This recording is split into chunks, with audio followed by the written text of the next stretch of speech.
We here. We back in the building. Shit, I don't know, man.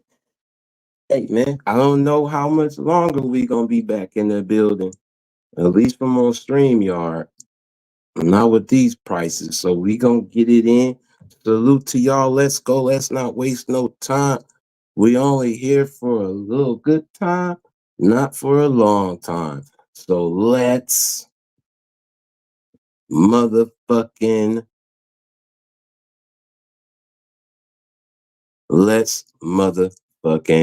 go.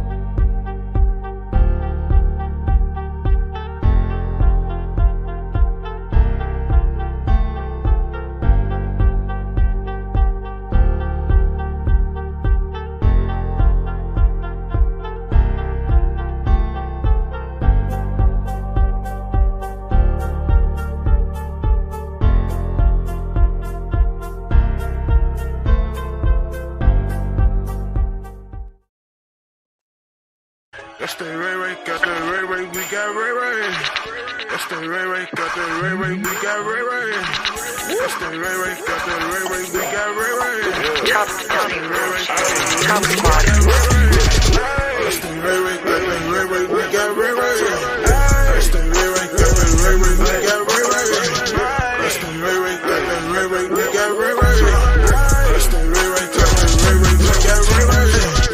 Pull up on the block, my homies got that Ray Ray. Shoot a nigga in his motherfucking face. Hey, if he play with me, I up that KK. Hey, run me my money, I need it. Hey, that me right now. My nigga smoking on the fucking cloud. Who this is? This bitch steady calling me. I didn't want to talk, bitch, I bought a bitch. Pull up in that niggas look. Hey, I'm a bad form bitch. Pull up in that niggas look. Hey, I'm a bad form bitch. That's the Ray Ray, got the Ray Ray, we got Ray Ray. That's the Ray Ray, got the Ray Ray, we got Ray Ray. That's the Ray Ray, got the Ray Ray, we got Ray Ray. That's the Ray Ray, got the Ray Ray, we got Ray Ray. That's the Ray Ray, got the Ray Ray, we got Ray Ray. That's the Ray Ray, got the Ray Ray, we got Ray Ray. That's the Ray Ray, got the Ray Ray, we got Ray Ray. That's the Ray Ray, got the Ray Ray, we got Ray Ray. I was running through the lot with that Ray Ray. Bitch, it's the first, so it's payday. Don't make me call my killers up like Mayday. Make me up that fucking tackle AK. All my niggas crazy, bitch, we know that. Hey, pull up on your block, bitch, we gon' blow that. Up that Tommy, bitch, niggas got that body, bitch. Like who killed Bobby, bitch, I'm coming with that Tommy, bitch. Hey, that my head on hold and say the dumb shit. Like what you doing after this? So my dick. I done ran around and throwing torn and shit. Bitch, I'm getting money with that Ray Ray, bitch. That's the Ray Ray, got the Ray Ray, we got Ray Ray. That's the Ray Ray, got the Ray Ray, we got Ray Ray. That's the Ray Ray, got the Ray Ray, we got Ray Ray. That's the Ray Ray, got the Ray Ray, we got Ray Ray.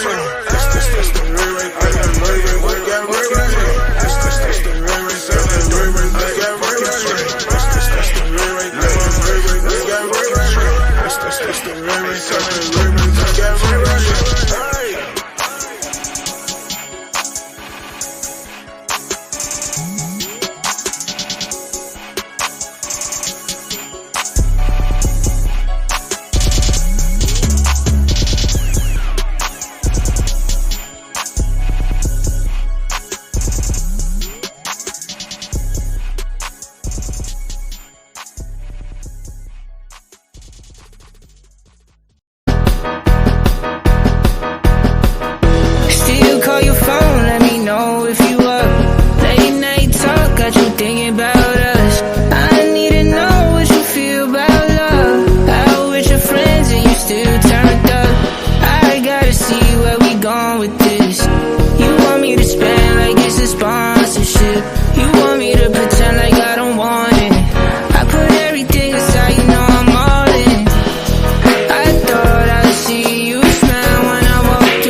got you thinking about us.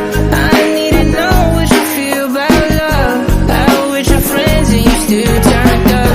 I gotta see where we going with this. You want me to spend like it's a sponsorship. You want me to pretend like I don't want it. I put everything aside, you know I'm all in.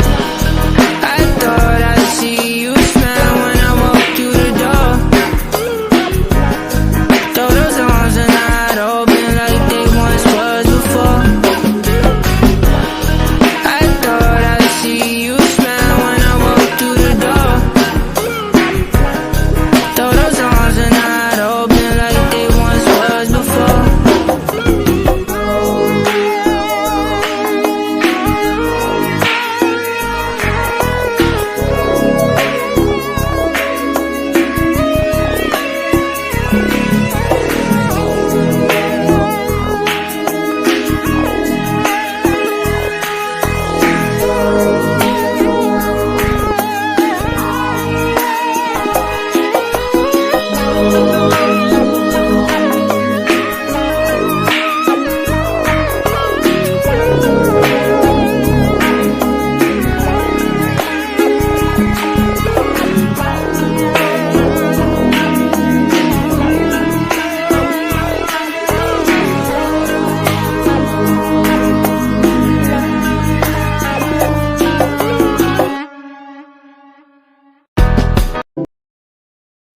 Yeah, we good.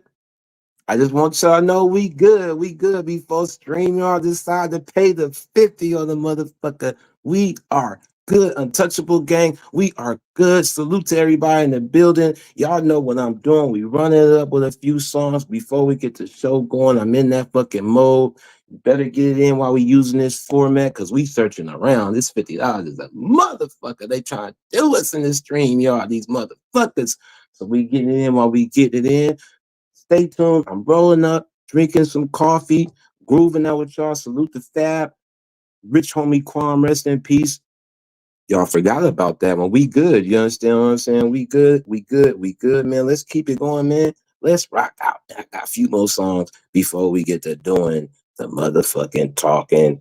Let's motherfucking go.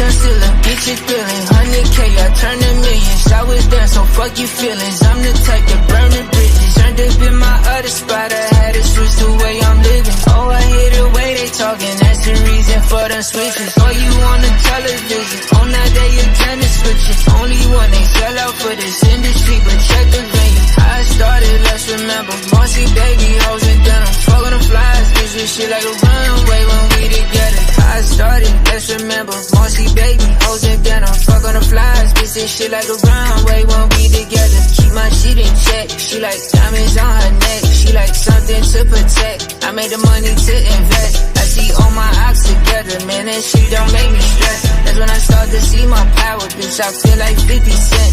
And this chain so fucking heavy, feel like a midget on my neck. And I don't care what they say, you keep running through my head.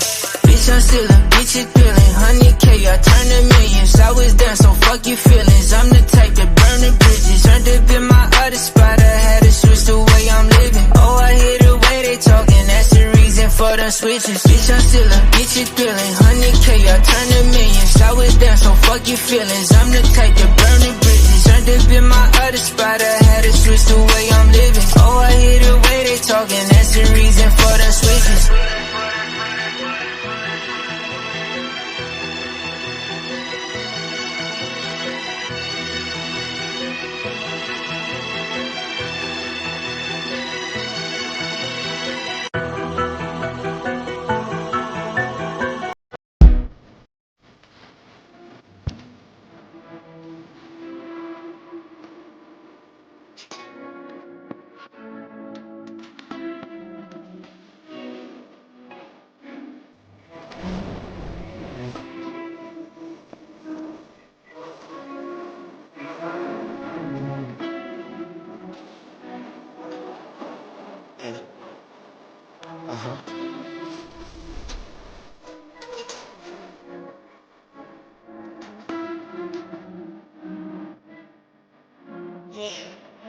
Bitches got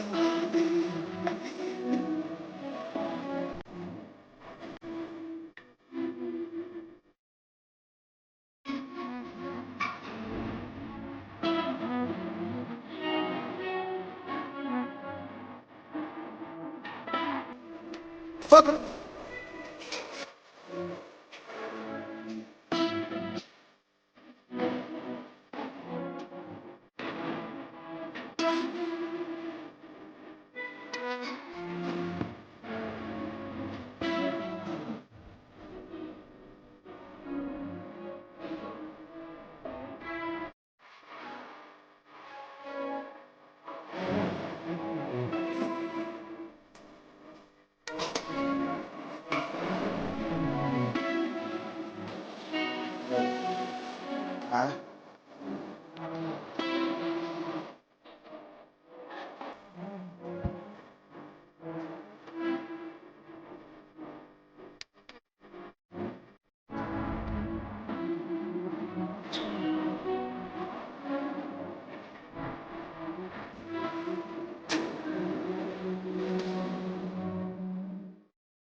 Like the Kimber.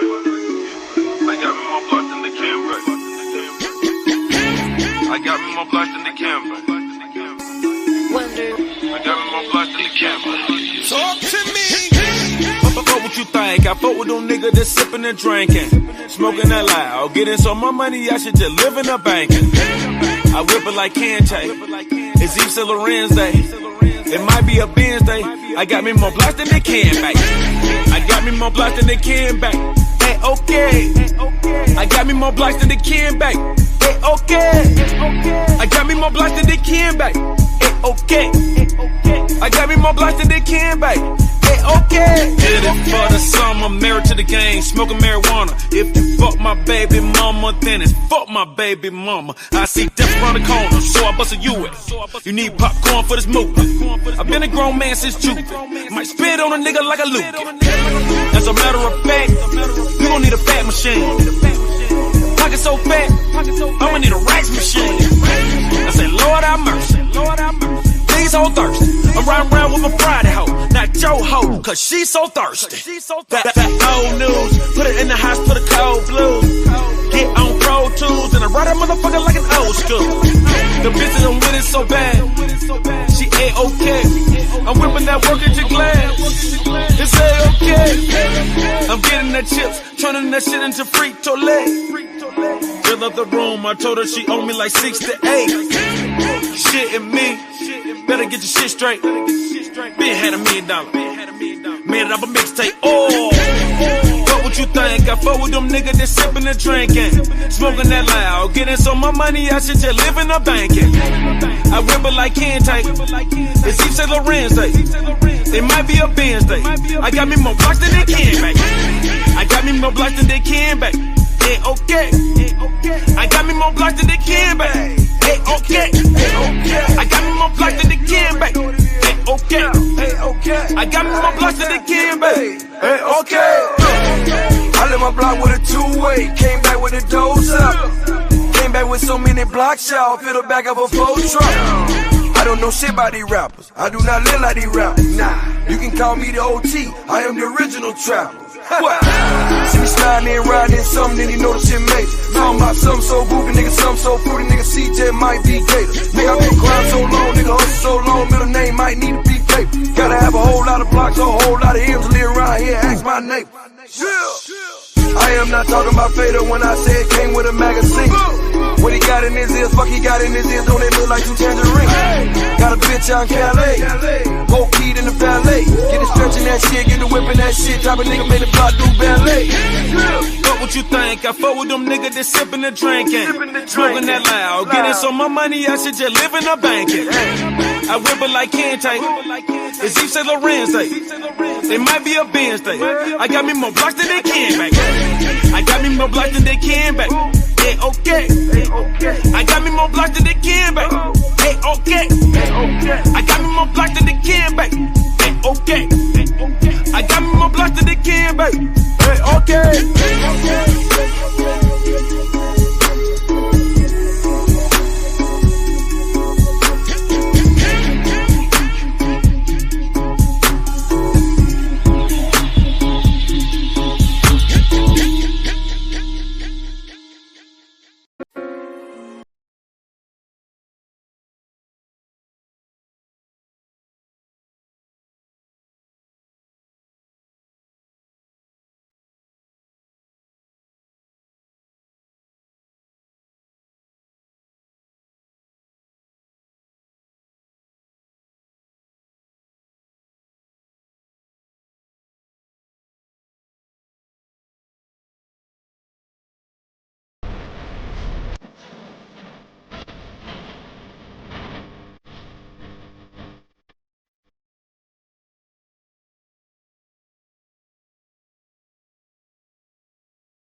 I ain't got fun for me.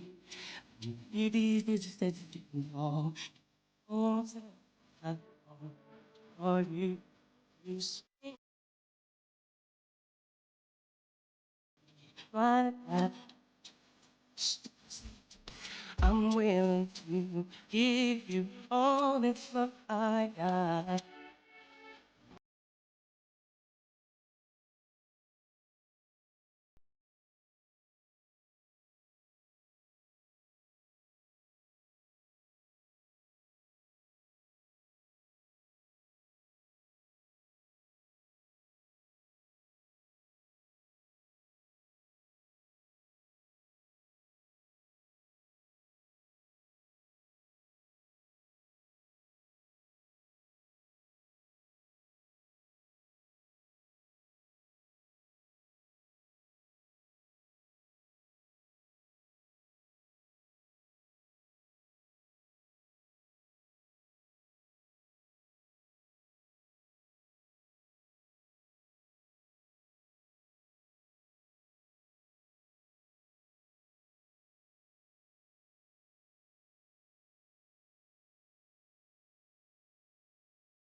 Yeah, they with the shit, man. They are with the shit. They do not like me playing Donnell Jones. It's okay. I was just trying to get in because we don't know how much longer. Salute to everybody that's back in the building. What up to everybody that was in the building jamming out? Y'all already know how I do. I had to take a long slide. Y'all know I try to get at least 3 songs in. You know what I'm saying? It's been a minute. Man, listen. It's been a long, wonderful last 2 months, you guys. A lot of things been going on. Salute to everybody for hanging out. We'll get to the salutations in a second. But first and foremost, man, we just running the muck here because, man, listen, we love StreamYard and everything, you guys, but fuck, man, you know, that $50 hike is a little much for me. And I don't be on here that much, intending on being back on it. But I was already letting 25 run up the card without being on here more than I was paying. I can't let 50 run up the card more than I'm using. So, you know what I'm saying? Till we start using StreamYard all the motherfucking time, yeah, that $50 hike. Now, I understand the ones who go on, you know what I'm saying, they get, you know, paid a lot, you know what I'm saying? You can make that nothing, ain't nothing. You can make that right back in the day. You know what I'm saying? You can make that back in the day, you know, on the stream. But niggas like me who don't be getting on, like, yeah, I got $50, but not just to be on something I ain't using all the time. Nigga, god damn, they did it a hike, like a hut hike on a nigga, and they ain't leave no warnings. They ain't give you an email saying we sold the company over, nothing. Now, salute to DJ Kuda. I did know about this. I did know about this because he did a show about it. You know what I'm saying? Like maybe a month and a half ago. Kuda did a show about it. And you know, so I was warned. You know what I'm saying? I was just figuring that they were at least going to give folks by the end of the year. Hell no. They gave folks about maybe a month or two after he said that. And listen, you guys. Listen. That price hike, you know, I know they sold the company and whatever. I don't know what their idea is behind it, but I think they're gonna lose a lot of people due to it. You get what I'm saying? People that's be using it often and making good content and often,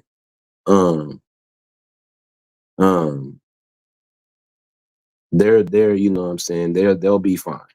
But folks that really don't use it and let it run out, you know, be hitting your credit card or your debit card and it be like, damn, I forgot I even had StreamYard. You see your notification like $25.99 been taken from your account. You be like, okay, cool. Because it's there, it's a necessity when you need it. But then when you see that $50 one and you be like, ooh, shit, like, what the fuck happened? Even the folks that had the $50 one already and it said it's going to go up to 100, they're like, oh, hell no. Oh, hell no. 100 of them. Oh, hell no.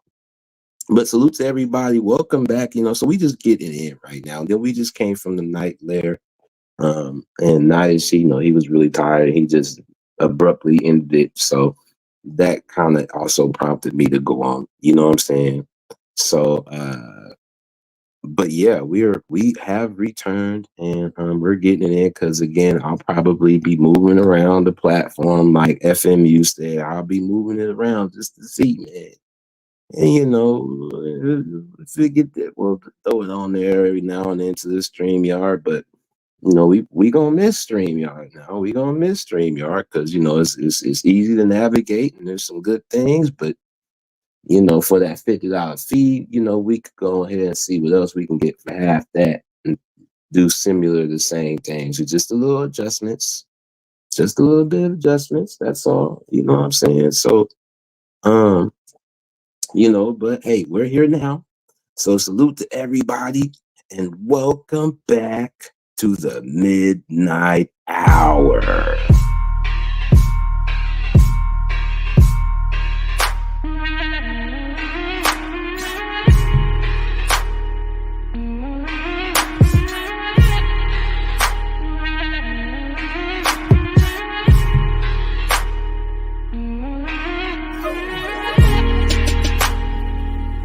one time for the pretty girls, especially the ones that's looking for a little trust, yeah. Getting ready in the mirror while they listen to their favorite song. Cause when the night falls, they just wanna let go. Yeah. So baby, won't you tell me why you running in? Sipping on your white Russian. Tell me what you want, baby, you can get it from me. A bottle in my left hand, and there's no turning back now. And girl, I already know that you don't wanna back down. What you doing with it? What you doing with it? What you doing when the night calls? What you doing with it? What you doing with it? What you doing when the night falls? What you doing with it? What you doing with it? What you doing when the night calls? What you doing with it? Cause I'ma do what I want. No. You know how it's going down. It's going down. Yeah, that's what we doing tonight out. Night out. No. Yes. Salute to my guy, Purge Master NT, for the $2 super chat saying YouTube is what you said. Absolutely, man. Absolutely. I ain't tripping, man. We still figuring out how to get these DJ controls down. We just fucking around because we don't know how much longer we gonna be using StreamYard. It definitely ain't gonna be as often as it was because they motherfucking tripping, NT. You know what I'm saying? They are motherfucking tripping, bro. I don't know what they did again. Damn, they did it again. Damn again. Damn again. They never do damn again. Damn again.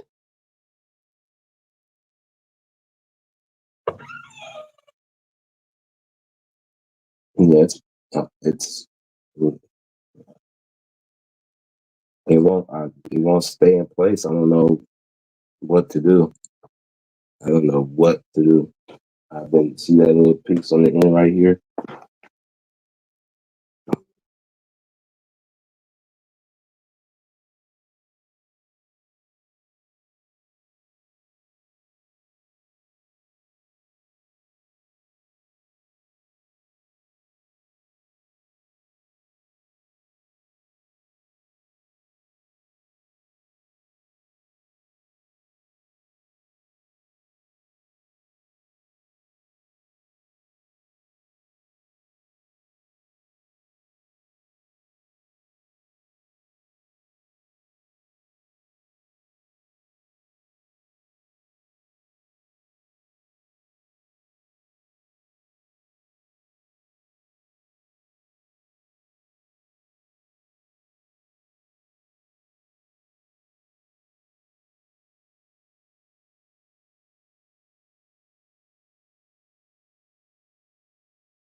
Then we're back, but then when like the weight carries on it, it starts to leak.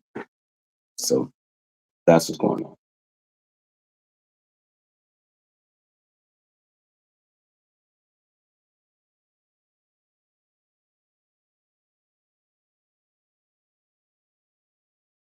That.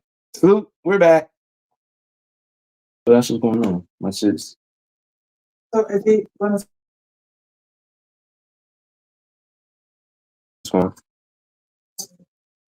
Okay, we're back. Damn, yeah, okay, damn. They don't even want me to play my video anymore. That never happened. God damn. Okay, fine, that's fine. That's fine. It's fine. They must know what time it is. They must have heard what I said. Like, oh yeah, nigga, this is your last day, huh? They in your last day. They trying to throw a nigga. They like, yeah, no, Ray. No. We're not having it, Ray.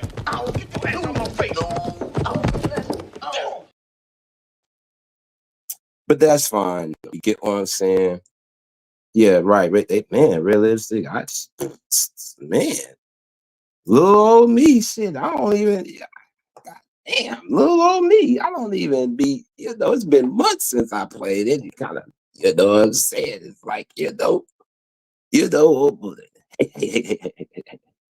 It's fine though. It's fine though. We back in the building though. Currently, we are here in the Pacific Northwest. The current time is 7:44 a.m. It is just getting light outside as we're tripping. Which I was hearing was me deciding if I should let my little guy go to school today because he's been sick. So, you guys as parents know how that go. The overnight costs, and you got to make a firm assessment. Like between, you don't want them to miss too much school, but at the same time, if they're too sick, you don't want them to go to school because they're not going to be able to focus anyway because they're just distracted from their coughing and stuff like that. So that's what I'm deciding. But hey, if his mom says he's fine, he can go to school. You know what I'm saying? So, because he's already missed 1 day of school this week, but they get out. They get out early too. So it's like, oh, you get out early. You know how nowadays the kids, I don't know how it is where y'all at, but they go in like early and get out like at noon or 1 o'clock. You get what I'm saying? So,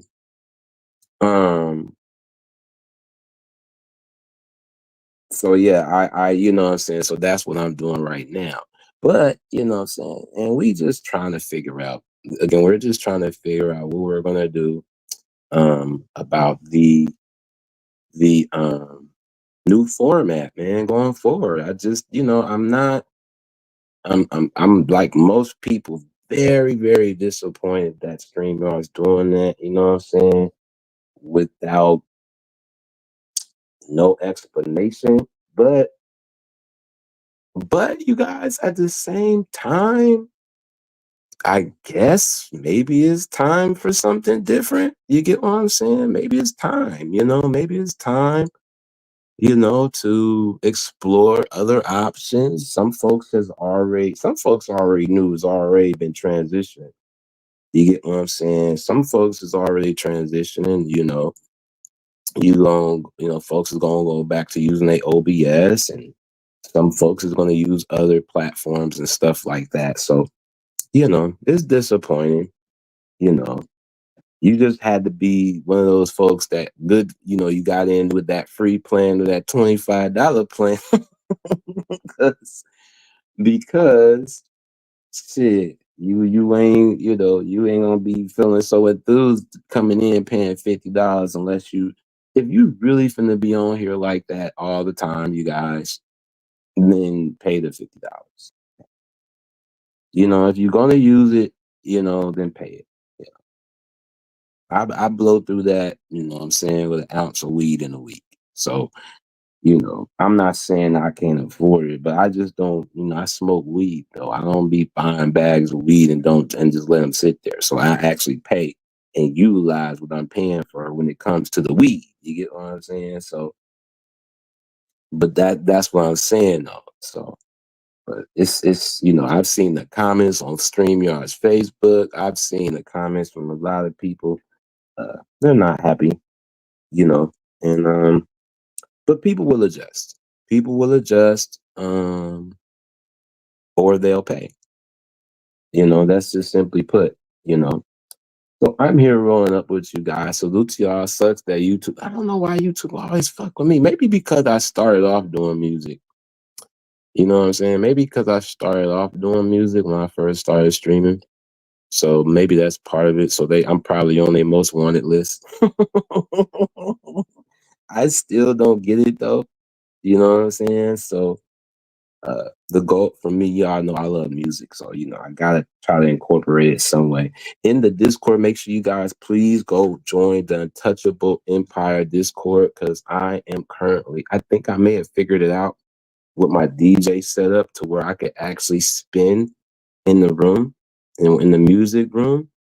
So I'll probably be tagging y'all in the Discord to help me test out to see how it sounds on y'all end. Because I would love for you guys to hear how I get down. If not, then of course I'll do a recorded mix. I got recorded mixes already on my SoundCloud, you guys, but I want y'all to hear me live. Okay. You know what I'm saying? I just want y'all to hear how I get down live. And that's one of the goals uh this winter, this fall, is to get the DJ set up, get a newer mic, and really be more proficient and get back to my regularity now that things are slowing down and everything like that. That's always been the goal. So until then, until we able to get it on a platform to where I'm able to show you guys like you see on maybe Hamp, and salute to DJ Hamp. This might be risky for when he goes on Fridays, early mornings on his DJ set. I would love to bring that over here to the squad over here and to our audience as well and other audiences to see how I get down. Because one thing about DJs, we're all different with similarities. We all have different ways how we do it, and we all have our own different library that with some similar songs that folks can enjoy the same way. So that's my goal, you know what I'm saying? Because I know you guys always have seen my lives when I'm out doing my thing, but you have not been able to see or hear a clear cut live set from me like that while I'm out and about, because I just never took the time to figure out the let me quickly plug this in before I go dead. I've never taken the time to figure out the right coordinates and chords or what pieces or what things do I need so y'all can hear clear on what I hear over here. So, but I know from what y'all gather, y'all know I ain't I know how to rock the crowd. Y'all know I do just fine. You get what I'm saying? So so yeah, that's the goal. That's what we're doing. And that's what I've been doing, trying to do it on the low and don't mention too much till everything is on the go. You know what I'm saying? Making moves in silence till things is in fruition, but at the same time trying to manifest as well. So that's what we're doing. And so we going live because it's been a while. I should have been doing it, but everything slowed down. Back when I want to get down, now they want to raise the price, which is cool. Will I pay? I probably might do it one time. But once I do, I'm probably gonna be the next time y'all see me on here, if I ain't on another platform, and it's StreamYard, then it's more likely than I'm like, oh, if I pay $50, I'll be on here a lot more often. That's the goal anyway. But if I drop that 50, you best believe that's gonna be motivation for me to be on here a lot more. So, but we're here. I'm rolling up with you guys. I've had my cup of coffee. I actually had way too many cups of coffee this morning, to be honest with you guys. A lot of things going on.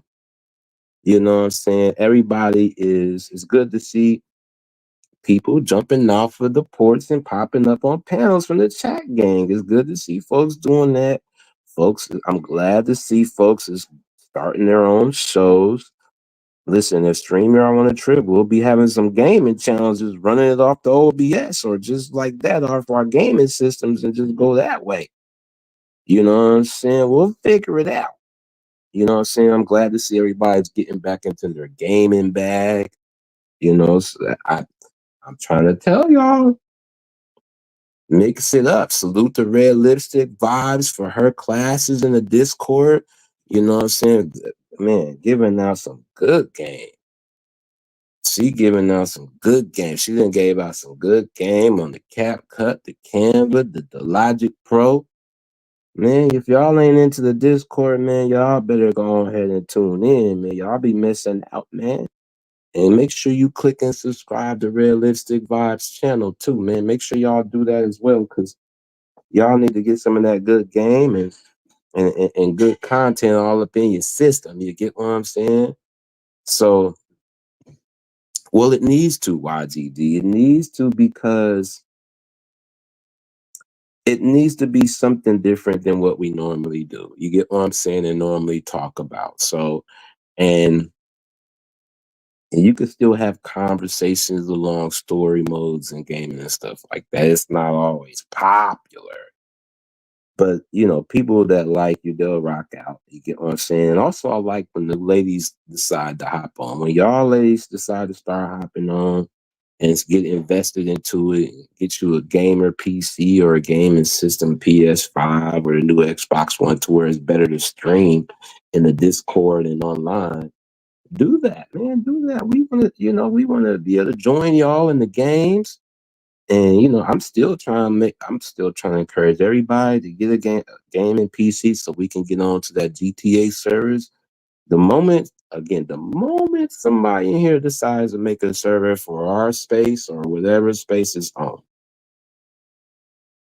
once people understand in our space how fun it is to be in a GTA server doing what we do now, but in the GTA world, it's a wrap. It's a wrap. That's wishful thinking for me, YGD, is that everybody on here gets a gamer PC and then we all pull up in our own city, in our own server. That's the wishful think that's the wish, that's the goal for that. That's what I would love to happen, YGD. Right? The game for fashion would be the GTA. Realistic vibes. Imagine you realistic vibes pulling up because ain't nobody going live, ain't nobody Discord ain't popping today, ain't nobody on live. Let me go ahead and see who in the server, who in the GTA world in our space, and you pull up, you go into the store, buying you an outfit, you got your own car, your own house. You get what I'm saying? FMU and realistic vibes, you guys would change up if y'all see how GTA would go. I could see y'all pulling up in y'all own house, pulling up in your own car with your own fashion. And we're talking about designer fashion. We're not talking about they be having designer for the girls. Girls be pulling up in their Jeeps. It's a real cell phone, so there's real numbers on there. As long as you're in the server and you call FMU, she gonna answer the phone. All y'all gotta do is, ladies, go watch a lady play GTA and imagine all of us in the server like that. The way how we are on here on there. You don't even gotta be on there all the time. Y'all don't be on Discord all the time. Y'all pull up just like y'all would in the Discord. Y'all would just be pulling up on GTA as yourself. We be talking through headsets. What you doing, Ray? Nothing. Let's go to. You wanna go have a drink? Yeah. You wanna hit the weed? Nope. You can have a job on there. You could sell dope on there. And you go customize your car. You can go shop for rings, necklaces. Yeah. Mm-hmm. Absolutely. It would be fun as hell. We could listen, FMU, you could do a lot of that shit, what you do on here in real life, but you be on here, it's the same shit. It's the same shit. That's all I'm saying. The same time you put it into being on here, which is barely, or in a Discord, it's the same thing. It's the same thing. There's a lot of things on there. It's just, I don't know. You just gotta listen. It ain't for everybody, but I'm just saying, if that was a part of the sector, it'd be crazy. It would be dope, guaranteed. Why YGD know? He know what I'm talking about. And just imagine if y'all was getting paid to do it. Y'all on there streaming, we just to fuck around in the GTA world. Getting paid. And that's why y'all seeing more and more fine, attractive women doing it, because all niggas want to do is sit and look at them.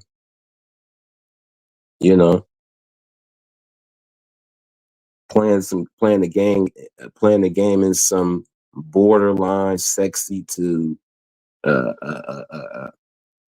pajama gear. Ladies is winning out here in the gaming field. It's a different time FMU than when you probably remember it.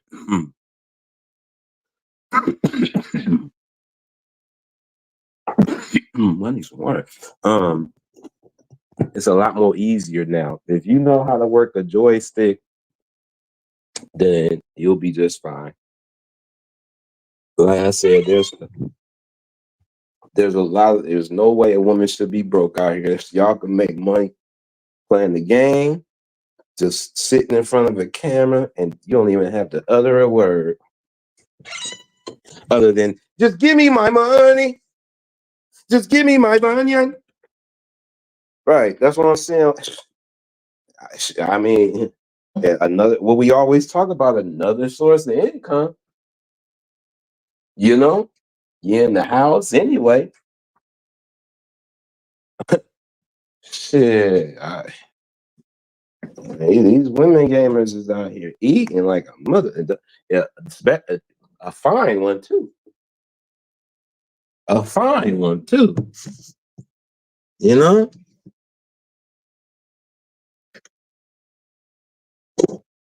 And we ain't even talking about the metaverse. We ain't even talking about the virtual thing on the eyes. So we ain't even talking about that. That's a little much for me, FMU. If I start playing around with the metaverse, that's a little much for me. That GTA shit ain't nothing compared to the putting them virtual goggles on. Shit. That shit'll whack you out. Well, no, I mean, shit, like I said, you know, I get it. Realistic vibes, it's the same thing. I mean, if you know you don't got to be on, you can stop in, slide through, ain't nothing going on, pop in, pop out. I'm like you. I don't think I'll be on there all day unless I'm getting paid. But shit, it's just another outlet, man. You know, if y'all could sit up here and do a whole tutorial, I bet you can get on there and have a little bit more fun and get paid while doing. I don't know, boy. Women is so fortunate right now. Y'all are just so fortunate right now, boy. Mm, mm, mm, mm. Mm, mm, mm, mm. Y'all, some of y'all understand it, but y'all don't gotta do nothing to get paid. Mm, mm, mm. Man, this world of gaming, niggas just want to sit and look at you. Yeah. Salute to the ladies. Salute to the ladies.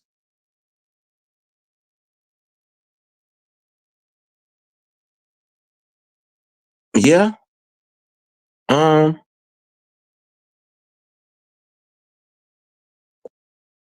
Yeah, you gotta like what you're doing, definitely. But even with that though, FMU, too much of anything good you still get burnt out off of it. Too much of anything. Right? So you still gotta have some kind of moderation with a lot of things. Or else shit, you know, you get burnt out quick with a lot of things if you don't have a correct moderation of it, at least for me. You know, and I could listen, and that's me telling you that even with me smoking weed, if it's too much of it, I'll get burnt out of it and take a break. You know, for me, it's always an eventual time for certain shit. And then you just gotta realize, like, when your conscience be like, yeah, take a break, take a break, nigga. It's okay.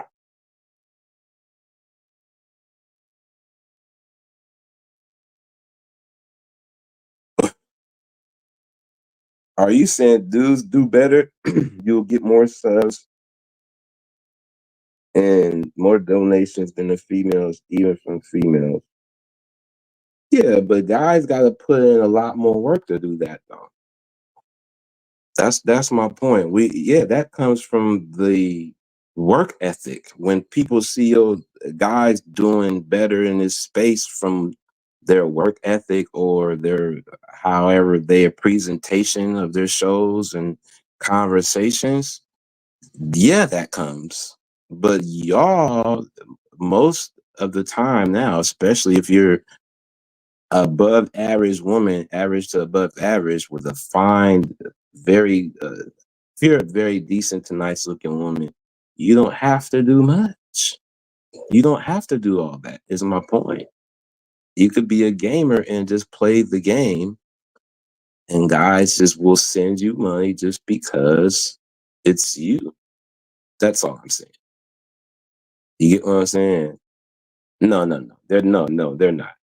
Because to your point, they don't get it. Like, if you were a woman and you on Twitch, you should be. I know some fine looking gamer women, and I know most of the guys ain't on there because they like the fact that she's playing the game. She's very attractive to look at. They're intrigued that she's into video games instead of like FMU and Red Lipstick out that she got all this time to be on here instead of outside. But they get it, like, shit, I ain't got to do nothing but sit here and play the game with these niggas. Put on me a nice little lingerie, make my titty crack come out a little bit, and I make about 300 an hour, or maybe sometimes every 20 minutes. There's a lot of chicks on here making money like Speed, but they ain't got to do what Speed do. I'm just saying. There's OnlyFans women and there's women on Twitch. Okay? So, both making an abundance of money. Yes. It's true. It's true. It's true. There's OnlyFans women and there's women on Twitch. Both make money and don't gotta do much. Just because you're on OnlyFans don't mean you gotta be naked. You don't gotta listen. It's you don't gotta be naked just because you're on OnlyFans. You got a core base. It's just a more a triple X version of Patreon. That's all OnlyFans is a triple X version of Patreon for men. Most men and some women the women who's into other women. That's what OnlyFans is. It's a Patreon, triple X Patreon.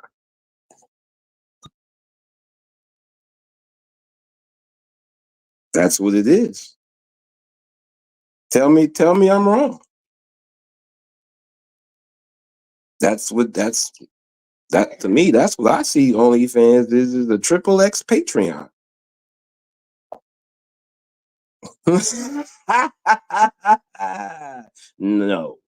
No, pimp you too? Absolutely not. I'm just saying what I see in this space.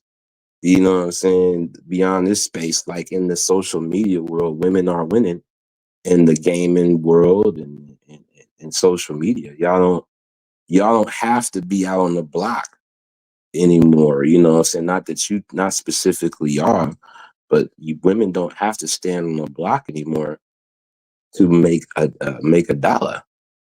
No, no. I would never persuade you. I could no. No, effing. What are you talking about, effing you? No, I'm not. No, I'm not at all. I'm just saying. Look, why is he? What is he doing? Why is he? What's G, nah, G, I got him. G, I got him. Chill, G. Who is y'all, G? Make it. No, SMU. We're not doing that. We're not doing that. I wouldn't do that. I wouldn't. What the fuck, y'all? God damn!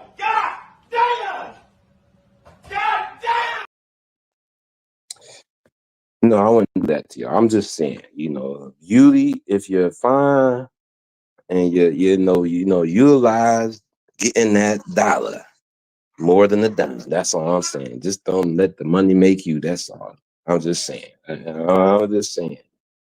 But no, it's just been a lot of things going on. I be paying attention going to space, outside this space. Everything has been talked about. I've been observing. Y'all see me on these panels. I'm in the chat with y'all too. A lot of shit going on. It's election year. So I'm not surprised by nothing. I'm not surprised by none of the weird shit, nothing. And salute to my guy, one of the great supporters of the Owl Gang, and my guy from over the border.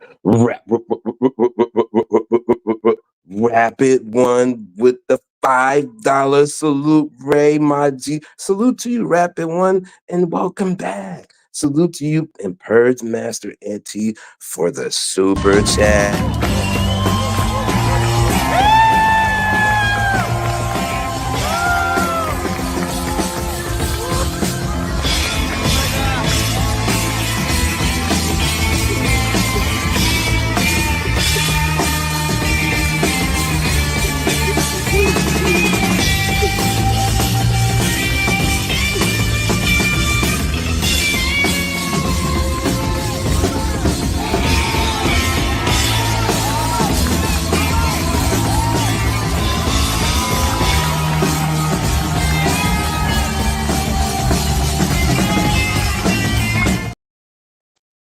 Salute to Rapid One, my guy, one of the great beginning supporters of the Owl Gang. Salute to him. Salute to Rapid One, also a part of the supporting Untouchable affiliate gang. He is in the building. Salute to my guy, Rapid One. We be cracking up in the goddamn.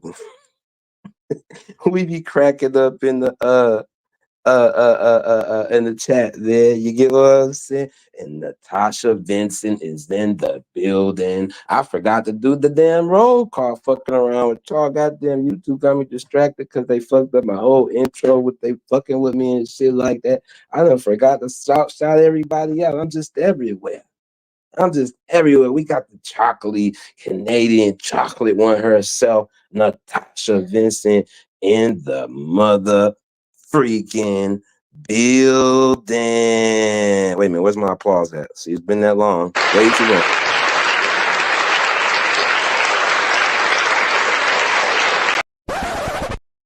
Yeah, Tasha, we back in the business. Y'all get me all motivated to get back in line and in tune. You already know you good. Finger licking good special. That's what I'm talking about. Yes, we always have the chocolatey ones up here. You know, Red Lipstick Vibes.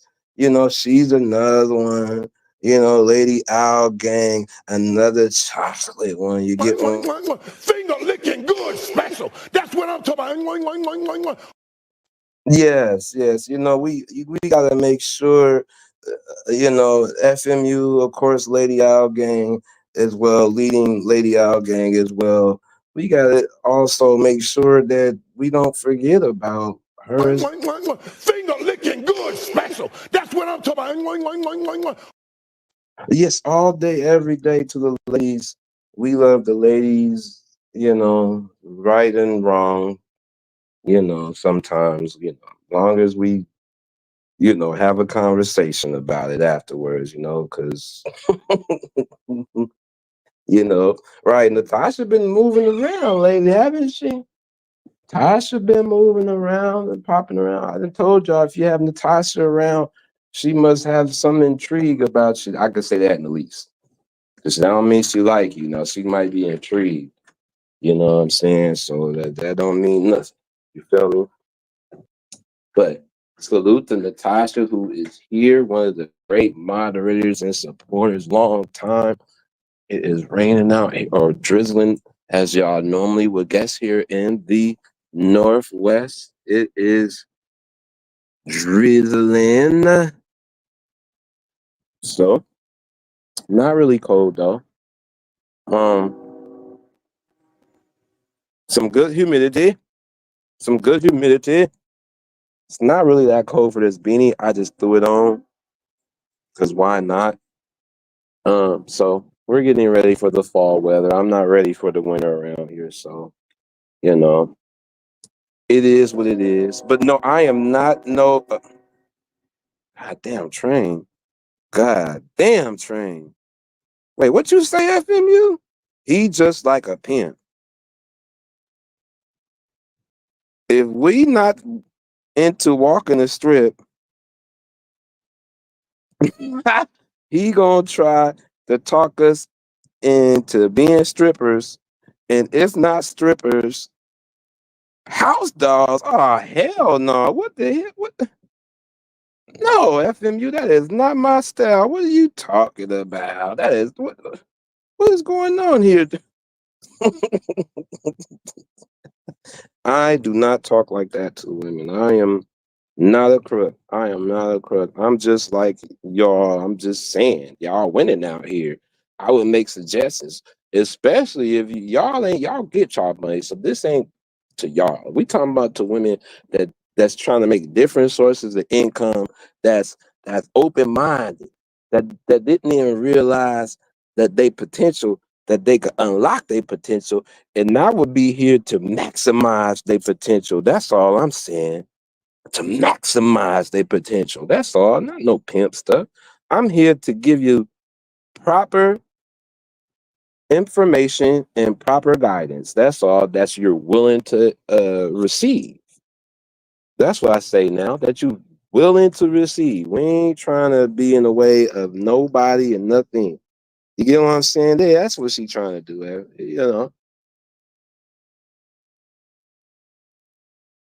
But we ain't tripping though. We don't FMU do. She be trying to stir up shit. She be trying to stir up shit. You get what I'm saying? But it's all good. It is all good. Wait a minute. Okay, well, you want to be the house doll then? You know, it's all good. Natasha, you know. Sure. We in the building. No, salute to y'all, man. I miss going on live with you guys, but you know, shit was moving around here for a minute, man, and everybody's been doing good, you know what I'm saying? It's just shit, niggas. Shit, I just been busy to be dead ass with you guys, you know.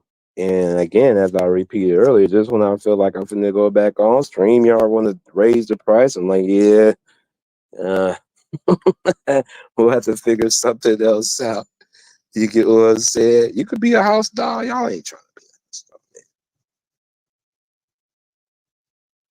Some of the stuff I be hearing from these spaces and places, I ain't gonna lie, I just be like, I guess I don't be understand. You know, but everybody go through their own thing. I just don't be understanding some narratives. You know, people going to accept what they choose to accept and deal with, and act like they don't. You get what I'm saying? What? No, I didn't say half naked. I didn't say half naked. I said something that's sexy. Some women don't even got to wear that. You could just be fine and just pop up on the game. I ain't say nothing about no house dolls with no toys or nothing. I just said you as you. Y'all are just trying to twist narrative. See, this is why. This is why. This is why, Rapid One. This is why they trying to twist what I said. Y'all always trying to twist what the man be saying. Look, even red lipstick. See, I can't even be honest with y'all. This is why men don't be honest with y'all, because y'all always take what we say and use it against us, or turn it against us, or twist the narrative. That's what y'all doing. That's what you're doing now. That's exactly what you're doing. You're trying to twist what I said. See, now I got to see.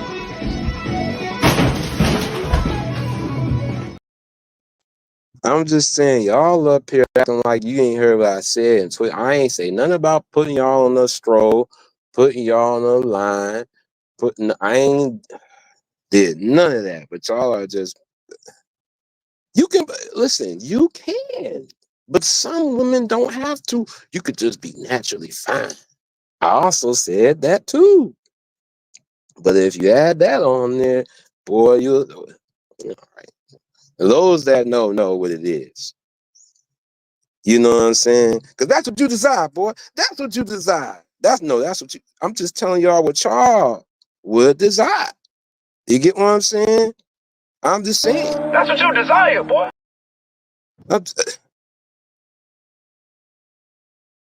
That's what y'all desire. Y'all desire to be out there. Nah, I'm just saying. Y'all don't desire to be out there. Let me take that back. But I'm just saying.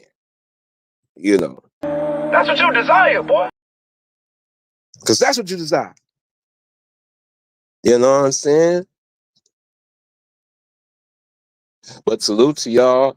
I don't know what we gonna do for Halloween. I got a plan. I got a plan. But I hope they have them in stock. You get what I'm saying? You know, because that's what she desires. That's what she desires, boy. That's what you desire, boy. No, but I hope everybody been having a good summer, the good beginning of your fall. I hope you got outside, you know what I'm saying? Because now it's time for the fall. It's time for the little bit of chill, cool, calm, chestnuts roasting on your open fire kind of vibe now. You get what I'm saying? That's what's finna start going on. Now it's time for the cuddle weather now. You get what I'm saying? It's time for the cuddle weather. You know, it's time for you to grab that. It's time for you to tie that knot for a couple of months. And then, you know, you can go back to being you. That's what you desire, boy. Because, I mean, it's that time. Now we see, who gets what they get, you know what I'm saying? And who gets nothing. Do you have somebody to cuddle with? Do you have? No. See, that's what I'm saying. No, that's not what I'm saying. See, it's you. It's you that be effing you. God damn it.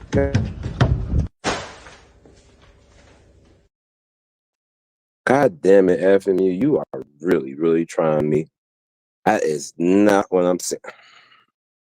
And if I was, at the end of the day, y'all gonna do what y'all want to do anyway. I ain't trying to lead you on to nothing that you don't want to do. Even if I was saying it like that, if you don't want to do it, I can't force you. I'm just saying it's a easy option nowadays for y'all to make a quick pay without being touched on, or even being looked at in a physical in their face. You could be right behind the camera lens. That's all I was saying. See, Rapid One, no. Rapid One, no. You get what I'm saying? You know what? Here's the thing with that. I love doing a pimp dress up every Halloween. I've done that every year in a row. I've already had my moniker, Sweet Baby Back Ray or Stingray, already as Halloween a few times. You get what I'm saying? I've already had, you know, so I could go. That's why I used, if y'all seen them wigs, that's what some of them wigs that I had is from. It's from me on my pimp shit. And Stingray, he only come out one time a year. One time a year, Stingray come out, and it's along the lines of Halloween. But I don't know if I want to bring Stingray out this year. Tasha, I don't know. I don't know if I want, because Stingray is something else. Stingray is something different than the Ray you know. So I don't really like to bring Stingray out unless it's a real fun Halloween. You get what I'm saying? That's what we normally come with every Halloween is Stingray. So you you hit it on the nail. That's what I'm normally is. I'm normally some super fly kind of guy. Yeah. Stingray. Yeah. I didn't have the pimp robe with the cheetah print and the velvet. I didn't have the velvet and the pimp the cheetah print on the velvet, girl, and the hat to match, girl. Sure, you better recognize, girl. That's what you desire, boy. Sure, that's what I'm trying to tell you, girl. That shit was the man. I was the man. I was the man. I was the man before this guy. Do I want you, but I need that. You understand? I need that, and I'll suck on your ass like a goddamn neck bone, motherfucking pig's foot. I need that. I want that. And baby, just take a little time and come and visit Backbeaters University. And I introduce you to some shit you ain't never seen before in your life. You understand me? I'll take you some places, baby, that you ain't never been. I had you nothing and crying. I had you nothing and crying. I had you nothing and crying. Yeah, I have you nothing to cry. Nothing to crying, girl. Nothing to crying. And see, don't y'all listen to her. Listen. I'm not. Listen to the pimp persuading you to the game. He's like, yeah, you ain't gotta do that, baby. You can do what you want to do. Just be cute for daddy. Can you dig it, baby? Can you dig it? That is not how I'm talking. See, that's what I'm saying. You've been watching way too much Martin. That is not how FMU is trying to paint me out to be someone I am not. Someone I am not. We do not. What are you on, FMU? You better watch it. You better watch it, FMU. We ain't playing with you, girl. We are not on there. I don't know what. What the fuck, y'all? God damn! God damn! God damn! And salute to Papi Blanco TV. Salute to my guy Papi Blanco in the building. One of the great supporters, Untouchable Gang, and one of my bros in this motherfucker.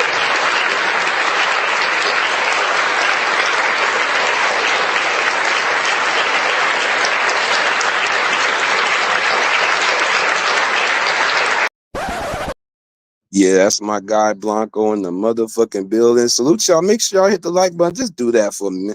We just up here talking. We could continue what we was talking about over on Nightish Lyric, because you know what, Blanco is getting on me because he know I like him thick now, and you know what I'm saying. Blanco said, my bro Blanco say, great, I like him fat. This my nigga Blanco say, I like him fat because I like him thick and shit like that. And we was having a little bit of discussion in the chat, like 200 on a woman is that y'all, the ladies wearing 200 real well than when we was growing up and what 200 pounds is looking like. You get what I'm saying? I mean, I'm seeing a lot of these women over 5'5" with brown eyes. Well, you know, they looking pretty shapely, curvaceous, more than like some Bisquick pancake batter on 200 pounds, Blanco. That was what I was saying in them chat. That's what I was saying in them. That's what I was talking to my bro Blanco about. You get what I'm saying? And salute to the first lady, another chocolate one. One of the first lady of the Untouchable Empire herself. And also a New York Giants fan. They've been going off surprisingly lately. They beat my Seahawks, and they've been doing their thing. So salute to the New York Giants. And we don't hate. You get what I'm saying? We don't hate. Auntie Doris in the building. First lady is in the motherfucking building with the $5. Thank you, Auntie.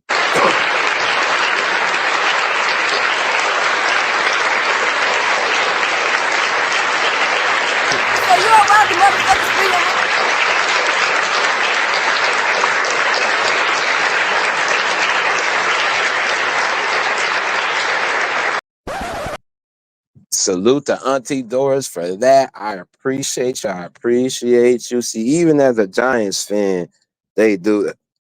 They bleed blue for life, and we love blue around here. We like the red too, because red looks good on chocolate. But we also love the blue. You get what I'm saying? So salute to the Giants, and salute to their quarterback. He's doing his thing right now, unexpectedly. You get what I'm saying? So I salute to the New York Giants right now. Ray Midnight. Blanco says, women are between 5'4" to 5'6". If she's over 200 pounds, she is obese. not fat. She is obese. She's going to have not one, not two, but tree stomachs. Tree stomachs.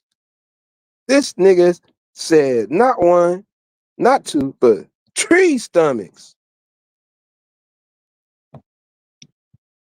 If she is over 200 pounds and is between 5'4" to 5'6". Well, if we always talk about maybe the majority minority, I would agree probably the majority. But you also have to know that there's not many small waist women that's, where this holding on to 200 pounds. They gonna have something to grab, something to rub on, and some fupa or some fupe and some fupa. I'm fine with that. That comes along with the thickness. Again, as long as your stomach is not wider and bigger than your buns, that's fine. I can deal with that. I can live with that. I can live with that, Blanco. I understand Blanco. He doesn't like them. He doesn't like them. Blanco likes some slim, thick without looking like they big.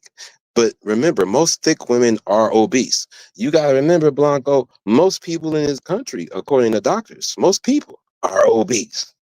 So, I mean, but I get what you're saying. You categorize them as TLC obese. He damn near, in his sense, Blanco probably speaking morbidly for his sense in comparison. So, you get what I'm saying. So I'll get what you're saying, bro. I'll get what you're saying. Mm-hmm.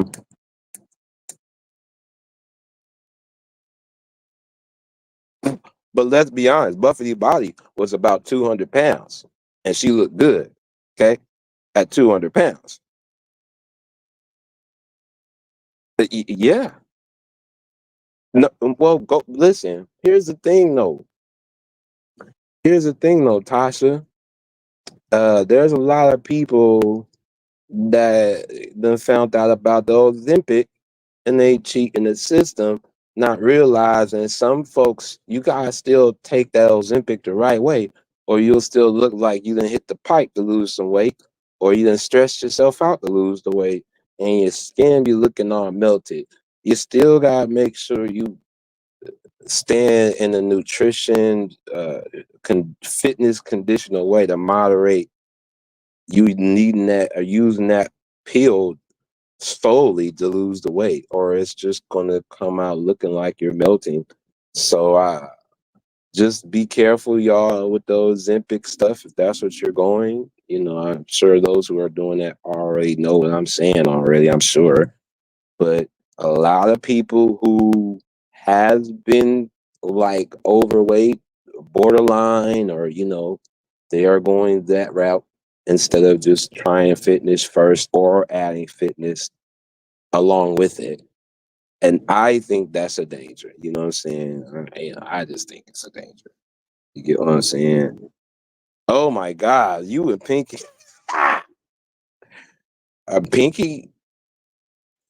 Pinky looked like she didn't do fitness to condition herself right, as time went on, you know. But clearly, even with her blown up sides, Blanco, she's still got a certain core uh fan base. You get what I'm saying? She's still getting people that would love to have her, you know. So yeah, salute to the Bloods. Salute to the Bloods. You know what I'm saying? We got friends on both sides of the aisle.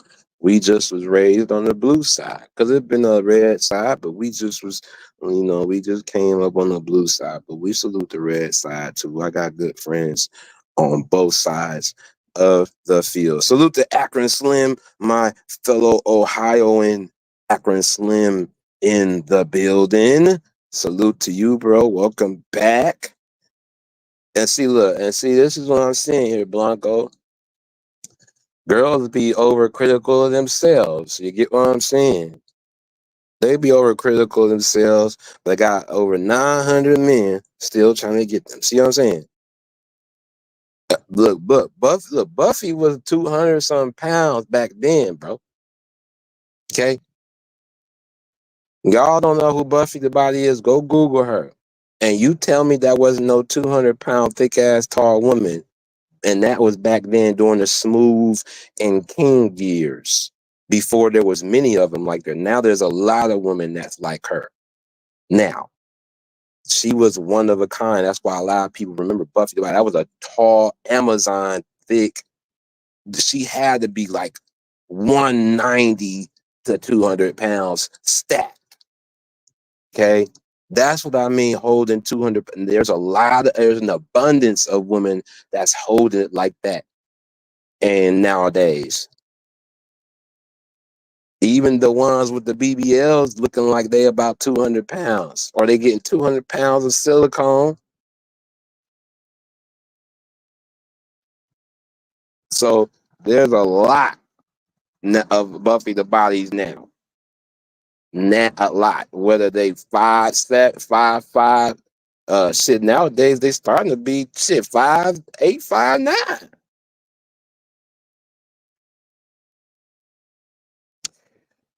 Well, it just depends, Blanco, because it depends on your metabolism. Yes.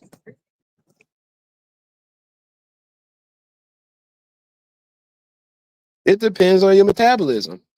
I think. You get what I'm saying? I think it depends on your metabolism, because if they have if they're already thick already and they have a kid, I agree, Blanco.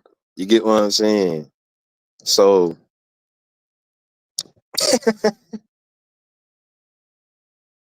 good morning. But yep.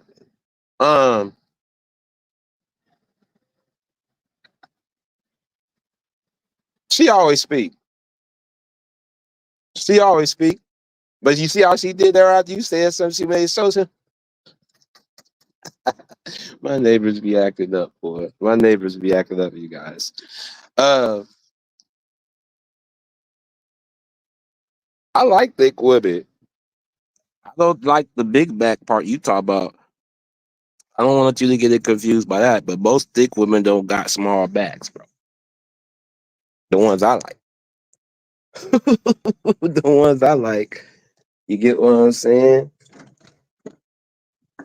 The ones, yeah, they don't. Most thick women I know don't got small backs.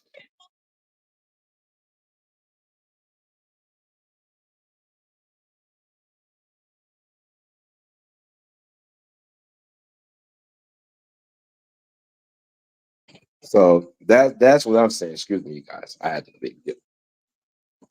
So that's what I'm saying. I mean, I don't knock people preferences. If that's what you like, you like. I'm fine with that. You know what I'm saying? Excuse me while I drain the schnoz real quick.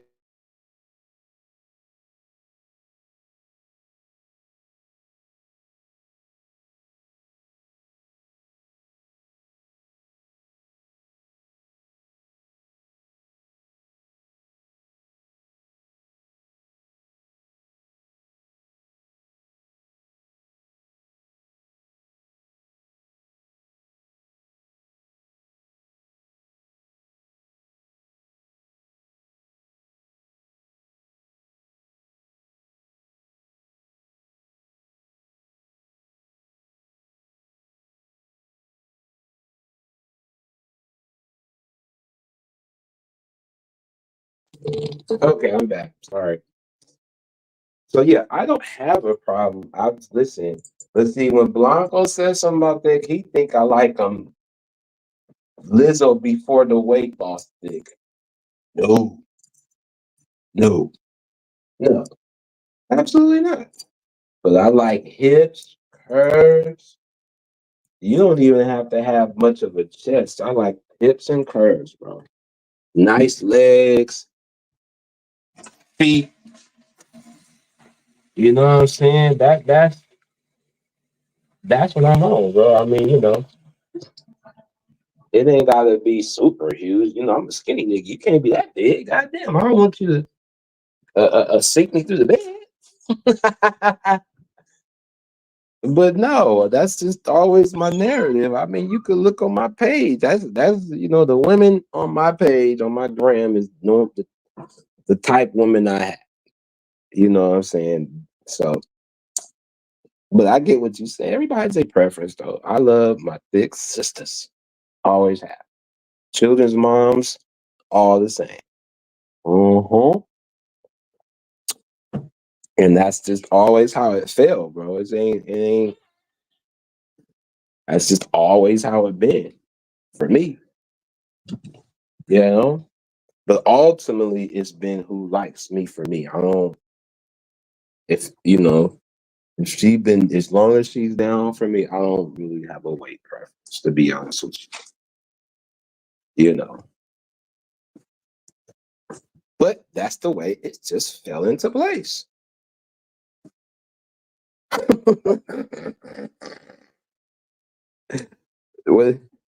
Why would I want a woman that's the same size as me that looks like my size, Blanco? That's crazy, bro. Why would I want a woman that has a male body like mine? That's just crazy. Now that's what's crazy. I got those. That's what's crazy to me, bro. I wouldn't, I like slim women, but that's not my preference, bro. I don't knock it. That's what you like. You like. You get what I'm saying? There's some beautiful slim women, slim thick women too. But me, no. Yeah. Yeah. Cole knows. She knows. You got us for early, okay? You know what I'm saying? So Cole knows. That's just always been. And it don't change. It don't change, man. You know? Listen, one I have now, bad.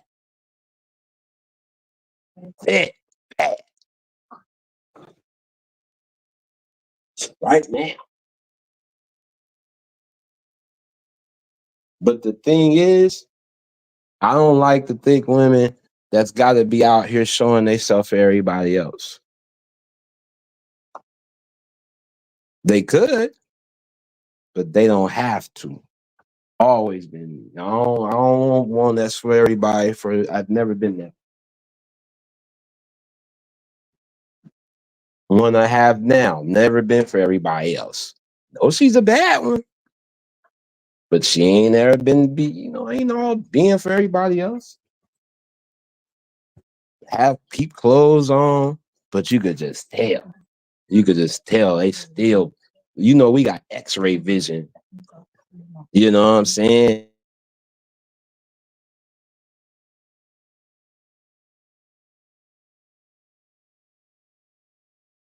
Thank you. You know what I'm saying? So that's the deal. She knows. You get what I'm saying? And bad ones too. Bad ones. Bad ones. I mean, bad ones. I mean, listen, Tasha, all my children's moms. Thick. Now, when I say thick, Blanco think I'm talking like this. This is what Blanco thinking. Okay. See, when I say thick, that's what Blanco's saying. When I say thick. Now, and here's the thing is, Blanco, he's slim like me. You get what I'm saying? And he like a more slender than I do. You gotta have ass.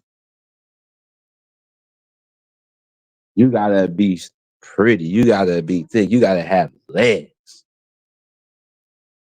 So it's just preferential things. It's just preferential things. You get what I'm saying? It's just preferential. There's some now to Blanco.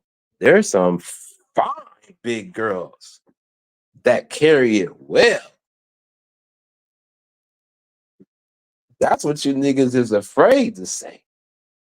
There are some bad ones. that y'all always keep to yourself. You don't want nobody to know. You don't want nobody to know. You don't want nobody to know. Come here. You don't want nobody to know that you goddamn got you a bad bitch. She always making sure you right, fed, offering you money even though you don't need it. No, I'm good, baby. Know how you talk. I'm good. I got it. The fun one. Even if you only getting mouth from her. Niggas be up here lying. Get what I'm saying? Don't be ladies. Don't let these niggas lie. They got a big one on the team. They got a big one on the team. Whatever that big, every nigga got a what big is to them on their team. Okay. Every nigga has and do.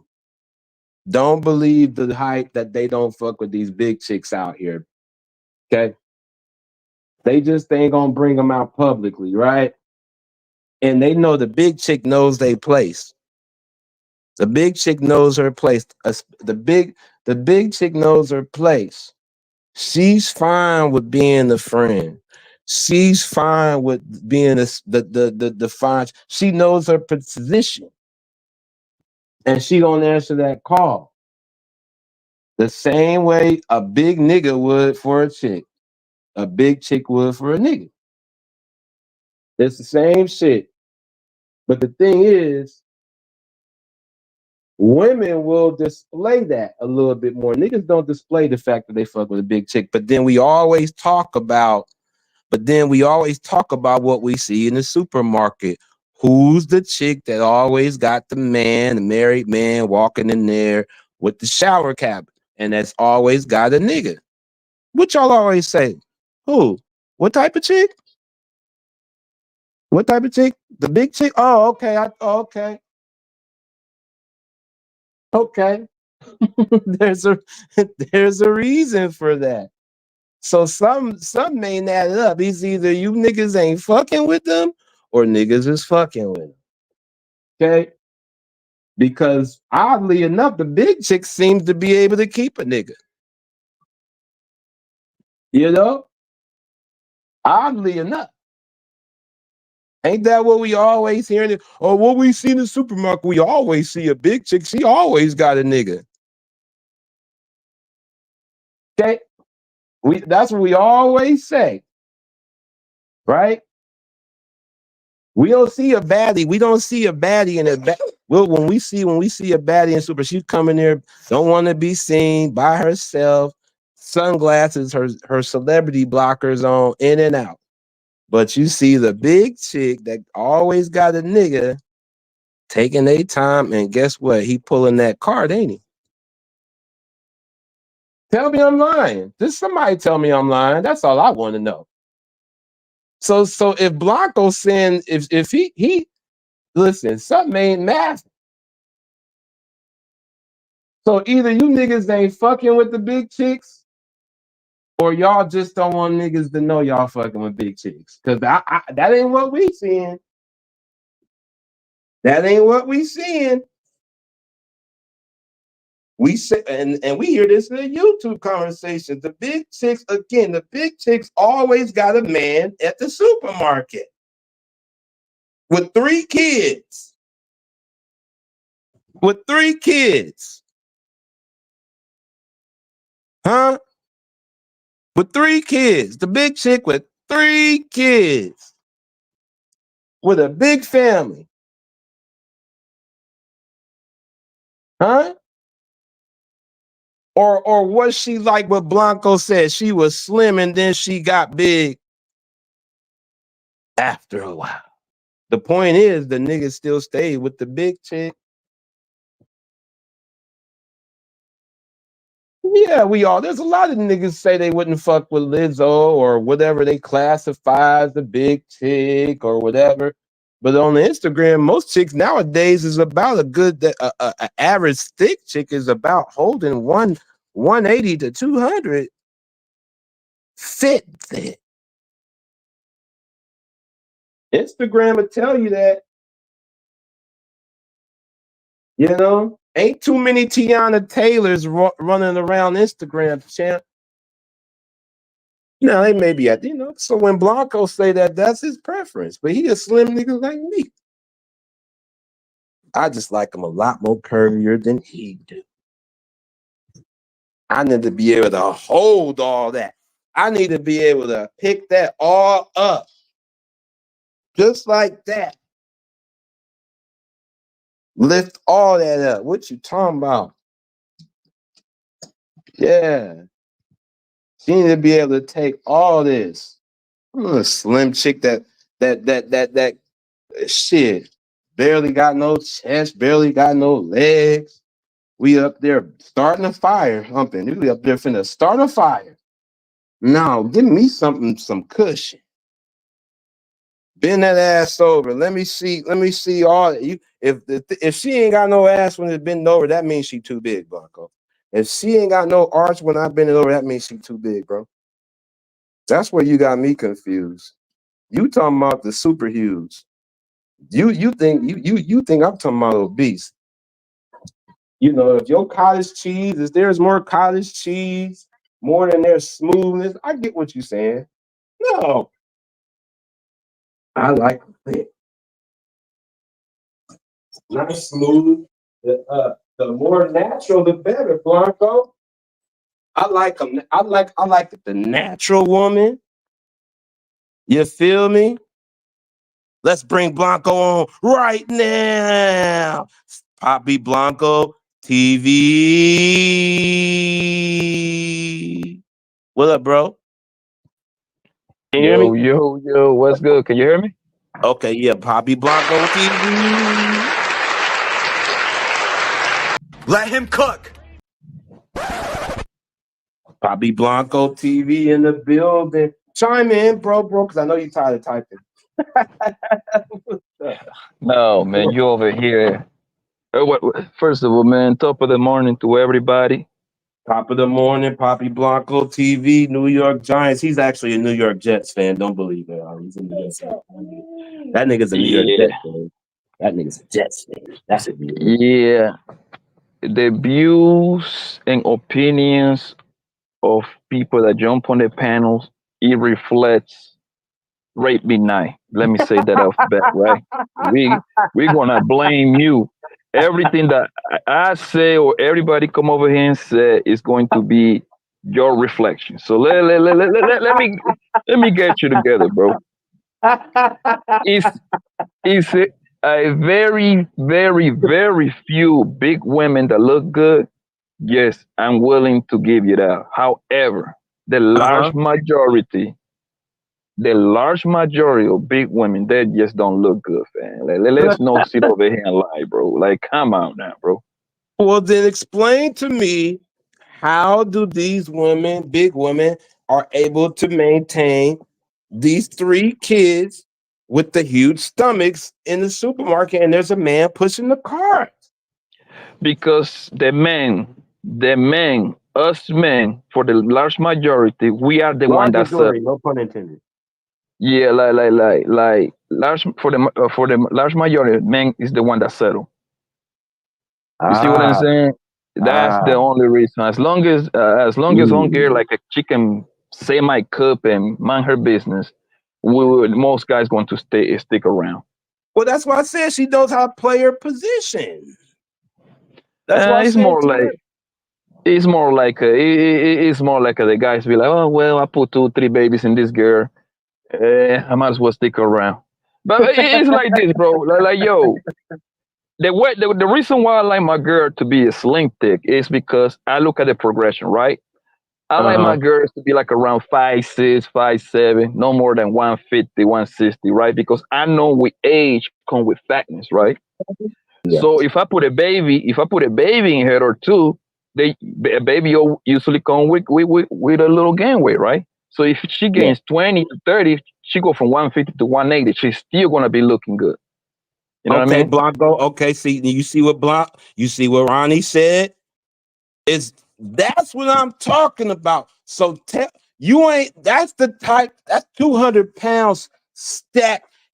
Man, is that what you fucking with? Tell me you not. Tell me you not. Tell me you, Blanco. You ain't fucking with her or Coco. Coco about that too. Cam's ex chick. Tell me you go. Man, tell me you ain't messing with that. That's 200. All y'all go look at that. That's 200 curved right now. Today's thick woman that's above 5'5". Who? Okay, yo, think of how crazy that looks, bro. A woman that is 5'5", 200. That Did shit you look? looks gross. Did There you is look? no way, bro. Listen. I want you to listen very careful. There is Did you go look? absolutely no way. Look who? What Ronnie said, did you go look? Look, Joe Button. That's the one I'm talking about, Blanco. That 200-pound thick. That type, bro. And I know you know what I'm Bro, talking about, but just go look. but most girls that are 200 ain't going to look like that, fam. Y'all looking at the Nowadays they section. are. Oh my fucking god, are you fucking serious? You down south chicks that's super thick is about Oh my nowadays god, over like 180, not the 200. fam. Stop. Down south women is big as fuck. The same with Midwest women, bro. Oh, god damn it, this guy. See, this is what y'all need. See, here's the disclaimer y'all need to know about Blanco. Blanco like the exotic Miami type of woman. Slim thick. He likes those type. You gotta remember he's a Colombian man. He's international. He done seen all, he don't like the country thick like what we talking about. He like the exotic thick, the slim thick. The borderline Tiana Taylor and a little bit more. The problem is when y'all niggas say thick, it's usually a big old girl with her stomach hanging out. Y'all thick is it's not really a thick. Y'all thick big is a fat woman, bro. No, but they're all fat now. But according to the country, they're all fat, bro. So when they're all overweight, in comparison, this is he's biased. This nigga is an international lover. This nigga got exotic bitches. This nigga but be the at problem the club. is, This God damn it, nigga's biased. what is my other phone? I'm gonna show you what thick look like, my nigga. Beautiful girl, the girl that I used to mess with. She just a slim thick to me. Hold on, let me get a picture. Give me your name. Give me your name, because I can't. No, hold on. I'm about to show you a picture. Hold on 1 second. Let me go to one of the honey that I be messing with. Or used to mess with. Hold on 1 second. This nigga lying. He ain't never met Dr. Martin Luther King. That's all I'm saying. Blanco has his type. I understand, Tasha. See Blanco messing with you in the bub. I'm messing with you in the bub too, Tasha. Well, right there, Ray. Right there. What that girl look like? Can you see her? Okay, how much she thinks she weigh? She's about 150, 155, 160. Okay, she look a little bit more thicker than that, but okay, that's fine. That's cool. Yep, exactly. That's right. That's what you call thick right there. She about 5'6", 5'5". She's not skinny. No, she is nice. Skinny. No, she is fit. Yeah, she's thick. No, she is fit, man. You see what I'm saying? You see how beautiful the woman is now? Hold on, I'm about to show you. Hold on, Ray. I'm about to show you another one that you will consider thick that I used to mess with a couple of years ago. Hold on 1 second, boss. This nigga's up here flexing. That's what he doing. Hold on 1 second, man. Right here, can you see? Can you see her? Can you see her? I don't know if I'm aiming it right. Okay, we hear if y'all can hear me. Can you see it right there? All right. Can you hear me, Blanco? Yeah, I can hear you. Yeah. Okay, go ahead. What'd you say? Can you see this woman right here? This is one of my old shorties right here, right? Yeah, she looks slim thicky with somebody. Yeah. Okay. Yeah. You see that right there, right? You see what I'm saying? Yeah. She nothing but like 5'5". You know what I mean? Like around the 150, 160 area too. I'll show you another picture. Hold on 1 second. The same girl that I just showed. That's the slim thick. Yeah. That's her right there. Yeah, slim thick. Them slicky. Now, exactly. A girl like that, right? It's better get on like that because, like I say, I like the progression, right? If I end up putting a baby in her, right? If I end up making a family with her, right? If she gains weight, she's not going to balloon to 250. Usually they're gonna go gain like a 20, 30, bro. You know what I mean? So now, if you get yourself a thick ass girl over 200, and you have a family where you put a baby in here, she going to balloon to 250, 300, bro. They're never going to stay the same. No, it's not possible. It's probable. It's not possible. It's probable. 250? Okay, so all the way to 250 from Slim Thicky? No. That's the big old girls y'all niggas be calling thick already. They be already like 200, 220. Y'all be calling them thick. You put a baby in her gut. You'll be putting a baby in her gut. She'll going to balloon to 250, 300. Yeah, that's a high possibility. Yes. At the bigger curve, yes. Yes. I agree with that. Exactly. Okay, I'll give you the best example so people can understand what I'm saying, right? And I'm gonna use people that we know. We know Islander Q and let me use Sis the Goddess, right? Both of them are beautiful women, right? Right? Yep. The thing is with Islander Q, she's a tall ass woman. She's 200, but she about 200. She's 200 plus, right? But she holding it firm though. Exactly. She's very beautiful. She's truly beautiful. I give her that. So is Sis the Goddess. She's about 6 feet tall. They're pretty much about the same height, but however, Sis the Goddess length, right? She already got a baby and look. So she already popped out a baby and look how beautiful she looked. Because you can tell that she was even smaller before the baby. Because usually when you have a baby, he give you a baby, like he give you some weight, right? She probably was smaller, before, the baby helped probably the thickness. Now, for her, Island Girl Cute, she don't have no baby. She's already over 200. As soon as a nigga put a baby in her guts, man, yo, if she don't hit that gym extra hard, my nigga, she will balloon to 230, 250. You understand what I'm saying? Oh yeah. Now I don't disagree with that. With the way she, I don't disagree with that. I don't disagree with that. Can you hear me? No, I don't disagree with that at all. I think that but again, that's from what you're saying. I like that thickness to fit thickness to 200 carrying thickness like what you described. I don't like the sloppy 200 you talking about. Yeah, but I like the one that can carry it. My point is, Islander Q is not she's not the rule. She's happened to be the exception. There ain't that many women that is that tall that going to carry 200 that well like she does. That's the point I'm trying to make, man. Oh yeah, the shorter you are, it looks a little bit. It looks a lot different. Yes. Islander Q is the anomaly. You see what I'm saying? She is gonna be like 1 or 2 out of every 100 big old girls that is over 200. She's not the rule. She said the very, very, very small anomaly. So we cannot just sit over here that all big girls going to look like Islander Q. That's no, and I'm not even calling her bitch. She just happened to be tall as fuck. I think she's like 5'10", she said. So that's a tall ass woman. Yeah. So the 200 don't look back on her at all. However, when you start aging and you put 2 babies in her guts, nigga, that shit is going to be gone.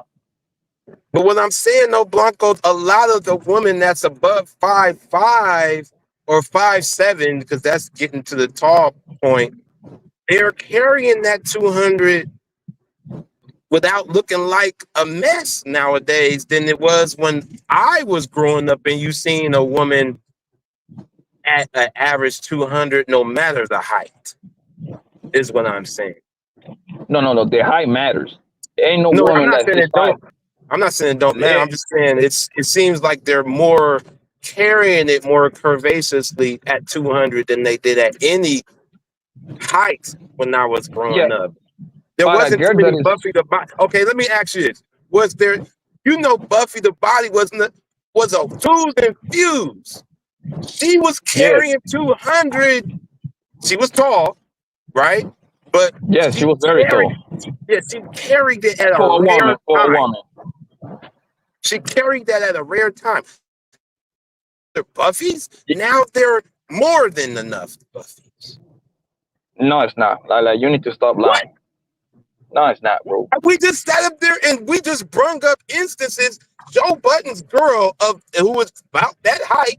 They all look like that above the 180 figure now. They're not big stomachs at 190, 200. Are they the rule or the exception to the rule? Nowadays they starting to be the rule. Please, oh my God, please, man. A curvaceous 200, yeah.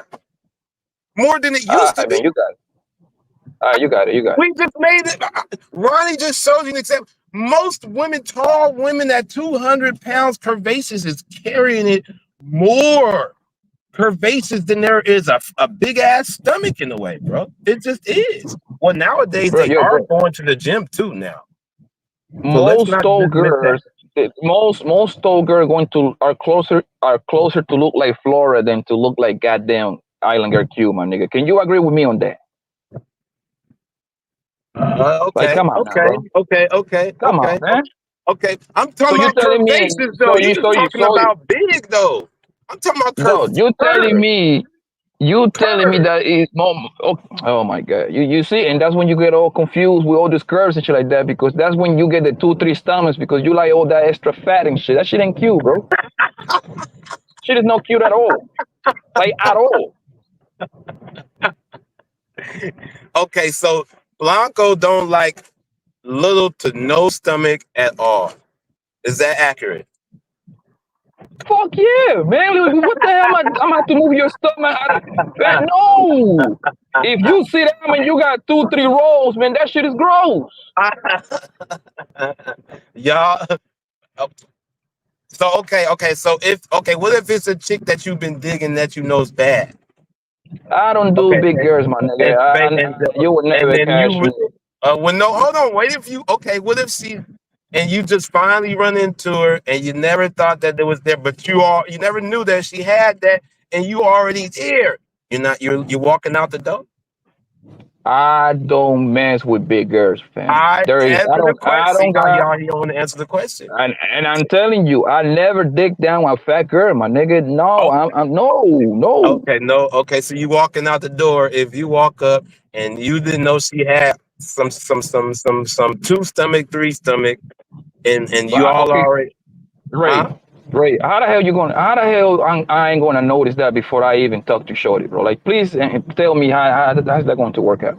Because just say you were just seeing pictures like the pictures you showed me, and you know what I'm saying, and it's been you've been flirting with her for a minute, say she been in this space or not, and then you was like, fuck it, I'm gonna just pull up. Okay, in that sense, are you gonna walk out when you pull up and you see that she got 2 stomachs, not even 3? Brother, if you know a woman, you can tell the girls that are big or not, bro. Like come on, man. Yes or no? Would you walk out the door? What part you don't understand that I don't deal with big girls, bro? What part you don't seem to understand for that? So just say you gonna walk out the door and we could just agree. You'll walk out. I would even put myself in a situation to even walk out the door. Nigga, I don't deal with big girls, my nigga. I ain't thirsty like that, dog.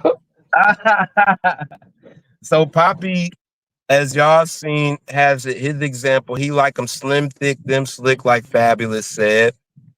But he also understands, depends on the thickness. If you shoot up the club and you give her a baby, it could change into what Ray likes, his thickness, where you're gonna have maybe an oatmeal cream pie or you're gonna have 2 or 3 stomachs. Ray, I don't mind the 2-3 stomachs, like I told y'all.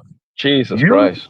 You just better have ass more than your 2-3 stomachs poke out to be. And it better be, that's the way I say it. Like I understand. Single baby mamas. Like I understand this is your girl for 20, 30 years and she get big on you. I get that part. But my nigga, you going out your way to get a big girl off the dribble, man? Like from the beginning, nigga, that's crazy to me. I'm going out my way to get the type of woman like Joe Budden has, because that's the type of woman that I have, baby moms that I've had and keep, just like that. Just like Imagine you get a big old girl nigga from the beginning, man, and she continue getting bigger and bigger and bigger. How can you even tell her to get smaller, nigga, when you already got her big?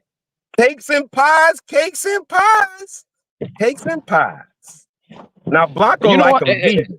He like rice And you know what's cakes. crazy? And you know what's crazy? You know what's crazy? Big girls love to holler at skinny niggas, bro. I never understood that You shit. know why? You wanna know why? And you know I why? don't, Acting like you don't know why. Bill, because the big old wood. That's why. You know us tall, dark skinned niggas, the myth of us tall, dark, slim niggas is not a myth. You know why. And the big niggas can't handle all that ass. No matter the size, we can handle it. And they know that. You know why? You know why? Because they don't want to see their own reflection with another fat nigga. That's why. They don't want to slap stomachs either. No different than a skinny nigga don't want to always slap, start a fire with another a skinny woman. So I understand that. That's I not true. understand that. The two big motherfuckers, we gonna sweat hard. So I understand a big woman not wanting to mess with a big nigga. I get it. I understand, but they also it is not about a tall, dark nigga. The ones that know, see the slim niggas with a big. But I do, on some serious note, I do appreciate nigga, yeah, big girl fuckers, so y'all can stay away from my beautiful slim thick girls. So I do gotta give you props. I do appreciate you guys. So you're telling me you're not fucking with Buffy?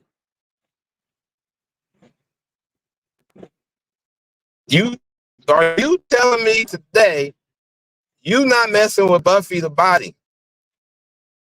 Because according to America, statistical doctor stats, she's obese.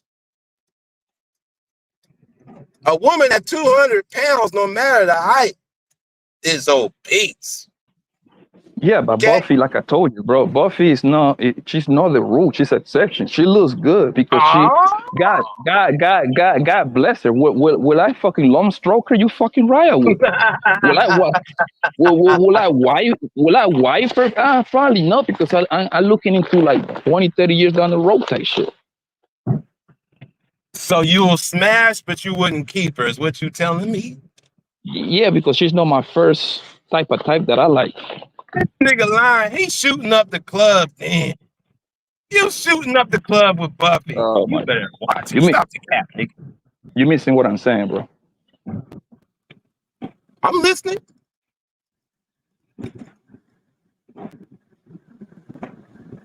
Cause I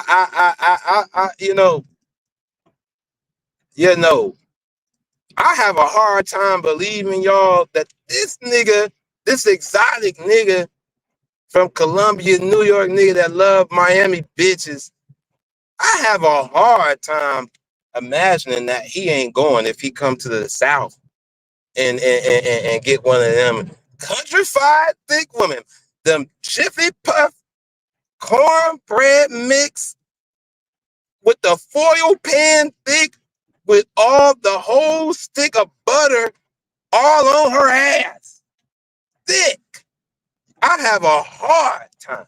You understand me? I have a hard time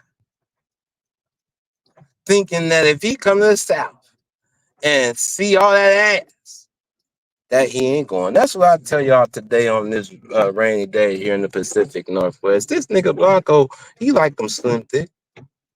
He like them Tiana Taylor, the little thick. We understand that. I like that too. I like that too. But I just like my thick sisters. And even, listen, some of these white women too. You get what I'm saying? If they got that soul thick to them, you can get it too. We don't discriminate. I'm the brother off Don't Be a Menace. You get what I'm saying? I will listen, and they know they think that I've been telling y'all for years, these white women is gonna try to get thick like y'all, they gonna copy the recipe. They done copied the recipe. And this nigga Blanco say he ain't going. That's okay, to each his own. I'm not gonna dispute his preference. You didn't Yeah, hear me. yeah, continue.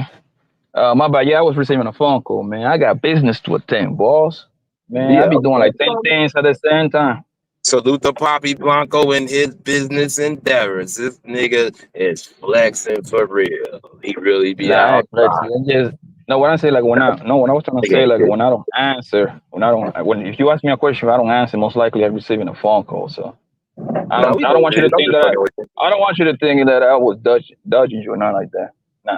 No. You my guy. It's all good. Most of the time, folks know when you cut out, there's something going on. You know that. Most Yeah, that don't. but look, man. Every time that you Negroes say I take women, right? I automatically know I'm 97.8% sure that it's going to be a fat one. That's what I know for a fact. Because y'all confuse thickness with fatness. Yes, there Eh, is some that do. Yes, there is borderline. People get it confused. I'm not dismissing of that as well. I'm not dismissing that, bro. I'm not I dismissing know that. I got this homie. I got this homie from Detroit, right? Uh-huh. That we was out playing pool a couple years back. We was at Yeah. the bar, and he like big girls, my nigga, and I be roasting him. I be roasting him every chance I got about that shit, right? He was he started talking to this big old white girl at the bar, my nigga. And But since was I she drove down wide there, or was she big? Was she no, wide? she was big and gross, man, like nasty, ugly. I don't even like white girls like that to begin with, so I'm biased. Like the only white girls that like they weren't that are built like a Latino or black girl. Like they have to have like a nice ass, like a black woman body type thing, pretty much, right? That's the only one that I will smash down. But this nigga talking to this big old white girl Sunday, he was like, hey, yo, drive me to my car and she gonna jump in the car. I'm like, no, nigga, you ain't gonna put that big old bitch in my car. No, son, that ain't happening, bro. Nigga, you better get an Uber for that hoe, nigga. Like, I'm trying to save you, nigga. Don't fuck that big old white bitch, my nigga. That's gross. This nigga Like, big girl bias. Get this nigga. This nigga's big girl. I be trying to save you niggas, man. Y'all niggas be just, when y'all say thick, I know for a fat shit like 240, 250. That's what you mean when y'all say thick. And that's not thick at all. That's just fat and gross, man. Like, stop it. Stop it, man. Y'all I need to mean, listen, man. Y'all need to for love my yourself. All right, listen. Y'all need to love yourself more, right? Take it like you really need to like sit down and look yourself in the mirror and be like, yo, I can do better than this 250 right here, man. Like this. Y'all niggas just don't love yourself, man. What's wrong with you Negroes, man?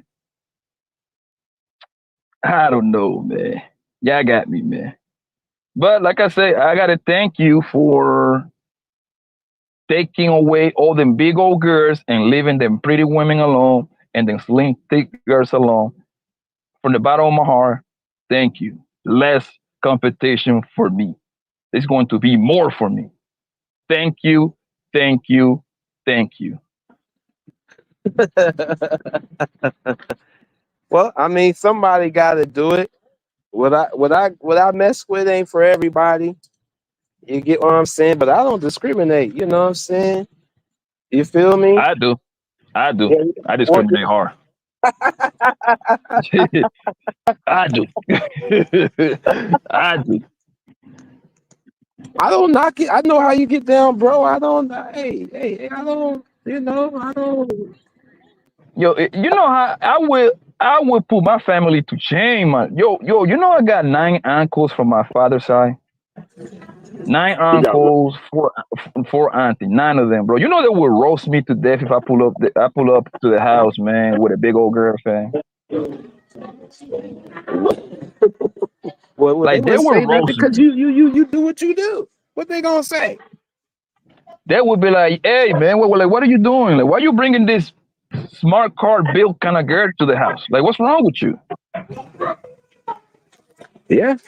Well, if I came in the house What can you do with with a what big you're old girl? talking Like, tell about, me. it'd be the same thing. If I came in the house with what you're talking about, big, I'd catch the same slack. Ray, let me ask you this, right? Yeah. When you, let's say you with a big old girl, man, she's about 245, 245. Damn. 5'6", 5'7", right? Oh no, that's 245. no. See, you know. Hold on, let me paint the picture, bro. She about 245. Okay, okay. How much weight you want this girl to turn up, Bill? Go ahead. Help me out. What? How much weight? 220. Is that good enough?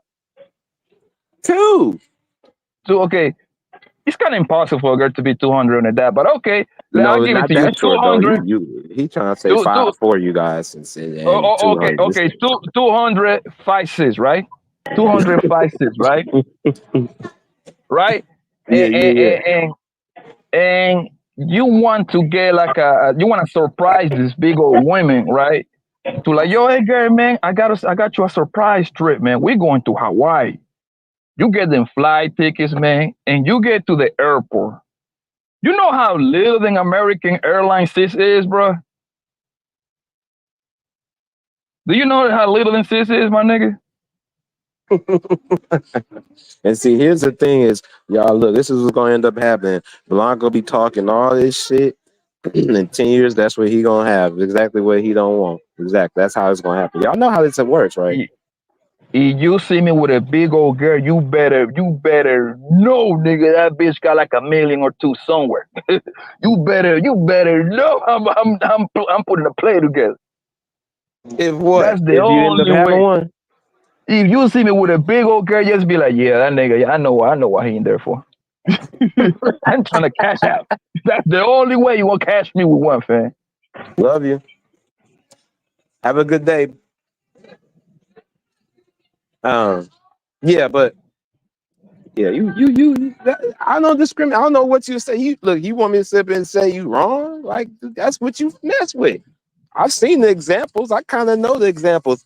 I've been through the examples before you showed me what you mess with. Yo, but look, this is what I want you to do. I want you to start saying thick and straight up come out and say, I like them fat. Because that's No, I what y'all like be them thick. describing. No, they be fat, bro. No, I like them thick. They be fat, my nigga. No, Just say that. No, I will not. Because that's not Thick what they are. thick is what I told you, little slim thick joints like that, nigga. That's Them slim joints y'all be thick. That's talking. not thick. Yeah, be talking. Yeah, Now some niggas thick say I'm joints. skinny.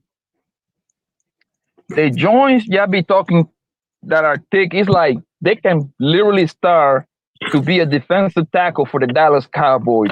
Like nigga, this will always be like 220, 240 linebackers. No, nobody's messing with the linebackers. with the Ray Lewis bodies. Blanco worried that he gonna get tossed up somewhere. Tommy B is in the building.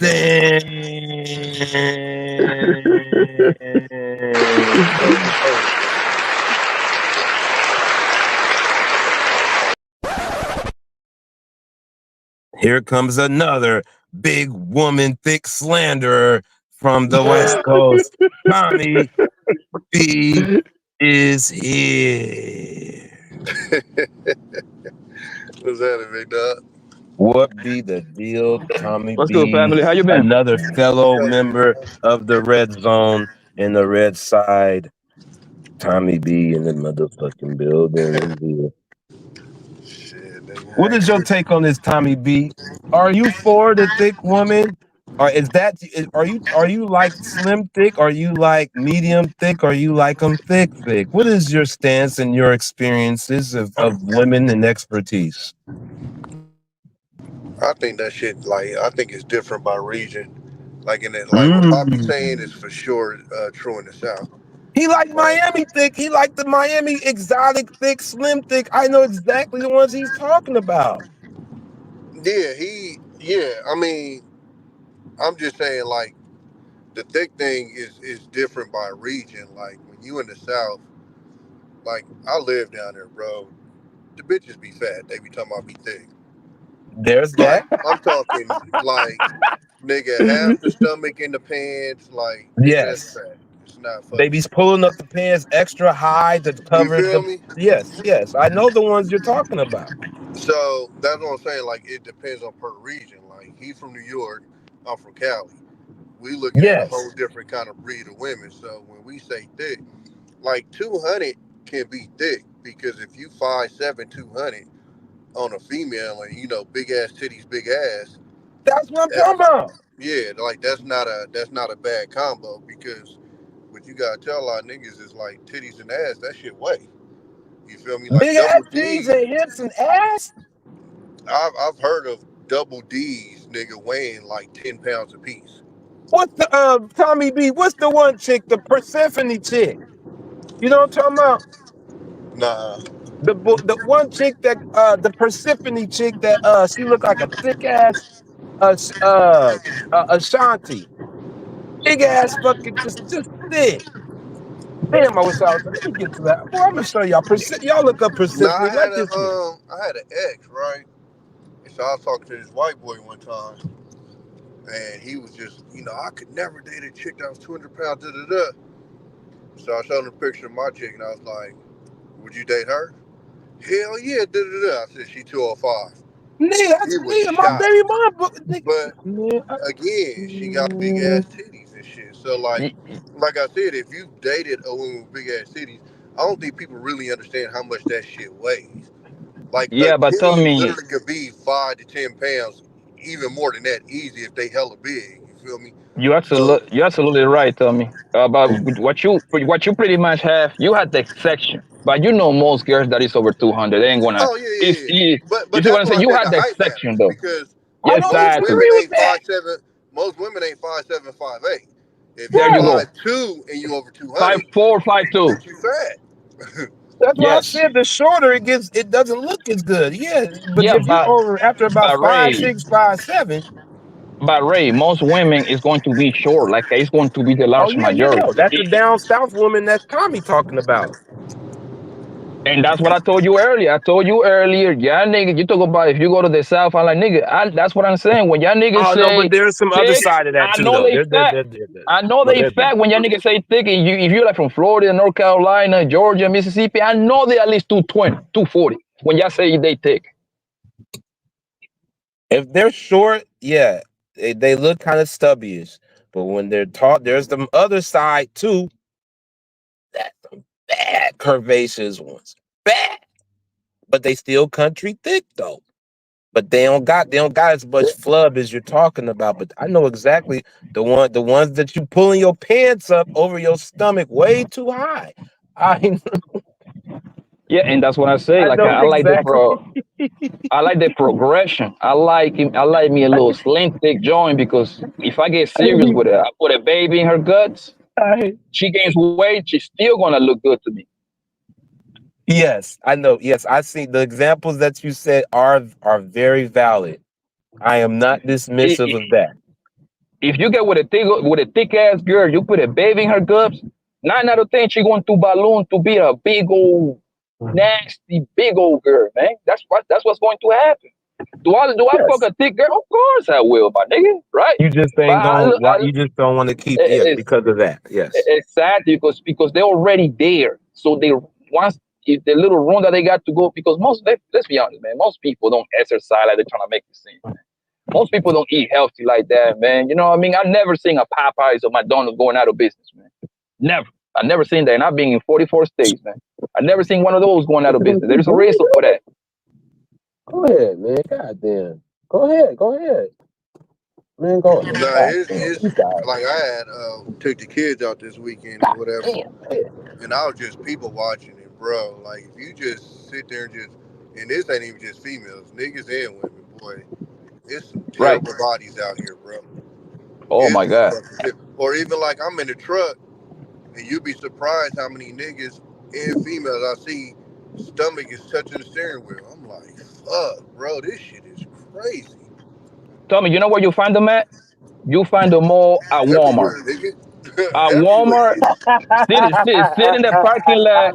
Listen, sit in the park. Club I thought Walmart. about I thought Nah, about I bro, thought you know I why thought I say about making a everywhere? channel. Yo, I took listen, my no, listen. Tell me, you find them at Walmart and Popeyes. You see that Popeyes parking lot for Nah, 30 like minutes, you see every they big motherfucker. everywhere, bro. Like I took my son to the monster truck for his birthday a couple weeks ago, and I'm just peeping the scene, and bro, it's just like for me, if I get up to like 240, I immediately go into okay, I gotta drop this mode. Even though I'm 6'4", and that shit don't look crazy on me, immediately I'm like, okay, I gotta get this down.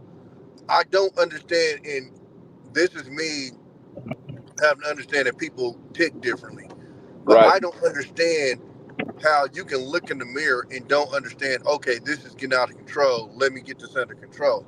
Again, I'm saying I don't understand it because my brain doesn't work that way. When I look in the mirror, and like, cause me, when I gain weight, the weight goes to my face. My shit start getting round.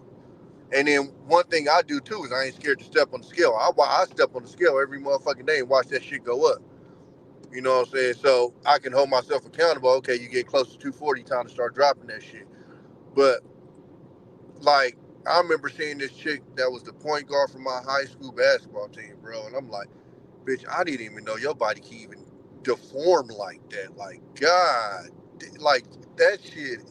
It is crazy how like a lot of these people, if you see like you feel me, high school pictures and shit, like they don't even have the frame to be as big as they fucking become. It's damn near like they forced that shit on themselves. It's not like this you see they high school pictures, they was always a big person. Some of these motherfuckers was like one of my best friends, like her body was so motherfucking just solid in high school. And that shit For the just look most part, crazy now. Tommy, for the most part, with the people that play sports and even the girls, like the girls that run track and play volleyball, soccer, for the most part, even when they get older, they still want to continue to have an athletic body. I noticed that for the most part. Well, I mean, it depends because they got to keep it up, and that's the problem. Is what you saying? I think generally is right compared to like the people that don't do it.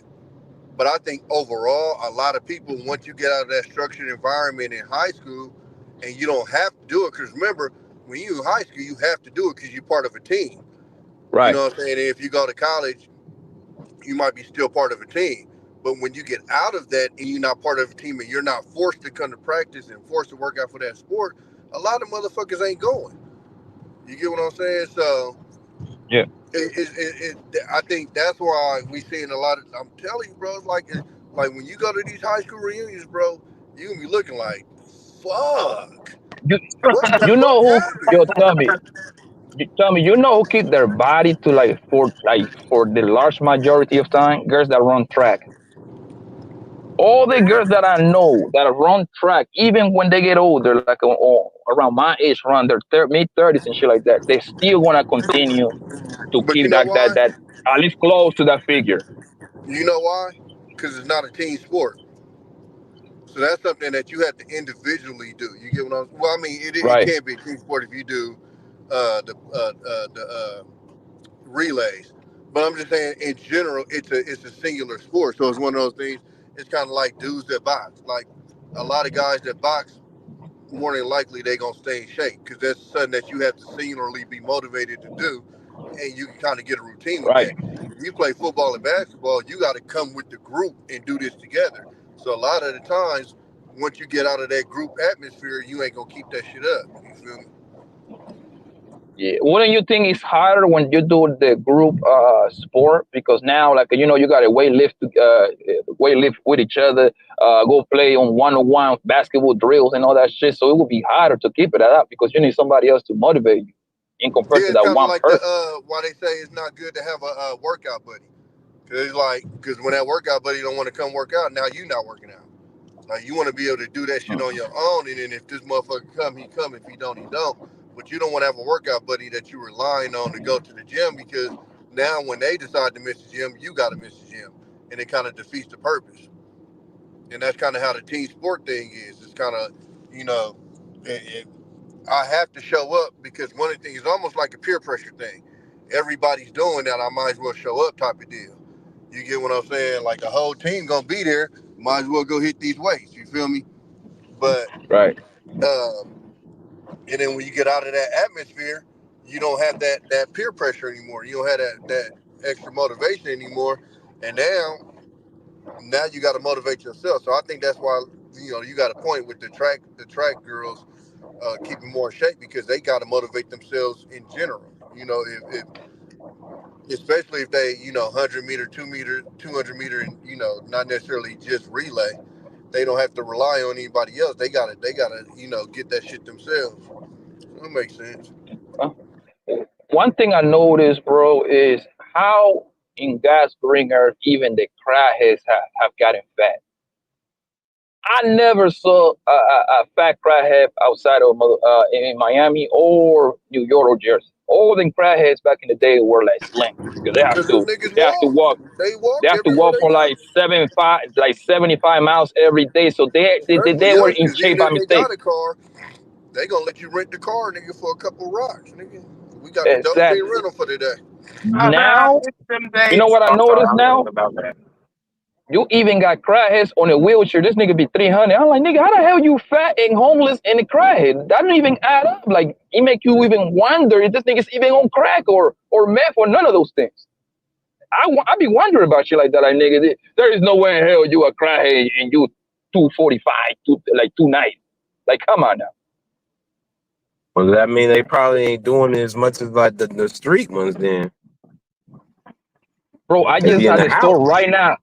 I just walked in the store right now, my nigga. It was this nigga got the sign and everything. This nigga was about 380, my nigga. I'm like, nigga, how the hell you on drugs? Like, you this big? I don't even know if niggas even smoke crack anymore, to be honest with you, nigga. I literally don't know No, they on that. sell crack. They on that fetty. They on that fetty.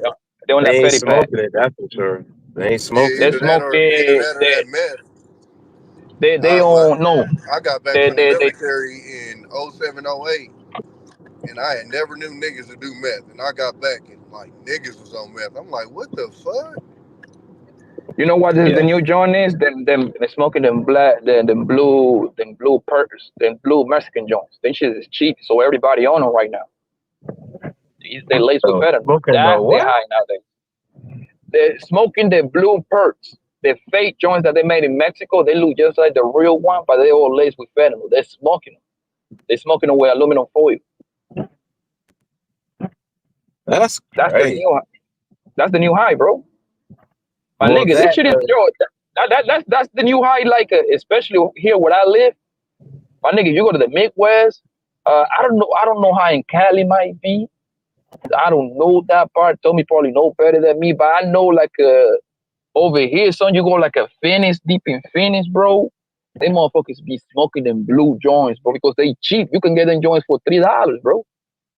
So obviously, all you have to do is sit in the corner, get $3, and you go get a pill and smoke it. Yeah, I haven't seen. I don't be outside like that, so I don't know what they smoking. Yeah, I'm about to do a documentary, nigga. It's I'm real close to do. There's a lot of cokeheads and the meth heads. That's what I see up here. Yeah, but the folks that used to be the dope dealers, they became zombies. A lot of big pushers I haven't seen. The coke is more for like the people that can afford it. Coke ain't cheap. Coke is usually your regular doctor be doing coke, your lawyer be doing coke, human resources manager, coke, nigga, $220 an able. You need to have some money to fuck with coke, my nigga. I'm telling you, what the shit that people fuck the most is meth and the blue perks, the Mexican joints. Yeah, that too. They smoking the pills too, but yeah, there's a lot of cokeheads up here, bro. On the low. People I grew up with them became coke kids. They used to be out here selling. They became coke heads. Yeah, but they need to have money to support the habit, though. They need to have like some sort of job. It's co-expensive. Yeah, well, I mean, I guess it's a lot of money up here, like people saying, because there's a lot of coke kids up here, bro. A lot. I mean, like they're high functioning, like you saying. They ain't like how crack was. We used to think smokers everywhere. I don't really see that no more. But they off something else. It ain't off no crack though. It ain't nothing like it was as far as the dope game. They shut that down a lot. Yeah, but most crackheads, you was functional too, my nigga. Like a lot of people don't see that. Yeah. It was a lot of people capping from us going to work, bro, and That they used to get a little hit, go to work, and go back home and go to sleep and do it all over again the next day. Most people are functional crackheads. The people that's hooked on them shit. Yeah, you could tell. The Well, people, the you people could that you tell see the on the high street, functioning. right? The people that you see in the street, that's the people that hit rock bottom. That they Right. already went through all the levels. They already went Yeah. through the level like of losing their home, and then they got Extreme. kicked out by their parents, and they got kicked out by their baby moms or baby daddies. They got kicked out by their best friend. They already burned every bridge. That's the Yeah, people you see. they hit the extreme. Yeah, they hit the extreme. Absolutely. The ones that's out in the block, like you said, they threw it all away more than less. Or they want to be able to do what they want to do and not worry about nothing else. Those are the ones on the high function ones, to Blanco's point. They go to work, take a few hits, or they stay in the house. They get their supply, they go in the house, but they ain't on the block.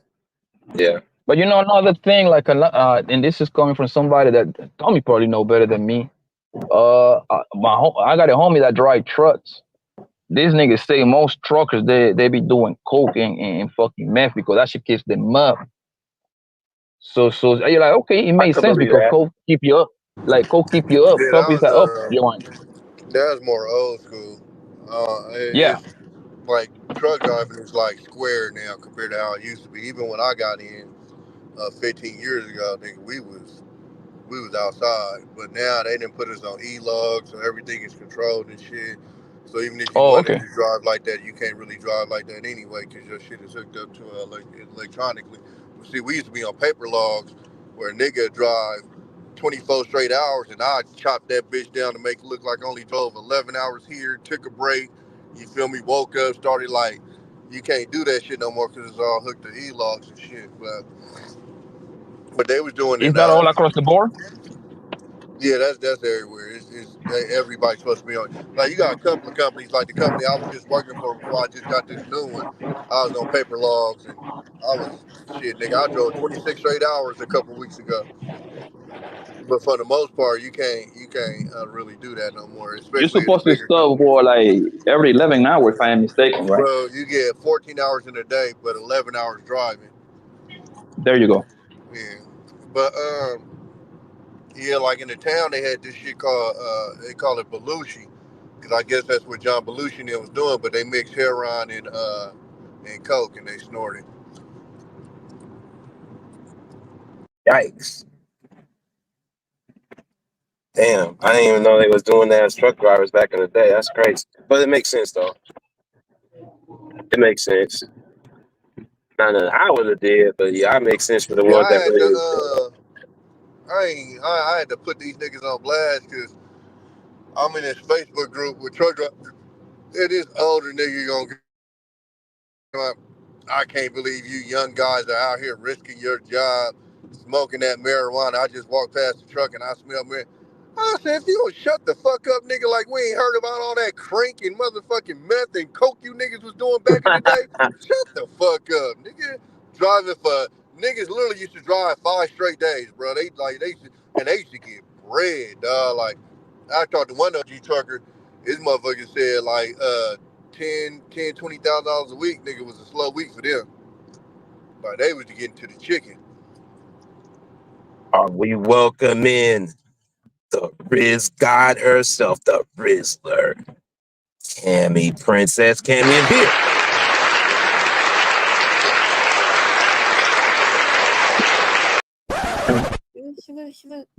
Young lady YPB, lady album in the building. What up, Cam? Hey, hope all's well, Poppy, Tommy, Ray, of course. How are you, girl? I'm doing okay. Kind of chilly here. Good. So have the heater on. Good. You ain't out here causing trouble?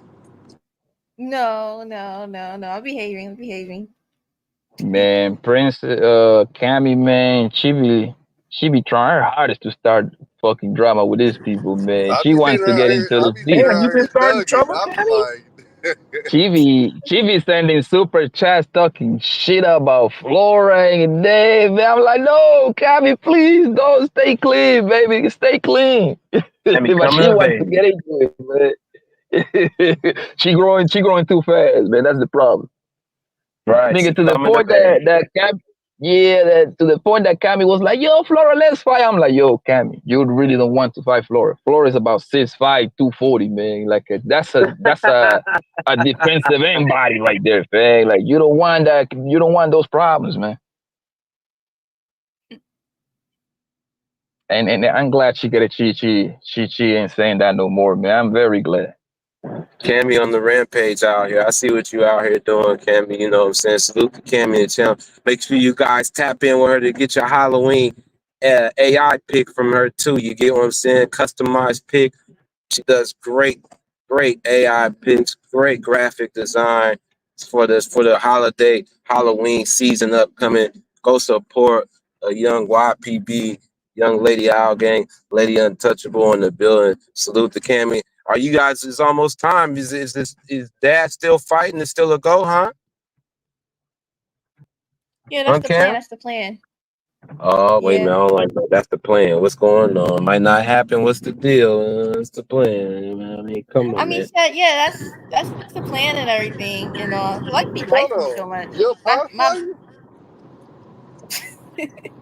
Yep. yeah, that was the Who your pops fighting? Arnold.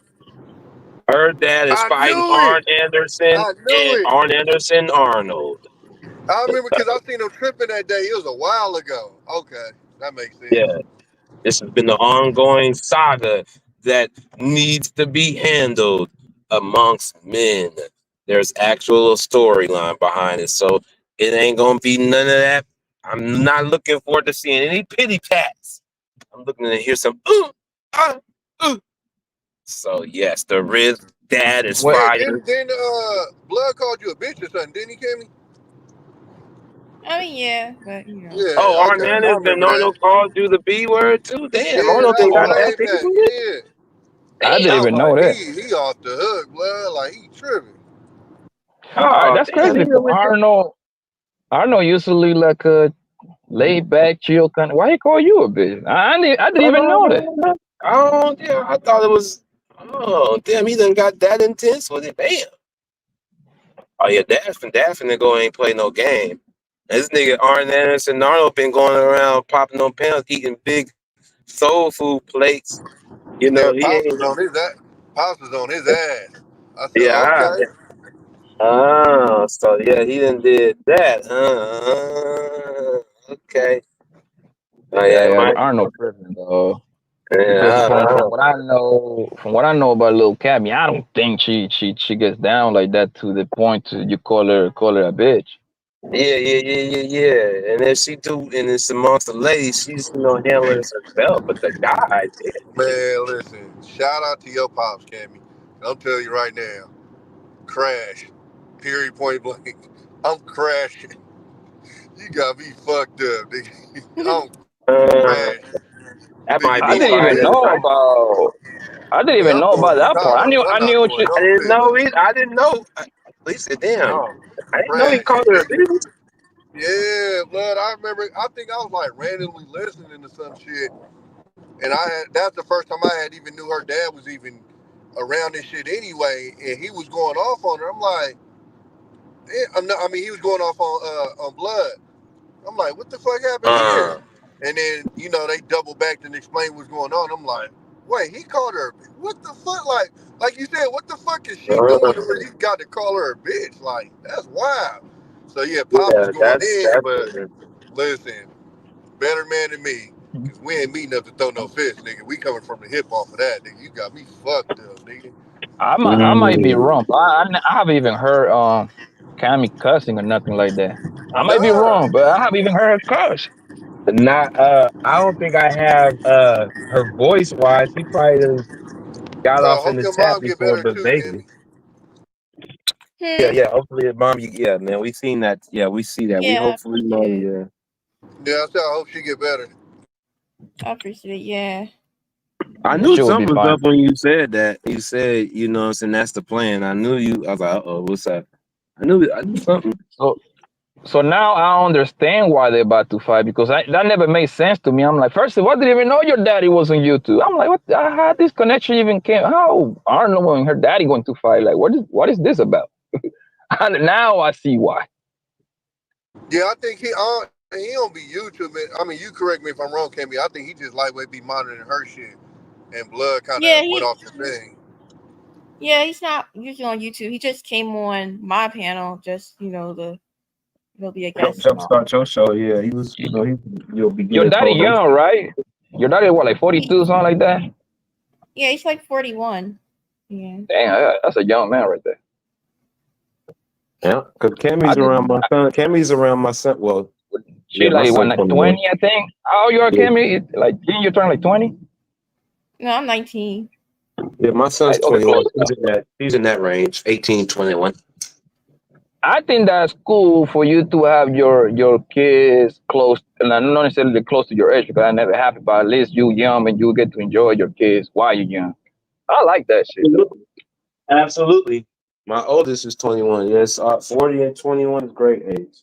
Like You I got still my energy. I be going to the park with my kids. I be running. I be like rolling around that grass with them. You know what I mean? Like I don't think you can do that. I don't think when you like 50, you got like a 6, 7 year old kid. That shit look crazy. You don't got no no energy to do nothing with your kid. No chaser in the building. Salute to Zyrex. I'm very intelligent for the super chat. Let me ask you two a question, and this is a good question for y'all. I seen something on the gram, and this dude mentioned about the this generation and how they view, to Blanco's point, when you say 40 is younger now, but back in the, a lot of these youngsters think that 40 is old.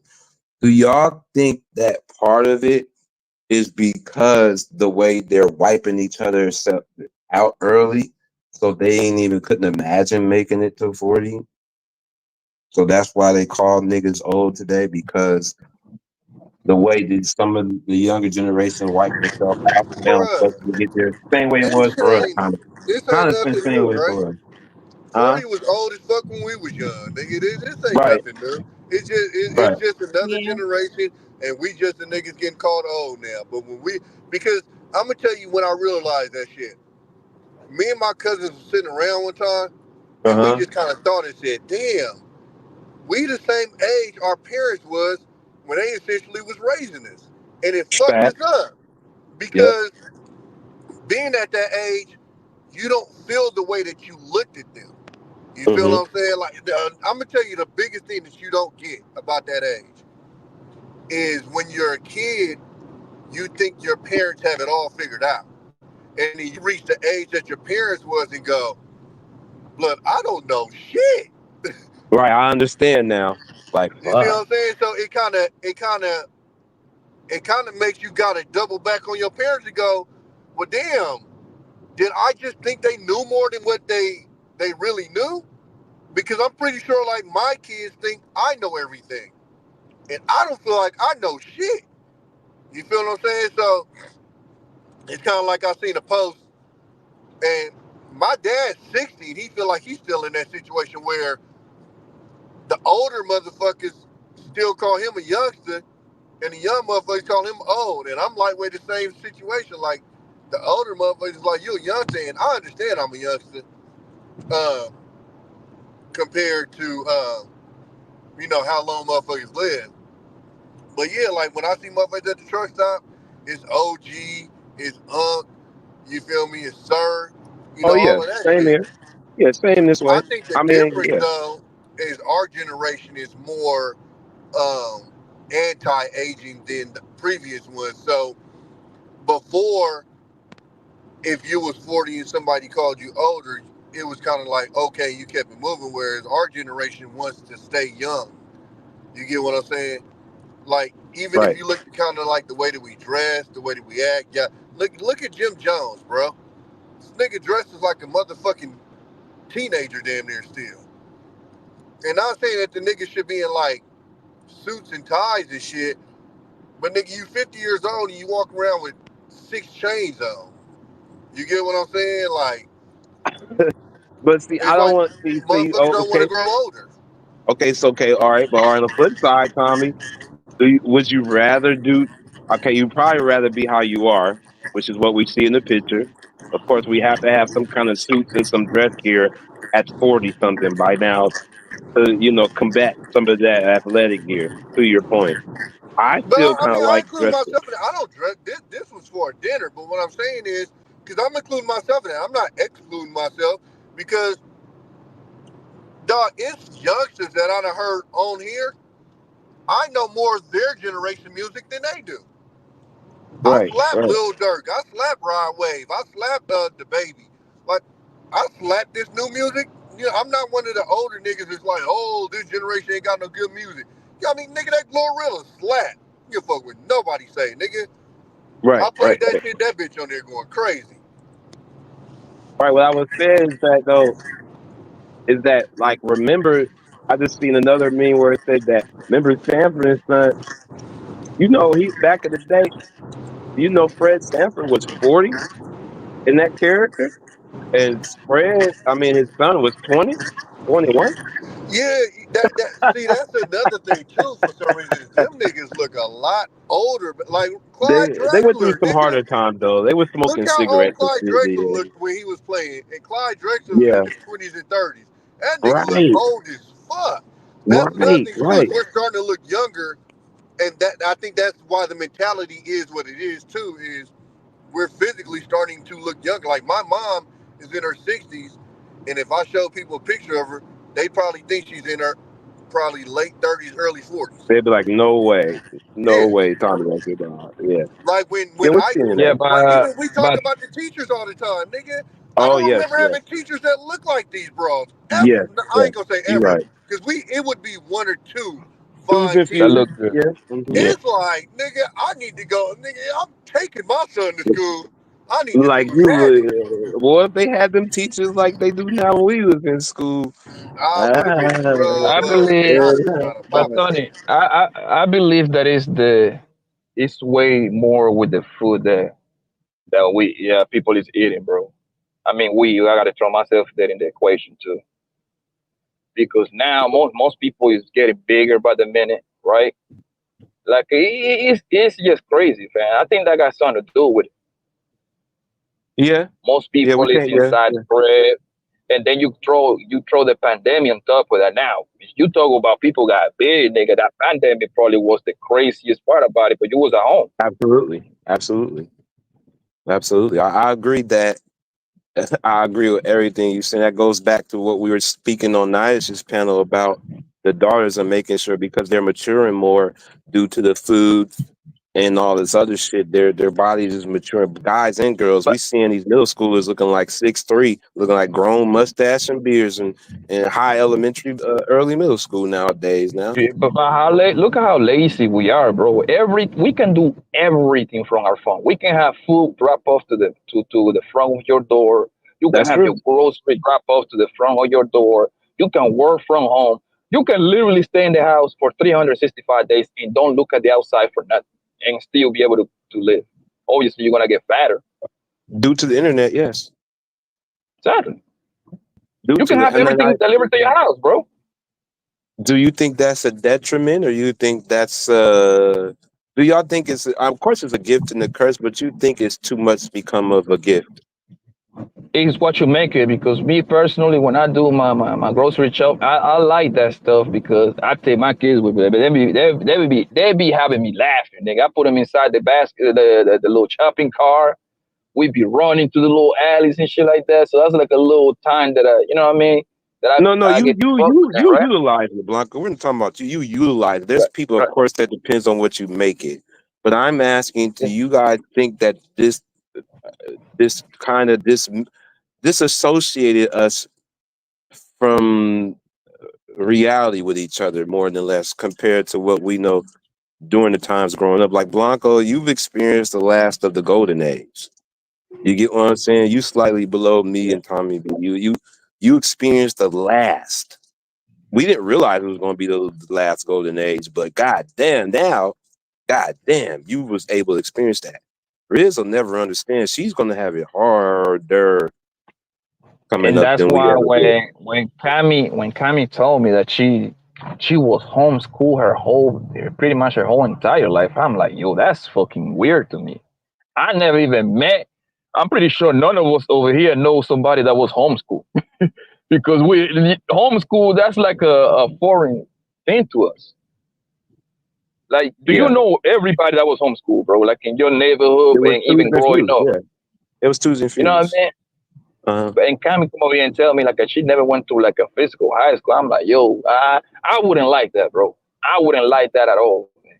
I enjoy every bit of my middle school and high school situation, fam. Man, you know what I mean? I was lit. I like to talk with the girls. I like to play basketball, football, all kind of shit. I like to talk shit. I like to fight. So all that shit was gonna come with it. Yeah, my high school right? experience was great. Yes, every year. Yes, I agree.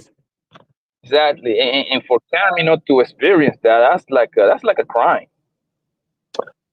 Yeah, but if it's done, I mean, yeah, as far as in physical interaction with different types of folks alike, yeah, it could be viewed that way. But if you homeschool right and teach right and don't make sure she's solely isolated to the home other than just being homeschooled, I think it could work out. No, but that's not good, bro. That's not good at all. Yeah, I'm not Because at some point, you got to go outside and face the world, and you ain't gonna have high school, middle school. Is kind of like you kind of like in training to start like interacting with people, learning your people skills. You see what I'm saying? You need to have, in order for you to get around life.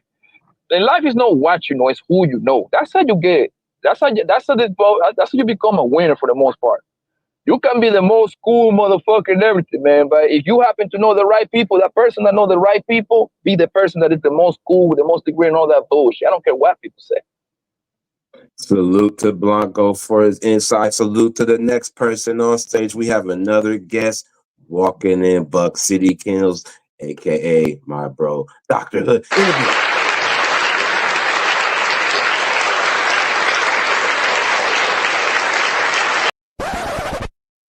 Salute to Buckboy CEO, aka Dr. Hood. Yo.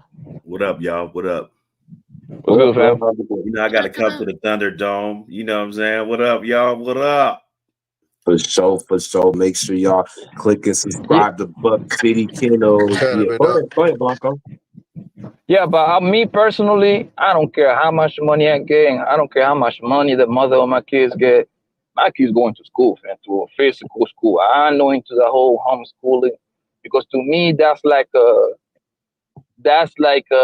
kind of like putting your kid in a bad position, and most likely that's like when social awkwardness come from. So do you disagree when COVID came around to be homeschooled, or was a firm pro advocate of being like, we gonna just stay in the house? You didn't mind it then, though. No, my kids going to school, fam. Sorry. Okay. All right. You need to interact with other kids, man. You need to learn how to deal with other people. You need to learn how to deal with adversity. All of that all comes in play. Think about it. When you were like on your 20s and you got to face the world ain't fair. Only people be asking for fairness. There is no such a thing as a fair. You know what I mean? Fair world, right? You got to go outside. At some point, you got to face it. How you gonna do it when you've never been outside? You being isolated from the world. That's because you come from the last part of that golden era that was outside, like I was talking about. Man, let's talk about that golden era, though. What you got to say for my bro, Dr. Hood, one of my bros? It's always going to be some type of controversy with me, right? Okay.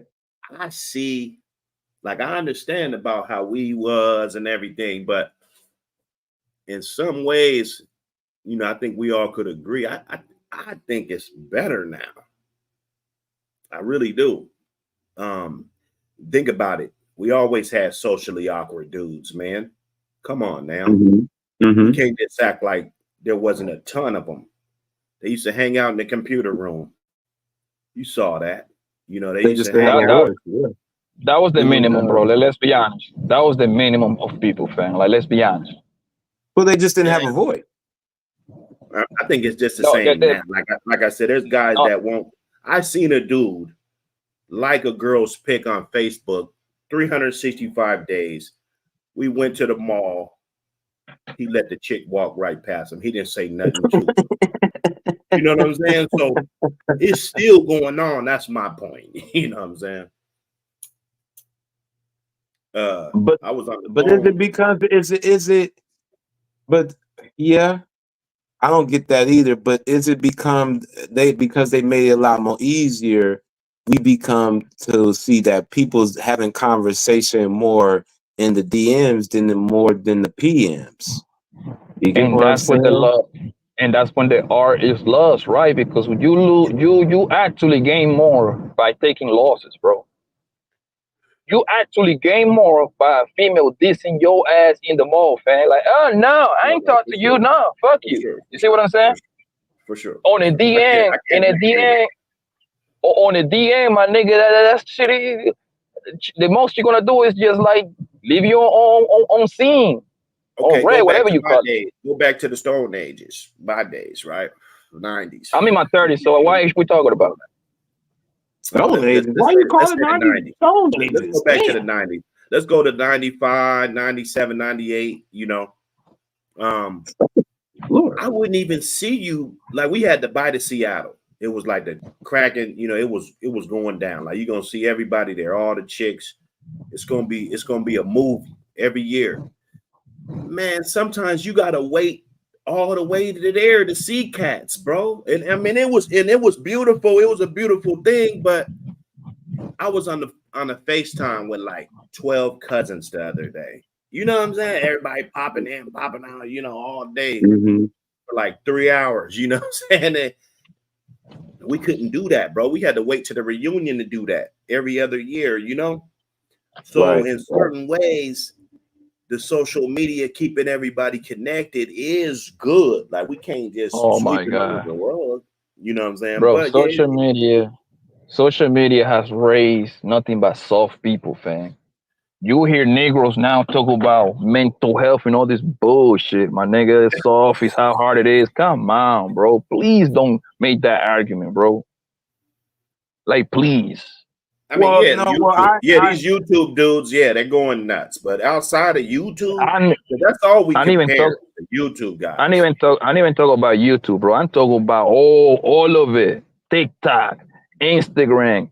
A lot of these motherfuckers that grow up with only the social media, so they soft, man. They cry. Everything is hard. Mental health. This niggas even know about science now, zodiac science and all that bullshit, my nigga. Like, bro, that sounds crazy, man. Like the social media have taken away a lot of the men and women interaction because they made it so easy. We got the dating apps, right? You got the Instagram. Instagram pretty much is like a dating app if motherfuckers know how to use it. Most people know how to use it that way, right? And it just bro. When it comes to relationship between men and women, social media have put pretty much men in a bad position because a pretty woman going to win, and especially she know how to manage her, but she's going to win. You see what I'm saying? Because she can think about it. Well, how do you think that catfish shit is so popular? Because of fucking off the internet, bro. I think it's doing that back in the day. Remember Friday? Like, man, you look more like Freddie Jackson. You know what I'm saying? Like, well, yeah, catfishing was always a thing. Catfishing been going on, bro. That's all. Yeah, how can you do catfish? How can you do catfish in the 90s, bro? Easy, man. I talked to her on the phone, and I meet her at the mall. She's a totally different than what she said on the phone. Or back in the night, oh man. Okay, you know what? Yeah. Okay, I give you that, but Tommy, you know what I'm saying? Most people wasn't on goddamn party line, bro. No, see, we all outside. Poppy, this what you missing, Poppy. I wasn't on the party line that much. I ain't gonna hold you. This what you missing, Poppy.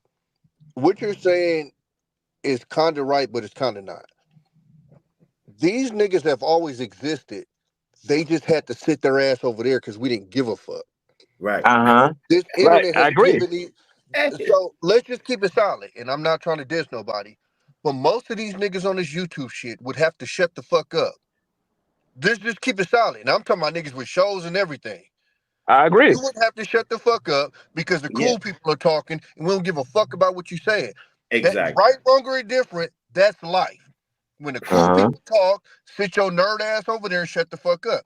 That was the go dunk a basketball or some shit. You know, so do something. What has happened with the internet is now they don't have to, because you can't stop me. I got a microphone and I got a camera and I can get my side out. And I'm not saying whether that's a bad or a good thing. I'm just saying that's what it is. And so now it seems like it's so many more now. It's not that it's so many more. It's the fact that we actually have to hear them now.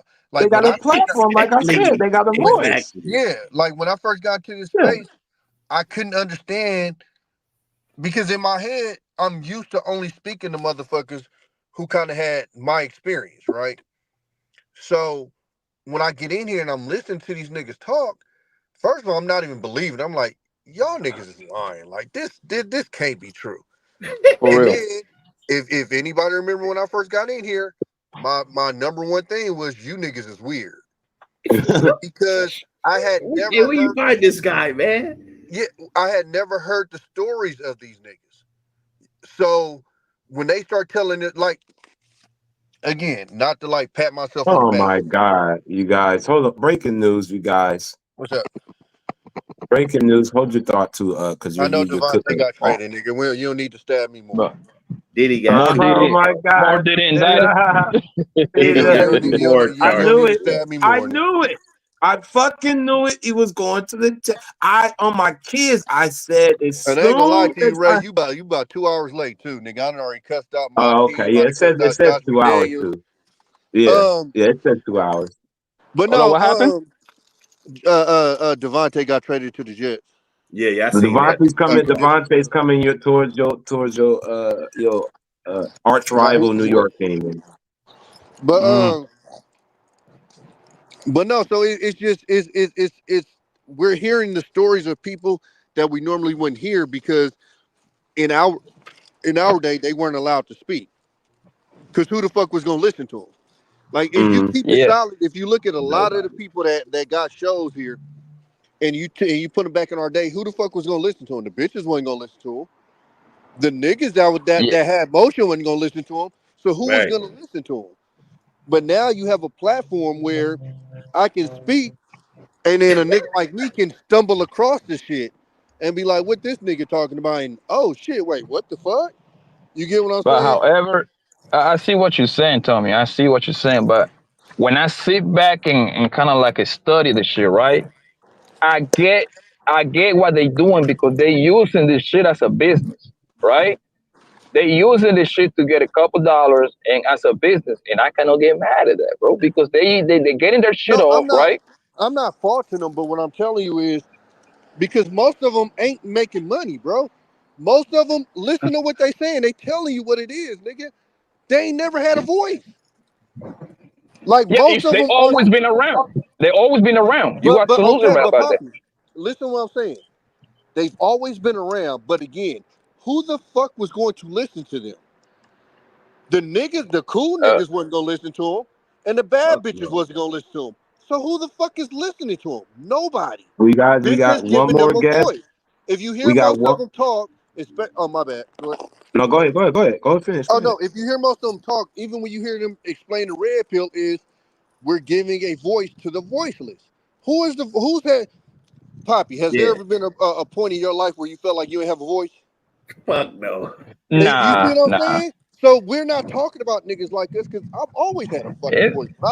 We got biggest composition in the building.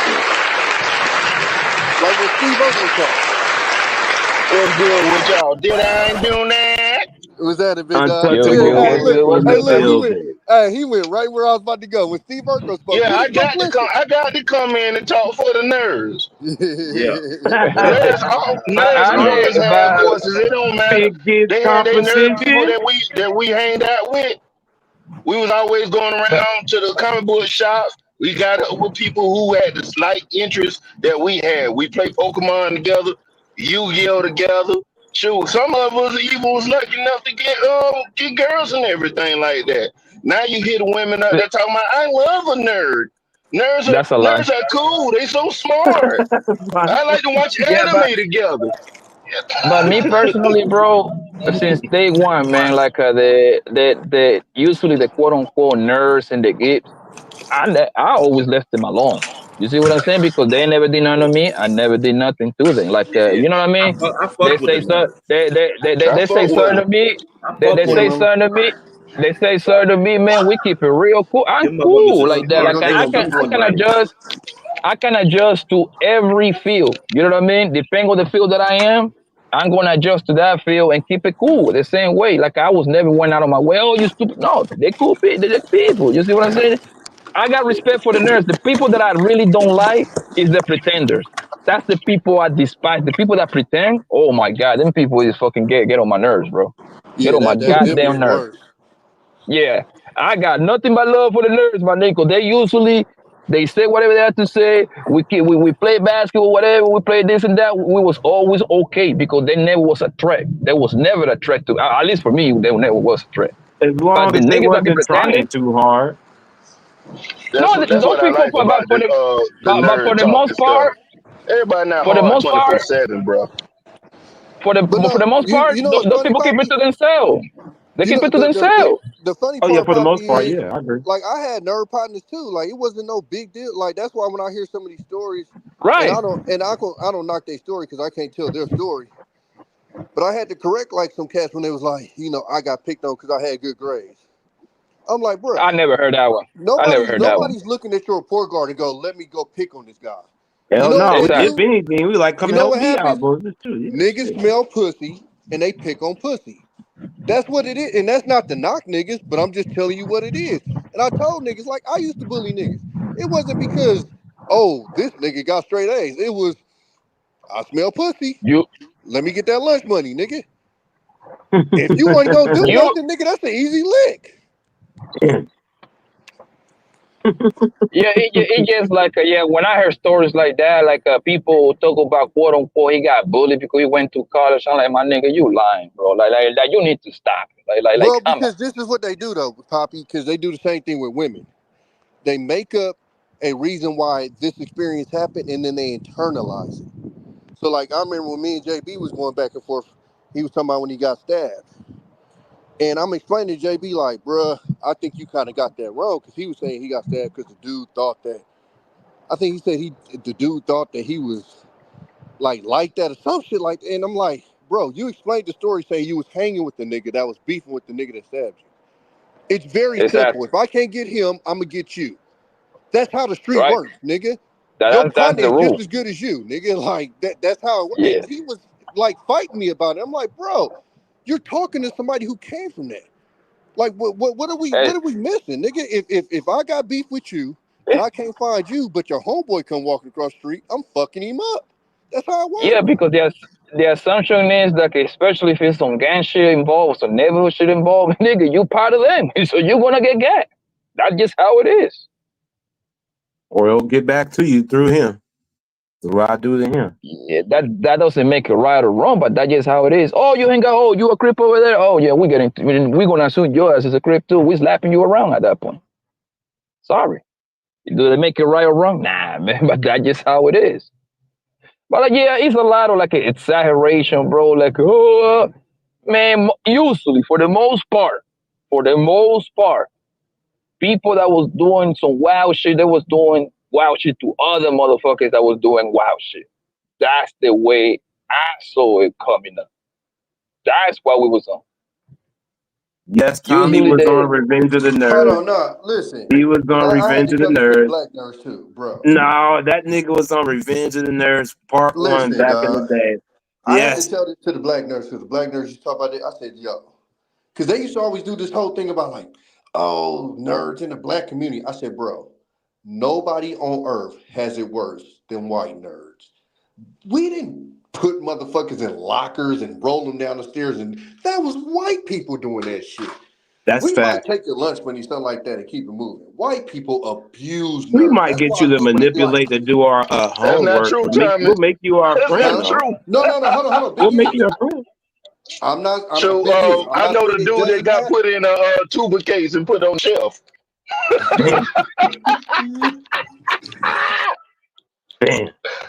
Y'all wasn't in the band.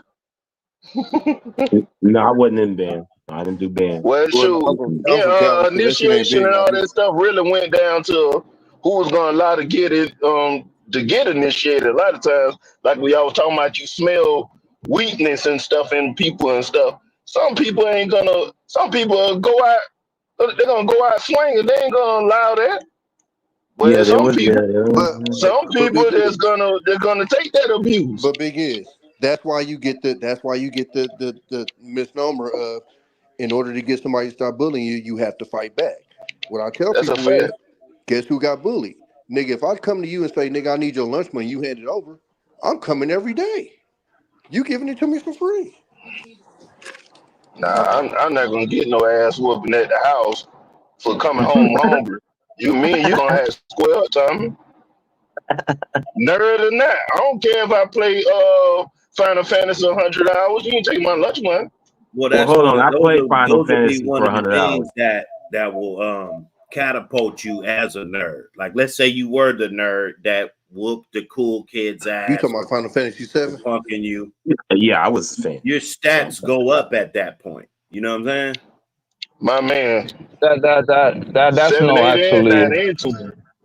Yeah, that's But not in actually how school, it is. I'm Like talking about you school. smacking around, so nerd ass nigga, your points do not go up, my nigga. You need to go press another nigga is about that life, bro. No, I didn't say That's that. not I how said it is. the stats as the nerd goes up. See, when you're And a doing lot of shit like thing, that, because that's what and the a lot cool of kids are time, doing. a lot of times people get confused with a nerd with a guy that just happens to be cool. It's usually a lot of niggas that just cool. They're not into no gang shit. They just cool niggas. They just hang around with the niggas that be outside, but they're not Even really into the even whole gang even shit. the shit that they be describing though, that be confusing me. Like they'll be like, because I watch anime, I'm like, I knew niggas that watch anime that wasn't necessarily nerds, or I got good grades. Nigga, I knew niggas that was the quarterback of the football team that had straight A's. Like again, it's like some of this shit I think they make up in their head and then they internalize it, and in their head, that's what it is. Like I knew niggas that did shit that would be considered nerdy, but I think nerd and like dweeb or whatever, I think those kind of get mixed up. But I think the part that kind of takes you from like nerd to like what I think we're explaining is like the nigga that like would go, like I remember it was niggas that was like, bro, you in high school, why are you picking your nose and eating your boogers type shit? Like, that's weird shit. You feel what I'm saying? Like it was never. That's why used to get frustrated with these conversations. I've never seen anybody like activate on somebody because they got good grades or because they were smart. You get what I'm saying? Like, and that's the narrative that I be hearing from a lot of cats. I'm like, Because it's a lie. That's in why. my You don't have experience, to I've even think never seen about it. nobody do that shit. Now, again, I'm not gonna say that motherfuckers was fair because, like I said, like I tell people, junior high school, bro, is when you got a bunch of boys who are coming into their own with a bunch of fucking testosterone pumping through them. It's no different than But like when you go into the wild. What do you see them little cubs doing? They fighting each other. It's no different. You put us in a school. It's a group of us. We're naturally going to find out who's the fucking, the pecking order. Right. And the top of the pecking order is going to peck on the bottom of the pecking order. It's fucking nature, bro. I'm not saying it's but fair. It is what it is. Later on in the streets too, I'll raise up in the hood, so a lot of dope boys and stuff like that. They used to give a lot of the nerd people that went to school passes and stuff like that. No, for They're sure. like, hey, don't be out here like us. Yeah. Yeah. Man, Well, sure, that's a you fact. doing That's a fact. you might smoke a little weed or something like that, but you ain't on these hard drugs and stuff. Just stay about your business and make it. and A lot of people then don't tell hear them niggas to leave you the stories fuck like that. alone. Yeah. If you But locked shoot, in you like that, they'll still tell if niggas you to leave you the fuck alone. it just depends on if the street starving if you gonna get picked out of the litter. Yeah, and see, that's why, like, because me and AM went back and forth over this, and he's just like, oh, you go after the ones that's gonna fight. And I'm like, bro, that don't even make sense, nigga. Am I gonna go after the easy target or I'm gonna go after the hard target? I'm going after the like, it literally makes no fucking sense. I'm going after the easiest target. That's just fucking nature, nigga. If I see you and I don't think that nigga gonna fight back, yeah, let me get on him, nigga. Nigga, your pocket's about to be rabbit ears, nigga. I need everything in there. That's just what it is. It ain't fair. It's what it is. Again, the top of the pecking order is gonna peck on the bottom. That's just what the fuck happens. Damn. Oh, I've I never got seen a some good nigga shit go, for oh, you I guys. think I he gonna just fight back. saying. Let me go Well, get him. the lowest of the totem pole, it don't matter where you are. A man that won't defend himself, that's the lowest of the totem pole. Period. Yeah. You know. Yeah. Yeah. Now when you now there is a way of like overly doing shit or whatever, and that's usually like the pussy niggas that, you know, if they want to feel tough, they'll go find the smallest. Because that's the misnomer that I hate that a lot of people try to push. One is, oh, if you hit a woman, you a bitch. And nah, I know niggas that'll hit a woman that'll beat the fuck out of you. And the other one is, if you were a bully, then you was a bitch. I know a whole lot of bullies that will beat the fuck out of you. Like, it's this misnomer that just if you do this one activity, that means that you won't do this, this, and this. It's fucking bullshit. Everybody take an L at some point. It's very simple, bro. Absolutely. If Mike Tyson's taking L, who the fuck Everybody. am I not to? I don't got jumped like 3-4 times. Trust me, I done 2 L's. There is absolutely nothing wrong with taking an L. If you outside fucking around, you going to take an L, nigga. I've been shot, nigga. That's an L. You know what I mean? I That thought my happens. It's motherfucking going to happen. I thought my older brother, this nigga was fresh out of San Quentin. This nigga got me in the corner and beat the fuck out of me. Nigga, all I could do was curl up, nigga. I just ate him. I don't know what the fuck was going through my head. That's back when they could lift weights too. This nigga came out swole, nigga. Fuck me up. Yeah. Yeah, but like you say, man, the internet, right? But at the same time, you gotta take everything with a grain of salt over here because you gotta understand they preaching to a larger crowd that is probably kind of similar to that. I believe a lot of these niggas be lying just so they can sympathize with these niggas because I never heard in my 30 plus years of life niggas gladly be saying, "Oh my god, I'm a nerd and I was getting all the honeys at school." I like, no, those two things don't go together, bro. Those two things don't go together, fam. Poppy, I remember when Hemp had that show with the fat niggas. Granville was the only nigga that kept it solid. All these other niggas was super players. Oh no, I had all the. When Granville got his ass up there and was like, "Well, I don't know about all of y'all niggas being this was my experience." It made all of the niggas sit to bring up. Oh no, I wasn't saying that. No, that's exactly what the fuck you were saying, nigga. You niggas literally were saying you got all the hoes. There is no place in this country where the fucking fat nigga got all the hoes. It just didn't happen, nigga. But you get these niggas on the panel, and everybody but Granville had these grand stories about how they got all of the hoes and da-da-da-da. And then come to find out, it's niggas that was getting leftover hoes and this, that. It was just like, so yeah, that's what a lot of this shit is I'm somewhere where people don't know my past, so let me just go ahead and remake my past. And that's why you gotta pick and choose, man. What to answer, what not to answer. He getting leftovers, period. You know what I'm saying? If you out here 30 trying to find something to cuff, bro, it's leftovers, B. No, hold on. No. Let me tell you, no, because this is different. I'm not talking about leftovers like that, because you're right. I'm talking about leftovers like the bitch got like 3, 4, 5 kids. Yeah. That's all he was pulling. That shit is salvage title. And the bitch wasn't trying to have his kids. Like, not only did she come with these kids, she was specifically not trying to have his. And that's why you gotta type shit. You gotta pick and choose what to answer, what not to answer, man. I just be listening. I'll be like, okay, man, I'm gonna put this in my backpack. Yeah, man, you talked about it a lot of times, Poppy. Like, yeah. And what I told you in the past, we are the weirdos in the space, man. Yeah. We are the awkward people here, man. I'm gonna Let's tell be y'all honest. the funniest part too. Me and Poppy talk about this all the time. Wait, before you go, Tommy. Before you go, Tommy. Go ahead. Salute to you and Cali. Real quick commercial break. Just to dispel a myth how it goes on the West Coast. For y'all that don't think that the black and brown don't get along, they parties, and this is in Compton, California. It goes down.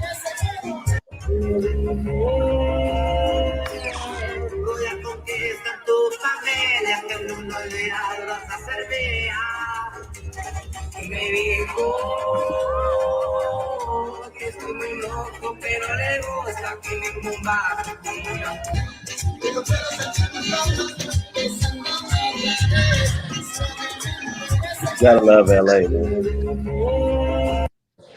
That's just to Hell yeah. dispel a little And it's still thing. warm out here. You get what I'm saying? So, there is the other side of that too. That was just a commercial break. Salute to Tommy B. We West Coast over here, but salute to Tommy B and Cali over there. That's all. Carry on, carry on. But We no, I got was more. saying, I just need to know. the biggest part that you can kind of tell when niggas be lying is when they start trying to, talk like the street stuff. And I tell people it's like I was in the military. If I started acting like I was front line, niggas like Aaron, niggas like Mandrell, they'd be able to hear me and call me out. Because there's certain details and shit in that I wouldn't know. There's certain shit that'll be That's a fact. missing that I wouldn't know. And so like when a lot of these cats are trying to talk street shit, a lot of us be laughing because it's like I could tell you got that shit from like a movie or some shit. Like I don't know how many times I had a conversation with niggas. I'm like, bro, half the time we was out there, it was boring as fuck. Like I'm be real, like niggas be thinking like it's drive-bys every other day, and nigga, half the time we was standing out there on the corner waiting for a knock, nigga, drinking them. We called them hand grenades, them 7-Ups. They used to come in the glass bottles. Nigga, drinking them shits, throwing them across the street, breaking them. Nigga, going to the abandoned warehouse down the street, breaking. Like we was just posted up on the corner, like bored as fuck. It was like all of this it was action niggas be trying to always, talk. and it's always about $1 for them 90% of the time. It always was about $1, man. That's it. And listen, $1, go buy some Jordans. I'm gonna tell you the biggest part that I be seeing, like niggas, like how grimy that shit is, nigga. Like when you done had a motherfucking sack in your nuts, nigga, for 2 days, nigga, no shower, nigga, because I'm not leaving this motherfucking spot, nigga. I'm not leaving this spot, nigga, till all this shit gone type shit. Like niggas don't know them details, blood. Like that's why I laugh when motherfuckers be talking about selling drugs is the easy route. Bitch, for who? That's why. The only way that shit is easy is on It's the movies, stressful, nigga. man. That shit is not fucking easy, my nigga. Nigga, 20 Period. minutes late and shit, you panicking and shit. Like, man, where the fuck you at, man? You gotta worry about police. Number one, you gotta worry about the normal civilian, and you gotta worry about the sticker niggas, and then you gotta worry about your goddamn peoples around you. Yeah. So you on plenty worry mode 24/7. But that's what I'm saying, bro. Like that you gotta like you gotta pick and choose, bro. We used to see where these niggas stashed the shit when we was little niggas. If the police came over there and them niggas ran, nigga, oh nigga, that stash is ours, nigga. If them niggas flipped and walked off and went to the store, said, oh, that stash is ours. Like, nigga, we was like, it's details, nigga, getting chased by a dope fiend, nigga, because you sold this nigga some motherfucking a soda, we call it a soda rock, nigga, some baking soda. Baking soda. You take baking soda, you put that Orgel on it. You feel what I'm saying? Like, nigga, and you gotta run, nigga, or motherfucking pop this nigga in the leg, nigga, because this nigga trying to chase you and shit, nigga, because you done fucked around and sold this nigga soda rock, nigga. Like, it's details that I'm saying, like, when you hear these niggas talk, it's like, bruh. And I done hollered at niggas, East Coast, West Coast, down South, mid, like, it's differences, but it's the same. So it's like when niggas talk. Yeah, it's going to be the same experience no matter where you are in the country. It's going to be the same. The only thing that changes the projects or, like the neighborhoods in Cali is different. Y'all don't got projects like that. Yeah. Y'all got houses. Yeah, exactly. We want to be the same scenario.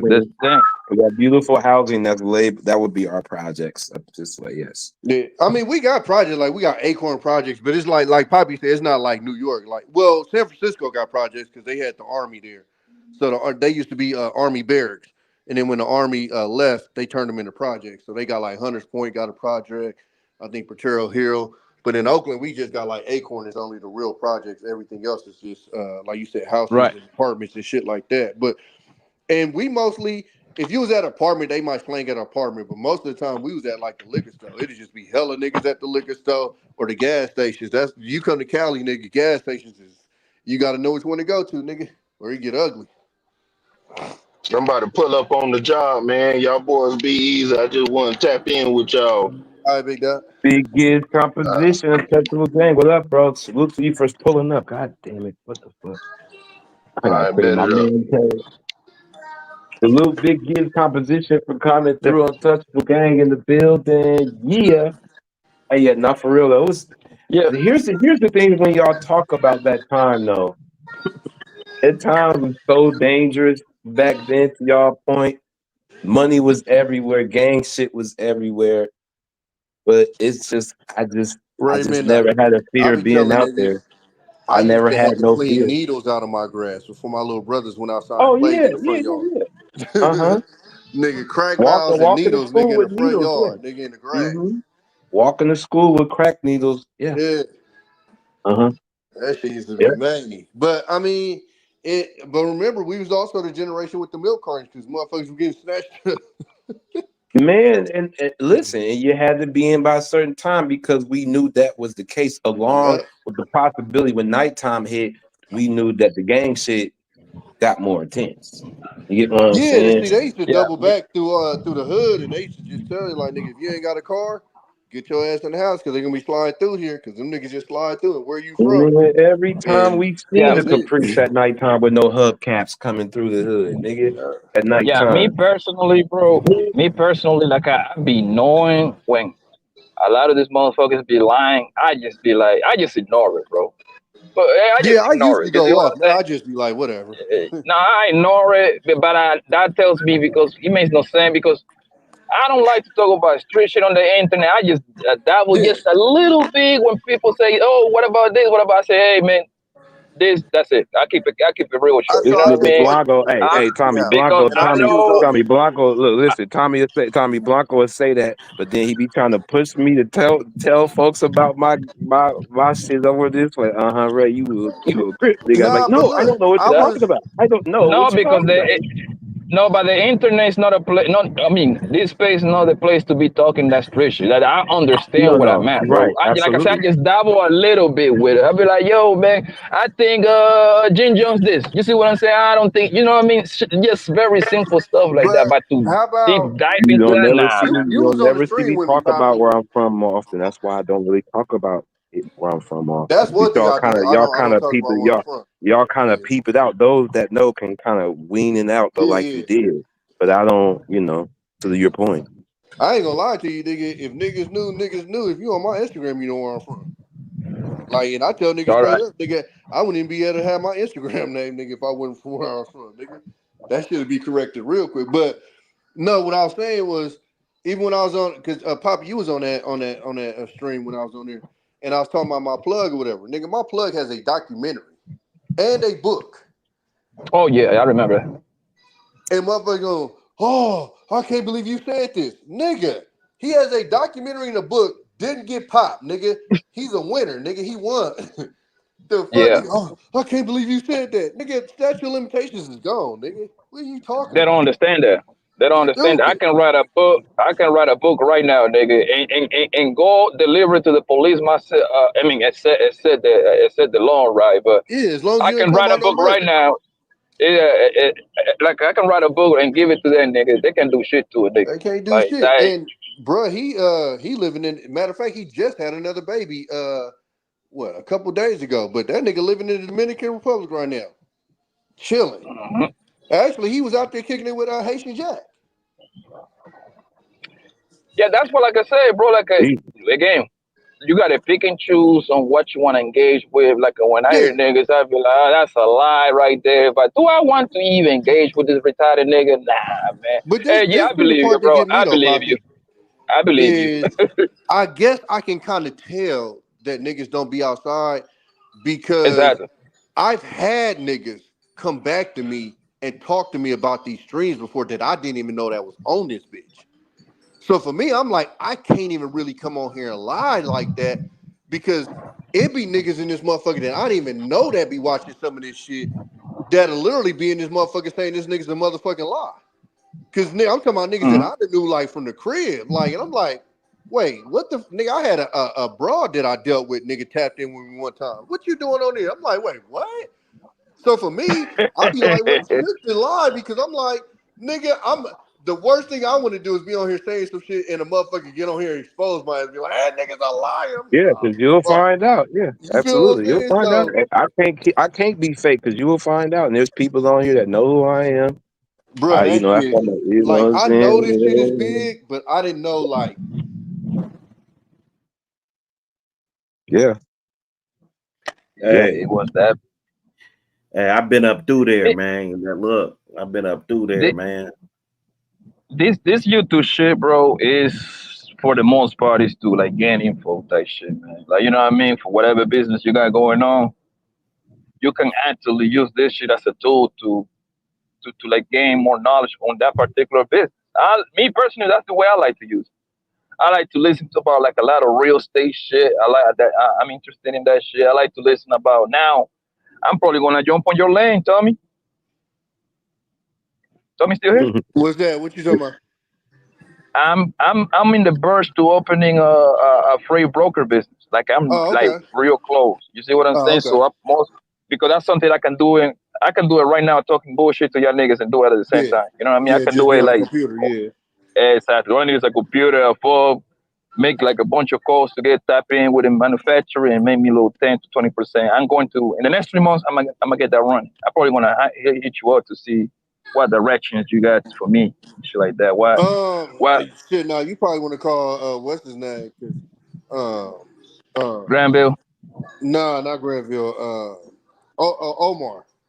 Omar, yeah, yep, Yeah, yeah. Omar I know a lot want to about that schedule with him. shit. I got to tap in with him. Like I gotta just get a hold of him.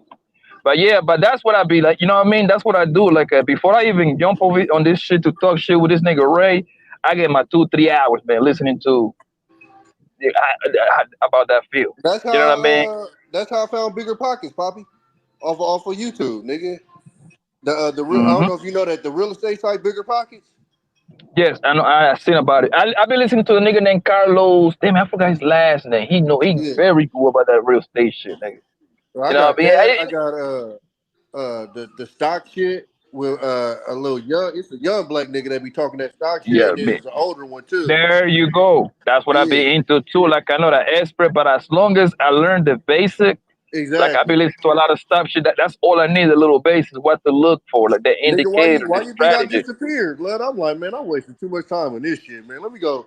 I'm And gonna go that's back to it. what I was doing before, because that's what I was doing before I Eh, even found this space. Was I was either real estate or I was like literally I got on this motherfucker and said trading stocks 101 from the beginning, and it started you know off what's with this is what a stock is and all that shit. So you know what's crazy, Tommy? I end up over here by mistake because that's the info I was into on YouTube, like in 2021, 2022. Nigga, like stop some way somehow I end up in the manosphere. oh, nigga, I No tell you, I bullshit. got here. Motherfucking World Star Hip Hop, motherfucking Kevin Daniels, that motherfucking video that went viral. It was That's what music got and me Kevin here. Samuels. Yeah, That my algorithm what just was that spun shit that way. called? The one where we Or the talked to average at regular, bets. average at best. That's what Yeah, got me. average at bets, yeah. Yeah, That's what got me I've over had here, nigga. same I here, didn't even know same. this shit existed. Yeah, I ain't none of these niggas existed. None of that shit, nigga. but if you use Average the at best. YouTube shit on some on the lane that you tryna whatever is that you're doing in life, bro, and you start looking information on that field, this shit can help you. Like it can give you pointers. Like even if you have a little small business, just on that field, man, he tell you the tax form, how to properly file your business, all that. It help you. Yo, how you have to pay them a CPA, nigga.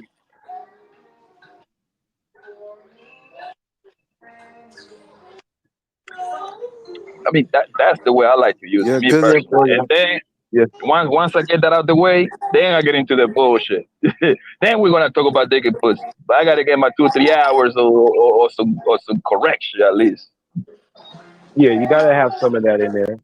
You gotta have some informative stuff in there nowadays, especially. There be some good stuff on there to tap into on there. To your point, them Yeah, I'm folks be about to Mm-hmm. get giving my ass to game, bed, boy. y'all. I just got off of work. I'm out with y'all niggas later. All right, Tommy My B, guy, you take care. All right, for sure, yo. salute for pulling up. Salute for pulling up. Oh, no trouble, Good my enough, nigga. for sure. And that's why, bro, from the research that I did, the people that make the most money on YouTube videos is the people that is talk about financial things. Them niggas make bread, bro. Them niggas make bread, son. real because estate, man, and financial.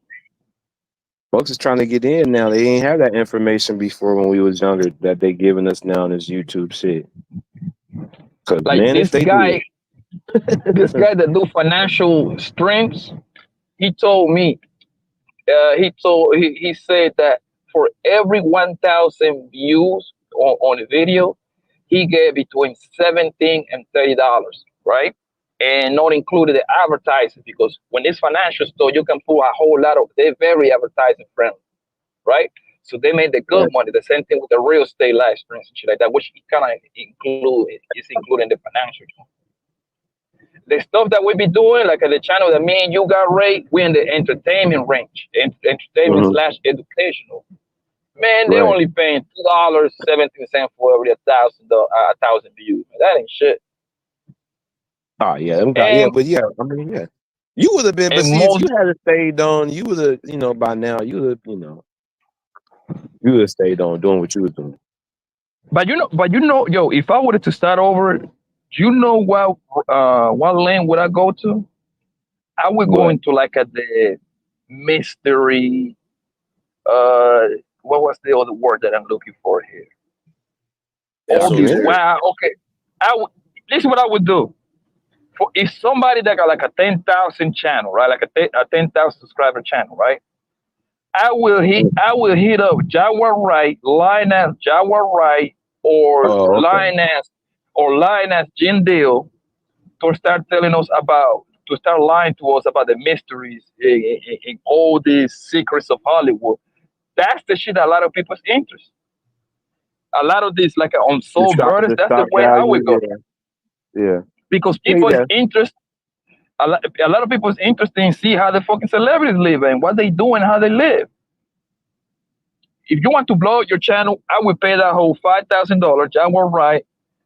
I do an interview with her, man. That guarantee you at least 200,000 views. You can at least get 30,000 fucking subscribers out of that. Well, that was what Anton's thing was with Charleston, was to do, right. That's what, that was what he, that's smart. It's very smart. Yeah. If you got, invest into your channel instantly. Absolutely. Yeah. Charleston White because the thing with Charleston White, he's going to say some wild shit. But the beauty of Charleston White is that he got something to justify the wild shit he just say. You know what I mean? Yeah, he'll have something to justify. Exactly. Mm-hmm. He'll say some real. He so he would say like, so he would say, he say stuff like, I was raping white women, and everybody gonna be like, oh, whoa, what the hell? But then he's gonna turn around instead. He's gonna give you the definition behind it. Oh no, you see, when the girl like you in high school and you run a train, I'm like, oh, okay, so that's not really raping, like you know what I mean? So he just using the raping part just to catch people attention, and then he gonna be like, exactly, man, he just baiting you in. Right, the shock value part of it, and then he'll go off and say some real. I'll be seeing some memes from him now. He'll be like, "Damn, that nigga got a point like a motherfucker." And that's why he be winning. Because now, if you got a small channel and everything under like I think 50,000 subscribers is considered small. 50,000 or 100,000 subscribers, I think that's still considered small channel. You hire that nigga, you pay that nigga. I think. What the nigga say, Blanco? He said on Aiden Ross. I see the clip. He was on Aiden Ross, the little white boy I can't stand. And there was this Mexican girl who was going around saying nigga, and this nigga must have tore her a whole asshole about what makes you think you okay saying it. And he just went into this whole soliloquy, and it was crickets. Like damn. Oh, that happened like last week. He told her from Canada. Romance, a little rapper. Yeah, bitch. the Canadian. Yeah. And he ripped her out. I was like, oof. But if you look at Charleston White strategy, it's a fucking beautiful strategy. Yeah. Because he always gonna keep his strategy is attack everybody that is popping, that got a bigger name than him. And whoever answered to him, he engaged with them back and forth. That's his strategy. It's nothing complicated. He talk shit Well, about Boosie. He it's talk about work. You ain't T.I. got it. He talk about shit about everybody. What he pretty much does is he throw 100 darts and hope one of them hit the middle. You know what I mean? So out of the two people that answer to him, now he get back and forth with him, and then he gonna continue going back and forward. It's working. To your point, his formula work. He ended up doing He ended up getting booked for comedy shows. He was just up here not too long ago, and he's doing comedy shows. That nigga ain't no stand-up comedian, but it's work. He's getting paid 10 G's, 10 to 20 to 30 G's an appearance. It's working. Yeah, and he tell you himself. Listen, he tell you himself because I reacted to Charleston White shit when I was going more often. He tell you himself, bro. Listen, I'm a character. I'm going to say, if you pay me to come over here, I'm going to say the wildest shit ever. I'm going to make your money worth. And he's letting you know right there. Yeah. So, Blanco, what you think about Brittany Renner converting over to Islam? What you think about that? That's a classy hoe move right there, man. Hoes, first of all, that hoe just capping, man. But every hoe that get ran through by this, she can't play around with that. She can't play around with that. It's 2024. People play around with anything, bro. Like, come on now. There is no rules, man. It's ironic she did that after that shit when she hopped on Charleston's lap and she called that backlash for that. We all know, that was like 5-6 months ago. We all know most bitches in the hood that have been ran through by the block. That's like the end goal right there, the religious part. They start going to church. They start wearing some long ass skirts. They start. That's when they get being ran through by the block. That's their go-to game. It's either church or Islam, huh? That's their go-to game, fam. They start posting Bible scriptures. That's what these hoes do, fam. Because they know it's always going to be a sucker at the end of that tunnel to like, oh my God, she changed her ways. Yeah. So you think her and Black China full of shit, huh? Come on, nigga. I promise you, Black China is going to be a pastor in the next 2-3 years. Mark my words. Oh, a pastor? Yeah, that's where the money at. That's where the money at. Nigga, how many times you seen a pastor that is broke? Yeah, we see that. Yeah, we be seeing pastors with the Gucci vest though. They be up there stunting now on the. They be up there stunting preaching now. Man, listen, man. If the second business that I'm trying to open failed, nigga, I'm getting me a pastor to be a licensed family. You better be that. Nigga, what? With the quickness, fam. That's where the money at. Tell me the last time. Tell me the last time that a church that went out of business. And I can do it in both languages, nigga. I can do it in Spanish and English, nigga. I can kill. You gotta have a congregation though. You gotta build up that congregation. No, you killing them if you're doing it in 2 languages. You gotta have a congregation. You just can't open the church with nobody. You gotta have a following now. You just can't go off and open the church and just hope people walk in. You better have a following. If you spitting that word, the following's gonna come. Yeah, but it's not often you building one from a ground up and that just happened now. From now, you know what I'm saying? Unless you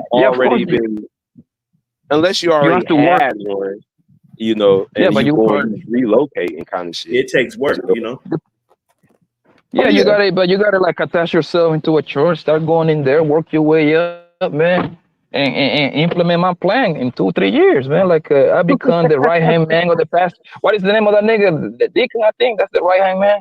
The deacon. Blanco, freak ass nigga. This nigga want to be a pastor because that's where the single women love be and will be. Yeah, you got to be a deacon first. I think you got to be a deacon. He's trying to get all the way to the top first. He ain't playing. He trying to cut the line. That nigga trying to cut the line. Yeah.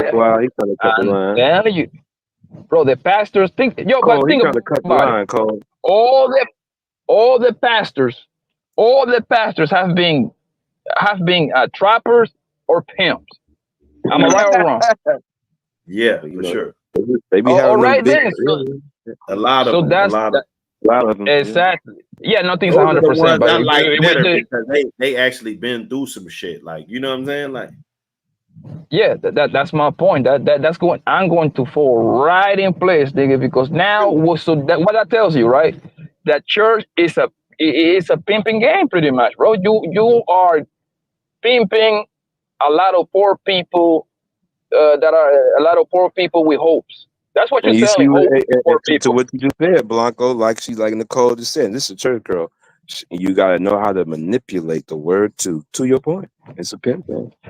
Well, for men that know how to get girls, I can translate very well on that field. All I have to know is more. All I have to talk, pretty much just talk.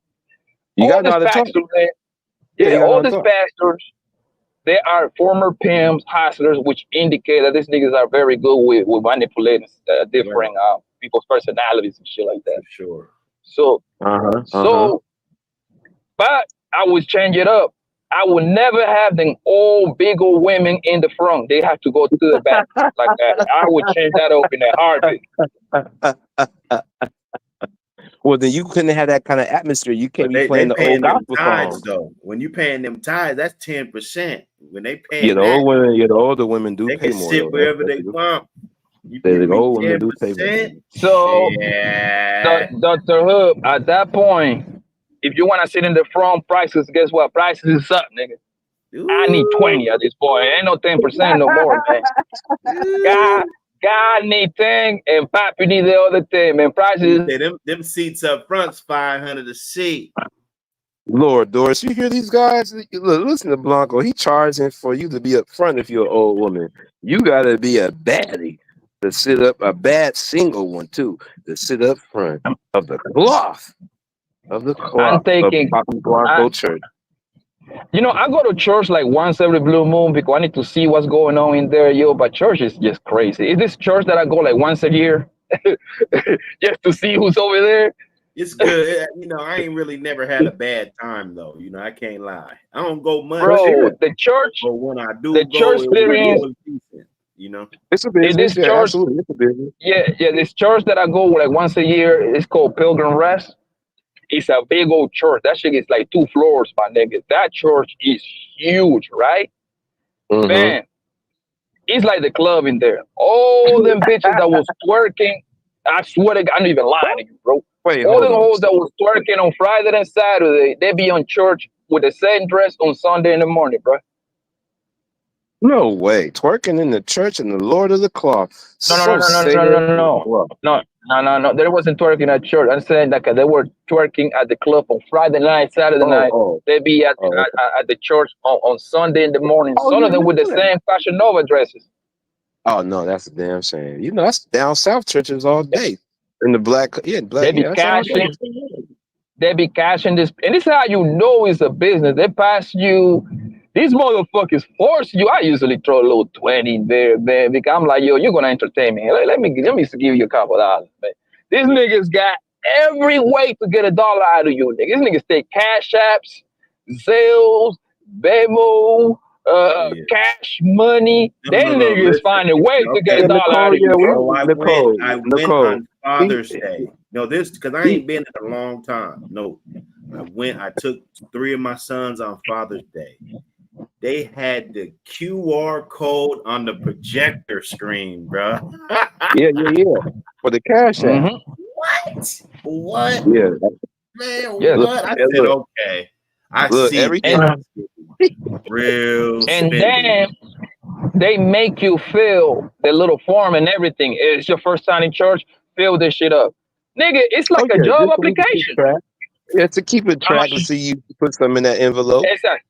Yeah, put your phone number in here and your email. Nigga, they're gonna email you and call you 45 times. If you're a big donor. Yeah, you ain't been to church in a minute now. We done missed you. Volunteer and shit. Hey, look, every time I go, Right. Every time I go hood in Blanco, it's always some a monthly festival trying to encourage me. We having a 2-day event here at the church. It's for everybody, And they but we call know arm and it's a a leg. given. It's a given. Yo, It's a given That event. shit yo, called We want to arm Ray, make and a sure. leg, the bro. You church, Now, understand? Ray, the church that I'm talking about, Pilgrim Rest, that is like about 50 minutes away from my house. The pastor of that church, this man moved in helicopter. He controlled 2 churches. This nigga go from one church to another church in a helicopter, bro.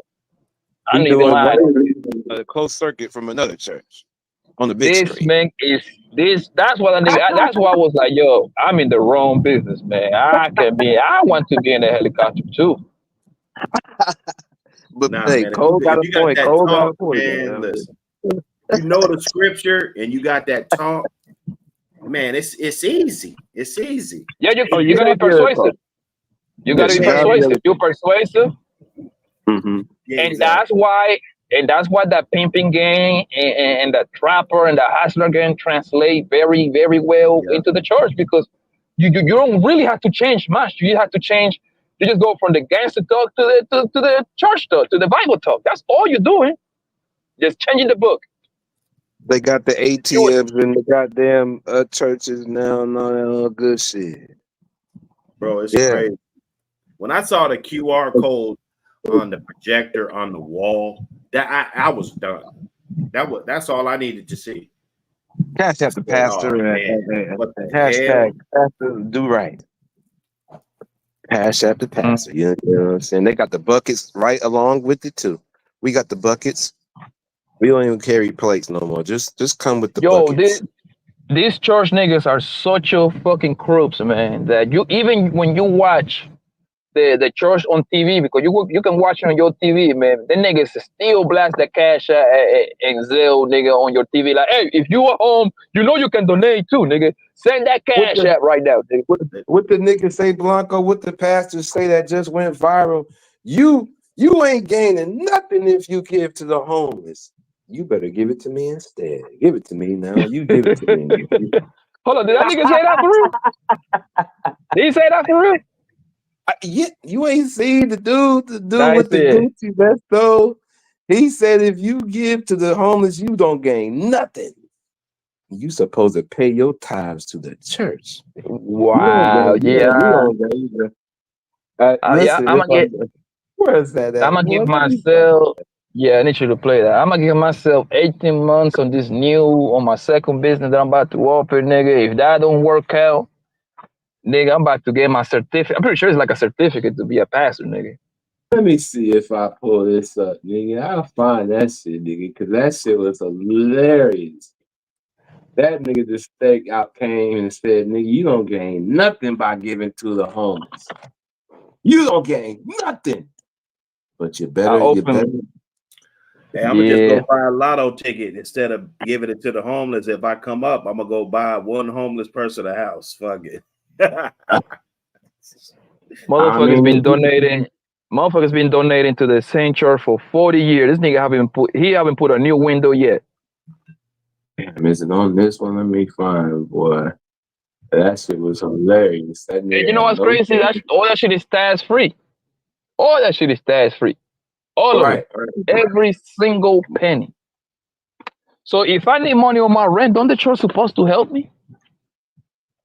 Man, church get paid. Don't let it be a mega church. Don't let it be a mega church. That's why you be years seeing ago, years ago, Ray, years ago, that nigga, the church that I'm telling you, Pilgrim Rest, years ago, that nigga Ben Scatter, the basketball player, pulled up and dropped 20,000, bro. 20,000 on the church. 20 bands. Just imagine when Tyler Perry pulled up on TD Jakes and dropped that milli check on him. Oh, that's when TD was like, "You wanna be swallow?" Swallow, give me $1 million check right on the spot. So damn, I see that. Yeah, it is a big business. Church is a business. Wait, hold it. We'll see. Look, see, this is what I'm gonna make Papi Blanco mad at. Yeah, Pastor Keon. Wait, let me see, man. Hold on, man. Is it Pastor Keon? Let me look that up because I need Blanco to see this guy pop in talk real quick. Let me see if I could pull him up on the gram. Yeah, because that nigga was talking some shit. Boy, that shit was hilarious. Let me see, because I know which one he talking about. Is it the same dude that told somebody to hush? And they ain't got it up here. Nobody got it up here. Anyway, yeah, that nigga said some fun. That shit was hilarious. Oh, here we go. All right, let me see if this is it. Oh, yeah. Oh, okay. Let me see. Yeah, let me see. I'm gonna make sure. I'm just making sure it's the right one. Okay, yeah. Okay, yeah, this is the one. Let me share it with you guys real quick. Yeah, this is Pastor Keon, man. Saying, don't you give to the poor. Give it to me now, because that's when you win. That's when you win, when you give to me. You understand me? You give to Pastor Keon and the cloth. Let me see. Is that on there? Oh, okay. Can y'all see that? Yeah. Yeah, I can see it. All right, let me see. This is what he said. This is what he said. But let me tell you something. The poor will be with you always, and there is no blessing connected to blessing the poor other than getting back what you gave to them, but no multiplication. Multiplication is segregated for tithes and offering. When you give to the poor, the only thing you do is help them, but you don't help yourself. So when you give $1 to somebody on the street talking about I did my job, God like, thank you, but it ain't gonna help you. Bible. Charity does not bring wealth. What? Only the tithe does that. Matter of fact, you don't believe me? Guess what I'm gonna do? I'm gonna preach on it. Now, as he's saying this, you guys, with a fucking Gucci fucking probably $1,000 fucking sweater vest on ass nigga.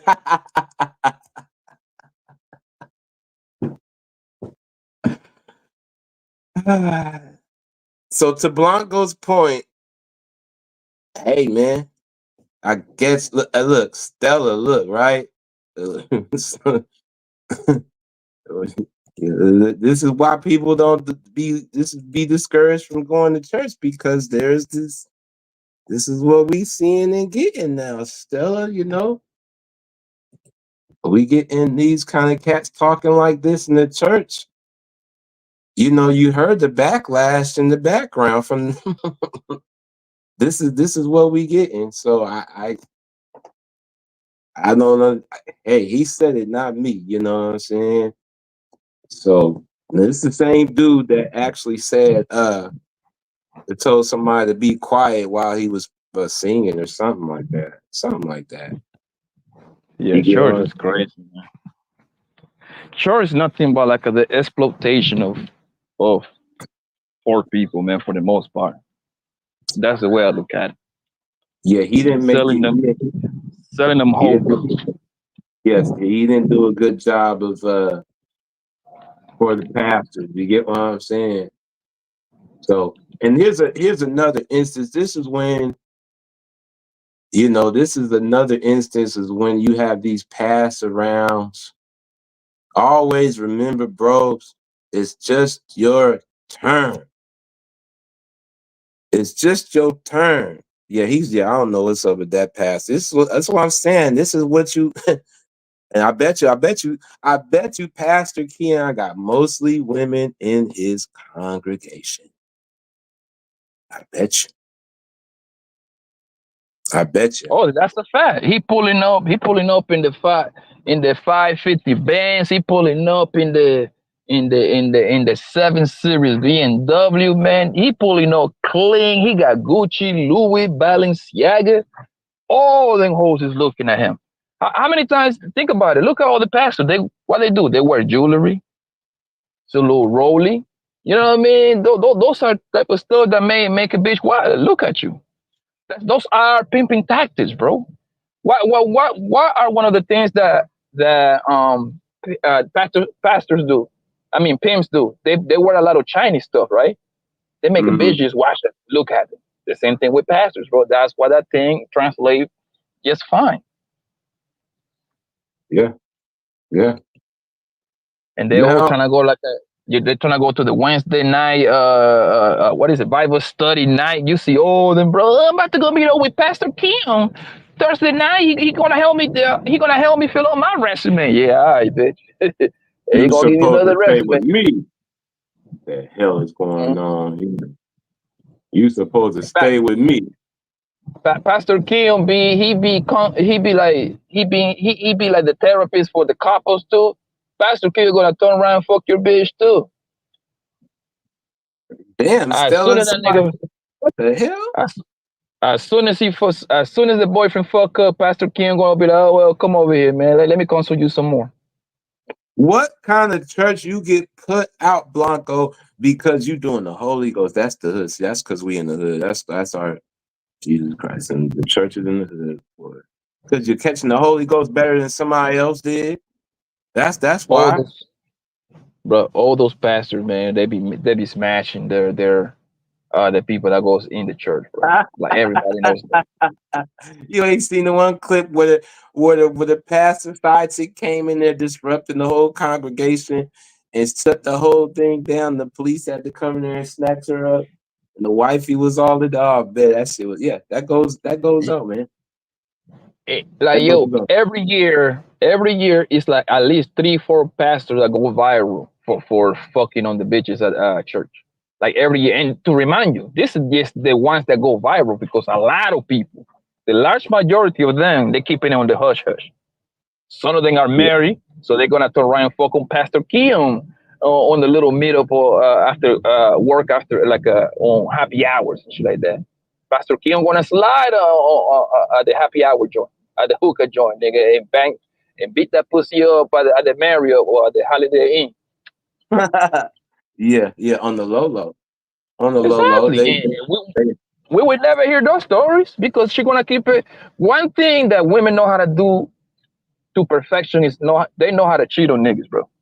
You would never catch a bitch cheating, bro. That's going to be rare.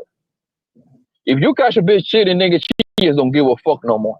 She just don't care no more. She be like, fuck it, I don't care. This nigga catch me. Right. Now we have another instance. Go ahead, Blanco. Go ahead. Because usually when a woman's cheat, like for the high majority of the time, that when a woman's cheat is she let the side nigga know off the rip, like, hey man, I live with my guy, I live with my husband, I live with my boyfriend. What that means? It means that she get a hold of you whenever she wants to get dick down. That means she ain't replying. That means she ain't replying to you past 5 p.m. You only gonna get a reply back like at 6-7 in the morning when she goes back to work. And the way that the women cheat is they cheat during work hours. What are work hours? Between 8 in the morning all the way to 5:30 p.m. in the afternoon. That's the time that they're gonna have the side nigga pull up to their job, fuck them in there, or they're gonna come to the nigga house real quick on an extra long lunch hour. You know what I mean? Get some dick and go home. And guess what? Every goddamn side nigga going to take that deal. I don't have to take her out. She's gonna come suck this dick and get some dick, nigga. Every side nigga that's a winning formula right there for the side nigga. Yeah. You know what I mean? Yeah. So that's what I'm saying. Most girls would never get cut because the only reason niggas get cut because niggas just dumb as fuck when it comes to creating excuses. Nigga be living with a girlfriend and come out with a dumb excuse like, hey babe, me and Ray, we're going to go to watch hockey. Nigga, my girl know I never watch no goddamn hockey. You see what I'm saying? We come up with the dumb excuses ever. Right. Hey babe, I'm about to go see grandma. Nigga, grandma been there for 7 years.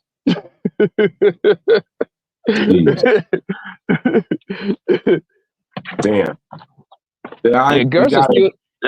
A girl's excuse is very simple. A girl's excuse is going to be like, I'm working overtime today for extra 2 hours. We need the money. Yeah, right, nigga. She about to go body house for 2 hours, nigga. That's the overtime. And most guys be like, oh, babe, thank you, babe, thank you. Yeah, bring some money. But Doris agrees with you. She said, I need to get, she's peeping the game. Auntie Doris agrees. Guys, we always got to know this next video is about see what's going on with the young rookie quarterback with Bryce Young and the reasons why he might be struggling with the Carolina Panthers right now and why he got benched. Now, this guy, D-Rich, may have an interesting reason why. And this is a good reason why. I'm trying to find it right at the beginning, but we'll cut in and run it back. We'll run it back. But this may be the reason why. This is why we have to talk to our young men, if not already, and be aware. Be aware. Be aware. But I said I seen her somewhere before. And then I find out that that's Bryce Young's girlfriend. And it's a video of her walking onto the practice field with Bryce Young. And when that happened, a lot of people said that's a no-no. This is a place of work. He's not supposed to do that. But Bryce Young, no offense to him, he looks like a very nice guy. He looks like a lover boy, and nothing is wrong with that. But you guys have to use this as a lesson and remember that she is never yours. Never. It's only your turn. And then I do some research because you guys know I'm a Google a nigga. I'm going to find out some stuff. I find out that she also dated Shedeur Sanders, Bryce Young, and now Tyrese Maxey. Damn. Guys, do not let these women, definitely you guys who have a lot going on, do not let them mess up what you have going on. I know it's easier said than done, but try your best not to let that happen. I knew that something had to be off with idiot, Bryce. Man. Okay, go ahead. What is your thoughts?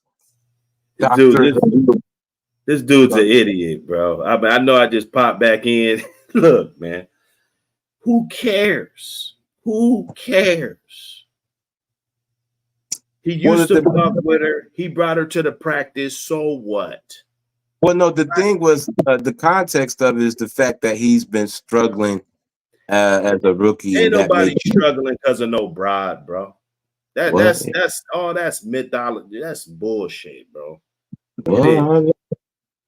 Ain't nobody that caught up in their head over no damn broad, bro. He's seen the chick at the Phillies game in the Jumbotron with Tyrese Maxey. So what? Upped up his game. You act like he's one of these dudes that's at the bottom. He's the top 20%. He playing that he picked at the top of the first round as a rookie quarterback. He is doing terrible. And this man is just pointing out that this may be a reason why. Nah, I think he's giving the broad too much power. He's giving this broad way too much power, dog. What if he doesn't even give a fuck about her no more? What if he was just smashing her? You feel me? That's possible, but from what it looks from the video, it looks like it affected his game, just from his standpoint. But that's fair. I hear the whole thing, but I just think they giving a woman too much power, bro. Okay. Dude, I mean, but I know it's a good story because I could go up and do a live stream on that. That's a good story to do a live on, you know? Yeah, the guy that did a live stream, he don't even believe that himself. He just saying that because most likely he aligned with whatever content he pulling out, bro. Like, okay, let's just assume that he's telling the truth, right? Let's just assume that.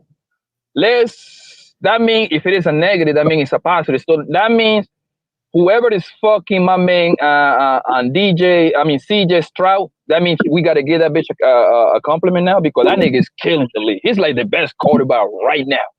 CJ Stroud from the Houston Texans. He is killing, bro.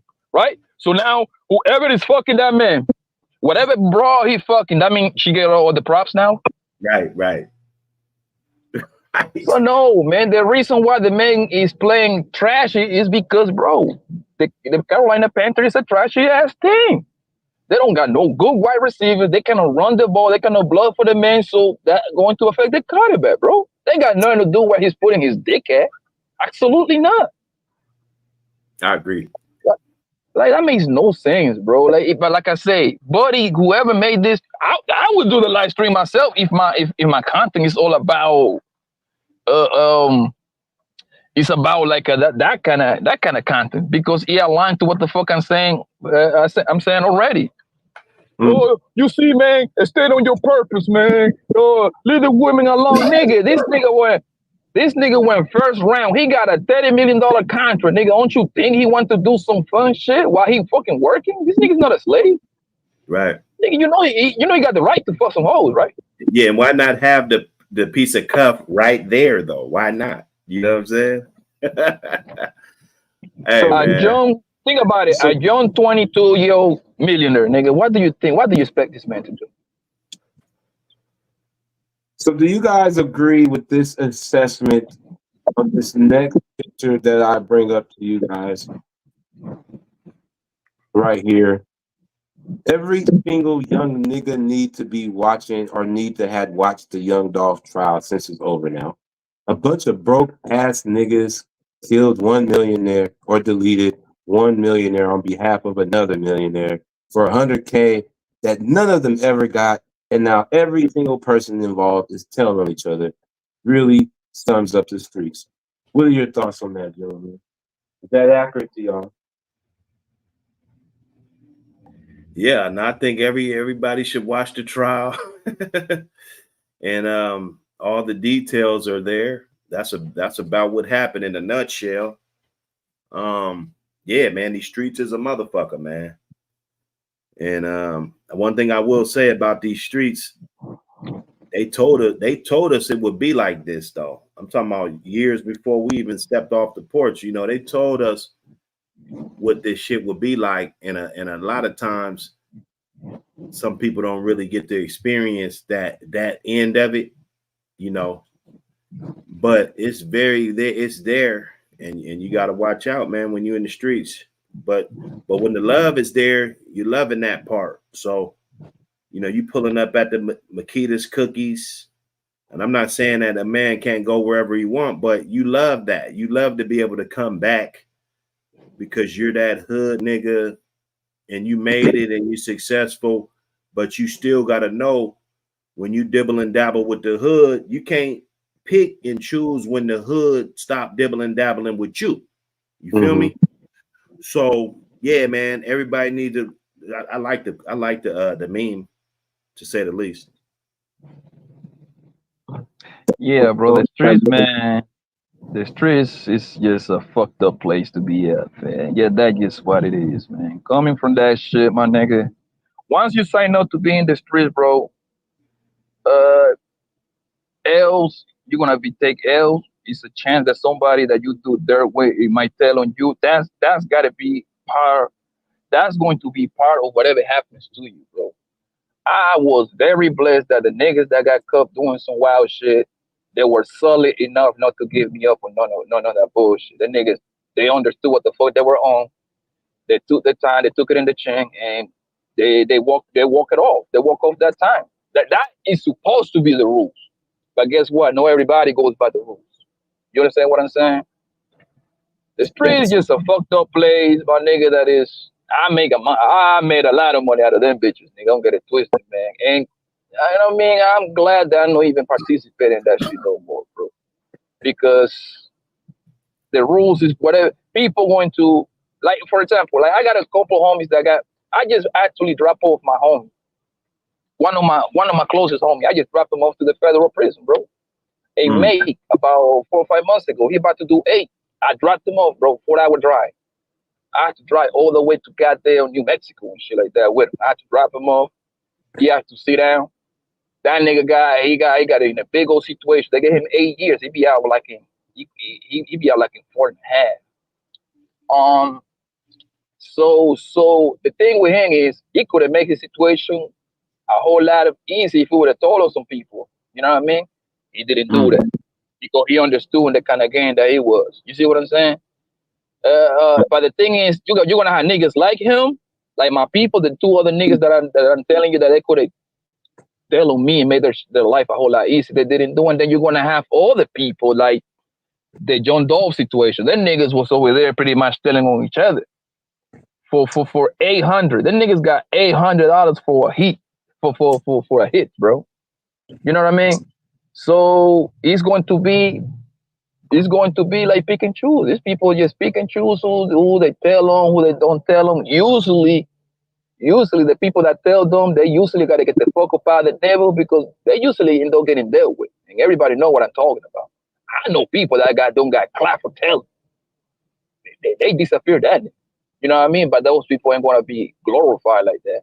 Also, we're going to have niggas like YSL Woody, Tekashi 6ix9ine, because that's what they want you to see. Because they don't tell you, them people, they don't be outside like Tekashi. That nigga moved to Miami. He did all the telling in New York. It's kind of hard to get at a nigga like that. But at some point, Tekashi money gonna run out.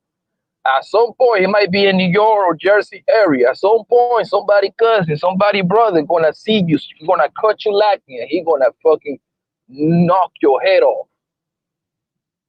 People never forget. They just cannot get at you because you got too much money, so you can actually move around and shit like that. You can have security, but that shit come to an end, bro. At some point, they're gonna come get you. It's going to happen. Yeah. That's what it is. That's what it is, man. It's some of that too, man. We be talking about a lot of stuff, man. Well, when we see these teachers and stuff that be going on in these new teachers, we all the time, man. And yeah, the streets are dead end, bro. The streets are dead end, bro. Listen, man. It's a dead end. If you do the math, like let's say you gotta go sit down, thank God I never touched the pen, boy. But if you do the math, man, once you get cut, nigga, that's when motherfuckers realize, man. The most I did was 11 months in jail. And that was even because of the trapping shit I was doing. I just cut some nigga that would owe me some money. And I got hit up one of the fucking aggravated assault joints. I was looking at 7, nigga. Shout out to nigga. Thank God I had a couple dollars, nigga, to fight the case, boy. Shout out to the Italian lawyer, man, Michael Black, man. That nigga got me off, boy. It was real ugly. It was looking real ugly for me. Salute to that, man. And that's what that law come down to, boy. It's not about if you're right or wrong. It's about if you got money to get yourself a good ass lawyer to fucking make that put in that work. Right. You gotta have a loop to get through sometimes. Yeah, it cost me $30,000, my nigga, but it was a whole lot better being sitting over there 5, 6, 7 years. Right. That's I why can't make no money over there. Stay out the streets if you can, man. Oh, stay out. You know what I'm saying? You gotta, especially now, because then it's nowhere easy like it was when niggas was really getting it. If you made it out there and still getting it, man, you blessed. It ain't nowhere that easy access like that. So either how you live is still the motto. It's still the motto. You better off, nigga. You better off go getting yourself a job. Nigga, start a YouTube channel, nigga. You better off doing some shit like that. The streets ain't profitable no more, bro. No. Nigga, that ain't no more money out there. Like, everything is laced with fentanyl. Nigga, you better take your ass to go do a YouTube channel, start talking shit, nigga. You better off doing some shit like that. Absolutely. Nowadays, but you know, a lot more switches. Not no dope game no more. The switches are still out here. Ain't no more dope money though. I like that. Bro, I heard of this. I know these people, man. They got caught with that fatty white package, my nigga. They gave that nigga 18 years, bro. 18 summers. I'm good. Sheesh. They ain't playing they ain't playing with that fatty white with that fentanyl shit. They ain't playing, bro. With the oh yeah, because that shit dangerous. Motherfucker, that shit's it's crazy. That's just it's just really fucking crazy. How Yeah, I know. just putting weird shit up in their system and to get high, and I still be boggled. I was boggled then, I'm boggled now. You know, not out shit, weed and a little bit of liquor. I don't understand nothing else. I don't get it, but Yeah, people that they can't. better stay away from that Fetty, boy. That Fetty is unforgiving, buddy. It's very unfair. They dropping like flies. Right, secretly and quietly. This a bad time to be a drug addict, man. Right now, this the worst time. I agree. Because I heard they putting that Fetty in every goddamn thing, bro. Everything, fam. Hear me out. Everything is laced with that shit, bro. That's A couple of years ago, this nigga that one of my homies, this nigga went to sell some pills, bro. Homegirl died on his watch, man. They hit that nigga with manslaughter. They hit him with a manslaughter 8 months later. 8 months later. They didn't even catch him at the time. He kicked the girl out the car, bro. He kicked the girl out the car, and they went back to the transaction. It took like 8 months. They gave him 8. He had to plead out for 18 for manslaughter. 13 years. Crazy, man. That's why you got listen, man. That's why we talk about talking to your kids and stuff early, man. Because man, everything is so easily influenced. You know, and your friends might be. And it's a rat, and that's where and Dr. Who. That's when the math come into place, right? You're doing all that shit for 13 years. You're sitting down 13 years. You got to do 80% of that, so you be out like in 10, right? You divide all that money that you probably make. Let's say you make 100 bands, 100 bands for the little year run, right? Which is very possible. A little small track produce a lot of money, right? A good money at least, right? You divide that shit into 10 years, nigga, bro. You making about, you literally making. You wanna end up that math gonna come down to be, nigga, like $5,000 to $10,000 a year, nigga. You might as well go get a job at McDonald's at that point. Yeah, for real. It's a rap, bro. It's a rap, fam. It's a rap. And now when they legalize weed federally, it's even more of the rap.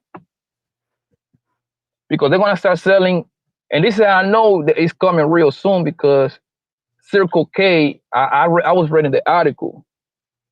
Circle K already put on a bidding so they can start selling weed as soon as that shit become federal. It become legal federal, which it tells me, Circle K is a big old $1 billion corporation. Nigga, that's the gas station. They know they know something that we don't know. If they're already putting on the bidding, that means it's coming around the corner in the next 2 years, for the most part. So that means they want to start selling weed at the gas station. The dispensaries, then. Yes. Not necessarily fuck them, but they're going to slow down a lot of their business, because most people go to the gas station every day. I go to the gas station all the time. I got a car business. Like, I go to the gas station 2-3 times per day. So it's gonna make it very, very easy. You know what I mean? Oh, let me get 40 on 5, and let me get some gelato. Let me get $2,000. Drive-through service. That's crazy. No. This is crazy, man. I'm just scrolling down the gram. Ex-wife says she left her ex-husband because he went broke. I feel like because if he went through a finance. Who went broke? Let me show you guys. There's this interview. Let me see. I was just scrolling through the gram. After that, let's cook on that Brownie James, man. What you mean? What Brownie did? Niggas is hating, man. I don't like it. I think it's a little bit much, but no, we'll save that. You left your husband because he went through a little financial struggle. And did. At any point in time, did you feel that love should have kept you there? I feel like he didn't love me, because if he did, he wouldn't have went through a financial struggle. A man that loves a woman don't go through hard times. I don't think that's my husband. He knew what it was up front. Right. He ended up going broke. I have expectations. When you don't meet my expectations, I move the hell on. You left your husband because he went through a little financial struggle. And guys, what do we think about what this lady had said? Now, remember, they were married. It wasn't like they were just together. It was actually. It means that that woman left. She never loved that nigga like that. She got with the nigga probably for what he was providing at the moment. And now the homeboy probably got fired or probably lost his business slow down for whatever reason. That was her excuse to exit out. But the key part is she never liked the nigga like that. It was most likely homeboy probably. He was one of those leave with your wallet kind of guys, maybe. And she got like fuck it. Because I keep telling you niggas, man, women only got standards for the niggas that they don't want. If the bitch don't want you, you are the nigga that gotta meet every single thing on her standard because now she can look at you. If it is a nigga that they want, they break all the rules.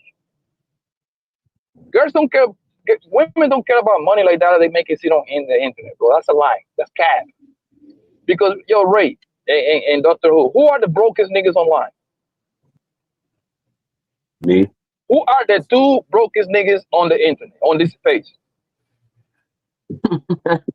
Everybody's rich, right? I don't know. What's no, but Ray know exactly who I'm talking about. Ray, who are the two brokest niggas on this page? Oh, we know Jay Prince is one of them. Shit, let's not play. A little devil, right? Guess what? Them niggas stay with girlfriends, right? Am I right or wrong? Yeah.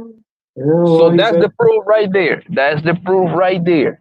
Bitches don't care about money. Them niggas don't even got a place to stay to like that, bro. You understand what I'm saying? So that actually validate what the fuck I be saying. They don't care about money like that. That's just a facade that they put on. That money. And this is what they do. They say that money shit to overprice their pussy. All them bitches that talk about money, right? They like to talk about money because they want to overprice their pussy. They want to overprice their pussy, and they want and they're repeating whoever is fucking whoever say that last. That's like the city girl stuff. You know what I mean? Like Cardi B. You know what I mean? But in reality, because most people, hold on, most people don't even got money like that to begin with. So think about it. Every woman chasing this quote unquote $100,000-$200,000 nigga, right? Right? And I make that on my business, right? Don't you think I'm waiting for you, nigga? Like don't you think I know what the fuck is up with you? That means I got hundreds of you hoes online and like lined up to ready to get smacked down by me. For sure. So like, come on, man, cut it out. Yeah.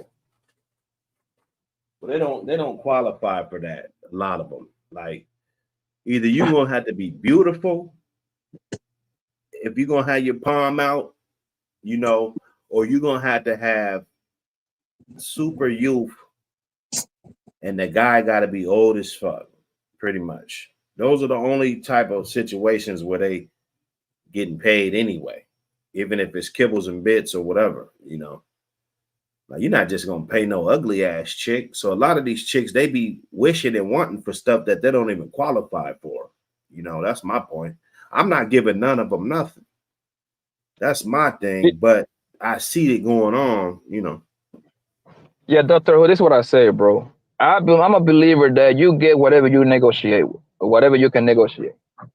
That's why I never got on the internet saying, "Oh, baby mamas don't deserve this, ugly bitch don't deserve that." Hey, if you are a bro with 3 or 4 kids by 75 different niggas, and you happens to land a rich ass nigga, I tip my hat to you, bro. Hey, she won. You know what I mean? She won. I ain't gonna say nothing wrong about that girl, my nigga. If she was 300 pounds and she got herself a lawyer or a doctor, I tip my hat to you, baby. Go keep up the good work. So, Dr. Hood, you wanted it to touch on Bronny James.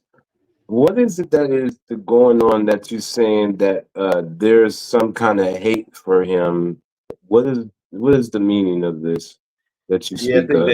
I think everybody's expected him to be the best thing since sliced bread, and you know what I'm saying. I think he came in the league as the 55th pick. He's been getting all this scrutiny. Everybody's heard of it at least a few times. Like we can't just say, "Oh no, I haven't heard anything about it." You know what I'm saying? We can't say that. So, and we don't even know who was the last 55th pick. That why ain't they talking about him? Why ain't they talking about Ben Simmons? This motherfucker been in the league for years, didn't score no damn points. I think Klay Thompson went 0 for 9 last night or something. You know what I'm saying? Like, there's a whole bunch of dudes that should be performing, but they expecting this guy to perform, and then the whole big excuse is, oh, because it's LeBron James' son. Like, since when have our sons always, every litter just came out? You know what I'm saying? Like, so you're not comparing this guy to Klay Thompson, already like 2 or 3 time champion, are you? No, don't do that. Don't do that. I'm comparing. You just said Klay went. I know that Klay was trash, but Klay is in the downslope of his career. So what? Yeah, Klay suffered from 2 horrific injuries. So yeah, but Klay Thompson, I think that should be more of a story than fucking Bronny James. Klay Thompson's legacy is already cemented in the NBA. 4-time champion, probably the 2nd or 3rd greatest shooter ever. Homeboy his legacy is already cemented. That man is old. He playing with one leg. Right now, he just trying to make as much money he can possibly make so he can retire happily. So I'm not expecting nothing from Klay after this point. He was like 33 maybe with like Achilles injury and an ACL. So I'm not expecting too much from Klay. If Klay give me 12 points this year, man, that's a winning season for him. The days of Klay Thompson lockdown defender and giving you 25, those days are over. Those days are over. Right. Yeah, but the 0 for 9 though, it might have been 0 for 12. You know? Yeah, but it's off season, bro. Isn't the off season or the season started? Well, yeah. See, I think it was still preseason. You know what I'm saying? But even though LeBron James, he's the 55th pick, he damn near the last pick, and they riding him though, like they're riding him like he's supposed to be the number 1 pick or something. You know? And the reason is very simple. It's because his last name. Right. It's like he happened to be. That's the only reason. Most people hate millionaires. You see what I'm saying? People have grown a lot of hate towards people that got hoodles of money. That's one thing I have noticed. Fuck out of here, nigga. What the fuck wrong with you, boy? Fuck out of here, nigga. All right. Bronny just getting hate because of what his last name is, and people, according to people, this is what they say, that he don't deserve it. He don't deserve it. He won the 55th pick because his daddy put in the work. I'm like, so what? So what? If I own a company, if I own a goddamn company, and it's between some random person with some great qualification and my goddamn son, nigga, my son getting that job, nigga, plain and simple. Okay, so talk about your qualifications. So let's fast forward 3 years from now. What do we all think Bronny James is gonna be? Like, what most likely he would be overseas, or most likely he gonna. Bronny is not like a league ready. He's not big. He's not big enough. He not tall enough, and he's not tall enough to be like a 2, but he's not quick enough to be like a 1. So he's like in between. Like, God play a trick on him. He's supposed to be like his dad, at least like 6'5", 6'6". That gave you a whole lot of advantages. Not to say that but he was like 6'2". It's not to say he ain't done, bro. Like 6'2", yeah. Yeah, so God kind of played. God didn't award him with the. You don't think he's fast enough to play the 1 though? Nah, he's no. He just don't. He doesn't do nothing. Okay, like, do you remember when Do you remember when Stephen Curry came out of Davidson? And we knew that he was one of those. We knew that he can shoot. The only problem with him was like he was too scrawny and he always was injured. But that nigga worked his way up to stay healthy for the most part, and he became the greatest. That nigga is like, for me, it's a top 12 player of all time. You got to put Stephen Curry name in there, somewhere in there. I don't care what position you want to put him, but he's the top 12 greatest player of all time. Yeah. Stephen Curry, I definitely respect his game. I do. I wouldn't argue. He's to hate it though, because But my point is, my point is that we knew coming out of college that Steph Curry can't shoot the lights out since Davis. We knew that. At least he has that to work on. Little Bronny, he don't got nothing. He don't do nothing spectacular, bro. He don't. Bronny should have pretty much. This is my assessment on it, Hood. The reason why to Blanco's, and I agree with a lot of Blanco's assessment, but part of I'll add to this. Bronny should have stayed. That's why he's catching the backlash. He should have just stayed. What would you do, Ray? What would you do? If you got I was a chance to be the 55th pick in the NBA draft. What are you gonna do, Ray? You gonna fucking stay? Went back.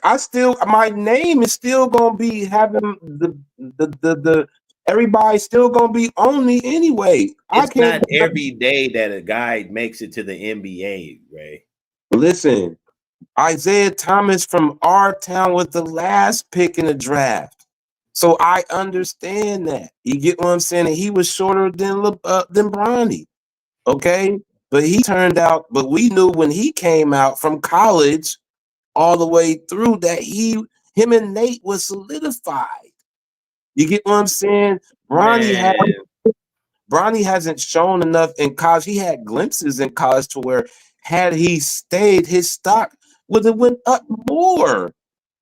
He should have stayed. But I get it in the sense that LeBron's time is running out. I'm not knocking that. I get why he did it because, hey, I don't got that much time gap from my dad to stay.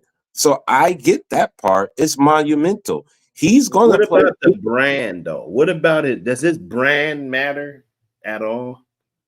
Who? Bronny's dad. Yeah, Bronny, man. Bronny can establish his own brand without his dad. It's about how he chooses to keep playing. He can still come back to the league, but the thing is, he just has to be able to develop himself. And I think it was just rushed, but it was due to the time that his dad only got maybe 1 or 2 years left. So due to that, I get it.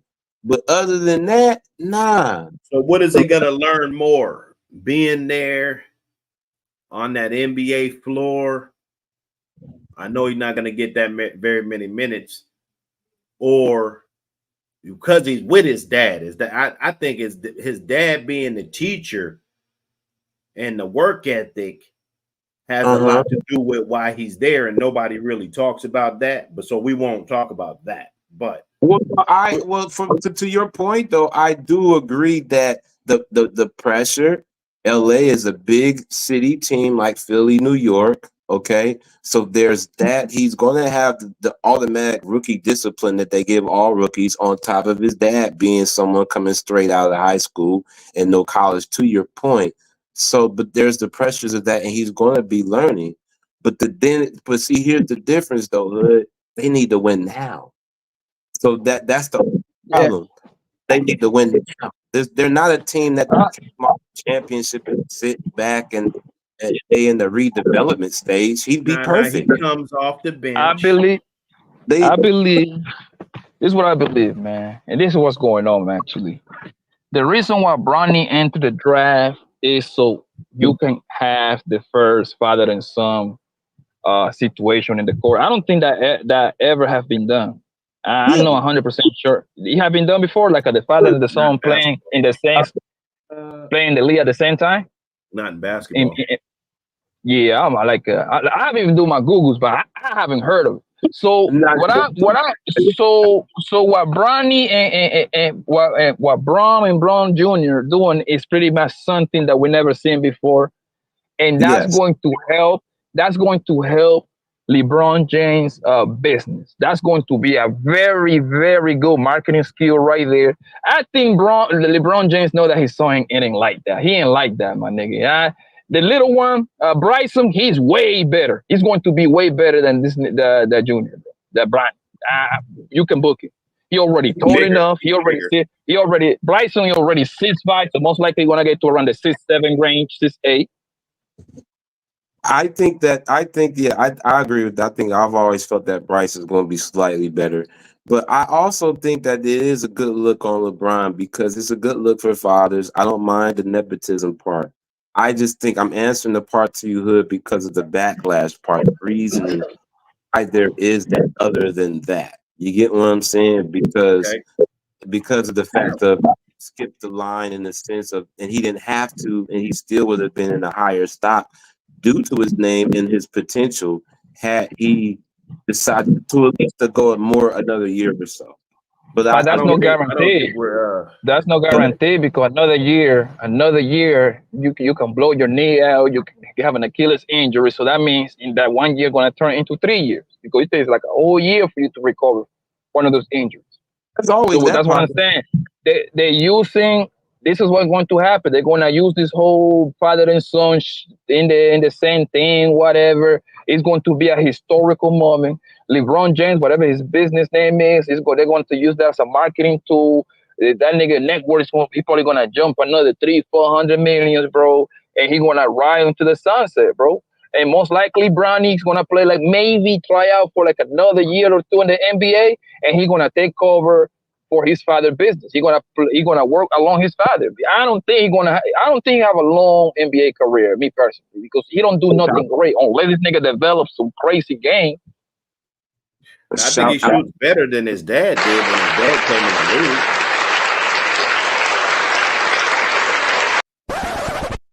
Salute the Purge, man. Yeah. But Dr. Hood, this is the point that you're missing. This nigga LeBron was 6'8". This nigga was built like a man at 17. He was taking niggas to the hole at 17. Hey, but also Poppy, right? This is what I want to jump in on real quick. That dude LeBron was also #1 pick in the draft. I would agree with you. This dude, he's really not supposed to have, he's not projected to have a long NBA career. He really shouldn't even be in the NBA right now. But at the same time, he kind of is what the fuck he is. He a damn second round, late second round pick. Bro, if this was anybody else other than Bronny James, nobody would care. Nobody would care about what any team does with a late second round pick. Usually they don't even get into a uniform. A late second round pick, bro. Like you might get drafted and you end up on the G League affiliate or whatever, and you know what I'm saying, end up overseas in a year. NBDL. So you agree they hating on him severely? I mean, he can't at this point right now. He can't help them win no damn games, and I don't think the Lakers are gonna try to have him help them winning games. Bro, they can put 5 players on the court at one time. It's always gonna be 4 other players better than him that they could put next to LeBron. They just like Poppy said, they're gonna get their photo op. You know what I'm saying? Like the first week of the season, and then that boy going to the bench to the G League. That's it. Yeah. This is what you gotta look at it, bro. 1 second, Poppy. Luckily for him, though, bro, he got to get drafted by the Lakers. Like, bro, he just as easily, just like LeBron. You could have ended up in Cleveland. You could have ended up with some other garbage team. You got to be with a real franchise, and you're gonna be able to learn from pros around daddy, like real pros and a real good organization. So that should be able to help his career. I don't know where it's gonna go, but it's more benefits for him just being where he is. This right here, right? What we're seeing right here with LeBron James and Bronny, his son, this is nothing but a favor to LeBron James for all the hard work that he put in for the NBA. He put in the NBA on his back for the past 20-something years. This is a goal way gift. I'm like, yo, thank you, LeBron, for being the player that scored the most points. Thank you, LeBron, for giving us those memorable moments. Thank you, LeBron, for taking the game to the next level. like, bro, this is a thank you, like, goodbye package, pretty much. Like, yo, we're gonna let you play with your son, man. Don't worry about it. He didn't even have to be good, bro. And the NBA too, that they're kind of free rolling with just another storyline. Because let's keep it real, the media is what makes the money, just creating the storylines and stuff like that. These guys just out here playing basketball. So if the Lakers can make some like mid-season trade, if they can stay over 500, make some mid-season trade or something, and end up like in the conference finals or finals, and get that confetti photo up before LeBron James' career is over, because they're trying to get one more LeBron moment, like a big one at the end of the year where he gets some kind of trophy or something, you know what I'm saying, a championship, something, you know. So the problem with the Lakers, bro, the problem with the Lakers is no goddamn Bronny. The problem with the Lakers is bum ass Anthony Davis. That nigga got the most skills ever, but that nigga got hurt every goddamn game. No, hey, Every last game, year he played 76 games, bro. Yeah, but yo, I'm gonna be honest with you. Every time I seen Anthony Davis going for a rebound, bro, I hold my breath. Yeah, bro. Yeah, I This feel nigga what always you're come saying. down. Bro, Come on. he'll get hit in the shoulder and then come down and start holding his knee and shit, bro. You like, what the fuck, bro? Yeah.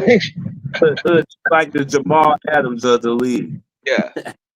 You touch him, dog, and he's out. But I mean, he did play 76 games, bro. So he a little more durable now than he used to be. That's just kind of what the numbers say.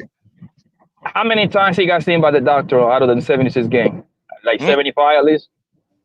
I mean, he's never played that many games in his career ever in the season.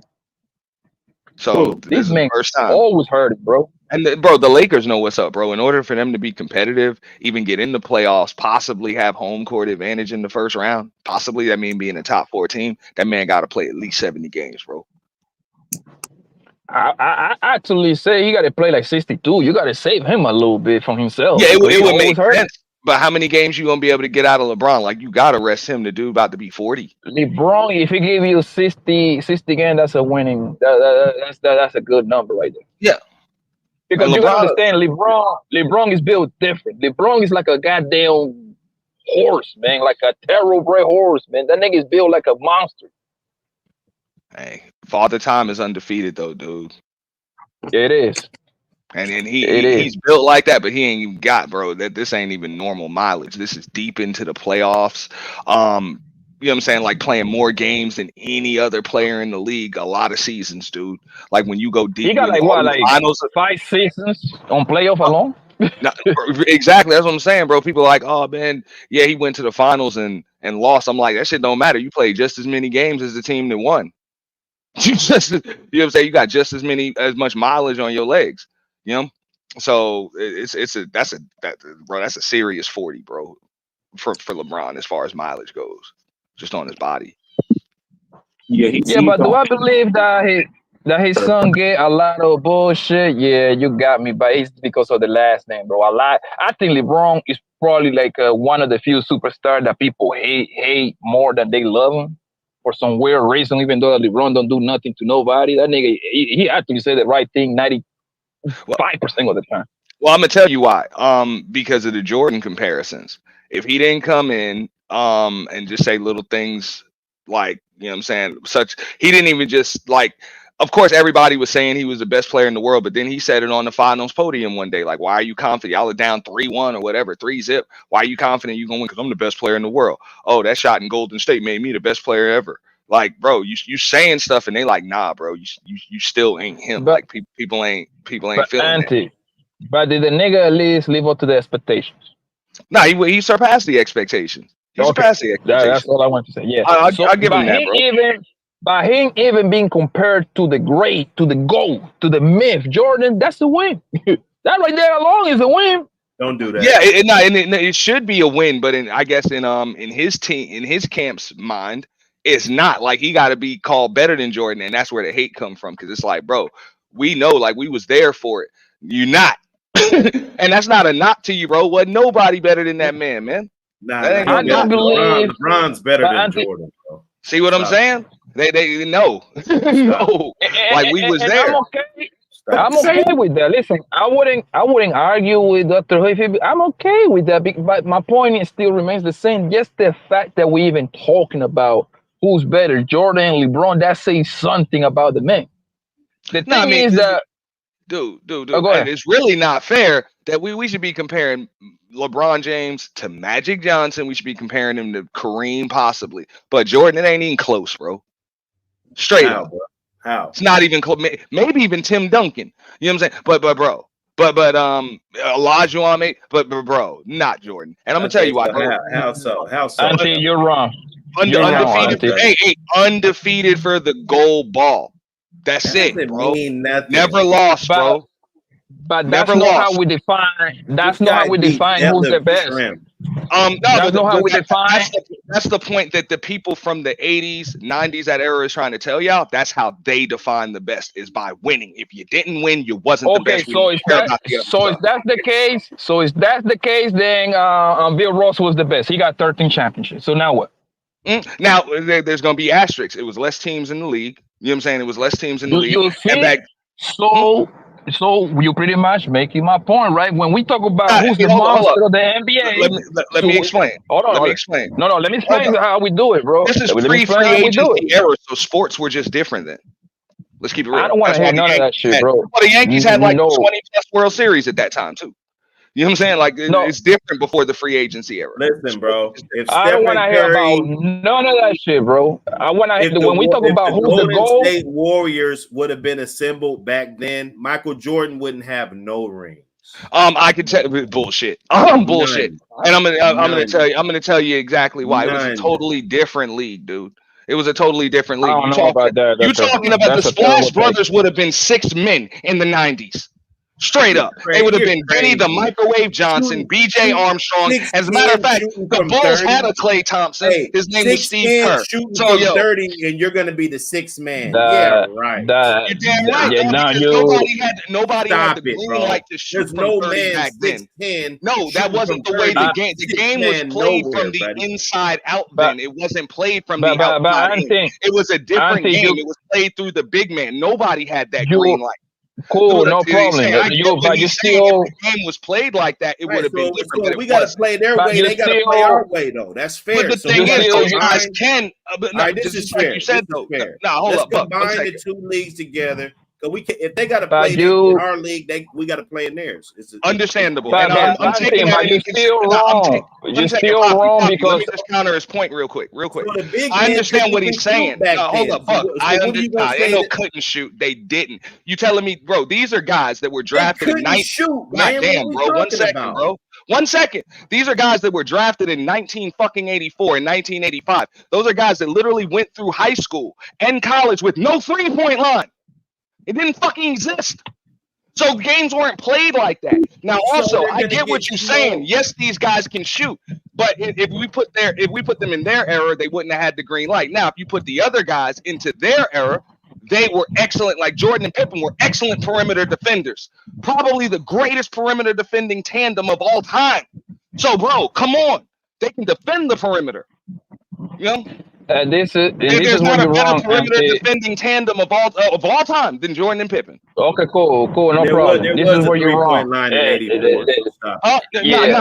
NBA it was. I'm talking about on high school basketball courts, and in the NCAA, there wasn't one until the merger. I'm talking about when they were in high school and college. Like, that's what I mean. These kids grew up with no 3-point line. It didn't exist.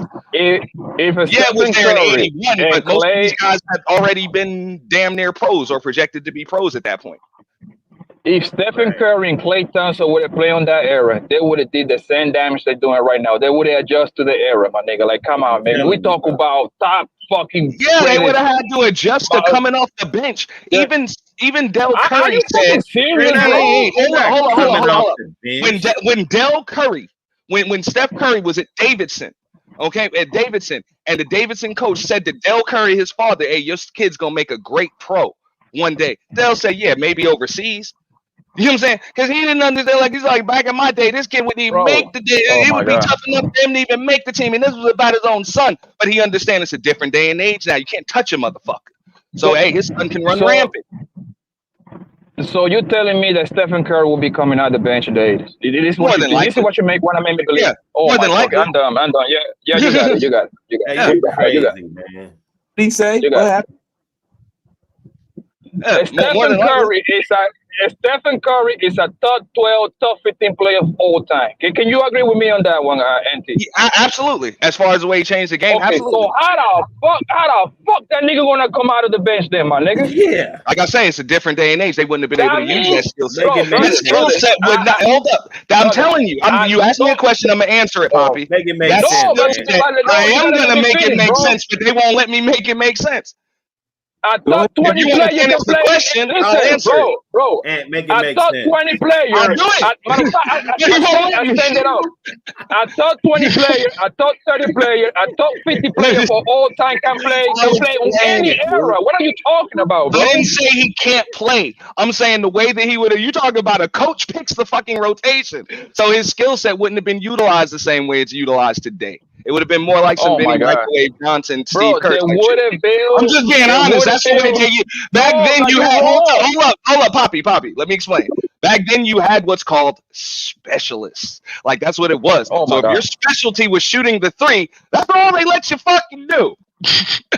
That's what they let you do. So you That's had a all whole they bunch let you of do, one-trick and they're gonna ponies. work out shit to get you open. But most teams were not predicating their offense on getting a motherfucker a three. That shit was predicated on getting the ball inside to the big man. Even That's Jordan they had to couldn't change shoot. that shit.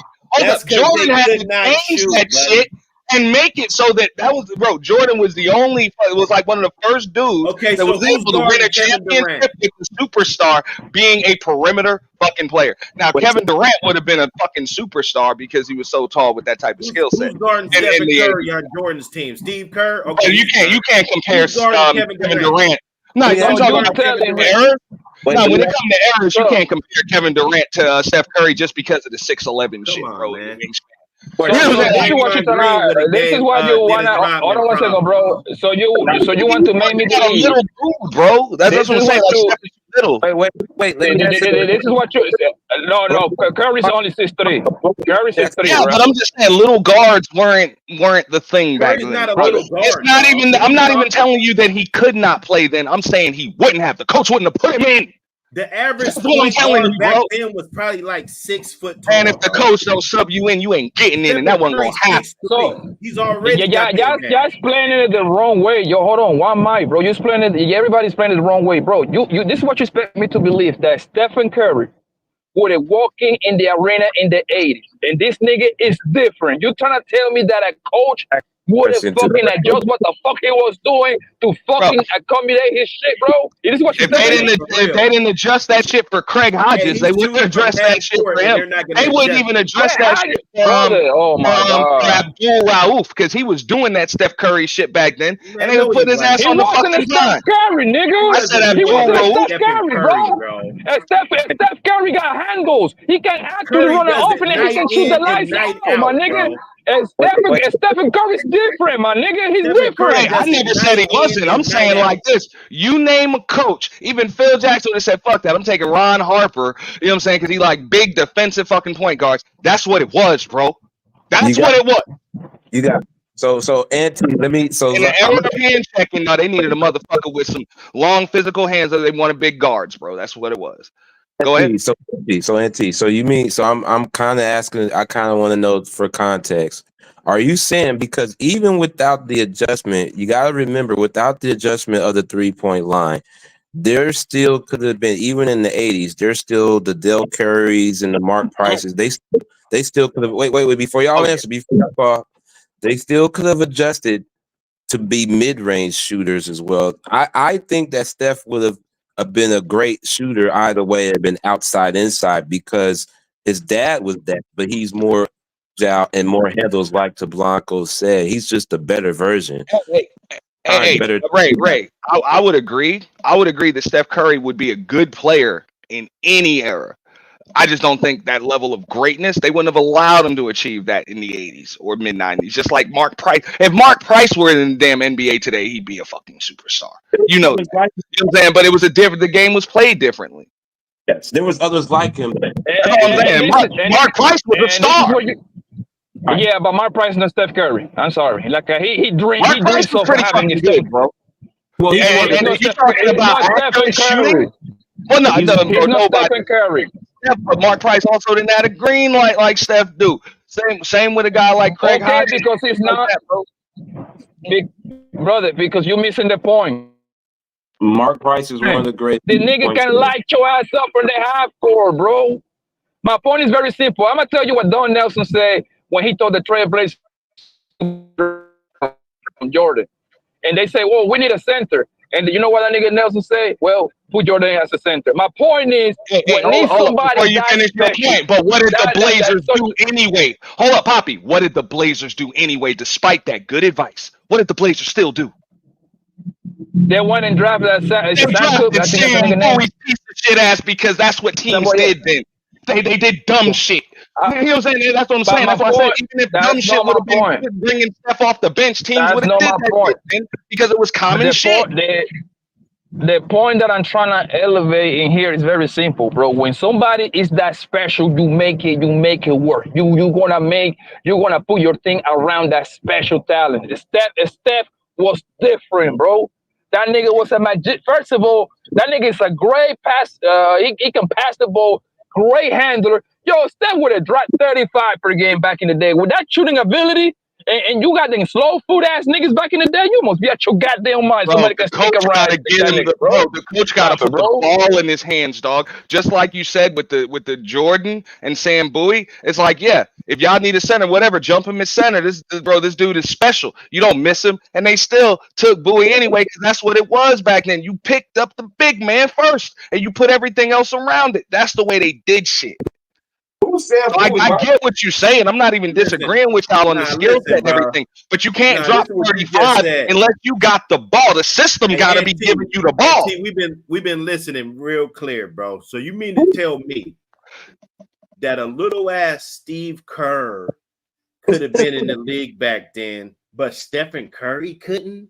I didn't say Steph Curry couldn't be in the league. You're putting words in my mouth. You said he would have came off the bench. Yeah, does that mean he couldn't be in the league? So Steve Kerr will start. Steve Kerr will start. So you're going to start Steve Kerr over Stephen Curry? It really wouldn't have been much. Hold on, let me explain. It really wouldn't have been. No, it wouldn't have been much of a difference because systems would have used them both ways. They would have used them the same way. I'm just saying systems would have used them both the same way. Systems would have used them both the same way.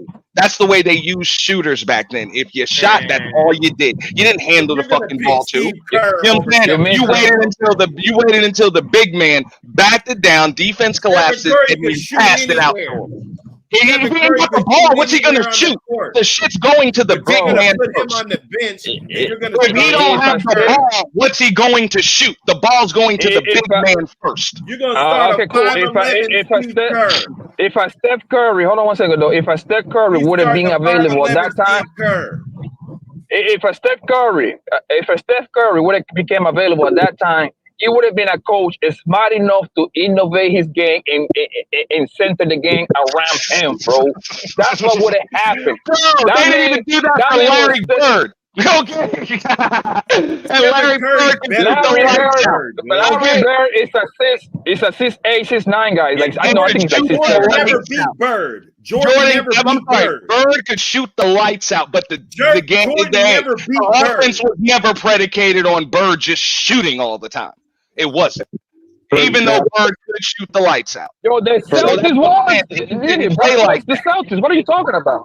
Yeah, but it wasn't just, and Bird wasn't just, it wasn't just Bird on the Celtics. They used McHale, they used Paris, they had Dennis Johnson, they used that whole squad. My point is this: they didn't run shit like the Warriors were running, but with Bird's skill set, they could have.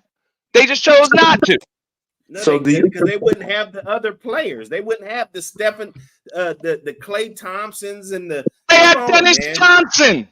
This league. What are you talking about, man? The athletes are faster, everything, bro. Do you know how good Dennis Johnson was?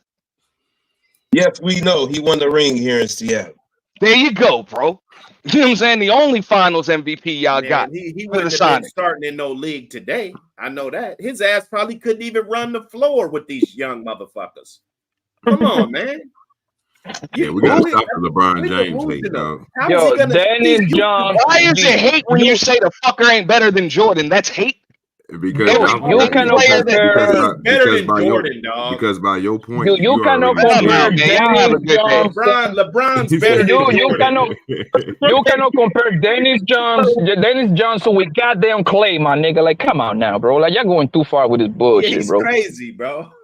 Clay Thompson. Listen, Clay Thompson is possibly top 3 best shooter of all time. He got to be at least top 4, top 3. You cannot say 4 names before they say that nigga name, bro. Like, come on now, bro. No question that. Top 5. No 6'7", great defender when that nigga was healthy. Clay Thompson going to the Hall of Fame. Make no mistake about it. Clay, he was defensive and he came out of Washington State. Absolutely. He's one of the great shooters. Oh my God, please stop saying that too. Like a Washington made that nigga, man. Y'all niggas is trash over there. Man, you watch your mouth. You watch your mouth. We got a lot of good athletes coming up out of here. People be forgetting, bro, that this nigga, that Jordan, bro, was in the league for a minute, bro. They act like they're 6 and done. That's their main thing to go to. But y'all do realize the nigga didn't make it the first 3 years. You know that, right? You know he didn't make it nowhere. When he made it to the finals, nigga. Yes, bro. That's why Isaiah, bro, don't like that nigga, bro. You do 30. You know who's Jordan's best friend? And Scottie Pippen. That's when that nigga was like, okay, I got me a Robin right here, nigga. Let's get to it. When he was playing against Detroit, that was tanking that nigga, boy. Think about this, Poppy. Put them 2 dudes right there against 2 of these dudes out here nowadays that you would say. So if you put Kobe and Shaq and you say that them niggas played the same amount of years that Jordan and Pippen did, do you think Jordan and Pippen will be better than Shaq and Kobe? I don't think so. But at the same time, them dudes played for a little bit longer, so that's why everybody put them in that little category. But I'm with you. You ain't gonna sit here and tell me, bro, that you got Steph Curry, one of the best shooters in the game, and you can't pair him with somebody, bro, that can beat these, bro. You crazy, bro. This dude hit everything. He don't really miss, bro. Under the basket, it don't matter. Mid range, it don't matter. That boy. And the whole excuse is like the game was playing different, that is true, but when somebody different walk in the court and they see that nigga, that kind of ability to remind you, Stephen Curry is just not a shooter, bro. That man can dribble, man. That man can dribble. He creates space, so he can do it all. Exactly, bro. He would have ate up a lot of people. While a lot of people don't understand, they always want to go back to the physicality, fam. Those old niggas back then, they were flat-footed, they were heavy-footed, they wasn't fast like that, my nigga. And Steph Curry would have run routes around the niggas, bro. I promise you that. They would have fouled him hard. Don't get it twisted, but it doesn't matter because that means Steph would have adjusted to that era and do what he had to do. I must admit that I will agree with most of you guys that because his dad was coming off the bench and he's one of the great 3-point shooters ever. So just imagine if we would have had Steph. Steph would not have been coming off the bench if we see Steph the way he is now in any range of the shot. The problem is, Ray, is that these dudes. My fault. Go ahead. No, I was just going to say, as Iverson was a trendsetter to the crossover, he became a newer generation of the jump shot from even a further distance and accuracy. But that was practice he had, and his dad, he was born like that, along with his practice. So cats got to remember that. But he trendsetted to make these younger cats shoot like that. And if you can do that, you definitely are a generational legend. So he is a generational legend. He's definitely in the top 10, 15, 33-point shooters or top five. Yeah, he up there. He up there like Stephen Curry's top 5 all times. I'm putting that nigga top 3. That nigga cold. No, we getting a little too. Listen, there's too many to name. There ain't too many. It ain't too many to name that's more accurate than him. He crushed everybody. And this is so think about this, Ray. If the people back in the day, they used to always look at the smaller guard, right? So the people that they comparing Steph to, which I don't have no problem with them doing it, bro, because you comparing 2 of the same type of games, right? But you think about the small dude. Steph Curry is a small dude, but he is so good at shooting, bro, and so good at other But things. he's Like Poppy 6'3" was though. saying, yeah. But I'm talking about like what older people put them in. They look at him as he a Muggsy Bogues, bro. He a Tony Parker, so they don't see him as. If he was in their league back in the day, he'll be doing the same thing as them, which we see better. We see that the high shooting rate, the way that he dribbled, the way that he can get open, bro, the way that he run his pick and rolls, bro, he would have been a menace, bro. Because again, if you run in circles around dudes nowadays who are faster than dudes that was back in the day, bro, like Steph Curry will run down to the hole, he'll pull a Tony Parker, he'll go down to the rim, come out, nigga, throw the ball out, get the ball back, go back in the hole, throw the ball back out, and shoot the three. You ain't doing that back in the day, bro, and they can't stop that because they're not physically fit to do it. Most of them dudes was on powder, they was drinking, they was doing every type of thing you could think of before the game started, bro. Them boys was not as equipped as these dudes is nowadays. And the crazy part is, bro, like if you watch Stephen Curry game, like if you know how to break down shit out, you know what's the magic of his game, bro? As soon as he passed the ball, that nigga he run like another extra mile, man, to go all across a bunch of screens, my nigga, and shoot those threes wide open. Don't you think they can do that in the 80s too? That nigga would score at least 10 threes per game back in the 80s, bro. Man, because he to remind you, turning circles around those dudes. Because to remind you, bro, most of those niggas back in the 80s were fat. Make no mistake about it. They were fat, right? They was just big. They was like a potato big kind of niggas, right? So they wasn't gonna be able to keep up with this dude, bro. No, back in the I remember seeing a nigga named Tractor Trailer. My nigga, Google him right now, bro. Let's show that player, Tractor Trailer. And Oliver Miller, I know who you're talking about, but we can't forget about this, Blanco, that the game was kind of moved for it to be higher scoring. To Auntie's point, the game was moved in favor. I know disagreeing with you, but you're missing my point. My point is, whatever coach and a smart coach would have seen this nigga Curry and say, this nigga's different. I'm going to have to change the way I play this game right here. This man is different right here. Well, you got to think about it. You got to think about it too. Go ahead. I think with Jordan, see, we didn't have that many superheroes, bro. You know what I'm saying? Back in those days, bro. We didn't. You know, so we think that he's just super great, like the one on the Celtics when he went between his legs and shit and shot it and shit. Like they lost that game. You feel me? But if you didn't know that, you'd think they won that game because they just praised Jordan for everything, bro. Because who was it? Michael Jordan, Michael Jackson, like, you know, like it wasn't a whole bunch of them. Bill Cosby, you know. Like nowadays, you got superstars on every team. These dudes. Yeah, and Dr. Hook, think about it. Jordan got drafted. The NBA was a big man league, right? But Jordan was so different that people was like, yo, we forget that 7-footed unathletic motherfucker. We getting this nigga right here. Jordan, he's different. Exactly. He is different. So you mold your game around him. That would have happened with a nigga Steph. Oh, this man different. This man, hold on, he's shooting logo threes. Oh yeah, this nigga different. We can do something with him. Let niggas know what it was gonna be like if Jordan would have played in this era now. well, the main thing is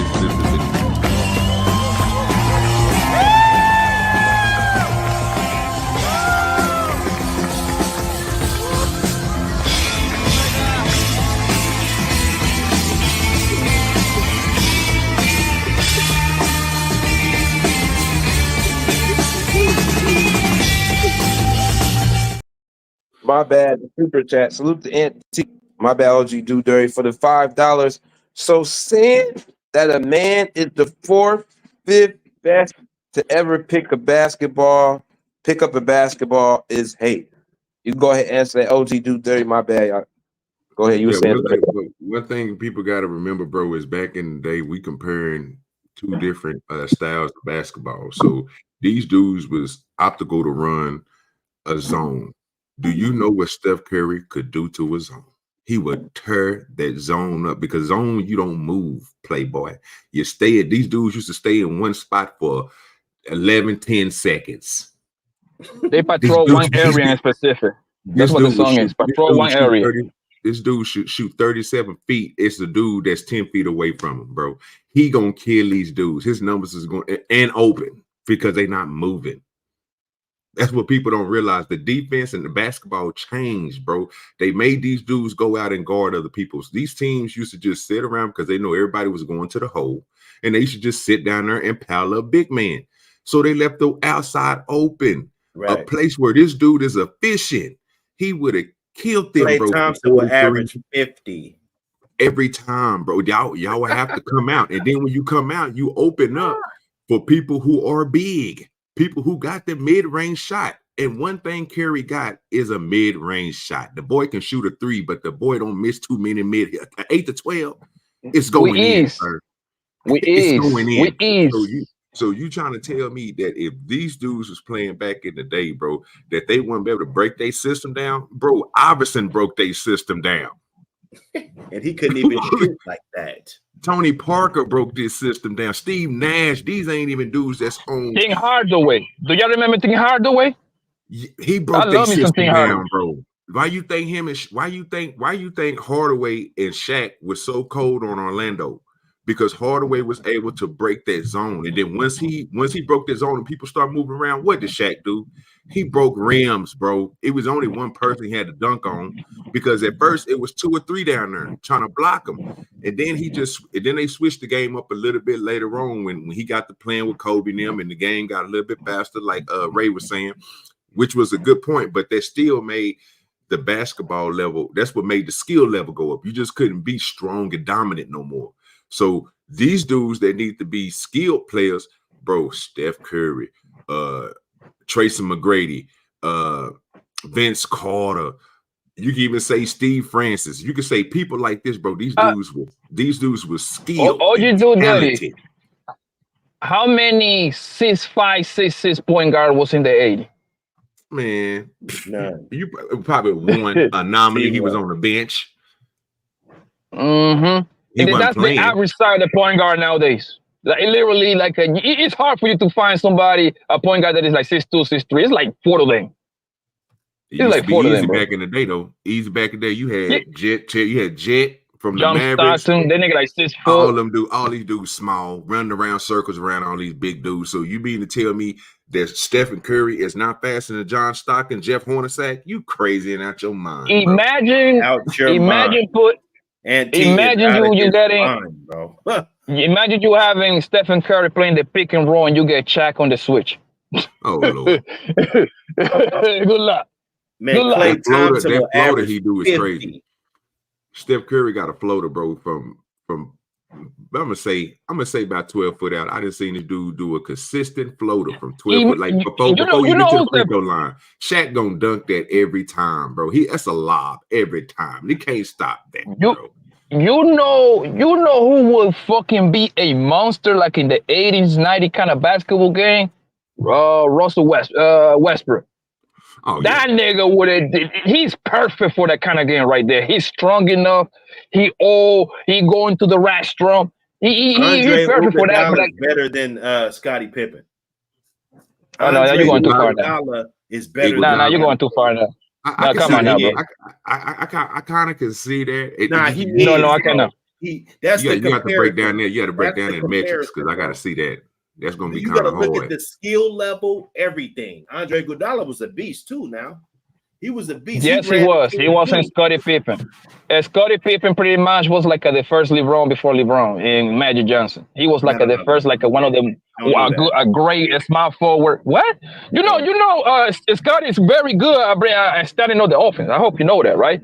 Do you know that Scottie Pippen actually took the Chicago Bulls to the Eastern Final and fucked up Cole, kicked them away from the final? Did you know that Scottie Pippen took the Trailblazers deep in the playoff for a bunch of years when he was with the Trailblazers? My nigga, like, come on, bro, don't do that, man. Like, don't do that. He did it too when he first got with Jordan too, bro. Jordan didn't really do so good that second year, bro. And Scottie Pippen, he carried the team. He's a top 50 player, bro, for a reason. That nigga was that nigga.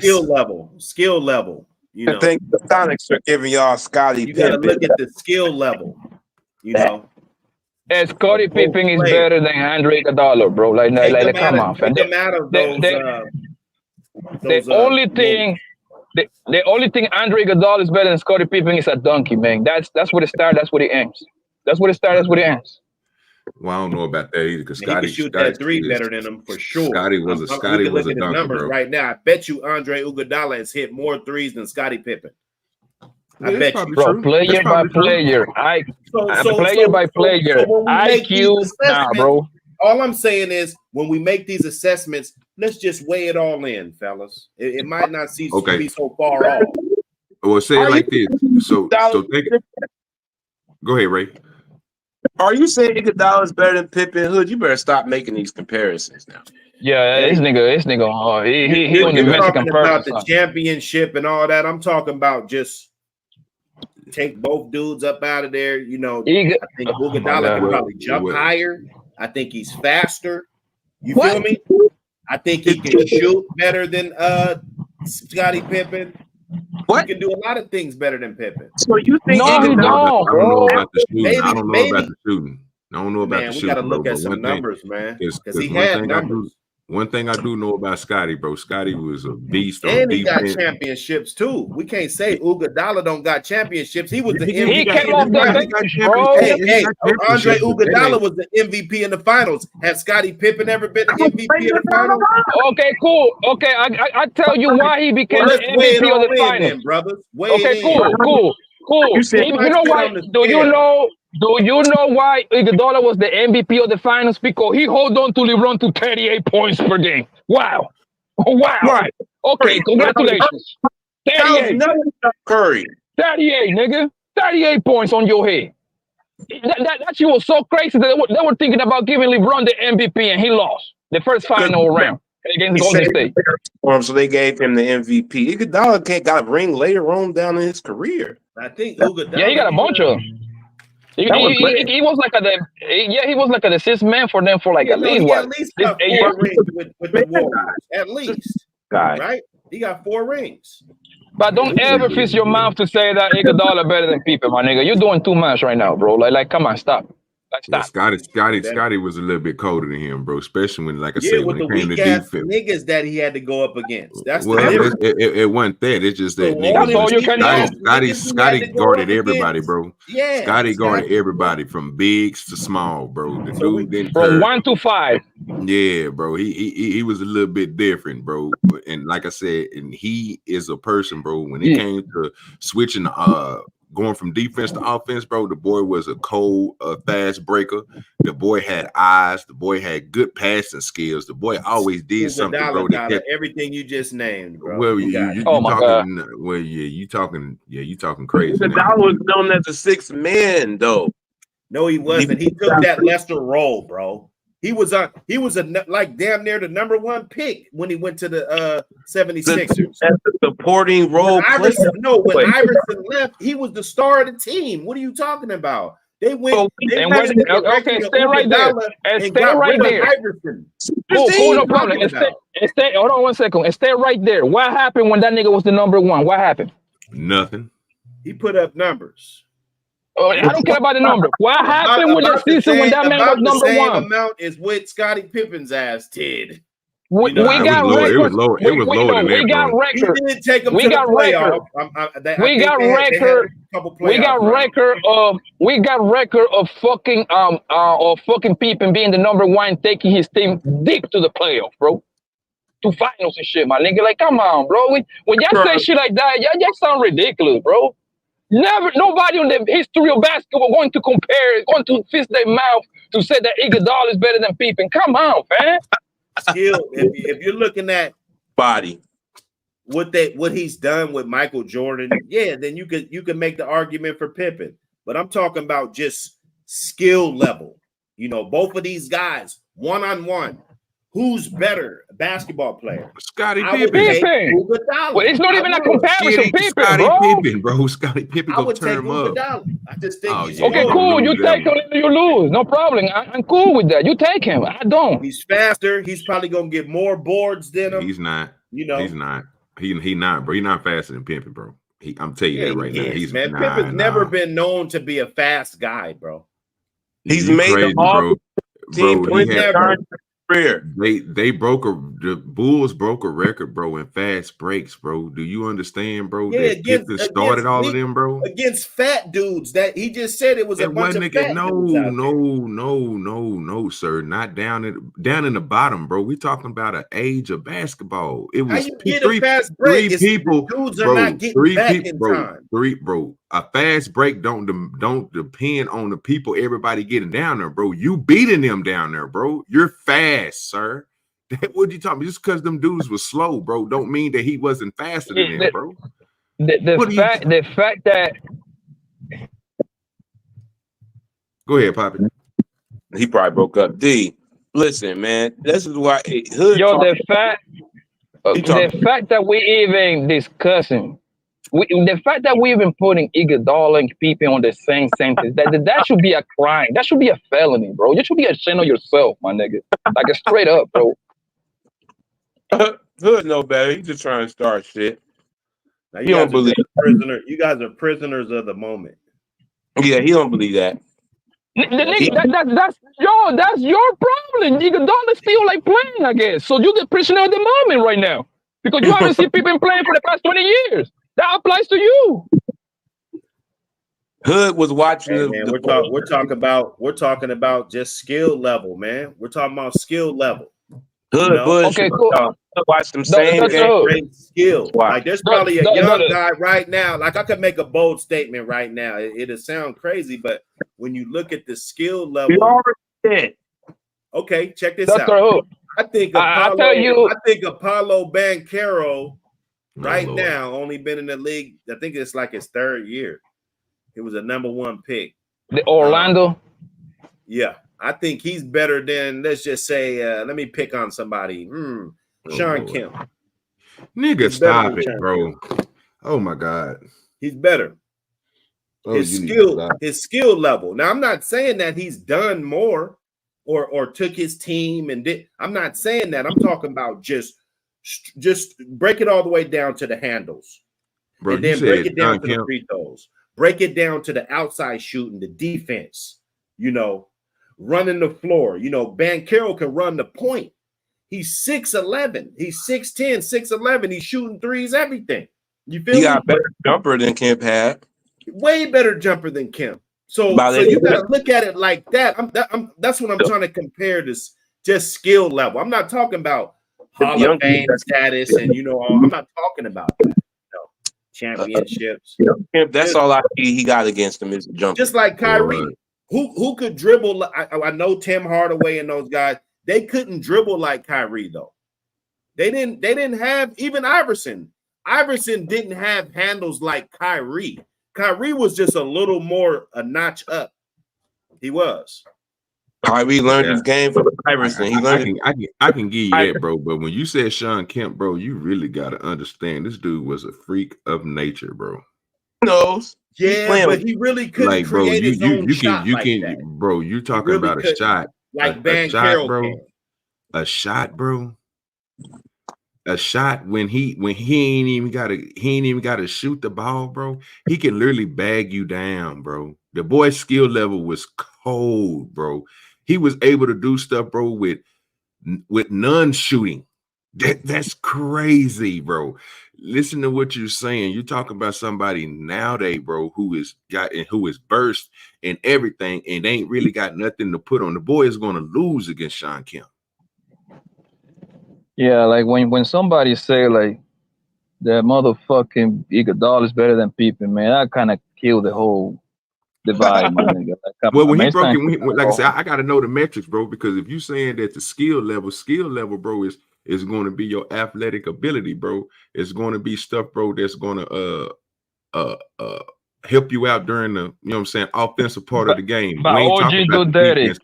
If that's the case, Brody, that means it's going to be like 200 motherfuckers that came before and after Pippen that probably would be better athletic than him. That doesn't mean that they better play than that man, bro. He put it all together. Pippen put it all together. Athleticism, IQ, defense, offense, bro. Obviously, can you find 200 niggas that was better, more athletic than this man? That nigga was a freaking nation already. You got me, bro. But when you put it all together, bro, no, I'm just exaggerating. Dude, I'm just exaggerating, right? You can find a few of the niggas that's better than him athletic, and that's gonna be hard, right? However, when you put it all together on the floor, IQ, vision, handle the offense, defense, passing the ball, orchestrating everything. Come on, my nigga. That's not even a comparison, bro. Yeah. How dare you, Hood, make that comparison? You know what, Hood? You gotta get. Yeah, he knows better.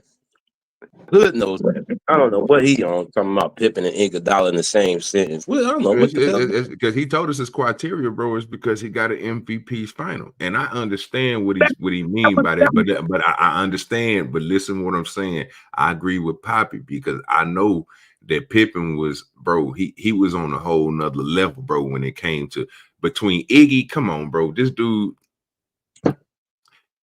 Iggy don't get that MVP without Curry. OG do dirty my smoke twin. He don't get that MVP without without Curry. They should have gave it to Curry. Curry averaged 25 on that final. Well, he hit that last shot. Was that the season he got it when he hit that goddamn last shot, bro? And them niggas like he hit the same thing that old boy on the Lakers Kevin Durant. did. No, it's two people that I done seen do that, bro. When they was in the championship, it was It was some dude, I can't think, his name started with an H or something like that, but he did it on the Lakers, and then Iggy did it with the Warriors, bro. They hit that goddamn 3-pointer, bro, at the last end, fading and shit, bro. And it just to me, that's what made people think this dude is off on the top tier as Pippen. But I'm telling you, bro, he ain't nowhere near that, bro. Now, if you want to say he's one of the best 6-man players in recent memory, yeah, we can get that to you. We'll give that to you. Easy. That's what he was known to. 6-man players. We say that. That's what he was known to be early in his career. On his own team, bro. This is how you know. This is how you know. This is how you know that nigga LeBron is such a terrorist, right? They get the MVP to the nigga that played defense on him, nigga, to hold him down to 38. He averaged a triple-double. Yo, come on now, bro. Stop playing, bro. Stop playing. But when it came down to it, Iguodala made those stops. He did. Well, he helped the Warriors seal the win. Yeah, LeBron scored a lot of fucking points, but when it came down to it, Iguodala made those stops. He was a dog. Yes, because LeBron was playing against. Okay, listen. It's because LeBron was playing against Clay, against Curry, against Draymond, against Iguodala, and this is the year where Kevin Love wasn't playing and motherfucking Kyrie wasn't playing. It was like and that nigga still dropped. That nigga was playing with Australian. Testament that LeBron James is that much top than Jordan. And that's what I'm saying. No. You say, what about Jordan? Say it again. Jordan wouldn't have won if you take the number 2 and number 3 score off the fucking team. Jordan wouldn't have won either. That's what I said. You said Jordan wasn't a one. No, he said you would if you take his people off that can help him contribute to that, because everybody think Jordan did everything his goddamn self. He didn't. It was other people on that team that contributed. So what he's saying is, if you take them dudes away and give him some people what other people had, Jordan wouldn't have that. And I agree, because it takes a team. Everybody will agree with that. Like that shouldn't even be That shouldn't even be but I think he was saying that people, without Pippen, he didn't even go to the championship at all. So, but nobody brings that shit up at all. They ain't gonna bring it up. They ain't gonna bring it up. No, without Pippen, Jordan didn't go to the championship at all. That's what I said. But the reason why it's an explanation. It's explanation. It's explanation for that. It's a very easy explanation. It's a very easy explanation for that, right? The very reason is because this team in comparison to what the Warriors had, and he did more. Ron Harper and Kurt had been in the league for a minute with the Cavs before then, and with top tier players. They don't win the rings without Jordan. The reason is simple, though. The reason why is because nobody talk about that is because back then you only get the sport news one time. You only listen to it one time, right? Say Jordan did this, Jordan did that, boom, and that was the image, right? So it created that kind of like that godlike kind of activity for Jordan, right? In today's day, LeBron, all these niggas, Kevin Durant, Curry, they got to deal with fucking media 24/7. Everybody with a smartphone got an opinion about these people. So whatever they do during the game, my nigga, is gonna stick longer with us because we listen about these people literally all day, every day. Do you think that people can do this like we're doing right now back in the 90s when Jordan was whooping ass or having a bad game? No. So that's the difference. The media game, the access to media changed everything, bro. It changed everything. You listen. Listen, the reason why LeBron is because LeBron was able to do it is one of the best is because he was able to do it for almost a decade straight, get to the playoffs from the moment he stepped in the door with a bunch of nobodies up until he left and came back with a somebody on the squad, which clearly all he needed was one other somebody. And boom, you seen what happens. Now, just imagine in them first 8-9 years in Cleveland with a bunch of nobodies that they went to the playoffs with, if he would have had one other superstar like a Kyrie, you think he wouldn't have got one early on? It was Sure. Yo, this is how you knew Michael Jordan. I mean, no Michael Jordan, sorry. This is how you knew LeBron James was different, bro. When he gave 25 points out of the last 27 points to the Detroit Lions. That's how you knew when he took the line. No, I'm not the Lions. I'm lying. The Pistons. I'm sorry, the Detroit Pistons. He gave them. He took them out. That's the same thing that went to 5 Eastern Finals. That's 2007. That's when that boy was 22 years old, maybe, a puppy. And he got swept by the sports, but he ain't had no business to be there to begin with. Nope. Yeah, he was on the cool. He did pretty good because that team was a fading team. They used to be one of my squads, bro, because they had Rich Hamilton. This is when I was younger, bro. Like I had them boys jerseys. Hamilton, Rasheed Wallace. Ben Wallace, Rasheed Wallace, bro. They had everybody over there, bro. They had Tyshawn Prince. Oh, bro, Billups. They had Billups. That's the killer right there. That man was big. I had to call him Big Shot Billups and shit like that. Yeah, I love that nigga. Wallace too. And last night, salute the Chauncey Billups. I think they have Rasheed Wallace. Yeah, they have LeBron James. And LeBron James, as a 22-year-old, took the niggas to school, bro. We know Shaq. That was when LeBron could even shoot, my nigga. You knew what the fuck this nigga was gonna do. They couldn't even still stop him. They couldn't even stop him. And that's what make him great to me, bro. That over these years, if you look at when he first came into the league, bro, the way he played, the boy has upped his gameplay, bro. Like the stuff that he really wasn't even good at, bro. He just got real, boy got proficient at it. You never thought he'll be able to shoot that 3 like he's doing right now. That fadeaway that he taught himself about a good about 8 years ago.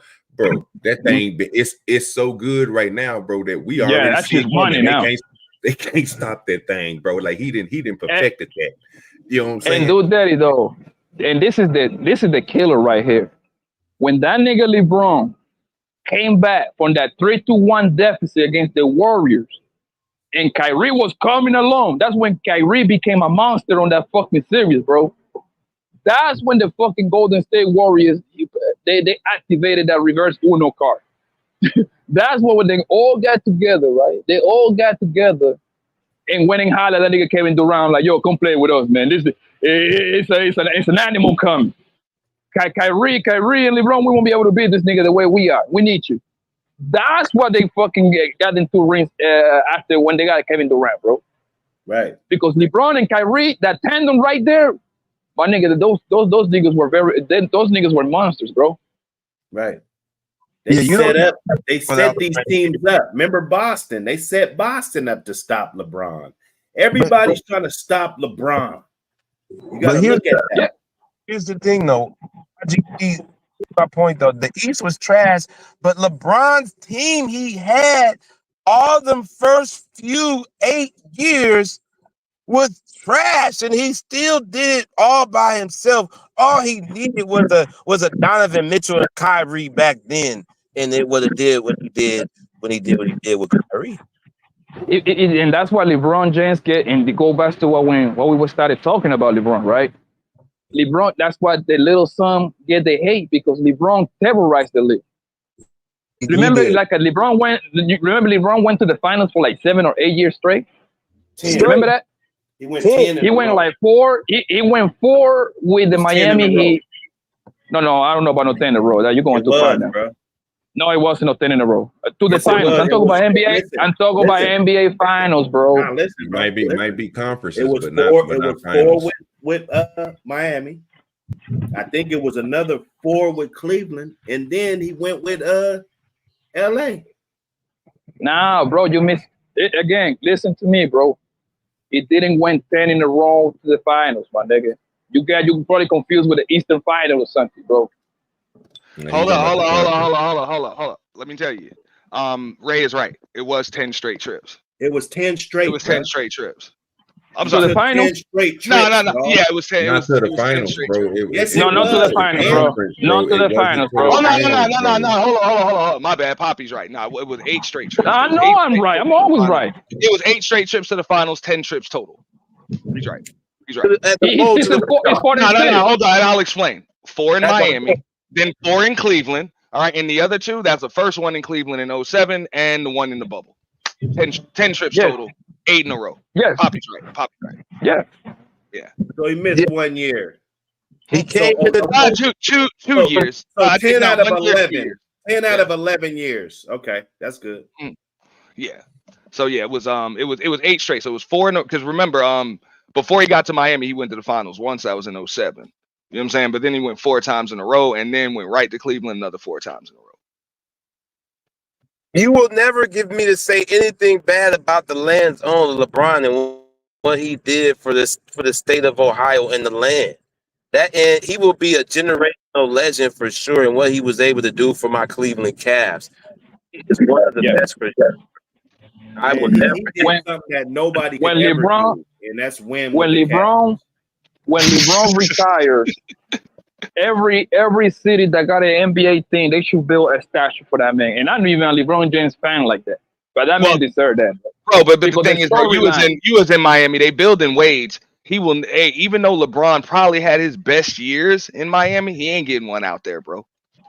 I think he will eventually. I promise you, he will. Wait, Wade's is coming first. They made sure of that, bro. Yeah, of course, because they call it Wade County. That's different because it's different for Wade because he got drafted by Miami. You see what I'm saying? First one, and LeBron wasn't there for that shit. Yeah, he got one with Shaq. You know what I'm saying? So he did his thing before LeBron got there. So that's definitely Wade's town before LeBron. But LeBron will get. Oh yeah, it's already done. They're gonna unveil Wade's statue within the next year. That they already set that in stone. Like they putting that together now. Yeah, it's coming. If LeBron played 10 more years, he will have his. I'm with Poppy. If that boy played 10 more years till he about 50, and his numbers go up, he will have his statue everywhere. He's gonna be the best basketball player ever responded on the basketball court. I'll go this far. He will have his jersey retired in 3 places. He will have that done. I mean, I'm always say as far as jersey retirements, ain't nobody gonna really top Kobe hanging 2 of those shits in with the same team, hanging 2 of them. I think LeBron kind of tried to do that with like changing his jersey number in LA. I think he thought maybe he could hang 2 jerseys in LA, but he will hang jerseys in 3 different places. It will be one in LA, it will be one in Cleveland, and it will be. I'll do you one better though. If the city of Cleveland got any decency, they should change the name to Jamestown. They should change the name to that man's last name or something. To that trash ass city. Now we don't say, well, let's go to Cleveland. Let's say let's go to James. Let's go to James, bro. Or change the airport to the nigga name or something. I don't think a statue outside of the Cleveland trash ass stadium would be enough. I think the city needs to change the name to that nigga name, bro. That's how great that nigga have been. The Lakers be slimy with their statues anyway. Not their statues, but they jersey retirements. Like, you got to get into the Hall of Fame to even get your jersey retired. So it's people that I believe probably should have got their jersey retired for the Lakers and didn't. Like Derek Fisher. I think that's pretty fucked up. Every time I see somebody wear number 2, I'm like, bro, this dude was right next to Kobe for each ring, bro. Each championship, he was right next to jersey. Absolutely not. The Lakers, it should be like that, huh? No. Absolutely not. Get his Derek Fisher. Derek Fisher is a bum. He don't deserve no goddamn retirement shirt. Are you kidding me, bro? Hey, every ring Kobe won, Derek Fisher started point guard right next to him, bro. I don't care how many rings he won with Kobe. He don't deserve no retirement shirt jersey. What's wrong with you? That's wrong. I just said retire the jersey. I didn't say put him in the Hall of Fame. Derek Fisher was not the starter. What? No, The only thing. Hold on. Derek Fisher was always the starting point guard for their championships. What other point guard started? I think Ron Harper may have started for the first one. Now you had Nick Van Exel. You had Nick Van Exel didn't win championships with the Lakers. Try again. Yeah, Nick Van Exel didn't win championship with the Lakers. You had Eddie Jones. You had didn't win a championship with the Lakers. Try again. He was in Dallas at that point. But listen, bro. Eddie Jones was in Miami at that point. But go. The only thing we know. Derek Fisher was the starting point guard for the Lakers championship team. So what? So Horace Grant was there too. So he need to his jersey retired too. He wasn't there for all 5 of them. I'm talking about, bro. He was there for all 5. I'm gonna tell you what we know, Mr. Derek Fisher nowadays. For getting his ass whooped by fucking my Burns, bitch, nigga. That's what we know in that bitch ass nigga, man. Get out of here, man. That nigga deserve no retirement. Hey, he legit wifed up Matt Barnes' baby mom. Like, he legit wifed her up, bro. Yeah, legit. Like, bro, they was just posting photos because now I gotta follow her because she's actually a client. From a firm I was working for. She owns a couple restaurants and shit. But I got her IG, bro. She was posting shit with her and Derek Fisher and Dubai. The kids grown and shit. They look just like Matt Barnes. But that was some weird shit they had going on with the Lakers, bro. Just with the wives and motherfuckers screwing around with each other's wives and shit. That's just weird, bro. Yeah, bro. But Derek, what happened? It's going to happen. That happened every field actually. Do you know how many motherfucking Jerry Buss nigga took from them goddamn players, bro? Nah, it's documented, bro. I was watching that bullshit that they did. That little it's pretty good though, the little show that they did. But they got a documentary. The Winning Time? Winning Time. Winning Time was good. But they got a real documentary out on Buss. This dude was a shooter, bro. He was taking these him and Magic, bro. Them dudes, bro, was taking all them dudes, women, bro. Only people they didn't touch, bro, was the dude with the hook shot. I can't think his name. It Kareem. Yeah, Kareem Abdul-Jabbar. Before you go though, keep in mind, bro. This nigga's name was Magic Johnson. Yeah, I see what you're talking about. Yeah. Like, what the fuck? But Buss was taking other owners' women's, bro. Yeah. Like he got they said Buss was like Hugh Hefner, bro. Yeah. Well, my nigga, but if you are the owner, my nigga, Buss was selling the daughter, bro. They said Buss had to give his daughter up just to get Phil to coach the Lakers. That's a rumor, but I believe it. Oh, come on, bro. That's doing too much. But listen, man, if you are Phil Jackson was cloning Buss's daughter for how long? Okay, that's different. They just, brother, they just happen to be around long enough with each other to start fucking each other. Come on, man, y'all just be doing too much. And also, remember, the rumor was that Kobe was hitting that shit too. They said the daughter was like a piece that closed deals for him. He was using the daughter. Oh my god, bro! What we doing, brother? I'm the only one that heard that. Nah, listen, bro. Think about it. Hold on. Rumor. Cool. Think about it, bro. Think about it. Why would a fucking honor will you? Come on, bro. Y'all just be going too far. Like this nigga running a strict club. They say it's the same shit Trump be doing with Ivanka. You know what I'm saying? You said my God. to get shit done. Same shit, bro. Yeah, okay, yeah. Oh, them people weird, bro. They weird like that. Hey, okay, yeah. I got all the money in the world. I'm gonna give all my kid. Okay. And them people rich, bro. These people rich as fuck be doing shit like that, bro. I think I getting it in with some of the players. I think Gene been fucking. They like yo. But Hey, that's they going like to it. be. They like hey. They like it's Diddy time over there, bro. That's going to be, brother. That's going to be natural. It's like you hang out with your next door neighbor a lot, nigga, and your daughter is like close to your age. Eventually, y'all gonna end up doing something at some point. That doesn't mean the nigga gave you his daughter, man. He was fucking. I'm like, bro, it's a rumor, and I'm just like, bro, she was with Phil Jackson for a minute. I think Phil even left his wife to be with her and shit, bro. So that means the owner of the Chicago Bulls giving up his daughter too if he had one. Jerry, that's what Jerry Buss did. I tell you what though, if I'm Jerry Buss, if I'm Jerry Buss and I'm the owner of the Los Angeles Lakers, goddamn it, I got access to y'all bitches too, nigga. I'm the fucking owner, nigga. That's part of the contract, nigga. Fuck out of here. I'm the owner. Like, bitch, you better come give me some pussy. But Poppy, you know, at that level, that billionaire status, that's the way they be getting deals closed, bro. They consummate deals like that. You ain't hitting that. They'll send a chick in there or something, dog. Nigga, Poppy hitting that. I don't know what we playing. I'm just saying. Money, nigga. Hitting who? Jerry Buss? Jerry Buss' daughter? Yeah. Lil Jenny. Nigga, what? Nigga, Jenny worth $1 billion. Nigga, yeah, I know. $1 billion. Hell no. She worth way more than $1 billion. You got life. Nigga, $1 billion. That bitch was born worth $1 billion. Not ugly either. I'm securing. Hey, listen, I'm securing my future. That bitch trust fund. Hey, her trust fund at birth had $1 billion. Yo, it's worth way more than that now. Yeah, we'll be all I'm gonna do is look at my life. I'm like, I can only play for another 5 years. Let me nut in Jenny Buss real quick and put a baby on the hole. You ain't put no baby in that chick, man. That shit probably don't even work no more, man. Shit. Look, yo, auntie, you know how bitches take like pills to be more what's the right word that I'm looking for? To get more fertile. Yeah. Fertility drugs. Nigga, I take the pills myself, nigga. I make sure I'm fucking fertile myself, nigga. Fuck you talking about? I ain't having that baby out of this whole deal. Hey, Jerry, my father-in-law, what's happening, baby? Hey, man, we're partners now, nigga. I'm in the family. What's happening? Hi, how are you doing? Absolutely, we are smashing. And you know, and that's why we got it. That's another rumor too. The motherfuckers running. Hey, man, they was doing the thing, man. They said Vince McMahon was doing the same shit with his damn daughter.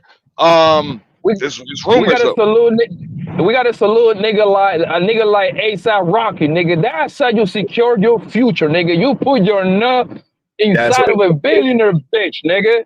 I'm just saying, bro. They said that about Vince McMahon. They said that about Trump. They said that about Jerry Buss and other of them damn billionaires. That hey, man, they sent the daughters out to get deals done.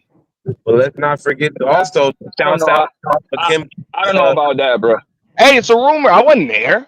A boyfriend. Yeah, but that sounds crazy to me. That your little precious little girl, you're already on the top. You're already at the top of the mountain. You're already up there. It's not like you're working your way to get there. You're already there. You think I'm gonna sacrifice my baby girl over extra money that I already get? Come on, bro. Come on, man. Bro. Hey, I mean, we done seen these motherfuckers' daughters with some business acquaintances and shit like that. Not necessarily Ivanka, but we done seen Vince McMahon daughter end up with these damn wrestlers and shit. We done seen her ass with like 3 of them, dog. And there was a rumor saying when she was like 13 or something, she had some shit going on with damn Macho Man or something like that. We done seen Jeannie Buss with Phil Jackson. Like we done seen their daughters with employees and all types of other shit. But you know why? You know why? That's proximity, bro. It's all about proximity, bro. When you go to the hospital, who's the doctor closest to fuck? The nurses, bro. When you go to a law firm, who the lawyer niggas is fucking? Then all the lawyer bitches are the secretary, my nigga. It's all about proximity. If you work at the call center, who fucking the call center? You right, dog, but how many motherfuckers is fucking the boss's daughter? My nigga, bro, you don't think that motherfucker you usually need the boss's permission. Do that. No, you don't. She just horny when I fuck you. That's it. Yeah, Magic hit that. I ain't gonna lie to you.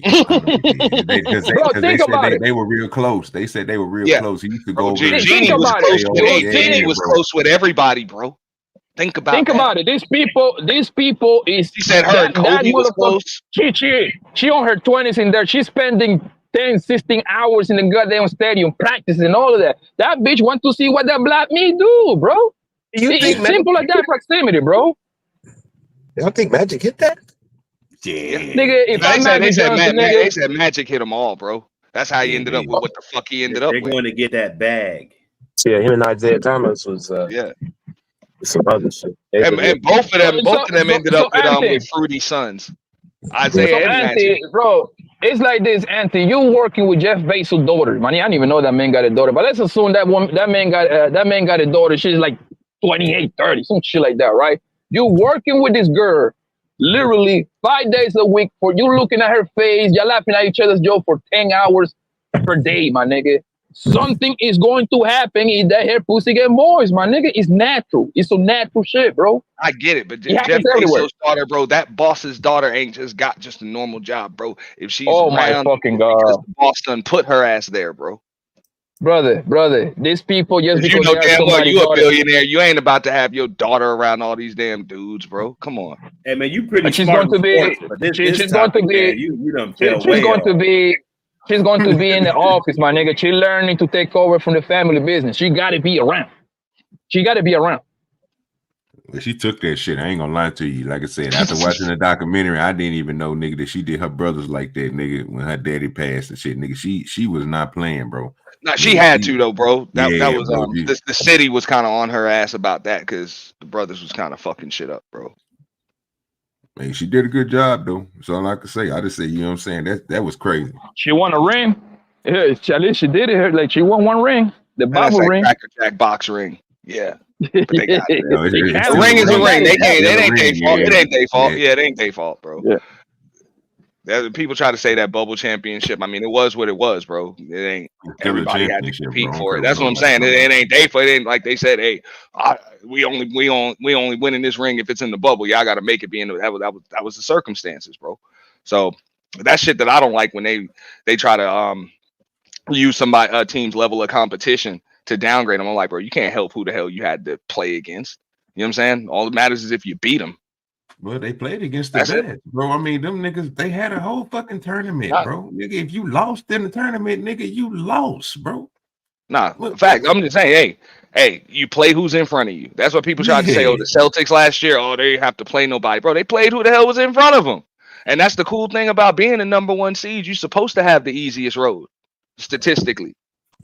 When you're the number one seed, you're supposed to play nothing like nobody's on your level. You really ain't supposed to be playing no other number one seeds until the end.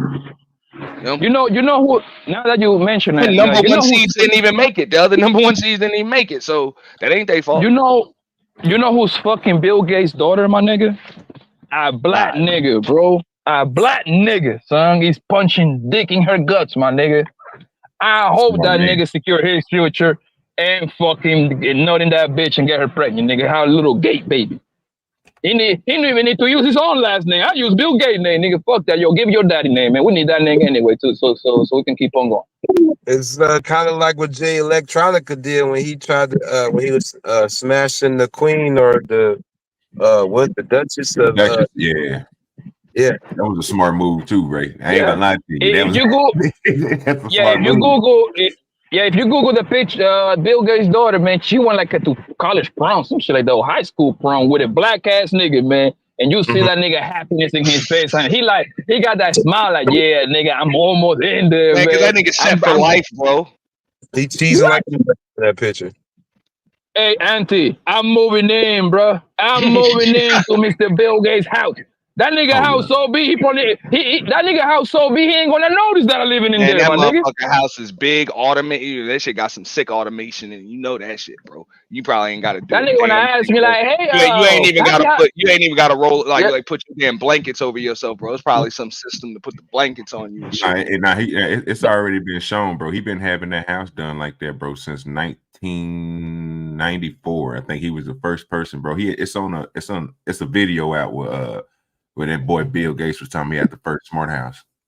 Sick automation. No, I'm not lying, bro. Like that dude, he had it. Like he had it. I believe it. That's crazy. Bro, that motherfucker had Tony Stark house, bro. I'm gonna tell you some classified information. This is for real, right?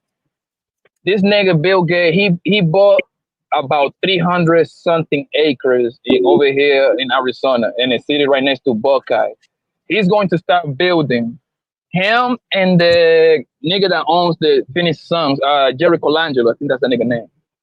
They're going to, Terry they're going to Colangelo is build. the manager. He don't own. Remember, the Suns just got sold when that dude went. Okay. The former owner. Let me rephrase that. The former owner. He used to own. Colangelo was like a GM or some shit. Because remember, he ended up. What they did. So what they did is USA. So Bill Gates bought about 300 acres, and that nigga, the other nigga Colangelo, he bought like another 200-300, right? They're going to build the first smart city in America in the next 5 years, bro. Remember I told you this before. No, that's the goal. Because they already passed the bill to build a highway close to it. So it's already in the works pretty much. He's going to build the first smart city in America, bro. He's coming. It's coming. Hell, it's a smart city. Yeah, I'm about to say it might be going a little too far, but I believe it. The motherfuckers is crazy like that. Mad scientist motherfuckers, man. They'll do some shit. A smart city will be like what? I'm gonna guess everything fucking technology wise, nigga. You turn on your fucking electricity and water with one button. You probably wanna have driverless cars. That's what I heard is going to happen. Like that, he already owned the land. He already owned the land. They already passed the bills to fucking build the highway around it with the city developers and shit like that. He's coming, bro. Oh, okay. You gotta understand though. Bill Gates got the kind of money he can do what the fuck he wants, bro. Oh yeah. Well, he's already doing that shit in Africa. Yeah. Pretty much whatever the hell he want. So if that nigga smart, he gotta do that. He gotta do that though, bro. That's where the money. If that nigga smart, he get Bill Gates' daughter pregnant, my nigga. Shit, nigga, I'm married. I didn't even believe in marriage, but I married so fast, my nigga. I'm married to the family, nigga. Fuck it. He ain't lying. Shit. You don't fuck Bill Gates' what, daughter, nigga? I believe it's pretty young too, dog, because he waited late. Nah, But she ain't in her 40s or nothing. She ain't all the way up to her 40s yet. Nah, that girl gotta be. I don't know how many kids he got, but I remember me seeing that picture not that long ago. I think her girl like in her 20s though. I don't know. I might be wrong. Pretty young. Yeah, she's pretty young. Nigga, so she probably graduated in college by now. Nigga, I'm marrying that bitch. So what? Man. Matter of fact, let me Bill Gates' footsteps ain't graduating. Let me take that back. I ain't gonna call that queen a bitch. I'm marrying that queen. Just in case this live stream get to her, she can listen to this shit. Hey, baby, I'm available. I can't lie. That Bill Gates' daughter is the chick where you gonna overlook a lot of shit, bro. A lot of red flags. I don't care. She ugly. Like, I was about to say she could be ugly. She could be ugly, bro. That bitch could be shaped like a fountain pen. A lot of shit. Nigga. Put up with that shit, bro. Okay, so Bill Gates can look like just pearly things, nigga. I'm marrying that bitch. She is worth 200 bills, my nigga. That's all you need to know. 200 billions. With so marrying Jeff Bezos' ex-wife and Bill Gates. Yeah, that gave away. Nigga. She be giving away.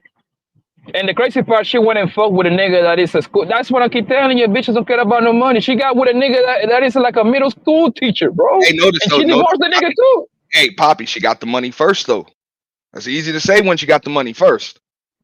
Yeah, I can't wait. Let me tell you something, bro. I can't wait for me to come across one of them old ass hoes, my nigga. Bill Gates' wife, ex-wife or daughter, either way, or Jeff Bezos' ex-wife, my nigga. Woo! I'm ready. I am ready.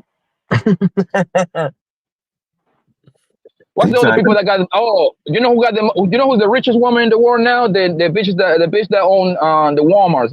Walton. I forgot her first name. Well, now she's the richest woman in the world right now. Walton. Old money. Yeah, she worth like 100 bills, my nigga. I can't wait to get her ass too. That's an inheritance, baby, dude. Nigga, what? Nigga, I'm putting 75 babies in here, my nigga. 75. Hey, baby, nigga, what? When you got that kind of money, you never old, man. Like I can buy that bitch with her own money and new uterus, bro. When you got that kind of money, you can make it whatever you would like, bro. She was like, Papi, how many babies you want? Baby, I'm putting every year. I'm getting you pregnant, baby. Like, yes, we want to have some rich ass babies. Bust them out. Hey, and the manosphere going to do live streams about me, man. Oh, look at him. He said, house husband, nigga. I wish that nigga Ray make a live stream about me. I strike this channel so fast. I disappeared this little ass channel. Nigga in the heartbeat. I disappeared this shit, nigga. Talk shit about me.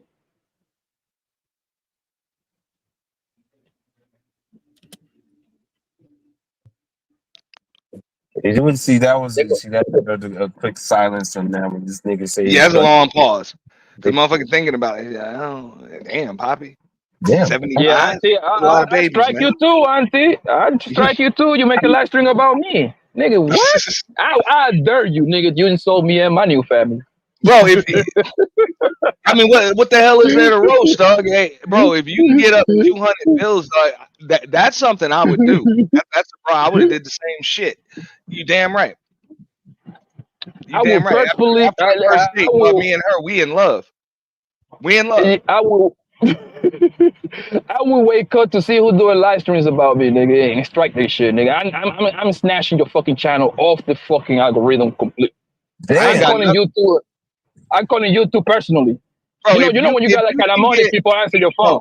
If you can get a ring, I'm gonna say out of this chick, because she ain't getting one out of you. You know what I'm saying? If you can get a ring out of this chick and with no prenup, man, I ain't got nothing bad to say about you, bro. Yo, Auntie, technically, I'm buying her the ring with her own money, but yes, I'm buying her money. I'm buying her the ring. But bro, I ain't got nothing bad to say about that, bro. You can get in there with no prenup. Hey, yo, so I'll be like, yo, hey, baby, let me hold your credit card real quick, man. I gotta buy you something, baby. Let me hold something to get you something, girl. Let me hold something to get you something. Imagine that, baby, bro.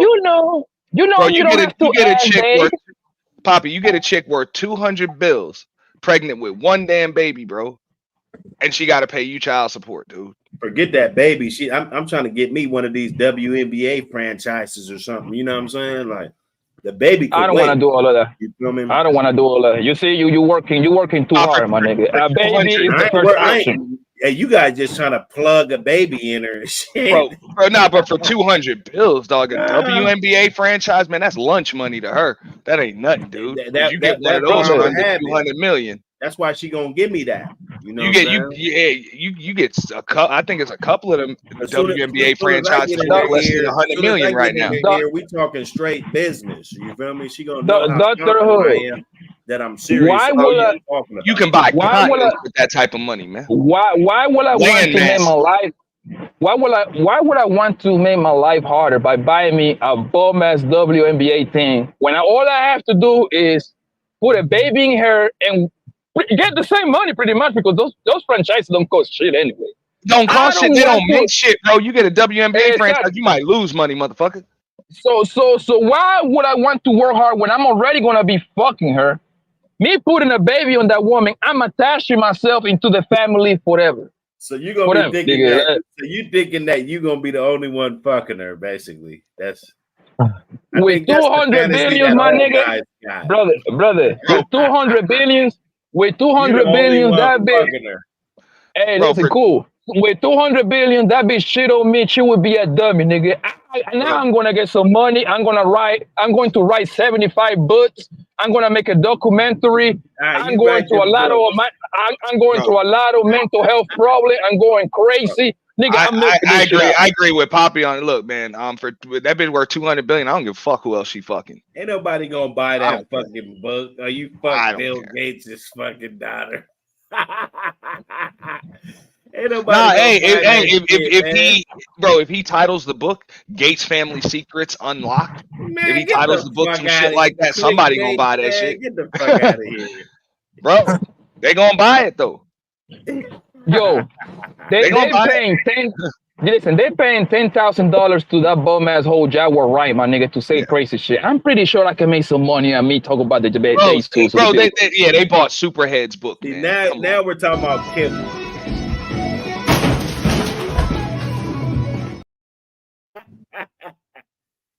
just cannonballed in there. Yeah, I'm just saying they bought Superhead's book, bro. People would love to hear some Bill Gates family secrets. Not his corny ass daughter that looked like a fucking like. Come on, man. She's not even.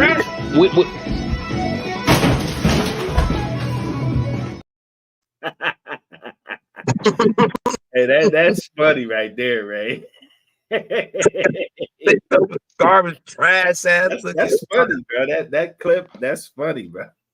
That's that crazy white boy that be smoking blunts Up, on. man. These niggas, man, be going in hard, man. Aunt T and Poppy, man. Come on, man. I ain't gonna lie though, bro. If I was with Bill Gates' daughter though, I'd probably be trying to get that chick to leave me, man, just to cash out. Nigga, you want her to cheat on you. Hell, you want her to cheat on not you. Not literally, but yeah. Nigga, you wanna catch me? You wanna catch me at CNN?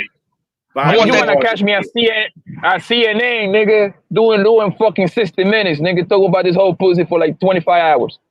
Bro, I'm telling you, real. I'm saying I would want that chick to want to get rid of me. Yeah. Yo, Auntie, I'm gonna tell you how this affect me and Junior so much. We gonna spend some millions out of this. Because I'm saying, bro, just what she gonna pay you just for the non-disclosure agreement is good. For you to be quiet. For you to be quiet. Support, alimony, bro, you can get, bro, you straight, bro, for a long time. Like they're gonna be like, I'm getting cooked. Like, Papi, how about 50 million, $60-70 million check? Oh, deal done, boom, no problem. I ain't gonna say nothing. Don't worry about it. 70 a month. You get that shit a month. That'd be like your monthly payment, bro. What would be the payment? It'll probably be like what, like 10-15 million a month type shit. Oh my god. A whole lifestyle changes after that. You know, ain't gonna be in the way it used to be. Bro, the Gates family residents of California, right? No, most likely not. They usually get out of there, huh? Probably Texas. That's why that's divorced out of that shit. Yeah, that's why a lot of all those billionaires got like Texas or Delaware fucking home address and shit. No, Gates is standing up here. Gates is in Medina, bro. Yeah, he and San Fran, right from the right. If you're right there on Lake Washington, right there. It's out here. You catch that. You might see him at 20 minutes away, bro. Literally. This nigga who want to work all hard and shit like that, talk about buying WNBA things, nigga. Why would I want to make my life hard? Like, nigga, that is hard right now, but don't get me wrong. There is a possible bro, that's probably the least expensive professional sports franchise you're gonna be able to purchase that has national coverage in America right now. I'd rather buy me. Yeah, I'd rather right now while the stocks are low. If you're gonna get in it all, because I was listening to Mark Cuban talk the other day. He got the Mavericks for like a couple $100 million or something like that. And now the team is worth like $3 or $4 billion or some shit. You know what I mean? He already sold Mark Cuban. He already sold most of his. He still owned a piece of it. He sold for $2.7 billion. That meant cash out. And he still owns a piece of it. He just ain't majority. Yeah. You know what I'm saying? So I'm like, bro, he ain't even cash out, bro. He's still eating. But just like you said, bro, the initial investment been back. You can't lose. So, nigga, the initial investment been said 1,000 times over. Remember the Donald Sterling dude, dog? They said he got the Clippers for 12 million. Well, no, they said it was like 100 million. It was 100 plus. But when he sold it, when he ended up being forced to sell it, that was $2 billion. You need to go back and do your Googles again. That nigga got the Clipper for about 12 million, bro. Do your Googles. You gotta understand, he bought that thing like in the 80s or 90s. Much back. You talking about Sterling? Yeah, he bought the Clipper for about 10-12 million. I bet. If somebody do the Googles real quick, please. I'm in the car. I believe that. Yeah, but got that $2 billion from Bomber. He sold it for like 2.5. I believe. I'm gonna tell you what he bought it for. Okay, hold up. I say 12 million stops. That's. Oh no, okay, no. It was 13.5 million. Bingo, boom. You see, I be know what the fuck I be talking about, bro. You got me to remind you. You said 12 million tops, nigga. You was wrong. You said 12 million tops. Are you, my nigga? You said 100. Come on, You said 100. That was way more. Hey, I can admit to being wrong, motherfucker. I was wrong, but so were you, nigga. You said 12 No, million. I wasn't. I'm right there. I'm literally right there. 12 to 13. Come on now, bro. Yeah, but hey, you fucked up when you said tops. You said 12 million tops. But I know it wasn't 100. Yeah, you was I'm closer. I way give you that. than I give you that. Yeah, way closer. Yeah. Yeah, and then look, but the point is, he bought for 13 and he sold for 2 bills, my nigga. That's the flip of the century. To remind you, he got caught doing some quote unquote racist shit, and he actually got rewarded. The nigga got rewarded, nigga. Which made me think if he didn't sell it, set up. Now, right now they're worth more than what he sold it for. So he actually he won, but he didn't want to pull out that song. He couldn't have raised their worth to what that current owner did. The dude got set up, and I know Ray know that. If you in Seattle, that dude was trying to move the Sacramento Kings to Seattle beforehand. So the NBA was a bomber. You know what I'm saying? Because that was Paul Allen's homeboy. You know what I'm saying? That was Paul Allen's homeboy, along with Bill Gates and all of them other motherfuckers. So he was trying to buy the Sacramento Kings, but Sacramento blocked it when Kevin Johnson was the mayor and shit. So Ballmer got set the fuck up, bro. He got set up by his wife and his mistress, because the wife was trying to divorce that man for a while. Talking about Sterling. Oh yeah, Sterling. The wife was trying to divorce him for a while, but she couldn't cash out because they're like, yo, you own a team worth $1 billion. But they was like, nah, that's property of the family trust. You ain't cashing out on that. So if she was going to divorce him, she was only going to get like 60 million or whatever. The only way she was going to get a piece of that team was if the team was sold. It had to be a liquid asset.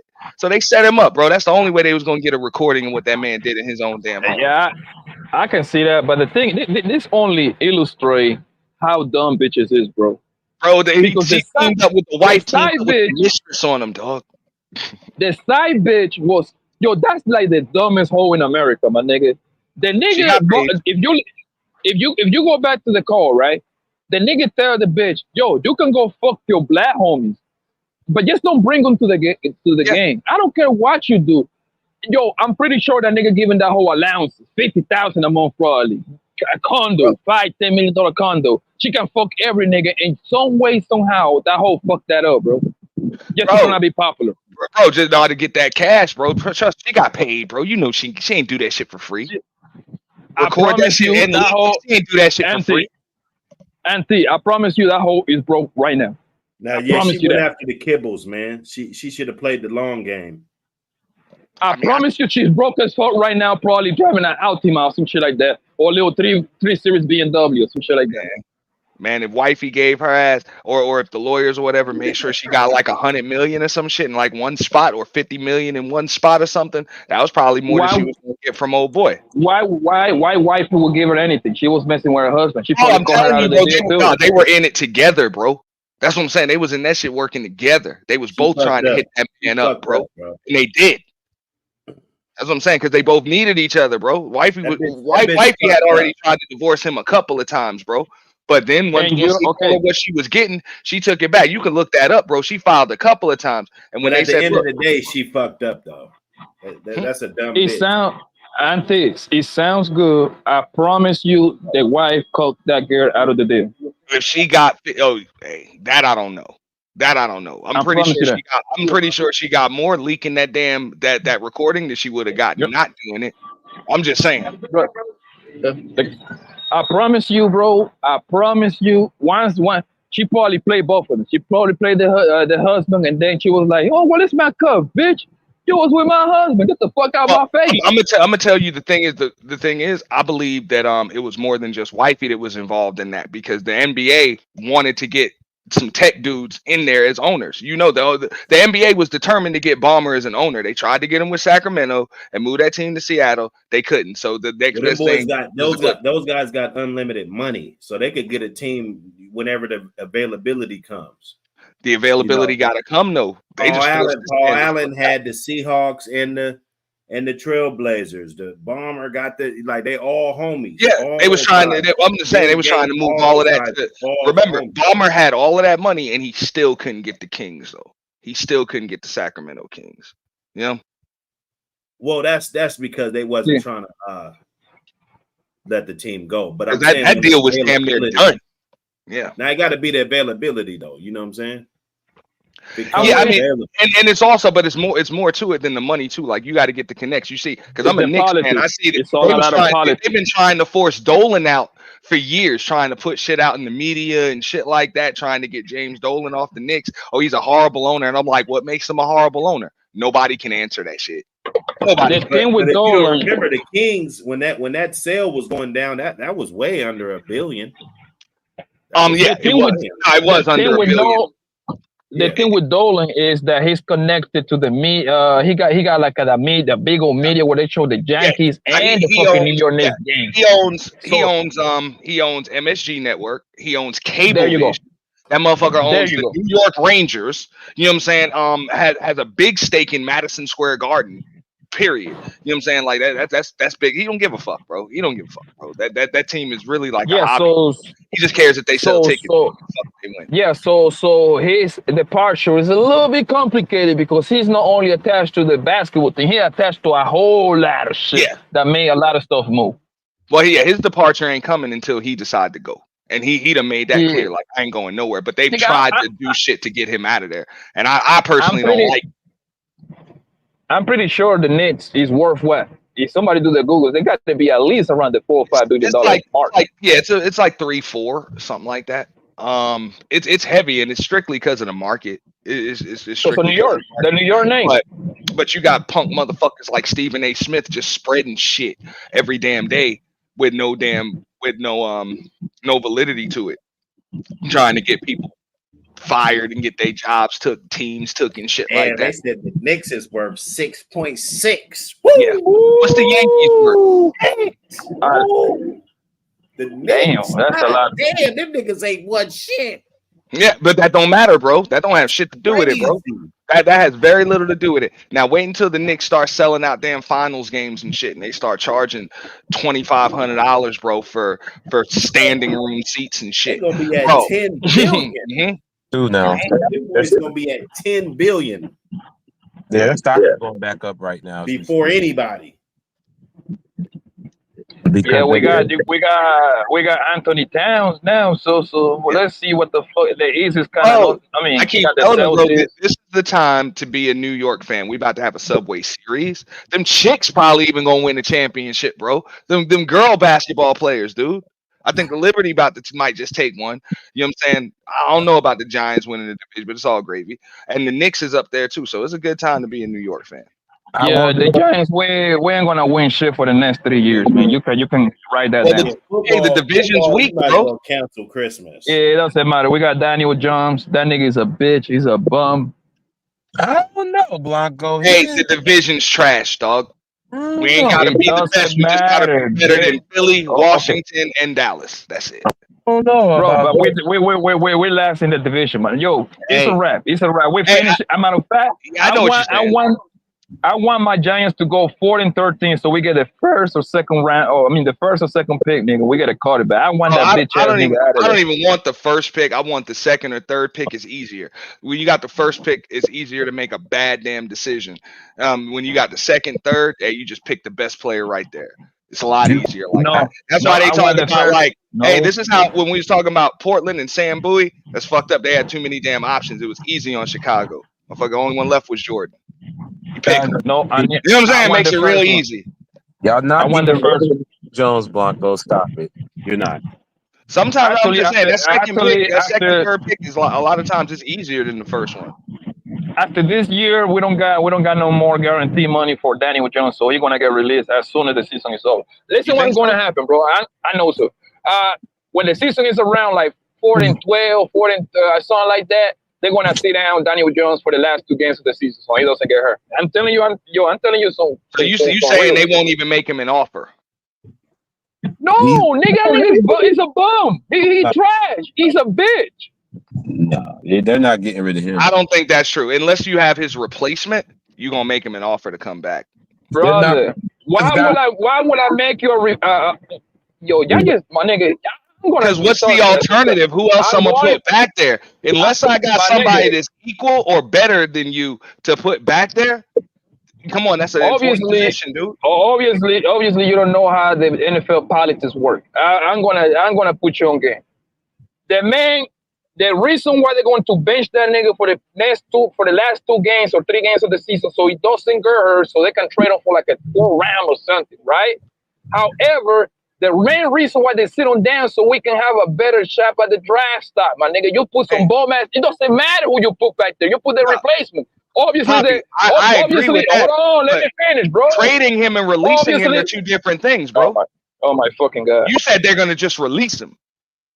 If nobody saying they're gonna trade him, that's different, brother.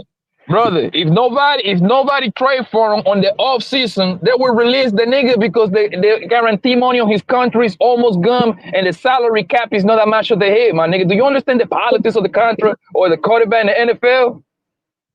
Bronco, they're not gonna let him. They ain't gonna let him walk for nothing, bro. They're gonna try to get something out of that. Listen to me. They're gonna trade the nigga for like a 3rd, 4th, 5th round. Or if nobody wanna trade for the bitch ass nigga, we release that bitch ass nigga. Either way, he ain't gonna play no more past this year, bro. For us, need another running back. Y'all got a nice wide receiver with Neighbors. All y'all need is a running back. You guys, I'll tell you what we need. We need left tackle. We need left tackle. That's a position that we need. Definitely left tackle. It's bro. That line will make a mediocre quarterback, and mediocre running backs look a lot better. But we got to do something. Got a great potential wide receiver with Neighbors. Yeah, and the receiving core sucks too. It's what's that nigga name? Slade him. That nigga play whenever he wanna play. Bro, no, we need a new attitude, bro. We need a new quarterback, my nigga. Daniel Jones gotta go. When he makes me sick to my stomach seeing that nigga walking out of that fucking locker room, bro. I wish I can kick that nigga for the game, then let him go after the game. Like, yeah, so he don't have to play. He better than He better than Gardner Minshew. Hey, and I would agree with that, right? But this be my issue with like other New York fans. They be like, yo, trade him, get rid of him. I'm like, because of what we get in return. They're like, doesn't matter. I'm like, bro, we got to get something for the motherfucker, bro. You know what I'm saying? We got to get something for the motherfucker. They like, whatever, yo, just put a homeless man back there. That's better than Daniel Jones. I'm like, bro, y'all just be talking.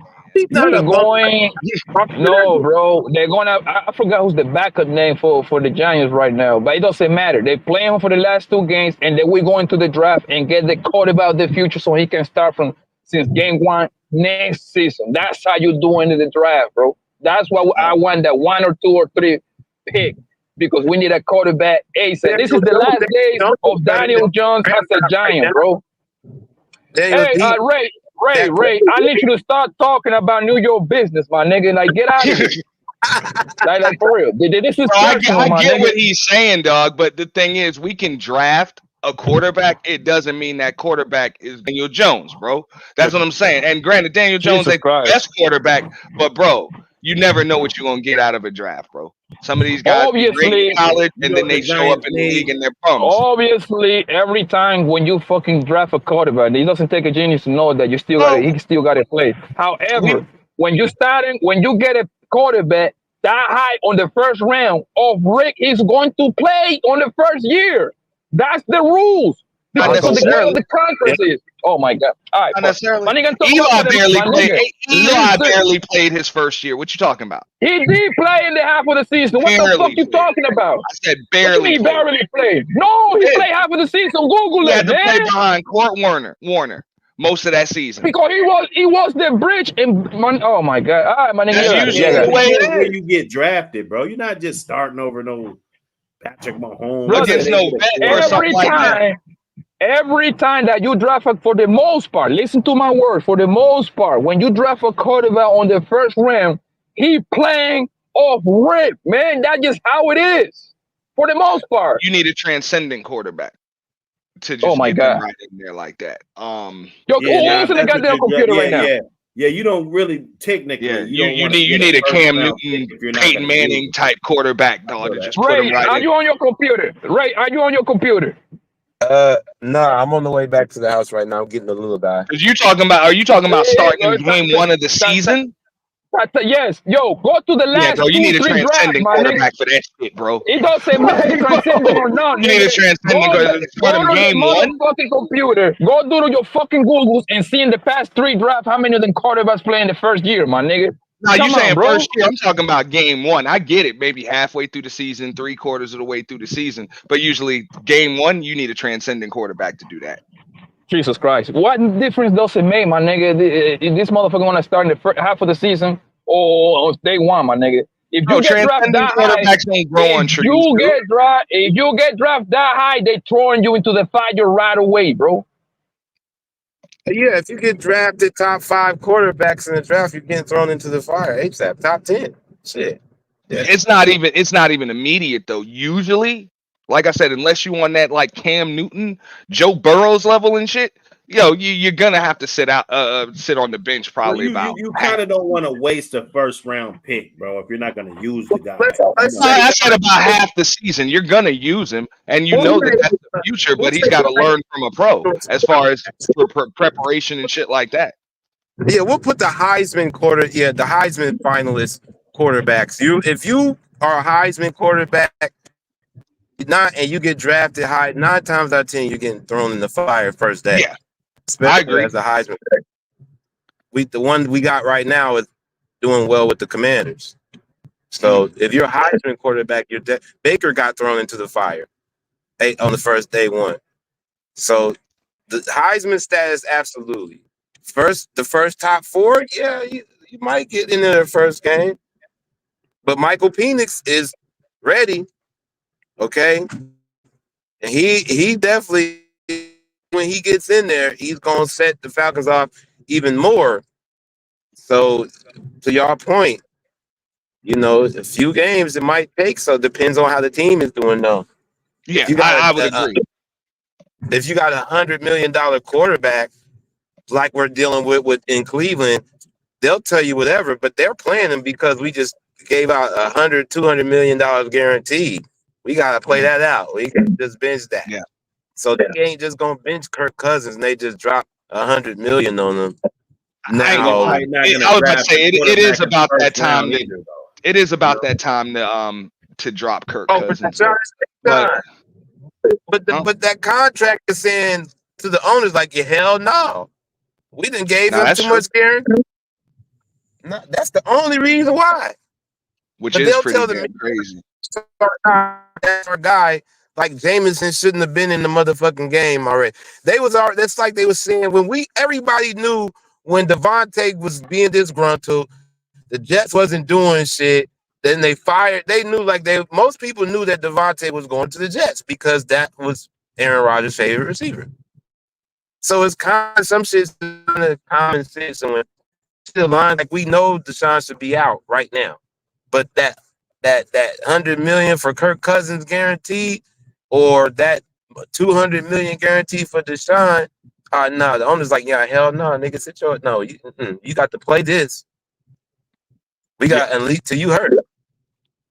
Yeah, they got to, because it's like you'll be wasted money if he's $200 million on the bench. Are you out your mind? Now, y'all think they need to like kind of change that as far as like standards for pay based on position with the NFL? No, because before, I think a lot of it if had not been for the scandal, no, he's been thrown off due to the scandal, the backlash from it. He's not the same. But before he left, was his value. He was supposed to be projected coming out of Houston doing what he did, but he did not. Cleveland banked on a chance that we giving you a chance to come from out the dark. That what's going on with you. This is your second chance, and he's blowing it. Period. And that's exactly what it's looking like. He had a chance to redeem himself, and right now it's not looking good. And it don't help that we don't got one of the best running backs in the game the last 10 years that's out. I personally don't think it's right, especially in a league where there's a hard salary cap like the NFL. I don't think it's right that quarterback, just a quarterback, can take up such, like Aaron Rodgers was holding the damn Green Bay Packers hostage. They could take up such a percentage of that damn cap just by being a damn brat. Actually, and just because I'm a brat and I'm a quarterback, That's the hottest position in sport, my nigga. Like, what you mean? I agree. I'm saying because the league though it has that hard salary cap. So just like, bro, you can have a more valuable player on your team than Aaron Rodgers, for example. But because he don't play the quarterback, you can't pay him that much. You understand what I'm saying? No, there is no more valuable player in anything than the quarterback, man. Bro, okay. So let's put it like this. Okay. So if you got, and I'm just gonna spit out some names. Let's say you got a Von Miller or something, or not a Micah Parsons. You know what I'm saying, on the squad. And then you also got an Aaron Rodgers. At this point in their careers, Micah Parsons is likely gonna be a little more valuable to that team's success than Aaron Rodgers. Absolutely not. Or right up there. No, absolutely right not. up there with it, but he'll absolutely never not. get the same amount on paper. I don't know where you get that from.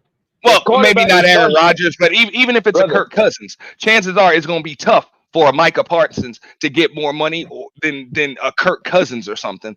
And that's just because Kirk Cousins plays the damn quarterback. We know Micah Parsons is better than him or worth more. I don't know because I can get hold up, Ray. I'll tell you why. Because I can get another quarterback to do what Kirk Cousins does, but it's tough for me to get another line. You know what I'm saying, linebacker to do what Micah Parsons does. Or defensive end. Well, I mean, I don't know because quarterbacks. The quarterback touched the ball 60 times per game, my nigga. That's what it starts. That's what it ends. It's just a leading position. It's a leading all-star position that the franchise is too built around more than the defensive tackle. Yeah, it's the face of the team. I agree. I think they just need to do something about that. If you don't have a quarterback, bro, you don't have nothing, man. But nigga, you can have 11 Von Millers in your team, my nigga. If you got a trash ass quarterback, you ain't going nowhere, bro. Bro, I saw the Tampa Bay Buccaneers win a fucking Super Bowl with Brad Johnson.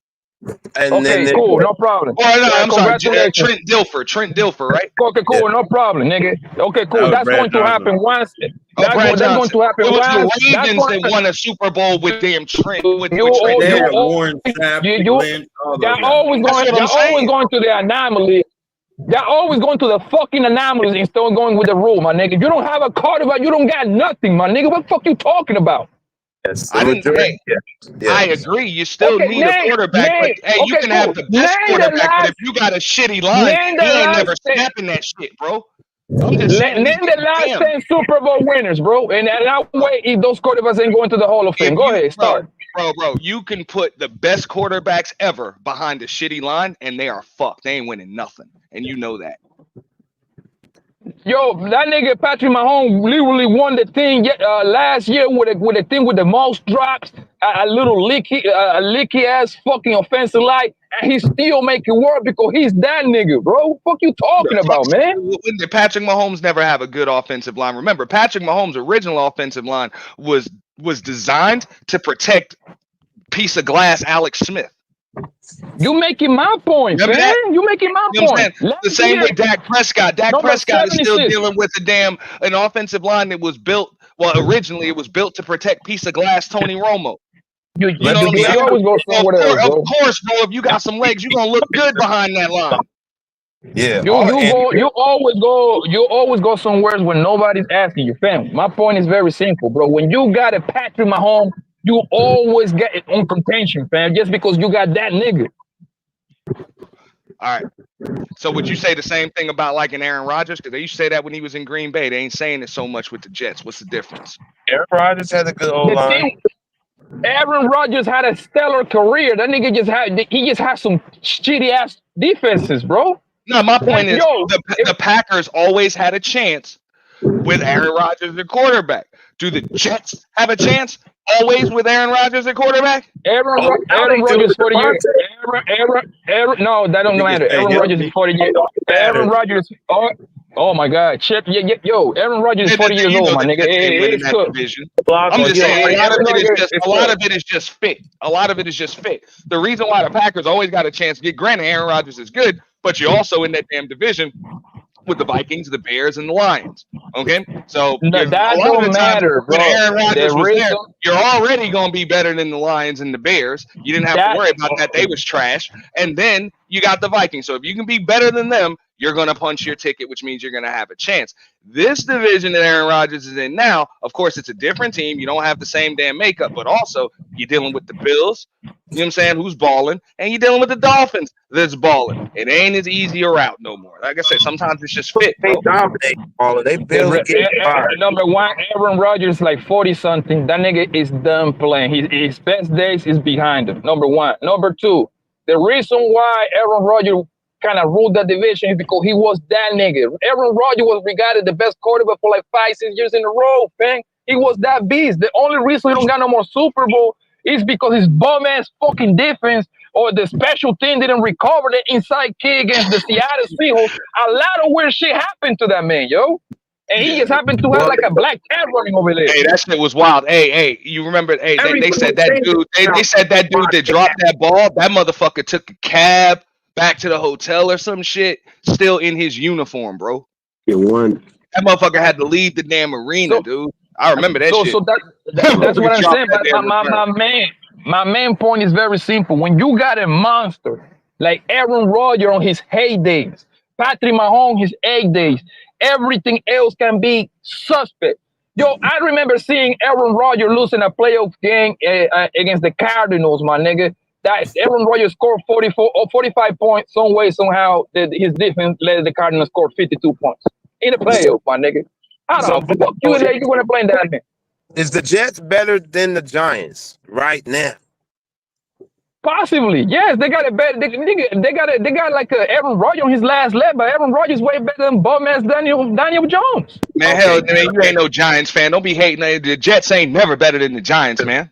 He ain't that biased. Okay, I'll give it. He ain't that biased. The Jets ain't been better than the Giants since they had Joe Namath. Damn that, brother. You gotta be realistic, my nigga. It's not that complicated. Right now, if you put two teams side by side, the Jets and the Giants, the fucking Jets is better than us. It's not a big deal. No. I want the Giants. I want the Giants to lose every game, nigga. That's how much I despise that bitch ass nigga. And I want that bitch ass coach to go too. Yeah, but hey, Poppy, though, you know, though, the NFL is not like the NBA where every now and then that number one pick is gonna like change things, but a lot of times, dog, it's those other draft picks that change things, bro. Brother, you know listen, I don't care who I don't draft. Put that much stock in the number one draft pick in the NFL. Cool, no problem. I do. I care. All I care about is for Daniel Jones to leave the city, and I hope he gets jumped on his way out. I hope he gets violated before he get out, bro. This dude's up here disrespecting the Giants. Hey, the number one pick is gonna change shit. I'm telling you. Man, he over there having wishful reverse thinking and shit, reverse psychology. He's like, I want him to suck bad. They might have a whole The number one pick is gonna change shit. Yeah, that's what I was gonna say. A number one pick though with the NFL, it doesn't change things as much. Oh my fucking god! No. This year it is. Okay, I mean it depends. It's not as they often. Got a you know what I'm talking bad about. boy in there. But nigga, a good number one, not even number one, a first round good quarterback can change your life. Look at Patrick Mahomes. Patrick Mahomes got drafted 12, I believe. Everybody passed on him.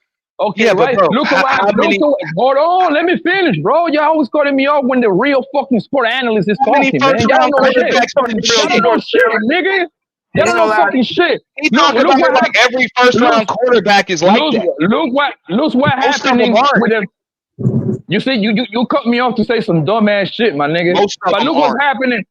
Okay, cool. Well, look what's happening with the Texans, with the Houston Texans. They got C.J. Stroud. That nigga's a monster. He's the best quarterback right now.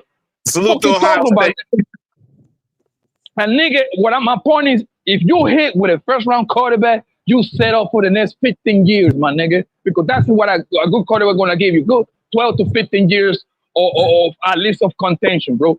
C.J. Stroud is that nigga, man. Jalen Hurts, like he's that nigga, bro. You see what I'm saying? There've been a lot of look at the nigga. Look at the nigga. Every one of them's a hit, and they're not. Of course we know, nigga. You don't have to say that, bro. That's obvious. So you I'm talking about when you hit. I'm talking about when you hit, you set up for at least 10 to 15 years, Yeah, bro. but hey, Look but what, if you look, miss, hold hold on, on, can I finish? you're Can I more finish, likely bro? to miss, Look bro. what happened to the Washington Redskins, my nigga. That boy is a baller. Nigga, he got drafted, he already balling, bro. Fuck you talking about? Daniels. He's balling. a Heisman quarterback too. I don't care if he's hybrid or no. That nigga is winning as a rookie, and you can see that nigga is going to be a problem. RG3 was a Jalen Heisman. Hurts, it's a problem. RG wasn't a bum when he in his first game. He got hurt. His first season, he wasn't no damn bum, but his leg was also injury. The injury messed him up. Duct tape. Man, his But style of play, he at the wasn't same one time, last, buddy. the thing is, bro, when you miss on that first round quarterback, just like you said, that shit can set your team back 5, 6, 7 damn years. That's the thing about it. That's why it's such a damn gamble. That was my point. I get what you're saying, bro. If you can draft that dude, hell yeah, you could. You got a franchise quarterback. But you fuck around, draft the wrong dude for your franchise, bro. That recovery is a motherfucker, man. Look at Andy Dalton. He was a high fucking pick.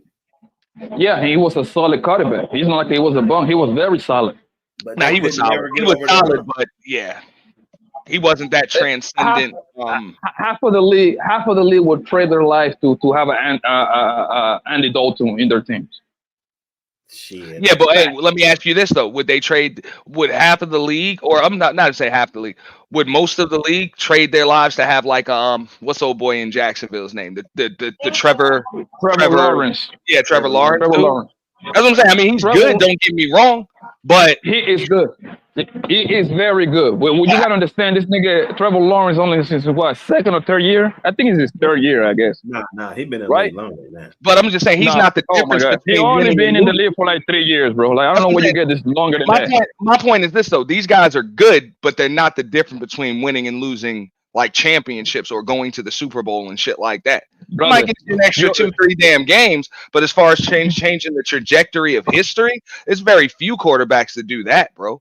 You understand that Trevor Lawrence, first of all, he was like hurt last year, and he's still on his rookie deal. I hope you know that. That means this nigga got upside is up there. I hope you know that.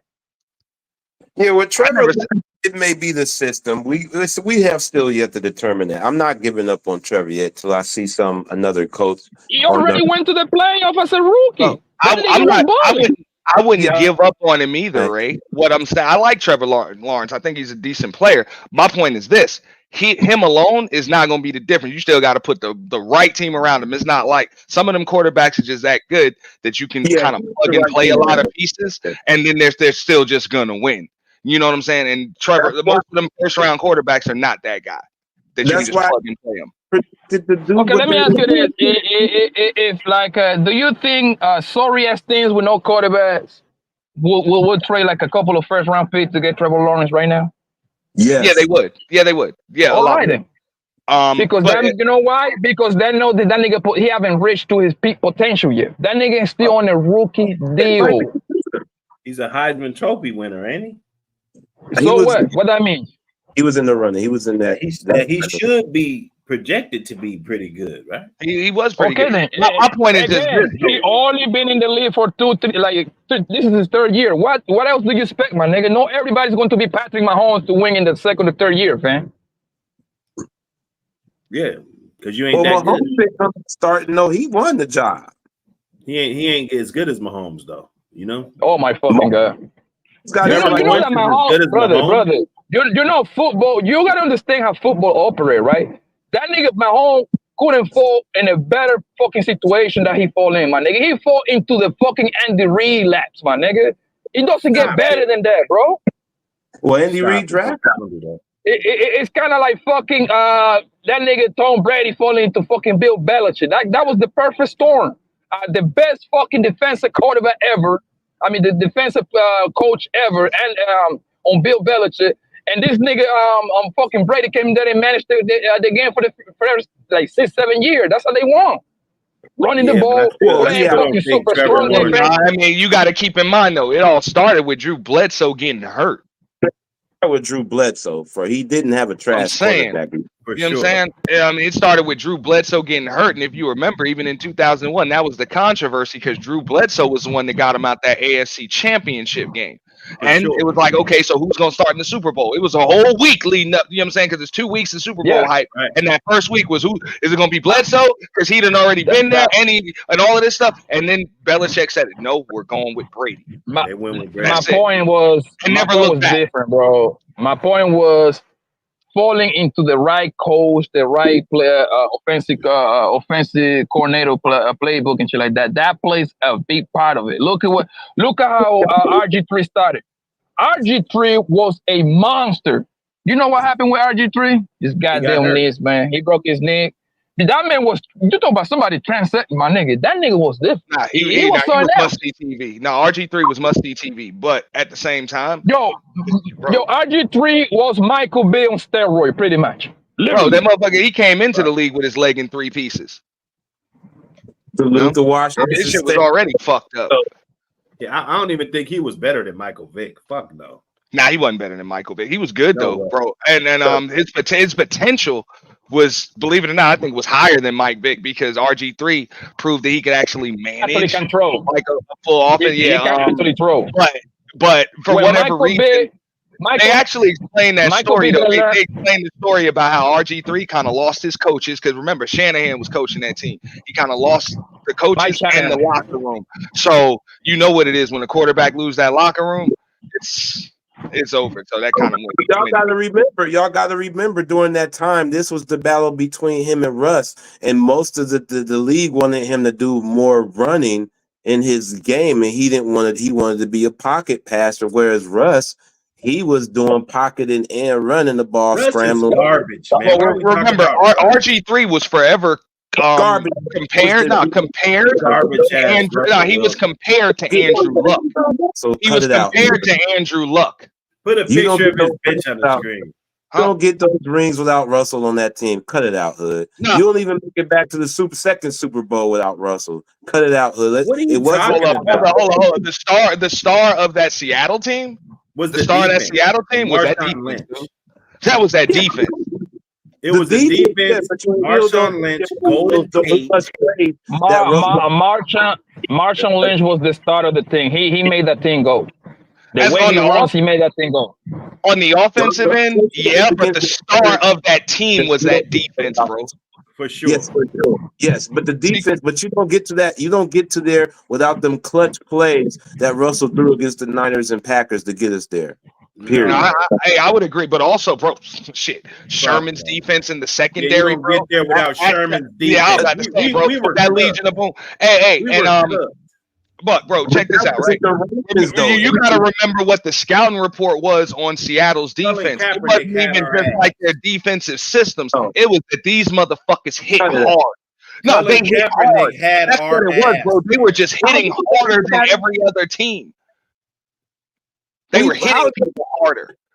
And we won that Niners battle. How is that he had our ass when we won those battles? Because we got lucky because of the Legion of Boom knocked that pass down. Basically, the Legion of Boom knocked that pass down. Yeah, Ray. that was we were going down on that play right there. Yeah, Michael Crabtree, bro. He locked Michael Crabtree the fuck up, bro. He locked Crabtree up. That's what happened, Ray. They were projected to be better than us. Mm-hmm. And y'all still beat their ass, bro, because the defense, though, bro. Yards a game. He's a truck. No disrespect to Wilson, but what you mean better than us, nigga? Ain't you like a Cleveland Brown nigga? Bro, it was proven. No, it was proven when Seattle no longer had that defense, but they still had Russell Wilson. They couldn't win shit. Yeah, they couldn't win a motherfucking thing. They want well. Listen, to be honest, Mahomes won his job the same way Russ did. It was 2 projected quarterbacks, and then they won it over. No, Mahomes won with nothing. No defense. No. He had the worst defense against the run. And then he the first time he won the Super Bowl. The first time he won the Super Bowl, yes, the worst defense ever. Kind of like Aaron Rodgers. When Aaron Rodgers won the Super Bowl, he had the worst defense in that year. You remember the Chiefs? They used to score 30, 40 points, but the other team got 30, 40 points too. Yeah, they was just outscoring. No, they was just outscoring motherfuckers, man. Shooting out. Some kind of way. No, that's how the Colts and shit. That's one of the reasons why I remember when Peyton Manning was playing for him, bro. They was having a tough time getting past the Patriots every damn year for that reason, dog. It's like, bro, you can't outscore everybody. Sometimes you got to stop a motherfucker at some point. 37, 24, high scoring games. Yeah, you got to stop a motherfucker. And to be fair, Peyton Manning got like he beat Tom Brady twice. I mean, 3 times in the playoffs. 3, and then he lost twice to Tom Brady. Kind of like saying the old Rams team with Isaac Bruce and Hope. They were a high scoring offense. You don't remember what the fuck they did on the other side. Yeah, not much on the other side. Not much. Yeah, not much. But that offense with them 2 wide receivers and Marcus they say greatest show on turf. Oh my God, that team, yeah, the St. Louis Rams. Yeah, that squad there. Now you had Marshall Faulk, Isaac Bruce, Kurt Warner, Corey Holt. Yeah, they had a squad. They had a squad. It didn't take them about 4 or 5 plays to get down, maybe 2 or 3 to get down the field. Every time they probably. Nah, they was blowing up. Hey, but I made money on that Super Bowl, bro, because I knew the Patriots were gonna beat the ass, bro. That's probably one of the best offense that we ever seen, nigga. That 1999 St. Louis Ram boy. Oh, you talking about the Rams that won? Yeah. That shit was. I think the offense was probably better when they lost the Super Bowl than when they won it. Legion of Boom was better than that Rams team. So who was the coach for the second time? They didn't have a better offense. They didn't have a better offense. The Legion of Boom, like I said, the star was the defense. I think that defense was top 3 all time. Well, they had the best receivers in the game at the time, though. The Rams had Legion of Boom. I don't know about that because you got the Chicago in the 80s. No, you got the Steelers, yeah, and then you got the Ravens. The Ravens in 2001, nigga, you crazy, nigga. Matter of fact, you wrong because the Ravens on the 2001, that nigga was winning game like scoring like 12 points, nigga, with like field goals and shit. Nah, he right. Seahawks locked motherfuckers down too. Sherman, they didn't even throw to his side like the whole. But hey, Poppy has a point though, bro. The Ravens was winning, scoring motherfucker in the playoffs 9-6 and shit, bro. You know what I'm saying? Like it was games like that. No touchdown scored the whole damn game. They were just grinding that shit out, bro. Because they boys had Bobby Wagner. More than that shit got, and then later on what was MVP, left of that defense, Super Bowl MVP Malcolm Smith. They had KJ Wright. They had Earl Thomas. Come on. No. Legion, bro, the motherfuckers were hitting so goddamn hard, Richard bro. Sherman, 6'3", 6'4". Like, those are your cornerbacks. Bro, they had receivers scared to catch the fucking ball. Cam Chancellor, 6'3", safety. Bobby Wagner. You got Michael Bennett. And Earl. They were scared of them. But Ray, you a Seahawks fan, so you already know the way that y'all was playing defense. Though it was like running into a brick wall head first, bro. That was only gonna last but so damn long. That sounds cute and everything, but the Legion of Boom wasn't better than the motherfucking 2001 Ravens or the 86 Chicago Bears or the Steelers difference, my nigga. Y'all need to knock it off. The 85 Bears. A lot of people put them at the top 5, though. Yeah, how about saying 85 Bears? You say top 5, you say top 5, cool, no problem, nigga. But damn sure wasn't top 3, nigga. They would even say what was it, the 86 Giants and shit with Lawrence Taylor, but it's argument. You know what I'm saying? You can argue it. I ain't gonna lie. Legion of Boom did make some pretty damn good offensive teams look bad. They did make some good offensive teams look bad, bro. Richard Sherman's still gonna go down as one of the greatest cornerbacks of our time. He is. I don't know. I don't know about that, but okay. What? They didn't even throw to his side, bro. The whole game. Nigga, you're getting confusing. You getting confused, Sherman, with Mister. You getting confused, Sherman. You getting Sherman confused with that nigga Darrell Reeves. You getting Sherman with that nigga Cham. What's that nigga named Cham Bailey?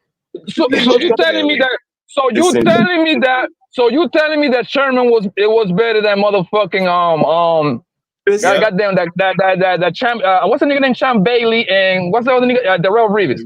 That's what you're trying to tell me. He's as a cornerback, didn't he? Say that again. Rivas was playing safety though, bro. The champ played one as a quarterback with the Broncos, didn't he? Champ Bailey is way better than Sherman, bro. Yeah. Darrell Rivas is way better than Sherman, my nigga. Like, what the fuck y'all niggas talking about, bro? No, agreed. But they bro, Rivas played safety, correct? Not corner. No, what? No, man, that nigga's probably the best corner we've seen in the past 20 years. What the fuck are you talking about? He played safety as well, just like Hood just said. When he got older, he played a little bit of safety, though. When he got older. He got a little slower. Because you know what I'm saying? That was the Rivas Island. You know what I'm saying? Sherman was a cover corner. You know what I'm saying? At the same time, but who got the ring? Well, oh my God. Now we're going to base. Now, this is what I hate talking to you niggas about sport. Now we're going to talk about, bro, there is no sport analyst that is going to come over here and tell you in the history of the NFL game that motherfucking Sherman is better than motherfucking Rivas. Nobody can make that argument, bro. Stop it. How many times? Yeah, but Ray is partial, dog. He'll be honest about it. He's a little partial to the They called the nigga the Island Rivas for a reason. That wasn't true to that man's side, bro. The Jets was garbage. That nigga Sherman, he can be hacked with a double move, nigga. You get that nigga with a double move, you can hit the nigga, bro. Nah, hell no. Sherman to catch back up. He's fast. Yeah. Oh, okay, cool. You got it. My nigga, okay, he run for 5. He very fast. You got it. You got it. Play receiver. Yeah. So you telling me that Sherman is better than Rivas then? That's what you're trying to tell me, right? Look, man, yes or no? Answer the question, bro. The results prove that. He brings a different dynamic to I the game. I wouldn't say the results prove that, bro. I get it. Sherman did go to 2 Super Bowls. Hold on. How the results don't prove that, and Rivas ever led his defense to shit. Yeah, y'all said the most ridiculous shit ever. First of all, the fucking the motherfucking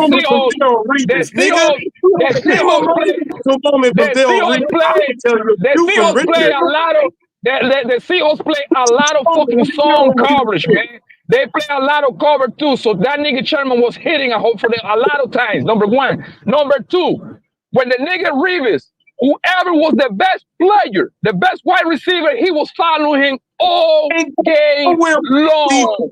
That nigga Sherman wasn't doing that. Sherman wasn't doing that because the best in the league, and this nigga. Okay, cool. Tell me what kind of defense. Tell me what kind of. Yo, what can I talk about, nigga? Let's see you know so much. Let's see you know so much. Tell me what kind of defense. Hold on, bro. Let me see. What kind of defense the Seahawks? Sherman's straight, dog. I don't want. But it kicking him off. In Ray's defense, though, Ray didn't say Sherman was the best ever. He said he was one of the best. No, Sherman's the best. You saying he was the best? You saying Sherman was the best, Ray? That dude stopped the 49ers. Fuck out of here, bro. And then when you're talking about the best, now you're trying to tell me that man was better than Deion Sanders. Hell Sherman, no. Why was the Seahawks defense known for? Y'all just talk about a bunch of bullshit. Tell me what kind of defense was the main defense that they. Yo, can you just be quiet so I can finish my question, bro? This is the kind of defense Sherman was tell me what kind of defense is the Seattle Seahawks was known for running? Go ahead. What was the main call? The defense that got the quarterback. What was the main defense? You say this nigga even know what the fuck he talking about? What kind of defense was the Seahawks was known for running for? Oh, you mean the cover 2, the cover 3? What from Pete Carroll's defense that he brought from USC? They played the deep cover 2, meaning that the nigga Sherman got help over the top all the time. That was their main defense, right? Darrell Rivas. The Real Rivers. The Real. Okay, go watch the thing. The Real Rivers. My nigga was the one. The Real Rivers. The Real Rivers follow. The Real Rivers follow the best wide receiver of everything all over the field. Sherman and the other and the other motherfucking cornerback that wasn't switching. So y'all need to stop. Y'all need to stop before. Hold on, man. Before you start talking a bunch of bullshit TV, watch the fucking game and learn how to fucking break it down, nigga. No, you don't. No, There is no way. There is no way in hell that you can make the argument that motherfucking Sherman is better than Rivers because that shit. No, nigga. New York bias, nigga. But Revis. Let me get in right there. Okay, so we talking about dudes like Terrell Revis and Deion Sanders, what they did as far as quarterbacks, coaches, everybody got to know where the fuck they are at all times. Sherman ain't had that effect on offense. Wait a minute, hold it. So you got that effect right there, bro. You compare Deion and Revis as the same? Is that what talking about that position, bro? You talking about cover corners? Oh my God! Listen, dude, you guys calm down. That's a fair comparison. That's a fair comparison, nigga. I'm just saying, dog, the way that they changed the way offenses had to play. Sherman didn't do that. He didn't do all of that. Sherman did do that. Honest. Listen, not on the level of the field. This nigga really get the best quarterback in the league to throw to one side of the field. My nigga, they were throwing. They were throwing. That's a lie. That's a fucking lie. They were throwing to Sherman's side all the time, nigga. Fuck out of here, nigga. They were throwing to Sherman. I'll give Sherman his flowers, dog, but he's not on that level, dog. You talking about it? Listen, I know what you're talking about, man. You're talking about Real Revis, but not to that point. The Real Revis, based on whatever receiver was out there, he'll follow him from the right to the left. Actually, it didn't matter what receiver was out there. Would just stay on one side the whole game. I get what you're saying. One side. The best quarterback in the game. I don't know shit. Y'all know shit about no football, boy. Y'all need to stop, bro. Now, Ray making a good point. You gotta let him go. Let's go. Go ahead, bro. No, I got you, Ray. No, you make a good point. Go. What I'm saying is, guys, is that it doesn't matter. I give Revis that he can go to both sides of the field, kind of like old boy that plays for the Dolphins that used to play for the Rams. You gotta let him every game. Who? Kind of like Rams. Yo, okay, my nigga, brother. Chairman wasn't traveling. Yo, Chairman wasn't traveling with the best wide receiver of the opposite thing. Stop it. Stop it, man. I'm giving you credit. You're right. Sherman was limited to one side of the field. But so still, the comparison is over. I don't want to hear it past that, bro. I don't want to hear it past that. If he wasn't sticking the best wide receiver, it's game over. Rivers was doing it game in and game out. Deion Sanders was doing it game in and game out. Champ Bailey was doing it. Rivers got. And this is how you know these niggas is dumb, bro. They base it on championship. Go ahead. They base it on championship, bro. Go ahead, Genius. Ray, let me make this point. Hey, hold up. If you put Richard Sherman on the Jets, I think you probably get the same damn results, which is no Super Bowl. Because there's two different coaches from Super Bowl. Bro, if you put Revis on that Seattle Seahawks defense, I think you get more than one, dog. I'm just saying. I think you get more than one. What happened when he left? Bro, I think you get more than one if you had Revis instead of Sherman. Well, what happened when he left? What happened when Revis left? Nothing. I mean, bro, but let's keep it real. Wasn't nobody coming out the AFC but the Patriots. Man, Revis was a good athlete, but he is no Richard Sherman. Don't dismiss the defensive scheme. Now, the defensive scheme was put together real accurately. You know what? We knew he was going to do that. I'm done fucking with y'all niggas, man. We knew. I'm about to go. Hold on. I'm about to call my homie that play in the league. Let's see what the fuck he got to say, man. Hold on. What is this fucking number, man? I'm sick of your. If you're saying if I would put Sherman in Revis's spot, it's The Jets are better. It's a different system. It's a different scheme. It's a different coach. That all plays a part. Sherman can cover all over, bro. It's just the system that the Seahawks ran. No, he can't, nigga. He was limited to one side. Stop. You don't know shit about no football, man. Stop talking, bro. He didn't argue with you on that. He didn't argue with you on that. Listen, Richard Sherman had whole games where they didn't even throw to his side. Really? Yeah, okay. They just that's why the defense was so good, because they made it so easy to do the other things. Yes, nigga is making big niggas fumble. He ain't supposed to be hitting like that as a quarterback. And then every time, just like clockwork, every time the quarterback said, all right, fuck it, I'm going to throw to Sherman's side. Pick. Sherman had more picks than anybody in the league that year. He tipped the ball to Earl. He knew how to tip the ball to be intercepted. And then look at this. And then he demanded to be the highest paid, and they gave it to him. I think it was like $57 million. He knew how to tip the ball to make his fellow teammate catch No, there was pick. no quarterbacks getting that kind of money. Richard Sherman said, I need to be the highest paid, and they gave it to him. And you got to put some respect on that, dog. Cam Chancellor scared Vernon Davis after that hit. You got to put some respect on that. Hey, I told you, them dudes was running into motherfuckers head first, bro.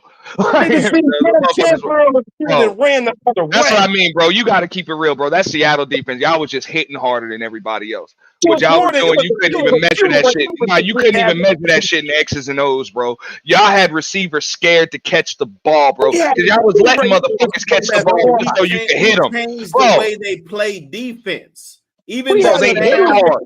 Even the fast D ends, Michael Bennett's and stuff. We changed the way that they play defense. The cornerbacks got taller. And we were the first team to come out with 6'4", 6'5" cornerbacks, bro.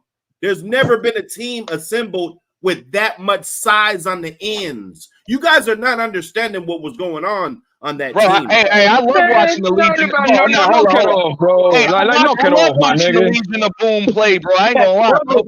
I would prefer to see the defense on the field than the offense on the field. That's how fun that was to watch, just watching them hit motherfuckers. But at the same time, Richard Sherman versus Revis, I don't think it's much of a comparison, bro. Revis, all day. Sorry. Yeah, Revis ain't got no Super Bowls. That's that old bullshit.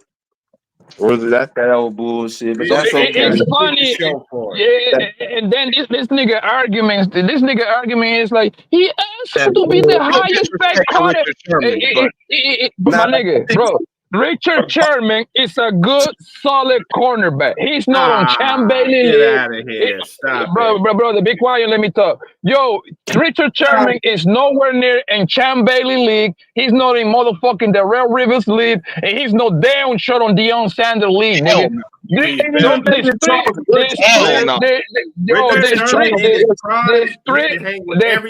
three cornerbacks. The three cornerbacks that I named, bro, they travel with the best wide receiver wherever they go. They go into the bathroom, then go right behind them, nigga. This nigga Sherman was limited. Limited, man. Doing the best on that side that nobody wanted to you lucky I call my friend. This nigga didn't answer the phone. But also, imagine Revis at that spot when you got linebackers and safeties like Sherman had, bro. Listen, they got so back. That's what I'm saying, bro. It's so different, dog. NT, I'm not denying Revis. The slight edge that we have over those Ravens squad is that we slightly had a better offense along with the defense. We had a star quarterback and a star. That ain't no star quarterback. That captain save a whole ass Russell. Nah, that nigga was a star quarterback, nigga. He was a starter compared to Trent Dilfer. He got us there. I'll give you that. No, y'all had Marshawn as well, bro. Y'all had Marshawn. You had the other Wilson dude. You had the other Wilson dude at tight end. Y'all were straight, bro. Yeah, y'all definitely had a better offense than the Ravens had when they had that super. Y'all need to stop talking about football. The simple fact that y'all even compare. but compare the he's real right. Rivas. Didn't have no It's more not fucking right, my nigga. You don't compare a fucking one of the all-time greats like the real Rivas with motherfucking Sherman, my nigga. That's not even a comparison, fam. Yo, that nigga Sherman, that nigga Sherman with brother. Sherman is one of the Sherman, best big-time cornerbacks to ever do it. Yo, okay, cool. If we Google that shit, you think that's gonna pop up? Do you think that Sherman gonna be before motherfucking Darrell Rivas or Champ Bailey? Yeah, well, not Bailey. Hey, listen, bro, you be there before Rivas. See, I went to the My games nigga. up here. I went to the games I don't give a fuck what game you win, bro. You just say some ridiculous shit all the time, my nigga. I went to the game like that means anything. Niggas down week after week, brother. No, he doesn't. Yo, they call the nigga Island Rivas for a reason, nigga. You was on lockdown, bro. No, Rivas. That nigga Sherman wasn't doing that, bro. Rivas kept blowing hamstrings and shit. Rivas, you know, he was Why that have to overrated, do with bro. anything, nigga? You know, Rivas, man. I didn't see Rivas get burnt. That just sounds stupid shit all the time, man. Oh, Rivas was blowing his hamstring. Okay, so Hey, look. Hey, Rivas was getting his ass So- burnt up out there, buddy. He What do you mean? Really? So? Really? Bro, this is bad, bro. Hey, hold on. This is bad because all I did was look up best cornerbacks of all time, and I only see Richard Sherman on the list, dog. This is bad. Yeah, what are you looking on? Okay, hey, I'll read you the list that I'm looking at with matter of fact, I'll share the screen with you right now. Sherman was a good solid corner, but like I keep telling you niggas, man. Let Bro. this nigga but source this nigga. Bro, yeah. I'll click the next link too, dog. I'm just reading, dog. Down there, like, I'm just reading, dog. You bring it up. Share the screen, bro. Bring it up. I'll show you. On there. Put these niggas on there. Yeah, y'all niggas watch the game just as a fan. Y'all don't know how to fucking break down the shit, my nigga. That nigga Sherman, hold bring up on. the screen, dog. Chairman, my nigga, he was hitting in a good defense, my nigga. They play cover 2 for a reason, motherfucker. You know what the main reason you play cover 2? So you can hide your fucking corners a little bit. He's on the list. He's on the list. He's on the list. He's on the list. Your ass up, Blanco. Hey, but Deion Sanders and Darrell Rivas are the top 2, motherfucker. My nigga, my argument has been, my argument is not, brother, my argument is not that. My argument is very simple, bro. Hold on, man. My argument is very simple, dog. The real Rivas, my argument is very simple. The real Rivas and Champ Bailey.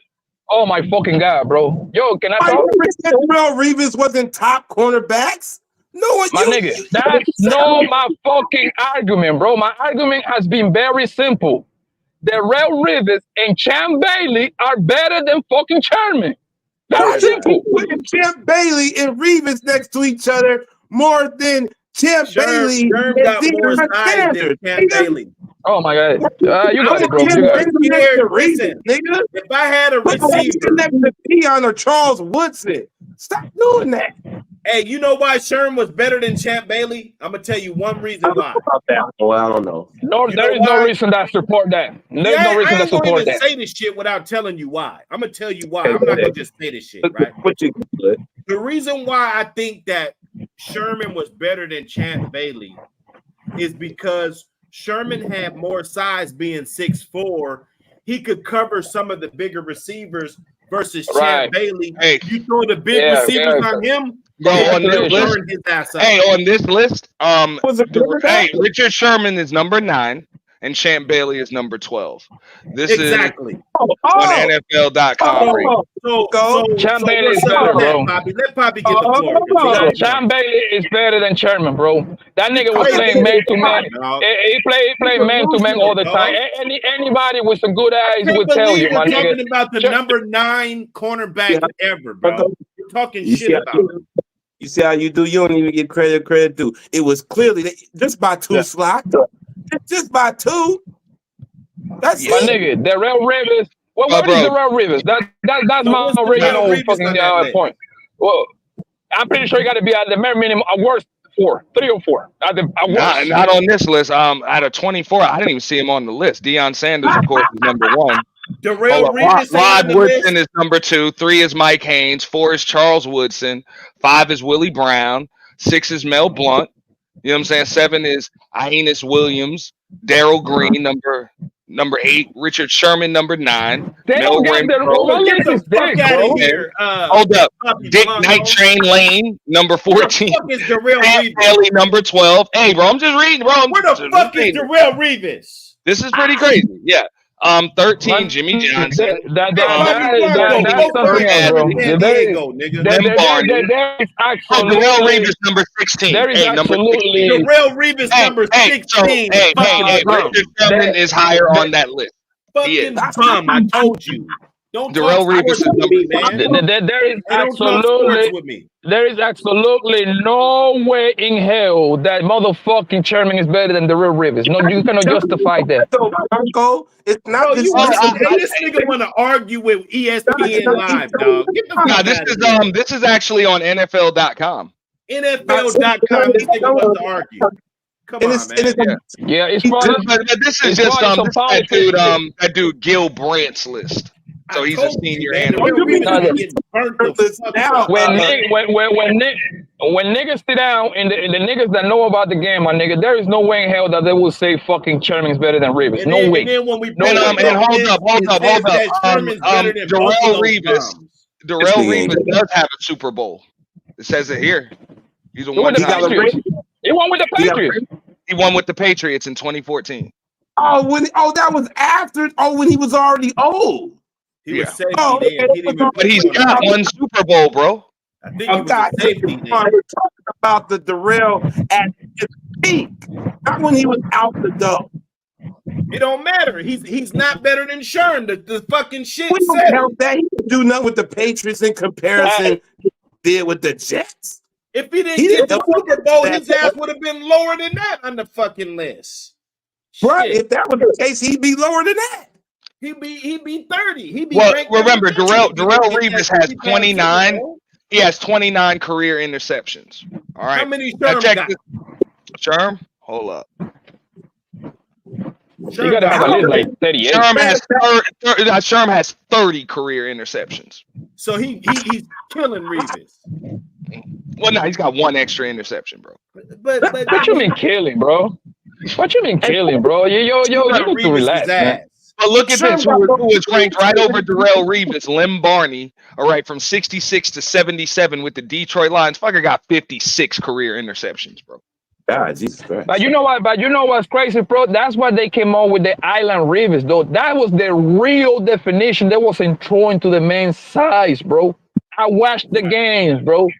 People were scared to death to throw on that side, my nigga. You can throw. You can throw on that nigga Sherman. They played the cover 2 shell. That nigga have plenty help with the safety. That's what. Why do you think that nigga Earl Thomas and the other safety became so popular, nigga? Because of the help, nigga.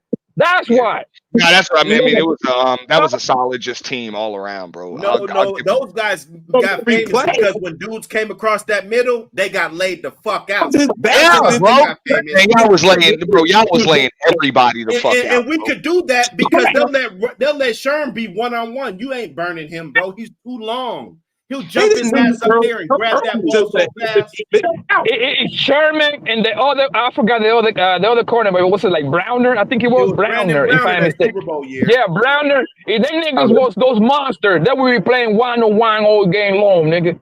Why they wasn't playing 1-on-1 all game long, my nigga? They play a lot of stuff. They play a lot of calls too, nigga. I don't want to hear it, bro. Man. Pete Carroll fucked y'all over, bro. If y'all could, that defense could have went back to back, bro. Y'all would have a lot more shit to be able to talk, bro. Pete Carroll fucked y'all over.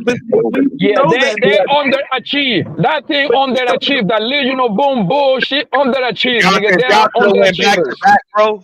That would have been special. That's it, Auntie. That's how you call it. They are underachievers. Nah, nigga, we just made it. We can't start talking about the team. We were just talking about Sherman, bro. Nigga, we got back to go back to back. Dig up all the roster and start talking shit about them. But the fact was that Richard Sherman is better than both of these bums. No, it's not. Nobody can argue that. Nobody will say that. That nigga has plus. Yo, think about it. How many? If we go back to fucking the Rail Rivers and Champ Bailey defenses, do you think it's going to be a bunch of good niggas like Seattle had them, bro? I'm pretty sure it will not. I'm pretty sure it will not. That nigga Chairman have plenty of help. He have plenty of help, so it makes them look. His job became easier. That's the right terminology. I would agree with that. I'm just saying, bro, because that defense, bro, y'all had it at every position, dude. The guy got Y'all didn't 30 have no interceptions, dog. That's not easy to do. You know how many dudes that play cornerback are not gonna have 30 interceptions in the NFL, bro? Well, I mean, if you're talking about being the best corner of all time, you should be able to do a lot of shit that ain't easy to do. Imagine getting 29 interceptions when they don't even throw to your side. That's even harder. I'm just saying, I don't consider people that's supposed to be in a GOAT conversation. I don't compare them to more than Sherm side though. He had whole games where they didn't throw to his side.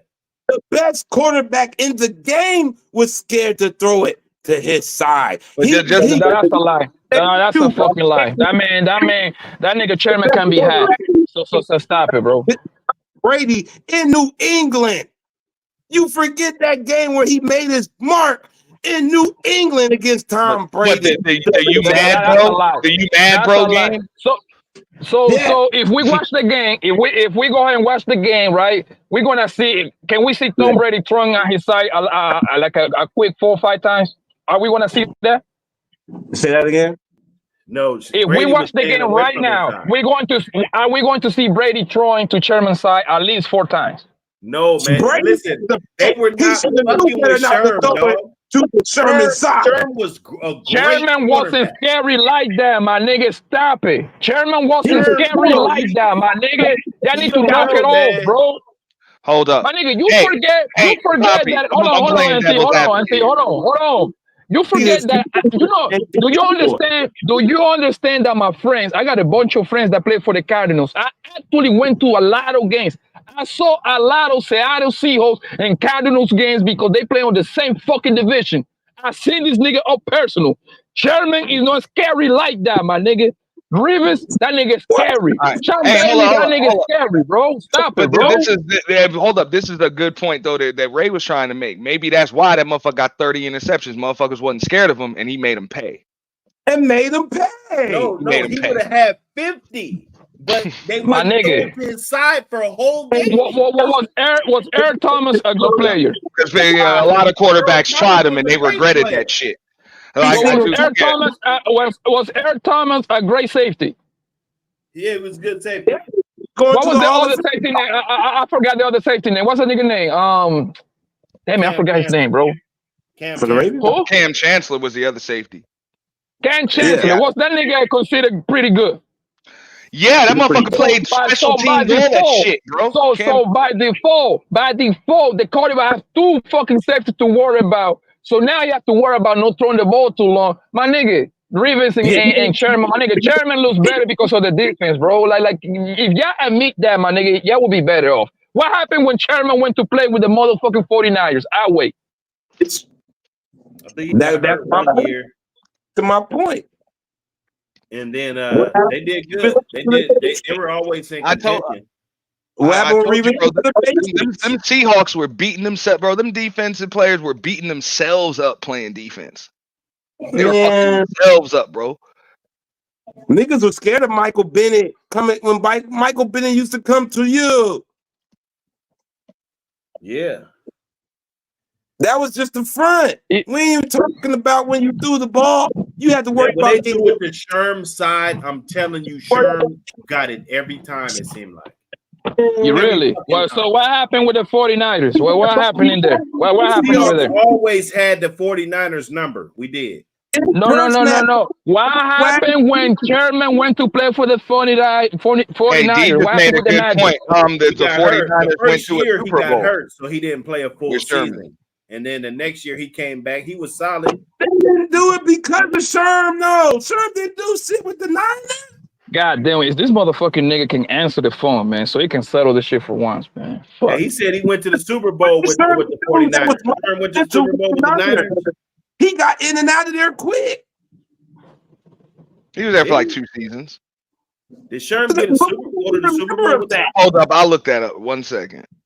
I want to say 3 seasons, but 2 seasons sound If about Sherman right. went to the Super Bowl with him, I'm done. I'm gonna drop the mic. I mean, they lost, but whether they lost or not, I'm dropping the fucking mic. That means Sherman went to 3 Super Bowls. On the roof What that even means? Like, if he went to a Super Bowl, you dropping the mind like this nigga was a quarterback or something. What happened? Say it again, Like, what Bronco. does nigga say that? Or like, what does nigga say that? Talk about like if Sherman went to the Super Bowl, dropping the mind like this nigga's the main reason why they even went to the Super Bowl to begin with. No, the main reason is NFL.com. All we got That's there. what the fucking the main reason is. Now, whenever we talk about, I ain't gonna lie, that first Super Bowl, the first Super Bowl they won without Sherman batting that damn ball down. I don't know if they get there. That Crabtree tip to if they said Revis was better than Sherman, I'm not gonna argue as much, right? Like you can all around. No, we're not arguing that. I say that. I say Revis is better than Sherman, my nigga. I've been saying that was my original argument, bro. I'm not arguing and saying Sherman is better than Revis either. It's not a bad debate. I saying Revis is better than Sherman, my nigga. That's not even now, bro. I would have taken Revis over Sherman. I'm taking Sherman, bro. I'm taking Sherman all day. All day. I'm sorry. All day, bro. I'm sorry, you guys. It brings a different dynamic. I'm telling you. Don't do what Richard Sherman does on that team. One thing about it, man, Sherman, he's always fired up. If you throw that ball, he's like a hawk. He see the ball. He probably see the ball before the receiver. Yeah, he see the ball pass by his ear when Aaron Rodgers was throwing darts at him. No. He picked Aaron Rodgers off. No game, boy. Stop asking me. You ain't playing no game. Oh, okay, I'm sorry. I think he had like 5 games straight with picks. Like Sherman was a beast. It was a streak. He had to pick a game. Yeah, man, he was getting to pick a game, dog. I'm telling you. I mean, and see, we here watching this. Y'all gotta remember, we wasn't even getting televised games like that at Seahawks fans. We was getting robbed. Super Bowl year, I went to 4 of those games. That's the most I've been to in one season. I went to 4 of those. Hitting on the Seahawks when we was doing that. They did not want to give us props of what was going on for a minute. So y'all blew it, man. We like I said, we got that championship, but that's it. We blew it. The real island. When they call that man Island Revis, my nigga, that's where the debate is over right there. They call that man a whole island. Like you there with him, you by yourself, you stranded, you don't got no way to get out of the island. That man, I seen the real Revis having Chat 8-5 with like 1 catch. AJ Green with like 1 catch. These monster ass receivers, my nigga. Terrell Owens, all these niggas got locked down by that man, bro. He locked down AJ Green too when he was on his side. So shut up. That nigga wasn't locked down nobody like that, my nigga. They play cover 2 over there, man. They play cover 2. Let's stop it. Let's stop it. You know that, and I know that. Charles Woodson play off around. And you actually make my point when I ask you, what is the main defense that they play over there? Cover 2 shell. Say nothing else. Say no more, bro. What you mean so? Cover 2 shell. Cover 2 shell is too high. Cover 2 shell is too high. The fucking to give the fucking corners help, my nigga. To keep everything in front of them. Darrelle Revis is not coming to Seattle doing what Sherman did, bro. Hey, Sherman's gonna win the game. He's gonna run to the camera with snot in his nose and be like, "He don't never talk about me. Right up there with Sherman. Never mention my name." Hey, Sherman's a beast, man.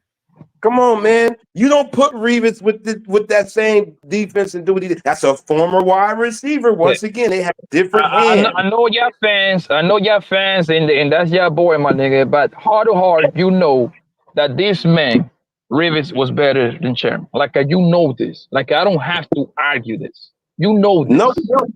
The rankings prove otherwise. The results prove otherwise as well. What results? That nigga Sherman got 1 ring and Revis got 1 ring. What result we talking about?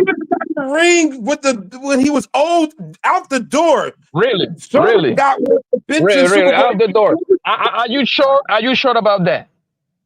When did Revis join the Patriots? Pull up the year right now. I bet you I'm in the car. I'm on the phone. It was 2014. It was 2014. Revis wasn't even a That wasn't his cornerback main on the team, nigga.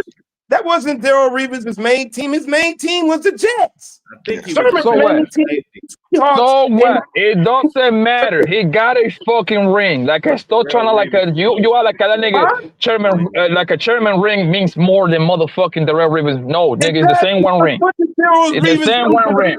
The same one ring, my nigga. Stop it. Stop it. It's the same one ring. What did Revis do for the Patriots to get that ring? That you can Why he remember. did? Yeah. Why he did? Well, he played his ass off, nigga. Oh God, this nigga. This nigga got. Hold on, time out. 2014. Isn't that the year? Isn't that the year that the Patriots beat you? Isn't that? What do you mean? What year? You mean after 14. We had already been 2? Nah, get serious, bro. Isn't that the year that I'm not 100% sure, but isn't that the year that the Patriots beat the Seahawks? 14? When it mattered? On 14, bro. I'm asking. I don't know. I'm being honest with you. I don't know. When Darrell Revis joined the Patriots, he was already going to be out the door. I don't know. So he got a free ring. No one remembers that. You guys didn't even remember he had to break off the Patriots off top. Cool. No problem. Cool joke. Darrell Revis is better than Sherman, bro. Get a ring with the Patriots. But if you knew he did, then you wouldn't even have to even think about it.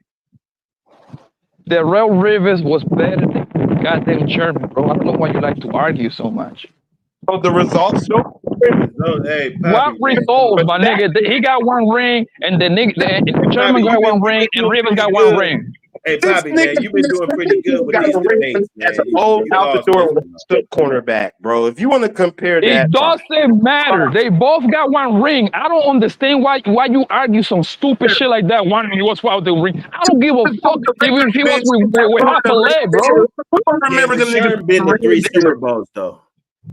What the okay, hell? Cool. He still come down to he got one ring. It come down that he won once. That's it. Off nothing. He didn't do shit. Okay, cool. No problem. He got one ring. Number 9 all time, bro. That's crazy. That's nigga, please. That's crazy, bro. That's like Ezekiel Elliott and the Cowboys winning another ring, but he ain't do shit. But he just got one with them. Fuck it. I ain't do shit this year. Like Revis because he played for the Jets, bro. I'm already out the door.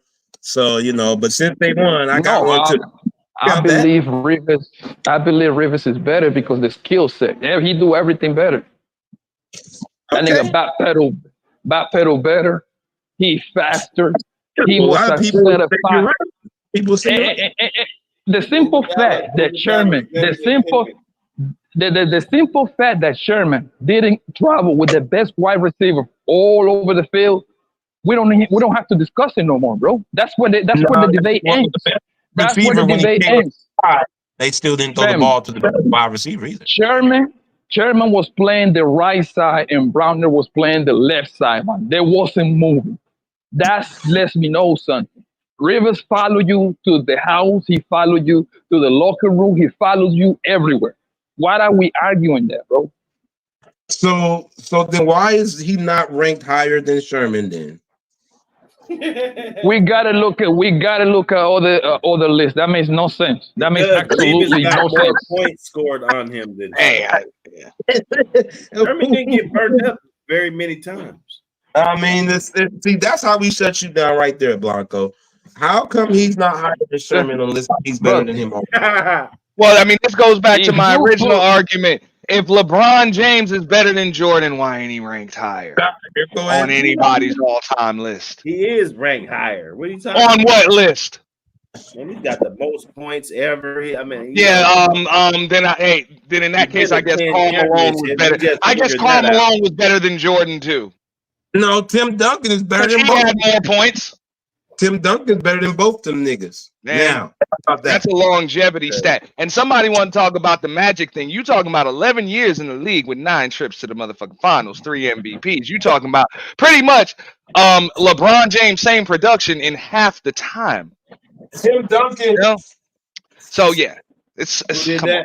But I think it would be Magic Johnson. It would be a fair comparison to LeBron James to compare him to guys like Larry Bird, who I believe he surpassed with a 4th ring, Magic Johnson, Kobe Bryant. Those are good, fair comparisons. Tim Duncan, maybe even. You know what I'm saying? Like for real, those guys. But Jordan, totally different motherfucking ball game, bro. Totally different. Because as soon as LeBron won the 3rd ring, he already passed Magic Johnson. Magic Johnson tell you that himself. How do you win a 3rd ring and you pass a guy with 5 rings?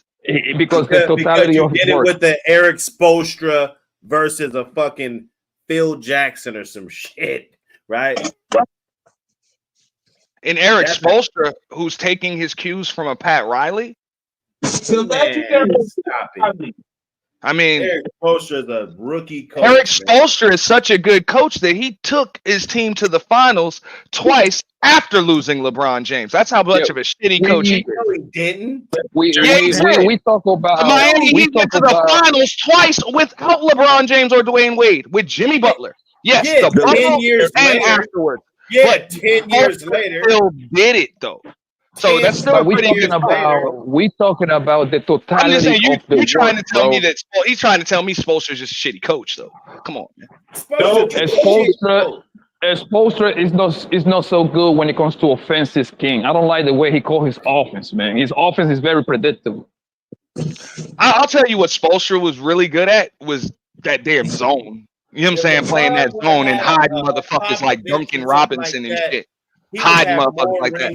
But the only fair comparison that we I can think do that is when Michael. Spoelstra played the because best zone defense that I've seen in the NBA.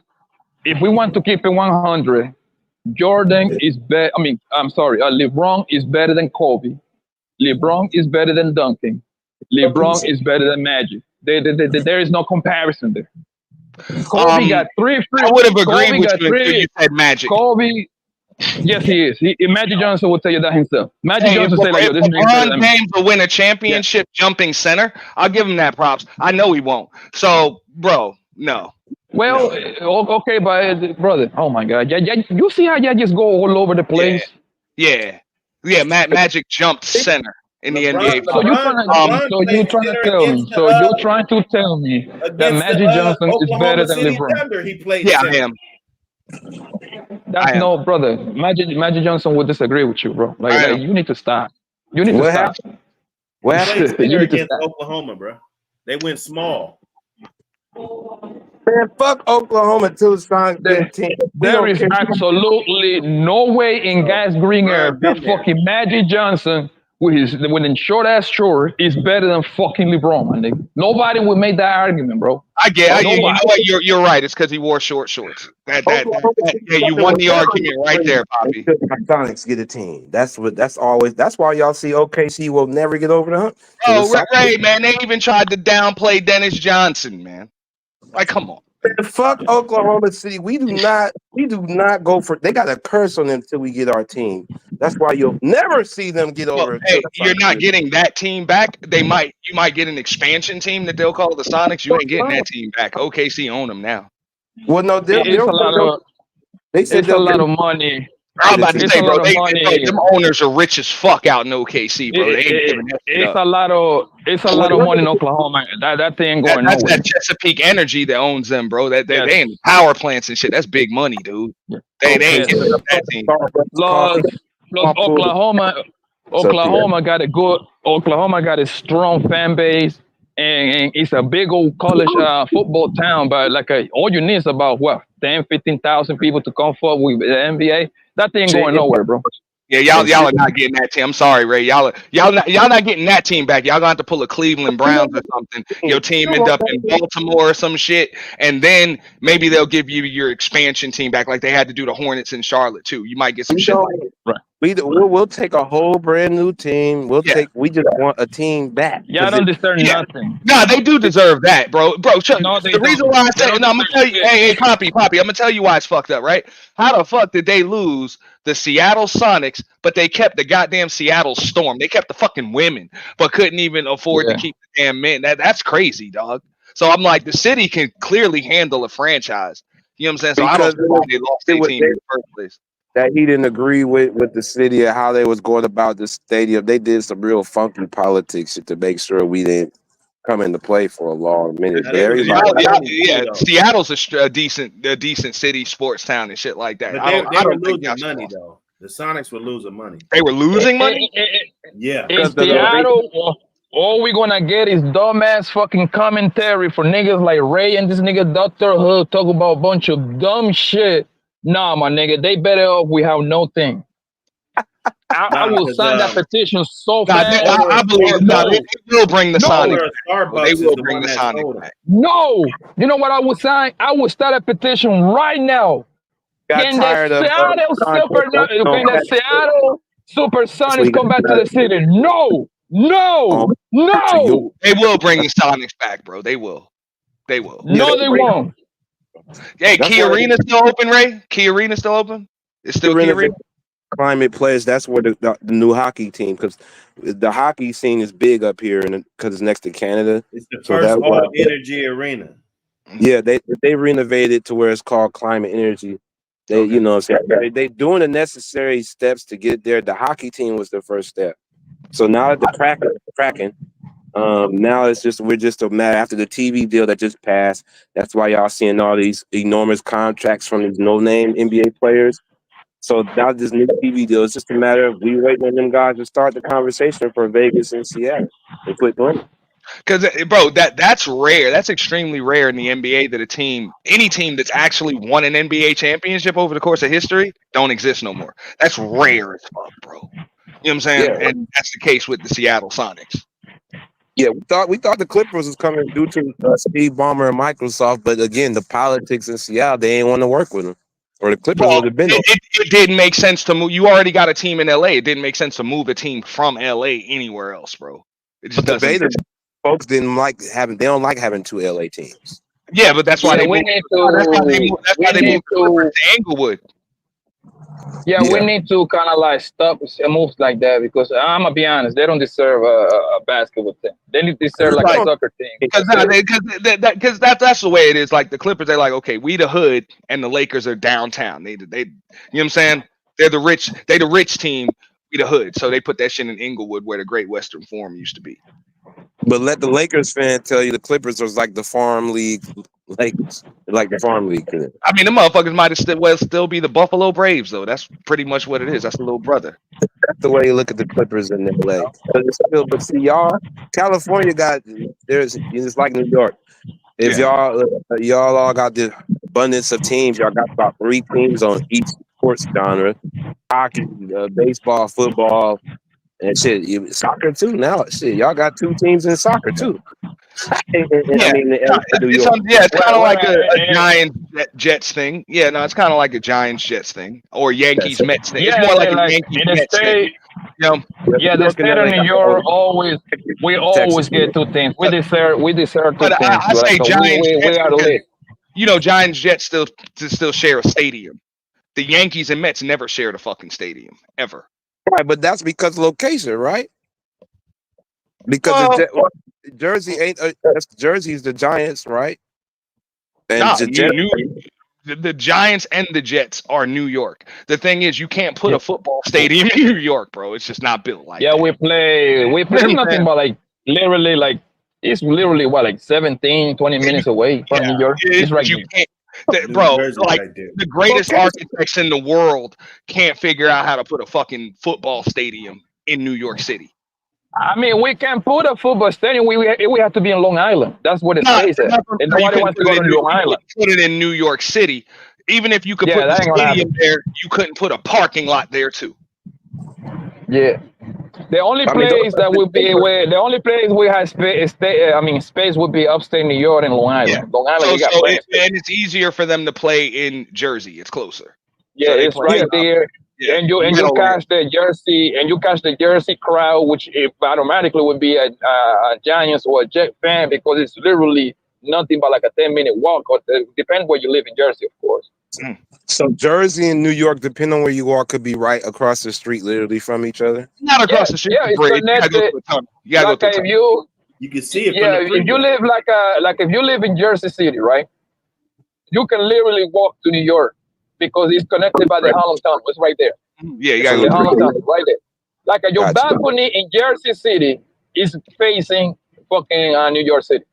Because it's right there, like it's right there at the what is MetLife Stadium, but that's the Meadowlands. I still call that shit the Meadowlands. Bro. So look, right so there look, with the racetrack and all that other shit. right from the road, right? Yeah. So look, do we think that's close? Like we consider Seattle, Portland, since it's a bridge apart from that as well. I mean, even though Seattle a little taste away from Tacoma, but it's pretty much do we consider that pretty much the same way like the Warriors just moved from Oakland to San Francisco. It's kind of like that. Yeah. Because Seattle and Portland's it's not like 10 minutes, but it's really within under 8 hours or something like, depending on how you drive it from here, from Tacoma. So to where? To Portland, I was about. I mean, it's easier to get to Jersey from the city, from the boroughs. It's easier to get to Jersey than it is to get to Long Island, dude. What about 10 hood? All day.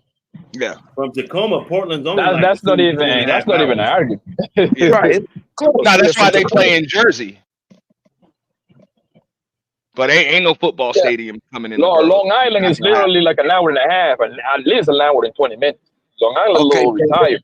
Unless they can find a way to suspend that bitch, like somewhere like above everything else, I don't see it happening, bro. They can't put it. So y'all got New York Rangers, the Islands in Jersey. Where the fuck is the New York Islanders at? The Islanders play on Long Island.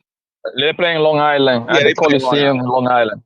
What used to be Nassau Coliseum. I don't know if it's still Nassau Coliseum. Yeah, they changed. You know what they do, Auntie? They changed the name because the sponsor paid $5, $7, $10 million, whatever price they arranged, and they changed the name to whatever. Now the Rangers play in Madison Square Garden. That's what they did to our baseball field and our football and the hockey. They buy into. Yeah, I noticed that's been going on for like 10 years now because the same thing happened to the where they put the Phoenix Suns play over here. They changed that name like literally like 4 times. Now they they call it like one of those draft king or something. I money for that. Dolan owns the Rangers too. So yeah, they in Madison Square Garden, dude. Like every big city going to have at least 2 professional teams in it because of the money, the amount of money, the amount of people that are going to come support. Like you look at New York State, we got 3 football teams: Buffalo, this upstate, Jets, and Giants. That's 3 right there. You know what I mean? The same thing with basketball in a way. We got the Knicks and the Nets. That's 2. Well, that's new, bro. We still consider the Nets Jersey, bro, even though they in Brooklyn. That's still kind of weird. No, it's kind of they're part of Brooklyn right now because it's been so long now. It's like 10 years now. No, I mean I would agree, but bro, for the longest though, because I stayed in Jersey for 2 years. It was like, bro, they didn't even really take to the Nets. You can get in the Nets games for like $12, $15, bro. But back then, dog, it was like what happened? They didn't have shit but a hockey team, bro. Now don't get me wrong, Jersey, they supported them damn Devils, bro. They supported the fuck out of them Devils. They were good too, it was Phillies and Eagles, bro. They just moved over to Philly. You know what I'm saying? As far as they would support. The New York Brooklyns, they failed to capitalize when they have fucking Durant, James Harden, and what's the other nigga, Simmons. If they would have won a championship, my nigga, man, Brooklyn would have been.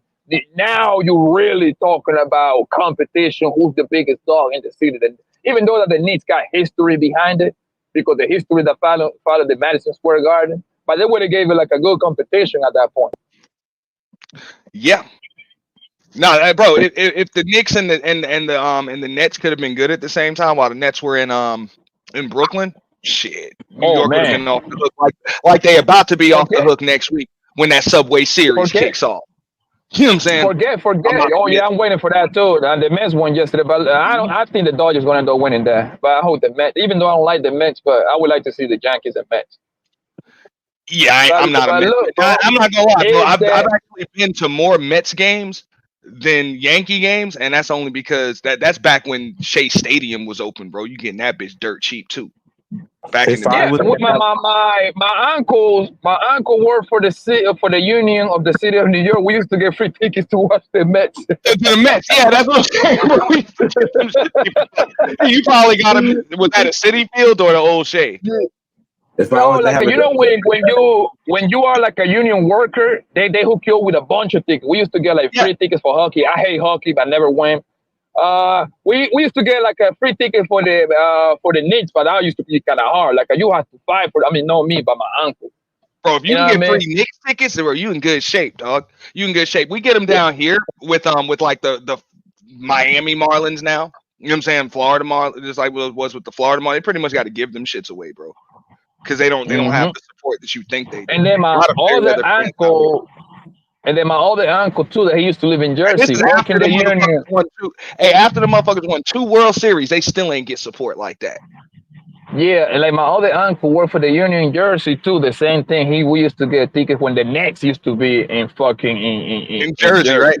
Bro, Yeah. I used to get in that bitch for nothing, dog. It'd be like $10, bro. $10-$15, dog. You get good seats. I'm like, word. Yeah, well, it was always free style. We used to always get free Sonics tickets and shit. Field trips, boys club, rec centers always had field trips to the Sonics game. They were dirt cheap. They were dirt cheap at the time. So we got tickets for the Yankees stadium too. We like one thing about the union workers in the city of New York, they treat them niggas like royal. They get mad free shit, boy. Yeah, I imagine if you get a Knicks ticket back as a kid, yeah, that was a fucking golden My ticket. uncle, I remember the niggas they get discounts doing a whole lot of shit. Yo, being a union worker in New York, though, it's late. He was for the New York transit niggas, whatever the fucking labor name is. Yeah, I had a good time when the Sonics. It was the city was different in a good way. It's a different feel when there's a basketball team here, definitely. It's a lot of prostitutes over there too in Seattle. A lot of bitches that I met from Seattle, they all sell pussy. Yeah, I'm dead ass. I'm even exaggerating. I'm dead ass, bro. I don't know what is it. No, I don't know why. I heard Seattle, bro. I heard in Seattle it's like drugs illegal, motherfucker. Bro, I be hearing them stories about motherfuckers be getting busted with shit, thinking they gonna go to jail, and they like, nah, you just got to go to this rehab and show up on this day, and we'll just let you out. It's like they don't even prosecute motherfuckers. If I make like 20 bitches from Seattle, my nigga, 15 of them sell pussy, bro. I heard it, like for real. So I don't know why this is. Hey, you better believe me and my friends. Me and my friends we even came out with jokes about that shit. I'm like, yo, what's up with the Seattle bitches that come to around? Like we met around, they all sell pussy. Yeah, it's interesting. They said the average body count here is like 50. In other words, them chicks done lost count. Ain't no body count, motherfucker. Hey. It goes down on the blade in Seattle. Definitely, it's going down right now. They selling that, even if they got a couple regulars, like you know what I'm saying, like which is still out to me. It's popping like the early 90s and the 80s on the blade. Oh, shit. Yeah, you go to YouTube, it'll show you that. It's a tech city, so you got all them tech motherfuckers moved in, making all that money. So it's a gold mine for a prostitute, you know. Yeah. That's why I don't see. That's why I don't see why y'all ain't got your Sonics back. The NBA is trying to do that anyway. You know what I'm saying? They trying to make it so that a lot of these owners got connections in the tech field. Because you know what's up when you talk about NBA ownership or even those big franchises for those sports leagues. It's not even about how much money you got. It's about the connects that you bring to them owners meetings. Yeah, it's definitely tech country around here now. The T-Mobiles, Amazons, and Boeings and stuff, and Microsoft. Yes, we're definitely up there. Starbucks and all that other stuff. Because that's what got the Warriors moved over to San Fran. Yeah, because of the money. You know how much money costs That tech money, the yo. arena? Yeah, it's different. But you know what I noticed the other day, bro? Son, the fall of that nigga Skip Bayless. That nigga completely fall. As soon as that nigga Shannon Sharp left him, it was a wrap for him, fam. Well, I think Shannon just he just jumped ship before that bitch sunk. It was gonna sink anyway. Just about all of the I don't think mainstream so. media networks are done, bro. It's over, bro. Everybody get their media from social media now. Give a fuck about that shit. I agree with LT on that one. I think he kind of was seeing No, the but that dynamic between Shannon Sharp and Skip, I used to watch the show myself because they used to go back. It was in a very funny way. And you know that nigga Skip was never moving from his point. He was going to make a way to make excuses for Tim Tebow, Tom Brady, and then he was gonna find all the ways to blame Aaron Rodgers. He already jumped in the bandwagon on hating on Pat. You know the best thing that Skip Bayless did as an analyst is to pick on Tom Brady to be his favorite quarterback, and then hate on who Aaron Rodgers and that man made a whole second career shitting on LeBron James, bro. Yeah, LeBron, and it's sectors on YouTube that are devoted to shitting on LeBron James every minute of every day. All their videos are about that. I'm talking about huge ass channels too. Huge channels. That's all they do. I call it the LeBron There James. was one called Ant Boiler Room, man. He be hating on LeBron, man. Oh, come on, I don't even really guy talk sports like that. I don't, but I need to. I got a sports channel. I just ain't giving none of y'all that damn link. But I'm not. You know, call themselves cooking me. I got the LeBron James stands that want to challenge. You know what's crazy? You know what's crazy, Auntie? That was one of my when I was thinking about doing a channel. That was the route that was going to be. It's going to be either number one sports because I know a lot of shit about sports, and number two is going to be about rap. To me, that was the two niches I was going to pick, man. I should have stick to my fucking guns, bro, and athletes because sport. Oh, you can still do it, bro. Sport is more like numbers based, and we discuss the S's and O's. You see what I'm saying? Rap, yeah, we talk about like a rap. Rapper is always in the news, so that's easy for people to go kind of like viral too and catch a lot of number and traction. I pick this dumbass fucking dick and pussy conversations and shit, man. I learned this though. When you got a sports channel, if you're gonna open up panels, make sure your panel is controlled. You can have arguments, but make sure you know who the fuck coming up. Don't just leave open panels, bro. You don't want trolls and shit coming up for that, or just don't talk to nobody at all. Just give your takes and leave it at that. I was going to do the link and let anybody up. Nah, that ain't for them sports sectors. I wouldn't recommend that shit at all. I was going to do 2 shows per week, and one of them was going to be with my boy that he played about like 12 years in the league of football. So I was going to discuss like the whole football, the preview starting on Thursday. You know what I mean? You know, we got a Thursday game, and then you got the Sunday, the Monday game. That was my whole goal, but I didn't fall through. Bro, growing a channel is fun. It is, and just talking sports, that's a good way to grow. Cause just the hashtags that you're gonna use alone and those hot topics and shit, bro, help you with the algorithm. Trust me, that what we doing over here, these topics and shit, bro, this is like the toughest way to grow on YouTube. It really is. Oh yeah, going live, yes. A sport is very easy. Like what kind of men? Most men like sports, so they're gonna engage a little bit. And then you have some merchandise to sell. I think I would have done okay. It just now I don't got the time right now, but maybe I come back to it soon. I should be more to consider I'll be betting and stuff like that, but time they ain't been really matching to how I want to do it. But oh yeah, I'll put it in there. I'll put it in there, help folks win some money. I'm not that. Yeah, like if for you, Ray, that would make sense. Like you're already in the betting world, it would make sense for you to have like a little channel, custom made to do that kind of stuff. I don't know if that's even legal, right? Can you do that shit legally? Like, Mason Platinum had a channel. They didn't have a channel. They were doing a show every week for a while. I know they did it last football season where they were giving out some picks.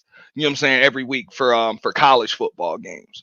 College football games, some NFL games. Bro, I mean, it is what it is. People can take your advice or not take it, bro. You giving people free picks. There's markets where motherfuckers charge just to give picks on betting and shit like that. And it's legal. You can do that. Yeah. Oh, okay. They do it now. Yeah. So yeah, you can do that. Viewers. Talk about the spreads and the over and unders, and you know what I'm saying? Handicapping, bro. That shit is That's good content. It's good business too. Yeah. Yeah. Bro, I bless get on there Platinum. and argue a little bit about different topics. Bro. It's good. Platinum gave me a pick, and I made $600 off that shit. I just made the bet, bro. I tossed him $100 the next day. I'm like, good looks, bro. Absolutely. That's how you do it. Like, yo, you ain't even got to do it. I'm like, bro, for real. And I've had people hit me up about picks when it come to basketball and shit like that. They make a little money, toss me a little bit, and then ask me for more picks. That's the thing about it. They don't stop asking you for shit. They think you the expert. You just know what the hell is going to happen every time. But I learned with that, like when you gamble and shit like that. What do you think, Ray? Do you think it's better to just kind of like just know what's going to happen or try to predict what's going to happen every game, or just focus on like 1 or 2 matchups every week? Focus on that and bam, put it all on that. I think to be honest, but that's what I'm saying. Like, Ray, for you, it would make all the sense in the world. You're already doing it. You might as well trying to cash money both ends by having a channel. Not necessarily this one. Start another one. Start that one organically. Just talking about all the betting shit you be doing, son. I'm pretty sure. Yo, you know that you know how much these motherfuckers be. I noticed that about five years ago, bro. They were promoting gambling, my nigga, on because I watch a lot of sport talk shows. They were promoting gambling shit, my nigga, like on Undisputed, First Take and First Thing First, like right in your face. I was like, oh, bro, shit, every time they put the upcoming game and then they put the spread in parentheses, they promoting gambling. That's That's the only reason why the handicap spread matter is for gambling. Mm-hmm. And then once you get to doing it, you guys will start realizing, you start seeing like, oh yeah, you start seeing that Vegas had something to do with some shit. When you start like, oh yeah, that's why I never bet basketball I just take the bet straight up. If I can't get the bet straight up, I'm not taking it because it's just too much shit involved with those point spreads in basketball games, bro. You put these motherfuckers free throw line, all types of crazy shit to fuck up a damn spread. You know what's crazy, bro? I know a lot of shit about sport. I still don't know how to gamble. I don't know how to get the unders and overs. Right. I never. No. That's bro. You learn that shit in a few minutes, bro. That ain't hard. That ain't hard. Now I'll tell you what the picks Platinum was giving me, bro. He was like, instead of trying to pick the winner, he was like, man, sometimes it's best to just lock in on the loser. Like some teams ain't winning shit, and he was like, and when you see that they ain't gonna win shit, you pick on the motherfuckers every damn week. He said that's how you make a bunch of money. So he would pick on a team that's just likely to underachieve, a team that done quit on their coach or some shit, or the other way around, and whatever. Just bet against their asses every damn week. They end up with a losing record at the end of the season. You end up ahead. That simple. That's one way to do it, but that's not really the way I always. No, that's one strategy. No, it's just one strategy. One strategy. Because I don't like college football betting on that shit because the spreads are crazy as fuck, bro. Dog, how the hell am I supposed? I don't give a damn if you are Alabama. How the fuck do I pick you to win a game by 38 fucking points, bro? Well, then you 40-point spreads and shit, bro. Well, then you do it like that when you see it like that, and this is some free game from what I would think of because I understand that. Then you go another way. You go to the first half. Then you play the half. You play a half under or something instead of doing the full game. When you see it's like a massive spread like that, go to the first half. You get what I'm saying? That's how you do that because you can also play halves. Saying, but especially with basketball, it's just too damn easy to shave points, dog. Well, in basketball, listen. It's not as easy in football to shave points as it is with basketball, dog. Here's the key for me. I take what I see, what I've come to know in my time of betting, sports betting, is that these guys is just like us. They're doing exactly what we talked about I could be doing. They just caught on to it once the betting start becoming spread out more nationally. To your point, when you see the lines on the TV next to the team, it's pretty much legal. That's why they're not. It's never going down for bet. It's everywhere. There's tons of betting channels from soccer all the way up, and there's money to be made. I play $5. Okay, I don't play, and if it's online, You know, put 25, and you know, the only thing is you gotta bet that whole 25 to get repaid. So if you plan for $1 bet, you ain't gonna get your payout unless you play that full 25. Yeah. So that's the only thing. Well, I'll take go ahead. $20.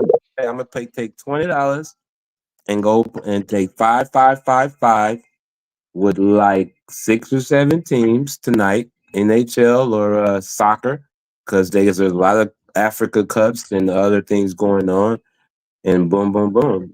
So when y'all see me win, that's what I'll do. It's only $5. Now, one thing that I'm still not on that. It ain't working for me. Is fantasy parlays. Fantasy.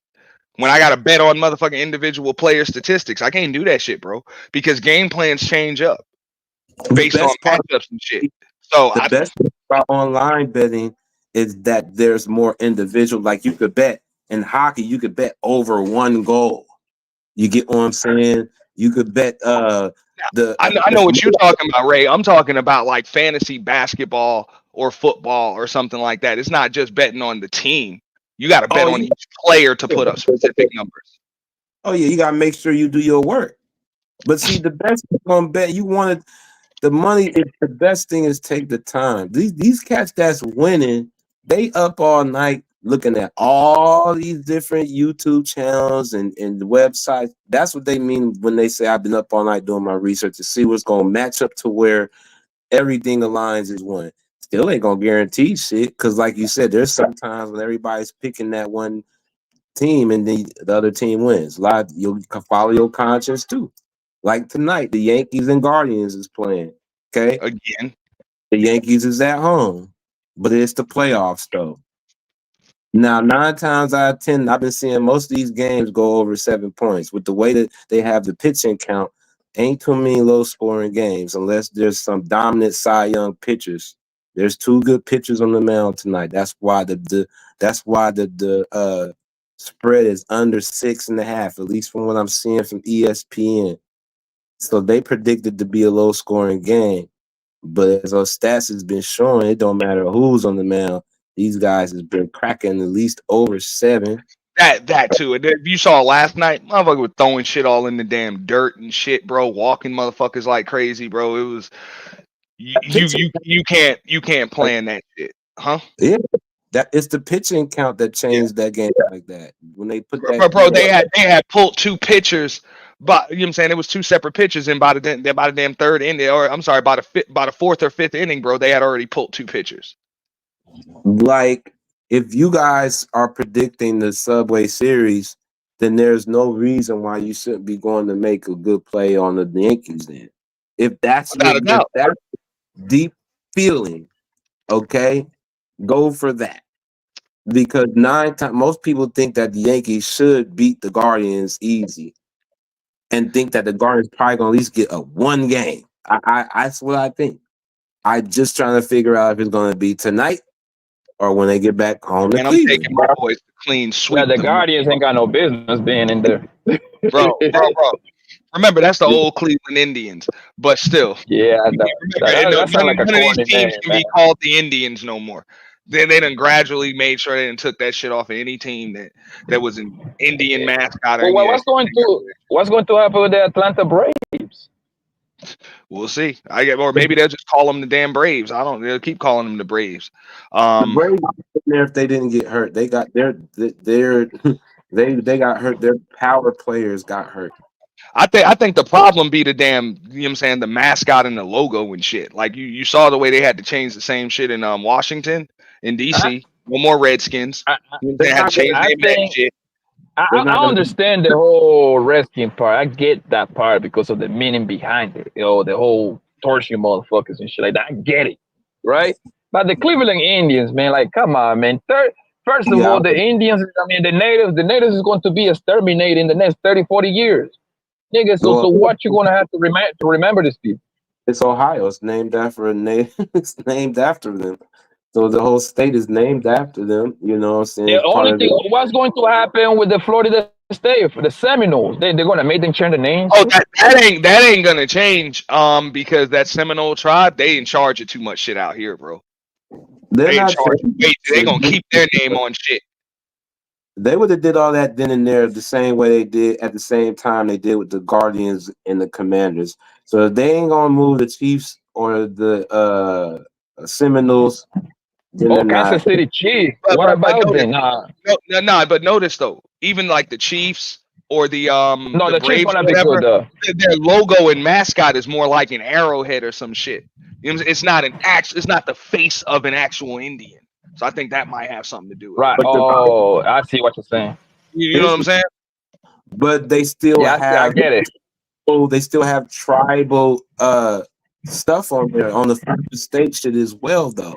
I agree. Yeah, but the Braves, but you listen to the name, the Braves, that sounds something powerful. Man, you see what I'm saying? And it's still just like an object instead of just like the face of a motherfucker, bro. And then they have the Chiefs. where You got CEOs. You got CEOs and companies that they call the chief of enforcement and stuff like that. That's what they call them. And the president is called the chief sometimes. The chief in command. And then they have their whole calling on the field, you know what I'm saying, when they get the I like that shit. I ain't gonna lie to you. My man, one of my guys, one of my men. Florida State thing too, though. Florida State do that shit. Yeah, one of my men. That's the reason why I like that shit. One of my main guys, he went to Florida State. He played linebacker over there. That shit right there make you want to play ball. I ain't even gonna catch you, bro. I done been out in, you know what I'm saying, Tallahassee, bro. When you got, Tallahassee, Florida State, my nigga, when you got 95,000 people doing that shit, nigga, make you want to, that shit make you want to jump on that field and tackle somebody. Yeah, it's wild, bro. Yeah, it's wild. Yeah, college games be hitting. Absolutely. They be always cracking. Absolutely. You always want to The Braves do that. The Braves do the same thing. Don't the Kansas City Chiefs do the same thing too? Yeah. The little Arrowhead Stadium go in, bro. Yeah. And that makes sense because Kansas City Chiefs is the loudest stadium in outdoor stadium in America. They're still in an outdoor stadium. Well, but as far as just the stadium goes, y'all still got it, Ray? In Seattle? Right. That loud ass damn stadium? Absolutely. It's called Lumen Field now, but yeah, it's still the same. Mm-hmm. That shit is right, my nigga. Then the niggas don't scare nobody. That shit was loud as fuck, bro. Motherfuckers have to damn use earplugs and all that shit, bro. Yeah. When that had a little run and shit, a little 3-4 years of glory, you know what I mean? They make a little noise. They came back down to earth now. They went back to being irrelevant. Nah, man, that was a seismic actual like quakes that happened in the Martian. Yeah, they came back to earth real fast, buddy. Real fast. If you really think about it, y'all under that chief with that kind of thing y'all had. We actually pulled a LeBron for a whole 10 years. It was making it to the playoffs. As soon as Russell stepped in. Absolutely not. That's a lie. Not even you believe that. As soon as Russell stepped in the door and Pete, like a few, we kind of hit the playoffs for like almost 10 years. As soon as y'all don't beat the Patriots by no handling, by no giving the ball to fucking Marshawn Lynch to run from the 1 yard line, that's when your whole little fantasy bullshit run was over. That moment right there killed your whole thing. Yeah, nah. Somebody mentioned that in your chat too, bro. Pete Carroll lost it. He got one out of it, got cocky with it, and that's Pete Carroll, before that one call right there, bro. His team was ready to run through a wall for him. Y'all didn't even question the motherfuckers for cutting Hersey Harvin and shit. Y'all didn't even question that shit. It was like, whatever, bro. Percy Harvin. Percy, yeah, whatever. They didn't even question that shit. It was like, whatever, motherfucker, you got to go. But NT, Percy Harvin and what he did for our team that year.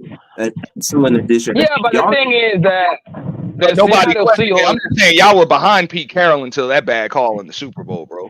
Then it was like, fuck him. Probably like that. I was in jail when that happened. I was glad I was in jail. Now, that was a whole ass call. That wasn't a bad call. That was politics. Nobody agree with that shit. That shit, if I was betting back then, I would have known for sure Vegas had something to do with that.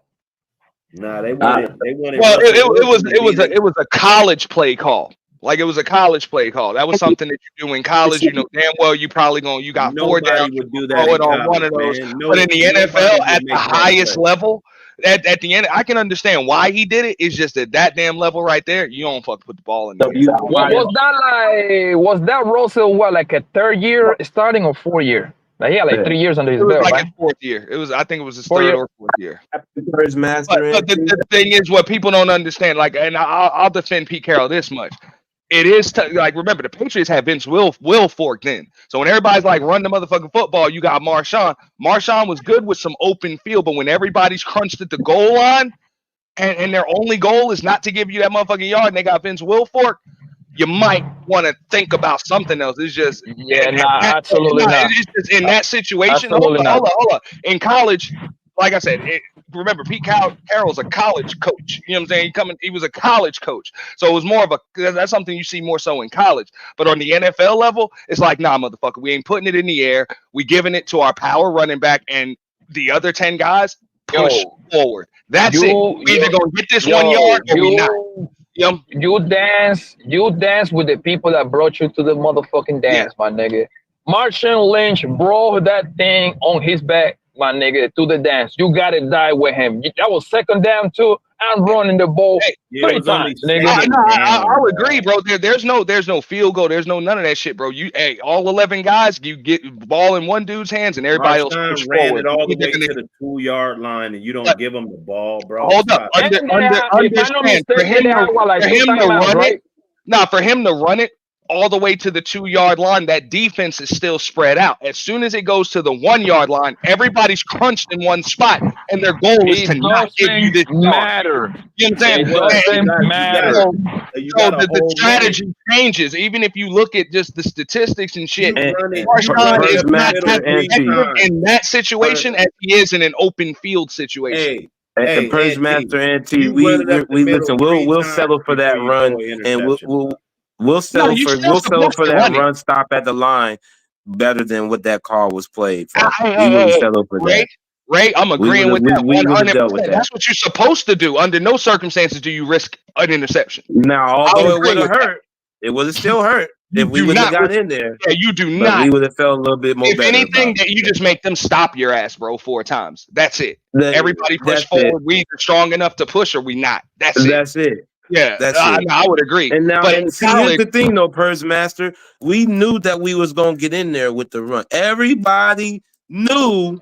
That's all you had. We knew for sure that we was gonna run. I think that he didn't get in there. They didn't do that because if he would have got in there, the league would have had to deal with the nigga with a gold toothus, a crip nigga with locks in his head as the Super Bowl MVP of the league. That guy, y'all been looking to too many conspiracy theories. I was gonna say, I'm with Poppy on that. I don't think it was that deep. That's one thing I didn't like. That's what it is, nigga. That's what it was. I don't think it was just a bad call. It was just a bad. That good old boy. It was a bad play call. It was a bad play call, number one. But also, Malcolm Butler don't get enough. No, they didn't want that nigga. They didn't want that crip nigga up there as the MVP of the league, of the Super Bowl MVP. Do you think that nigga up there? Oh my God, bro! Y'all just come up with the wildest, crazy excuses ever. It's man. the truth, nigga. Happened, dog.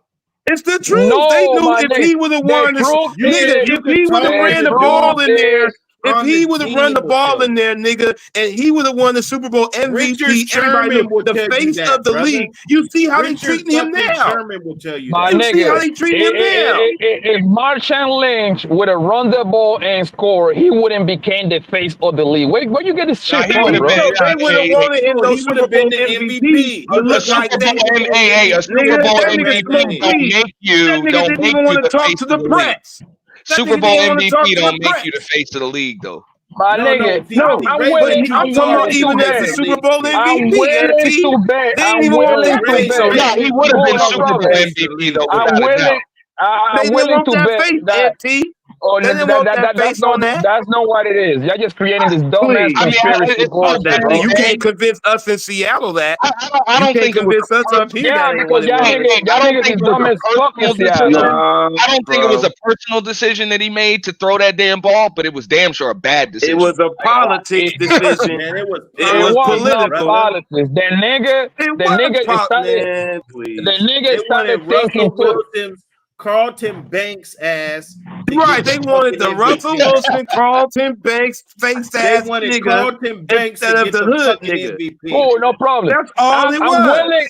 I'm willing to bet everything. I'm willing to bet I everything. promise you, LT, I promise you that's how the Seattle fans look at it, bro.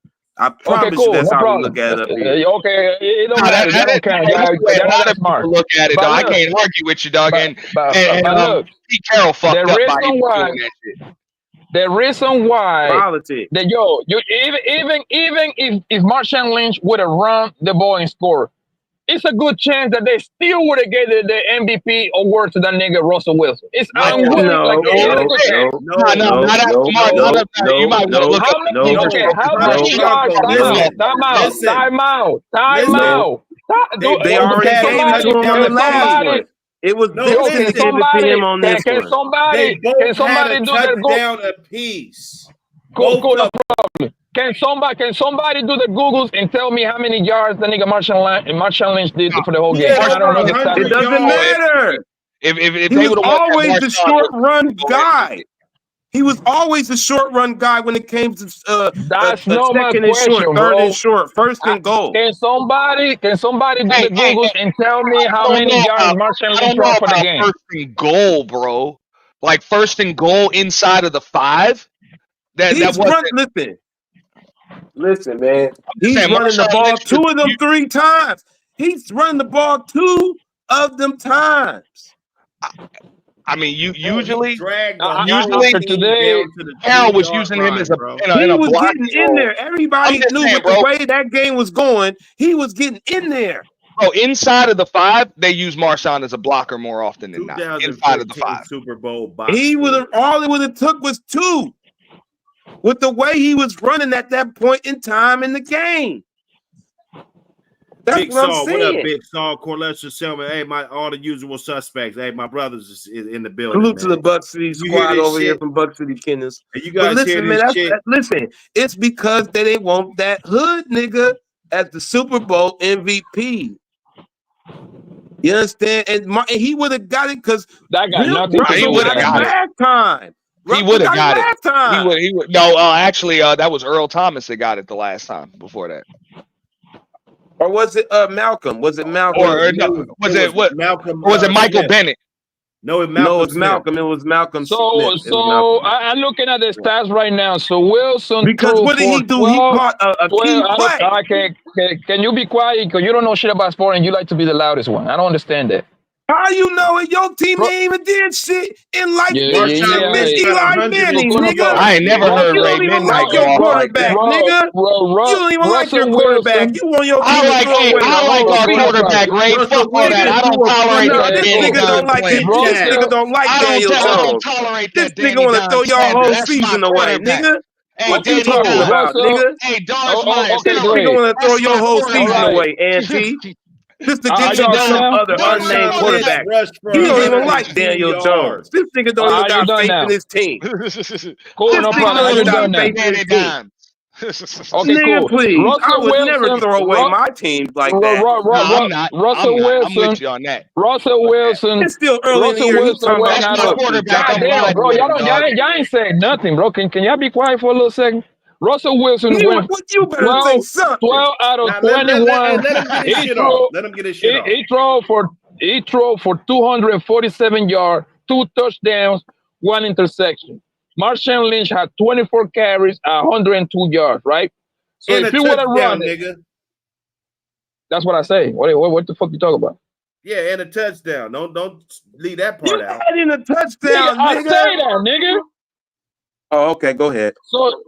So Wilson had 2 touchdowns. Marshawn Lynch had 1 touchdown. If he would have scored, I'm pretty sure the probabilities of that man scoring are very high. He had 2 downs to actually do it, right? He was the Super Bowl MVP. If they win that game. He would have been Super Bowl MVP. What are you arguing about? Oh my fucking God, bro! Can you stop? Can you let me finish, please? Go ahead. If Marshawn Lynch would have run, he would have had 2 touchdowns, 103 yards. And that nigga Wilson would have had 247 yards. I still believe some way, somehow, they would have gave it to that nigga Wilson. For the simple fact. Timing in the situation with that last touchdown, bro, it just wouldn't happen. Who was the Super Bowl MVP anyway when the Patriots won? Was it Butler? Brady. Okay.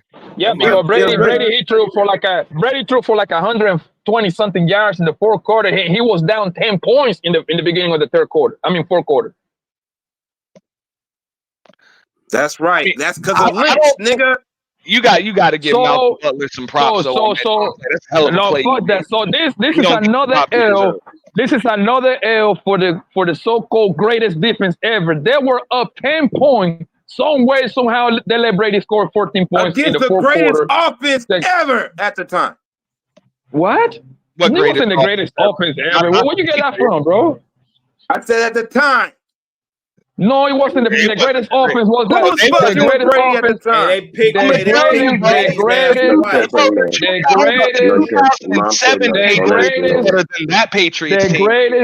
The greatest offense the Patriots ever had. The greatest offense was better than that.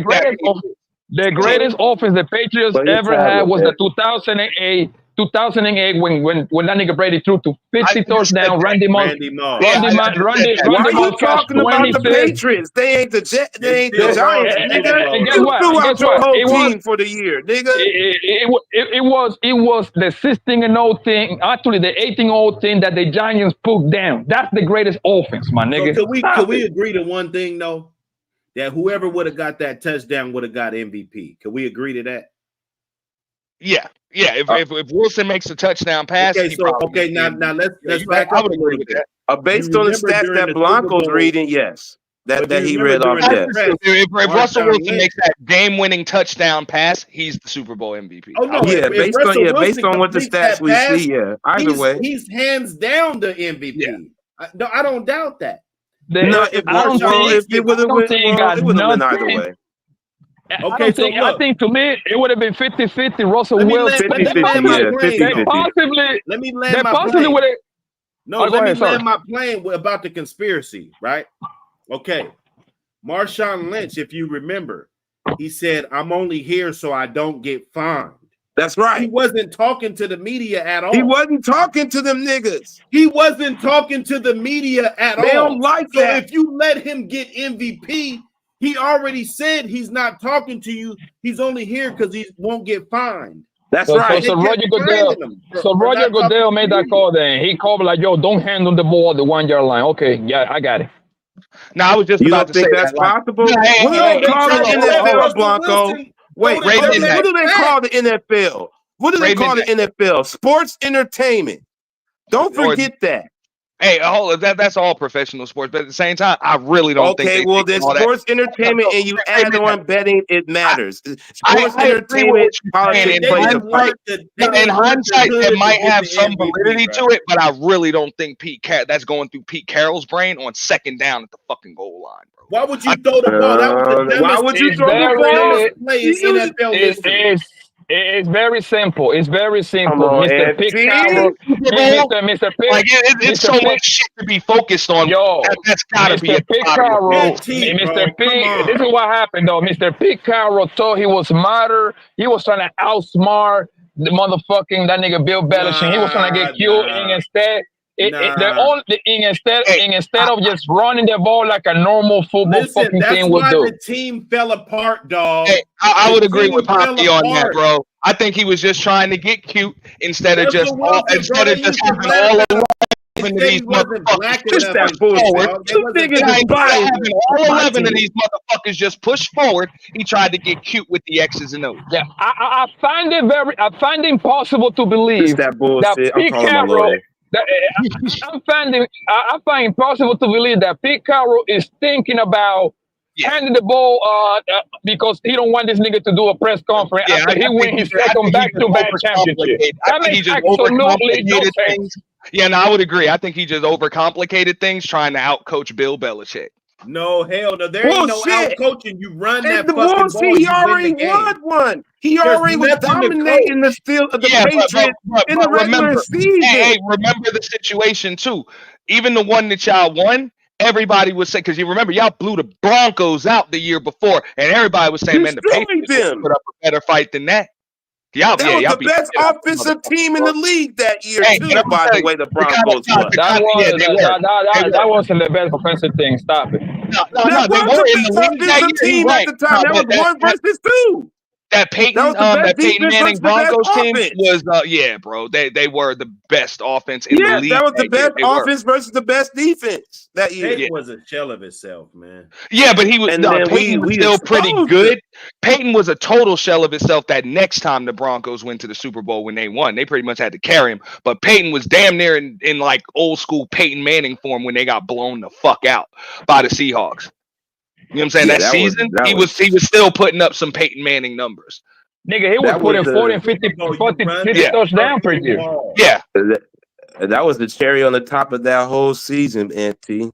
That was the cherry that the whole But you remember a lot of people were saying though that y'all Super Bowl it was a fluke. They were like the Patriots would have put up a better fight than the Broncos did, and people was like this should have been the Super Bowl last year. Hell no, the been a better Broncos game. were scared. You see how they played scared? Because y'all was hitting them so fucking hard, bro. Remember, y'all scared them motherfuckers. Hold up. If you remember, y'all scared them into a safety the first play of the fucking game. Right. Bro, they was that scared to get hit by y'all motherfuckers, bro. Who did the Broncos have? I forget that motherfucker's name. See, Auntie, you know how the Seahawks were. Bro, that's why I said remember. that was the MO on y'all, bro. Y'all were hit hard. You they remember. hit so hard that after the first quarter, them receivers would be dropping the ball because they were scared to get hit. Nigga was knocking big ass Vernon Davis. Yeah, motherfuckers ain't want to get hit no more, man. Out the game, nigga, into a concussion, nigga. Bro, y'all was knocking yourselves out of the games, hitting motherfuckers so hard, bro. For real. And that team, the Broncos, was putting up numbers that year. They was. And you got to remember, all those dudes came into the league. They was making league minimum. They was making nothing. Richard Sherman, 500,000. Russell Wilson, 500,000. All those guys, 500,000. They great glowed draft up. class. Great draft all class. of them glowed. They were hungry. Them boys was really hungry. Mm-hmm. Yeah, a bunch of misfits. Nah, a bunch of misfits, the man. Money came and they was around, balling. That's when they got weak. But when they was broke playing, man, they were hungry. And that's how you hit in the draft, because the same kind of thing happened. If you go back and look to the Kansas City Chiefs last year, all their fucking first and second year players, they panned out to be monsters, and that's what helped them to get to win that Super Bowl, bro. Because once you pay the quarterback, it's real hard to put like a very competitive thing around it. You see what I'm saying? Because now the money, because they shrink the money, and that nigga Mahomes deal is very team friendly. That nigga took that 10-year like a $470 million and shit like that. So what they do every year is they turn the salary into like pretty much like a bonus. So it kind of free up the money, kind of like Brady. Brady did something similar too when he was in his 8 days. Hey man, you will know how I would have liked to see Cam do more, man. It just sucks that he didn't get that. He didn't get what he should have. You know, I think some of that. I think he thinks about that a lot nowadays when he be. It's very simple because the way that the style that he played, that's no longevity. You see what I'm saying? He played like a running back. The right team around Cam. They could have gave him some better pieces. Yeah. Jesus Christ, that's not what it was. At the same time, though, man. The problem is very simple, though. The problem was very simple, bro. The problem was that they were running that man. They were running plays for him like he was a power running back, my nigga. Of course, the fucking quarterback wants to break that. Bro, that motherfucker Cam Newton was big as fuck, bro. Yeah, he's 6'3", like 240, 250. That's what I'm saying, bro. That nigga huge, dog. You know who's going down that road? Hey, you know who's going down that road again? Watch what I'm telling you. If that nigga Josh Allen don't change his style of play, it's similar. Going to happen. It's similar. It's very similar. Yes. They're running plays. Power plays. You don't run no fucking power plays with your fucking $100 million he do be running like that. Yeah. You see what happened Look when at my Baker home. tried it. You see what happened My when Baker home is tried a it. Yeah. But my they home also is a doing that big in old boy, Baltimore. bro. They trying to turn Lamar Jackson into a little bit, you know what I'm saying, trying to work him in the pocket a little bit more too. Yeah, he They need gonna to try learn that. too, because the way he play, he be running like a running back. That's a lot of hits on the body, bro. Daniel Jones be running like that too. Yeah, but Danny Dimes got legs though. He got legs. Yeah, and I hope that bitch ass nigga don't get up one of these fucking hits, so we can finally get rid of him, nigga. Man, I believe in that's my quarterback, man. That's my quarterback. See how look, they ain't That even on nigga the same upset, page. man. They ain't even on the same page about their squad, bro. That nigga's a disgrace, nigga, for the city, bro. No, man, he's I serving don't it think right it's that now, bad. I'm gonna man. tell you what it is. Don't give up on Daniel As Jones a yet, Blanco. thank you, bro. You know how many I like what you know he's how many doing right Giants now. fans tried to give up on Yeah. Eli, bro, and then hey, it was scary as hell every Who time does that Blanco want? You know who Blanco want? Family. He want that Jaden Daniels. He want that nigga want that Jaden Daniels type. Yo, That's what brother, he want. Cam should have lost we weight. seen the Cam best in of there Daniel. about 225. Cam would have been straight. Okay, cool. We seen the best of Daniel Jones, my nigga. The best was the best season when No, we you gave him that have fucking not. contract. This how I know you fucking don't know shit about football. That man have to regress. See, he fucking How got the many years he contract, been in nigga. the league? How many years he been Nigga in the like league, nigga? 5, motherfucker, and then he That's play good. it, nigga. How many years he been starting? Yo, Ray, you should think about. How many You should years think has about, he been starting? like 4.5, bro. It's a wrap for him. It's a wrap for him. There is no more. No, it's there is not. no more. Okay, you take him then. Next year when we release that bitch ass nigga, you take him. Look at this nigga. This is how you know this nigga know about. He give up on his own team. They ain't even barely 5 games into the season. He only Brother, look and look, Daniel Jones. and I'm gonna give his team props where he won't. His team, his weak ass Giants, who was projected at the bottom of the motherfucking rankings, them beat these big teams, and they are part of the big spread teams. You would be a fool not to put the spread What money you on the talking Giants about, the way man? they've been playing nowadays. That's how I know. Bro, Daniel Because they've been Jones beating has the spread, reached. nigga. Daniel Jones, Your I ain't talking about that. team got potential. I'm talking about how the man's play. Daniel Jones have reached his potential. It's a wrap for him. That man, since he got that 160 million dollar contract 2.5 years ago, has regressed. Well, why did he get that contract? Because he happens to play good in a contract year. So now you fucking bamboozle the fucking thing.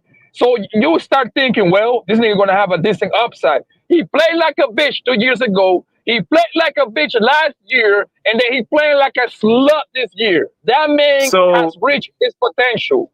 So you're saying that he was never good? I never liked him. Never. So then you just said he played good in his contract. He plays good his contract year, and he got paid $100 million. So he must not be garbage. Brother, the reason why he got paid because what the quarterback position demand, bro. That everybody get bamboozled by that. It's kind of like that Prescott.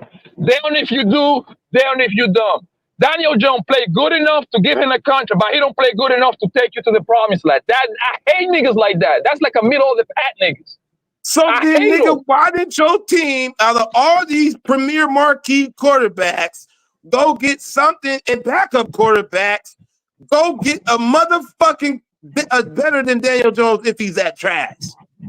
So Ray, let me ask you, and I want you to be honest, bro. Do you think that you got like a premium quarterbacks out there for you to go get, my nigga? Like, do you think that shit is out there just for people to come and give him a contract? Do you think Jameis Winston is better than Daniel Jones, bro? What? Do you think that a premier quarterback is going to be available for another team to co-sign him? I think there's a better quarterback than Daniel Jones for y'all. Who? Right now. Who? There's In the NFL that's available. You telling me there's a backup quarterback available that's better than Daniel Jones? Okay, so I'm talking about to Blanco's point. Blanco calls them trash. Okay, so I'm saying that there's plenty of marquee quarterbacks that could back up free agent that could come and do better than him right now, Blanco. That's what I'm asking him. Okay, bro, but you missing the politics behind the contracts. We in the middle of the season. We got a $40+ million quarterback. We have to play him. Okay? Okay, so we then have you to saying what I'm play saying him. about Deshaun Now, and Kirk Cousins.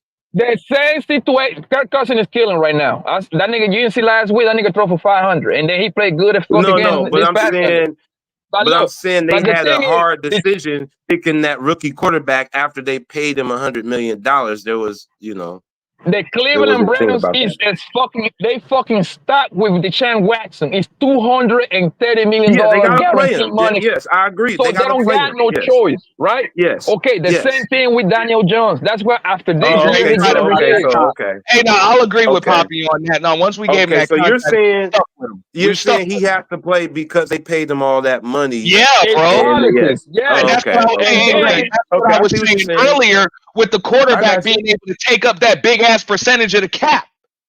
Okay, see, I didn't know they gave him a Like, once we contract give a extension because motherfucker a Blanco was contract, we making it stuck seem with his like ass. this nigga was playing on the rookie contract, just garbage, and they don't want to make no decision. But I get it now that you said they paid him that. Hey, Ray, though, that's why I'm rocking with him because we stuck with his ass anyway. So might as well. Might as well, Now, bro. It's Cleveland. We're doomed. Y'all better in a situation than Cleveland. I tell you that.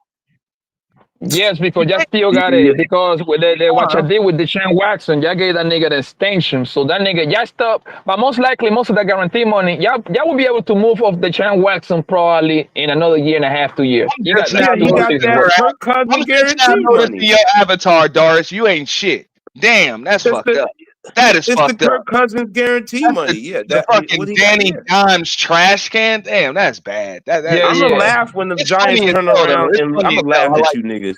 I'm gonna laugh at you niggas if they turn around the season on y'all. I'm gonna laugh at Doris and Poppy Blanco. Oh, you don't have to worry about that. That ain't gonna happen. That ain't gonna happen. Don't worry about that, nigga. So you're gonna hold that laugh. That's why I don't like that quarterback being able to take up all of that damn cap, bro. No, I'm not doing it. I'm not going against it. Here's the problem, and see, I never liked that piece of shit since we drafted him from Duke. We don't draft no fucking quarterback out of Duke University, nigga. Duke is not known to give that wasn't a good pick for y'all. Quarterback. Well, who would have been a better pick? Y'all managed. Y'all ain't got a good manager. Who did we pass up on that was better? I have to go back to the draft. He been drafted. He was in the 2018 draft, maybe. Hold on, he was in the same. I think he was in the same draft as like Sam Darnold, right? I don't know. I would have to do my Google. I believe he was in the same draft as Darnold and Haskins. I think he was. Y'all passed. I don't think on Sam Darnold. We didn't pass on Sam Darnold. I just said they was in the same draft. Yeah, he was the number 1 overall. If they happened to be in the same draft. Yeah, they was just in the same draft. So if you look it up, I'm just saying, what better quarterback did we have a chance to get and didn't? All I know is I can play quarterback, and I would have gave the Giants the same results. Any of us can play quarterback, and we would have gave the niggas the same result with that big ass nigga. Disagree. This fucking bum ass nigga is stink the city. Fucking turn one of the NFL this nigga didn't like him because he came from Duke into a laughing stock. This nigga don't like him just because he came from a basketball college. Yeah, I mean, I think okay. So this is an issue with like New York fans. I be telling them, I'm like, bro, you can't expect Danny Dimes to be Eli. He's not Eli Manning. It's not gonna look the same. He's not gonna play the same. They different people, bro. So if you expect Danny Dimes to just be a super pocket passer, that's not what he does. How old is Daniel Jones? Nigga, old enough to get the fuck out the season. Yeah, what, about 27, 28 years old? Yeah, about you know what I'm saying? I think he's under 30. Yeah, he got to be at least 28, around that area, 27, 28. So he was in the 5 years. 2019 draft he was in. Okay. I know. Do your Googles, man. Yeah. I'm looking at it. I'm just saying, I don't be expecting people to be, you know what I'm saying, Eli Manning or some shit, bro. You're not him, and I don't even expect you to be as good as him, especially in pressure situations, because ain't nothing really. That's a hard pressure to follow. After That's what I'm saying, bro. Like Right. people say whatever they want about Eli, bro. That motherfucker was cool as shit, And bro. see, that's where Blanco he too critical. Blanco Yeah. too critical because he expects him to be like an Eli. Yeah, that's what I'm saying, bro. The crazy part about Eli is Eli used to drive me crazy because Eli used to throw the wildest interceptions that mankind can imagine, right? Scared as fuck in the postseason. However, when Eli smelled the playoff, nigga, it was game time, bro. We were gonna run that gauntlet, bro. You see what I'm saying? Hey, but you were still scared. Tell me you wasn't still scared with that motherfucker threw that shit though. You still Wait scared. a minute. There wasn't no quarterback before him in 2019, you guys. I'm gonna tell you what was the main reason. What was the main reason we even picked Daniel Jones? Because Daniel Jones got the same kind of like little nerdy demeanor than fucking Eli. Well, but there the was only one, difference is but- Eli Manning is a killer, man. He put foot on Brady twice and 18-0. That matter of fact, that's No, Super Bowl count for it wasn't even just Brady. That motherfucker fucked up Tony Romo.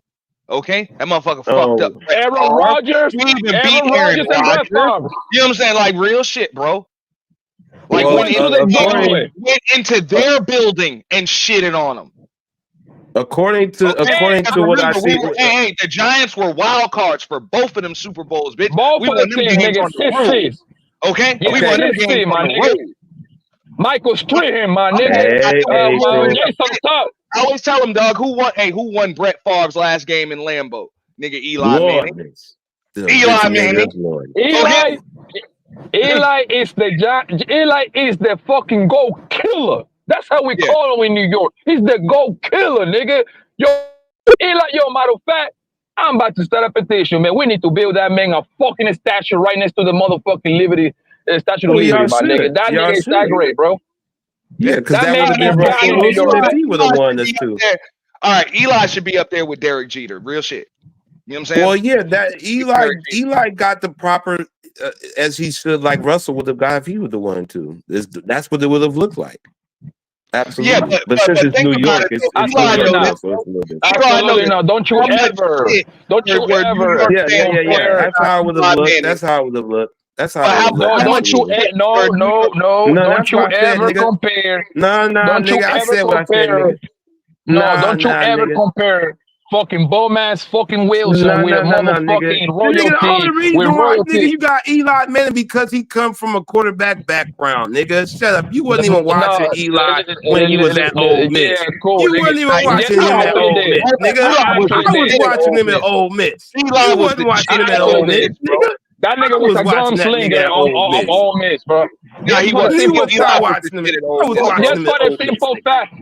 And guess what? I'm watching Little Manny right now in Texas, nigga. What the fuck you talking about, man? You only watching Little Manny because of what Eli did. You weren't on the Little Manny long before that, nigga. You ain't even. You just got on the Little Manny, nigga. First of all, let me get you.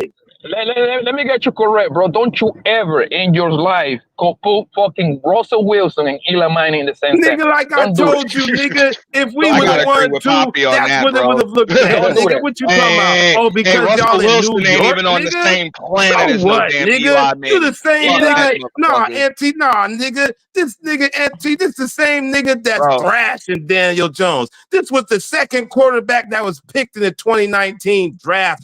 Behind Kyler, nigga. That was Eli the best ain't thing throwing that no y'all had in that interception draft, on nigga. the goal line in the That Super Bowl. That was the best. Okay, that was the best quarterback in the 2019 I don't draft. give a fuck was if Tom Daniel Coughlin Jones, did call nigga. a throw play. Eli ain't throwing no interception. And in that Eli Manning comes from a football background, nigga. He should have did that, nigga. Hey, nah, Tom Coughlin should have did that. Like that. Eli would have been like, I ain't throwing that Nigga, shit. he should have did that. He comes from an Archie Manning family tree, nigga. Man, he comes from the Manning tree. He should have did that. That don't come as no surprise.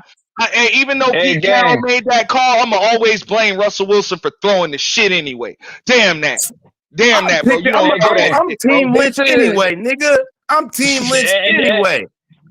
And this is what this is what quarterback on the field. You're supposed to see shit that people on the sidelines don't. He should have made the cartilage and this is anyway where you're wrong. against the And coach this is rule. where you're Eli wrong, wouldn't bro. have threw that damn ball. This He is wouldn't have where threw no you. interception in that spot, bro. Eli comes from a quarterback background. Okay, why you always say a bunch of shit that makes no sense though? Eli, It makes a lot of killed sense. it. He comes from a No, he don't. legendary Cool, no problem. background All right, of cool, a brother cool, who's a legend, cool and his story. dad is a legendary Okay, quarterback. cool, Am cool. I Hey, wrong? I heard they This other is Am the I brother was wrong? difference. pretty damn. Hold up, Am Ray. I I heard the other brother wrong? was a pretty damn good receiver. Am I This is the wrong? difference. I This heard is they the got difference another right brother here. that was a pretty damn good. When Eli Manning had the chance to put foot on the fucking goal, he did it not once, twice. When Russell Right. Wilson had the chance to put foot on the goal, he folded. There is No nothing one's else to talk about disagreeing here, the bro. fact that Eli has a better IQ than Russell Wilson does. Now, So to answer your question, Poppy don't you Blanco, ever put wait, them two no, niggas no, in the no, same he didn't. sentence, bro. Nigga, he's still a I nigga. agree He's with still. You with put Poppy Eli on on a that. different team. He Russell don't do the Wilson ain't same on thing, the same nigga. planet as You Eli put Manning. Russell Wilson on the Giants. He do the same thing, nigga. The same shit. First of all, hey, the Now. Giants would never suit up a fucking simp ass midget like Russell Wilson ever. You know what? And Russell and a nigga wouldn't take nobody who That threw nigga no trash, bro. stupid ass interceptions just to get to the Super Bowl, like you just admitted. This nigga Blanco, he just dissing Daniel Jones, who was the best quarterback in the draft other than Kyler Murray, and he only wants to throw him 5'9" inch away. motherfucker that the Giants you ever would wanna have have suited him? up, that ever would have suited up at damn quarterback was damn Drew Brees. Other than that, hey, you keep his short ass elsewhere, bro. It What doesn't Russell Wilson? matter. He got a 5'9" or some ring, and shit? he ain't from a football background like Drew Brees ain't. There's a That's lot what of I'm short saying, bro. quarterbacks that won rings before. What are He you would have talking said, hey, about? You guys I'm got a just saying, 6'5", he wouldn't even have suited that motherfucker quarterback, up, bro. 220 pounds, who's knocking niggas down, and you guys is giving up on him. This nigga has no faith Who's in giving his up own on Poppy's team. giving up on him? I'm not. Hey, I got faith in Danny Dimes, dog. This nigga Blanco You know I ain't got a faith. real Giants fan. Bro, but This Poppy was nigga like, giving he up was on one his of them team. folks talking shit about Eli too before Eli won that first Super Bowl. He know what's up. That's the way New York fans are. They talk hella shit until you win. That just kind of is what it is. Exactly. First thing Y'all you gotta jumped do. on the bandwagon until you started seeing them winning. You never had faith in him when he was fucking up. No, time out. No, I that's had a lie. faith in That's Eli. a lie. Ever since You we said you trade, really never liked Eli. no, that's a lie. Ever since we trade Eli from the He said Chargers, it. that who Hey, you drafted him, admitted you said you used to be scared every time that motherfucker threw the ball. Yeah, he Time did. out. Yeah, he did. Hold on, let me get it together, bro. Hey, Hold on. Let me get this I nigga had together. faith in Let me get this nigga together, bro.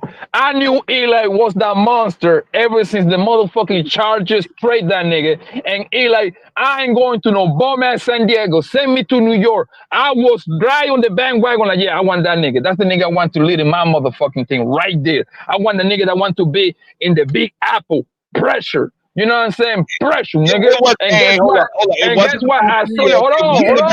As soon as Hold up. Archie and as did soon not as- want his sons playing in the same conference. And as soon as that nigga Kurt Warner bum ass and start fucking around, guess what, nigga? Hey, Kurt Warner, come sit over here right next to Tom Coughlin, nigga. We got the baby monster, the future baby killer coming up next. And what happened, nigga? We got 2 balls, nigga. Fuck out of here, bro. Yeah, you right. No, you're right. But You didn't I heard predict it beforehand, Peyton Manning. nigga. No, they said Peyton Manning almost signed with the damn Redskins at the time instead of signing with the Broncos, but Archie was like, fuck that too. He didn't want his boys playing in the same division. Salute, man. Listen, Eli was great. He did some very monumental clutch moments as a quarterback. I liked Eli as a quarterback. I like him better than I like Peyton, to be honest with you.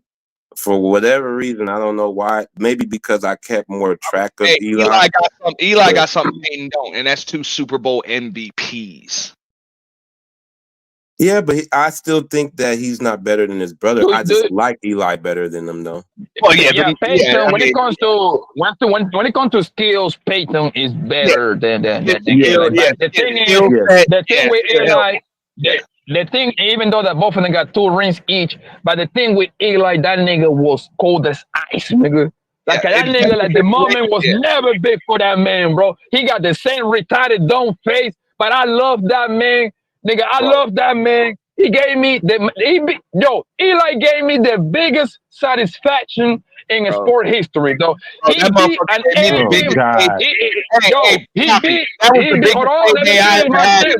For gambling. That was the biggest payday I ever had. I ain't gonna lie. He beat an 18-0 team with every offensive record on the line. Your history in the making. All they had to do is just beat the Giants one time. It would have been the best thing ever, probably in every sporting history, my nigga. And guess what Eli did? I remember that time for y'all. I remember that momentum for New York. I remember that time. Eli threw the most beautiful pass ever to my man Plaxico Burress, nigga, with that all-out blitz, my nigga. Got him at the back end with the fucking answer, and then that fucking face catch, whatever that nigga David Tyree did, nigga. That's pure love. He skate about what 4 or 5 sacks at the same time.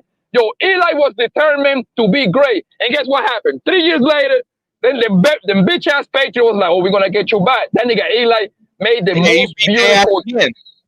Listen, I don't know. If we have, I think it's 2 throws that I remember in my entire life.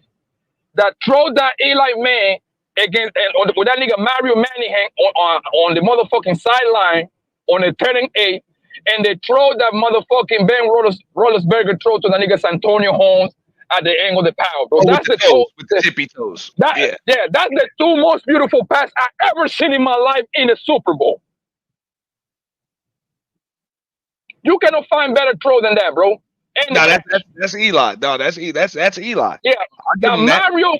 A lot of folks forgot. Even that undefeated season, the Giants should have beat the motherfuckers twice. They should have beat them in that last game of the season. You're damn right. Hey, remember they was blowing everybody the fuck out. We was the only motherfuckers that not only almost beat the motherfuckers, but still only lost the game by 3 points. Yes, they beat us 38-35. They beat us 38-35. Yes. And they took that momentum by going that far against what was supposed to be the greatest team ever and just marched all the way back to the Super Bowl. And that nigga Eli such a gangster, my nigga. That nigga Eli, I don't even want to play at home, nigga. We want to take this shit on the road, yeah, man. We took it on the road. Yeah, this shit on the road, nigga. Hey, he went to First we smashed Tampa. All right, then we went into Dallas and fucked them up, bro. Had T.O. in tears. Remember? Had Tony Romo's ass in tears, bro. Not Tony Romo, I'm sorry. Terrell Owens in tears. My quarterback had a motherfucker crying and shit. Went into fucking Lambeau and sent Brett Favre the fuck up out of there. Okay? Cold as shit. Cold as hell, bro.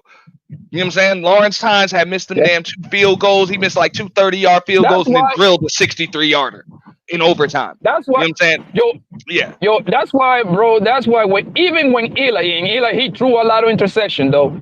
I enjoy that nigga Eli intersections, nigga. That's how great that nigga is. Like, you know what? That's Eli, my nigga. You deserve it, bro. Fuck. I was scary every time. I don't care. Yeah, you saying that now.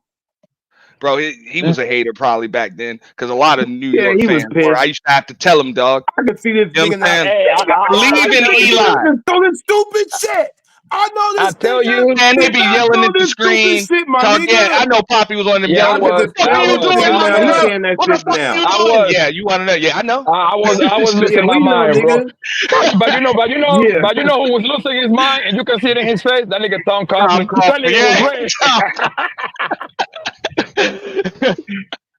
Tom Coughlin, that coach beating the motherfucking helmet. Like, what the fuck wrong with you, boy? Yo, like, what the fuck was that? You can read Tom Coughlin. What the fuck was that? Yo, if he wasn't no cameras around, I'm pretty sure that nigga Tom Coughlin would have put hands on that nigga Eli, bro. But hey, Poppy, though, as a Giants fan, admit that was the Giants' biggest mistake, was making Tom Coughlin step down, not just putting him in the front office or something. I think it was too old, bro, at that point. Bro, but no, I would agree that he was too old to coach the team anymore. You know what I'm saying? It was just too old to coach the team, but you don't get rid of a mind like that. You just put him in the front office or something, bro. If he's competent, at the Broncos' point. Bro, we ain't been able to do shit else since. Nah, it's just okay. So remember, at that point, Tom Coughlin was like the oldest coach in the league, right? So you kind of do, you do kind of have like a divide. with the younger players and shit like that after, because you take on more of a father It role was a and a general. coach's He was role. like a You know what I'm general saying? coaching kind of So nigga. I just felt like, yeah, you don't get rid of him. Like, he still need to be part of the organization, but maybe just not on the sidelines anymore. You know what I'm saying? But they just got rid of the Well, motherfucker, bro. all That I wasn't know cool, is, bro. all I know is I I'm will just saying we tell ain't this been the same story. since. We ain't been the same really since Well, losing Coughlin, dog. I ain't gonna lie to you. I don't care. I got two friends when I was a youngin. I got to see that. You know what I mean? I can tell that to my kids and my grandkids. That's the great moments that Eli gave me, my nigga. Russell Wilson, I don't Oh know well, so then much. I you don't know feel about like that. us with the one. You feel like us with the one. Nah, we Listen, got Yeah, two. because y'all like y'all chitty ass city, so y'all content with one. We Hold need up. truffles. We need Hold up. No. No, the fact of the matter is, I understand for y'all because prior to Eli, the Giants was trash for a long time. Now, before I don't Russell, know. I don't know about before that. and then y'all was trash. When y'all hadn't did nothing really since But the we got 90s. history, bro. Look, We Bullshit. got We were in the plenty Super Bowl. I'm not We were in saying the you're a Super trash Bowl in franchise. 2000. I'm Hold not up. We were saying you're a in the trash Super Bowl in franchise. That's not what 2000. I said. That's not No, what I we were said. I in didn't the say y'all Super were a Bowl trash in franchise. 2000, bro. No one remembers that. Okay, It now that's all happened. I'm Yeah, but we saying. No was. one That's the remembers point. We that. still Just like was. y'all were What in the was the Super Super No, Bowl? I Bowl didn't with say y'all wasn't a Hasselbeck. trash franchise. New York Giants is legendary. You know, my favorite, one I of my know we favorite legend. technical You don't teams. have to tell. We No, don't but need your prediction, bro. but You that's not from what I'm saying. Seattle, Don't bro. put Stop words, it. nigga. Don't put words in my mouth, nigga. I didn't say your team was a Bro, trash franchise, nigga. Bro, we got to the Super Bowl I'm with just damn saying. Kerry Collins is the quarterback, bro. I'm just saying. Kerry Collins was our quarterback. I'm just saying Against who? our ring means our Against who was the that reason Super why Bowl it's again? devastating. All Hold I on, gotta think Marco. The of. reason why it's Ravens blew devastating. us The out, reason bro. why. There you Hold go. on, you guys. Hold on. The reason why it's devastating, it's meaningful to us because we was like Tampa Bay before Tampa Bay finally started being a contending team. Remember that how trash Tampa Bay was? That was the Seahawks for a long minute, and then till Mike Holmgren got there, and then we started getting the ball rolling, got to the bowl, got close with Hasselbeck.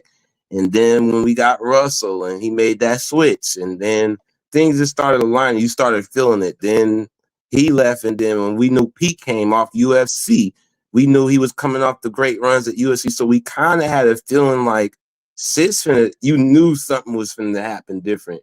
So we knew something was brewing. So when that defense came, we kind of remember like what USC was, and that was his goal. So with that, when that we hadn't won shit and the Sonics was gone, New York, y'all, to your point, y'all have been winning shit. You get what I'm saying? Y'all got like 900 teams. You know, you can afford to lose one, and then somebody else is still in the running. Let me get you. Let me get you The together, Giants Ray. and Yankees fans, though, that's all that matters, dog.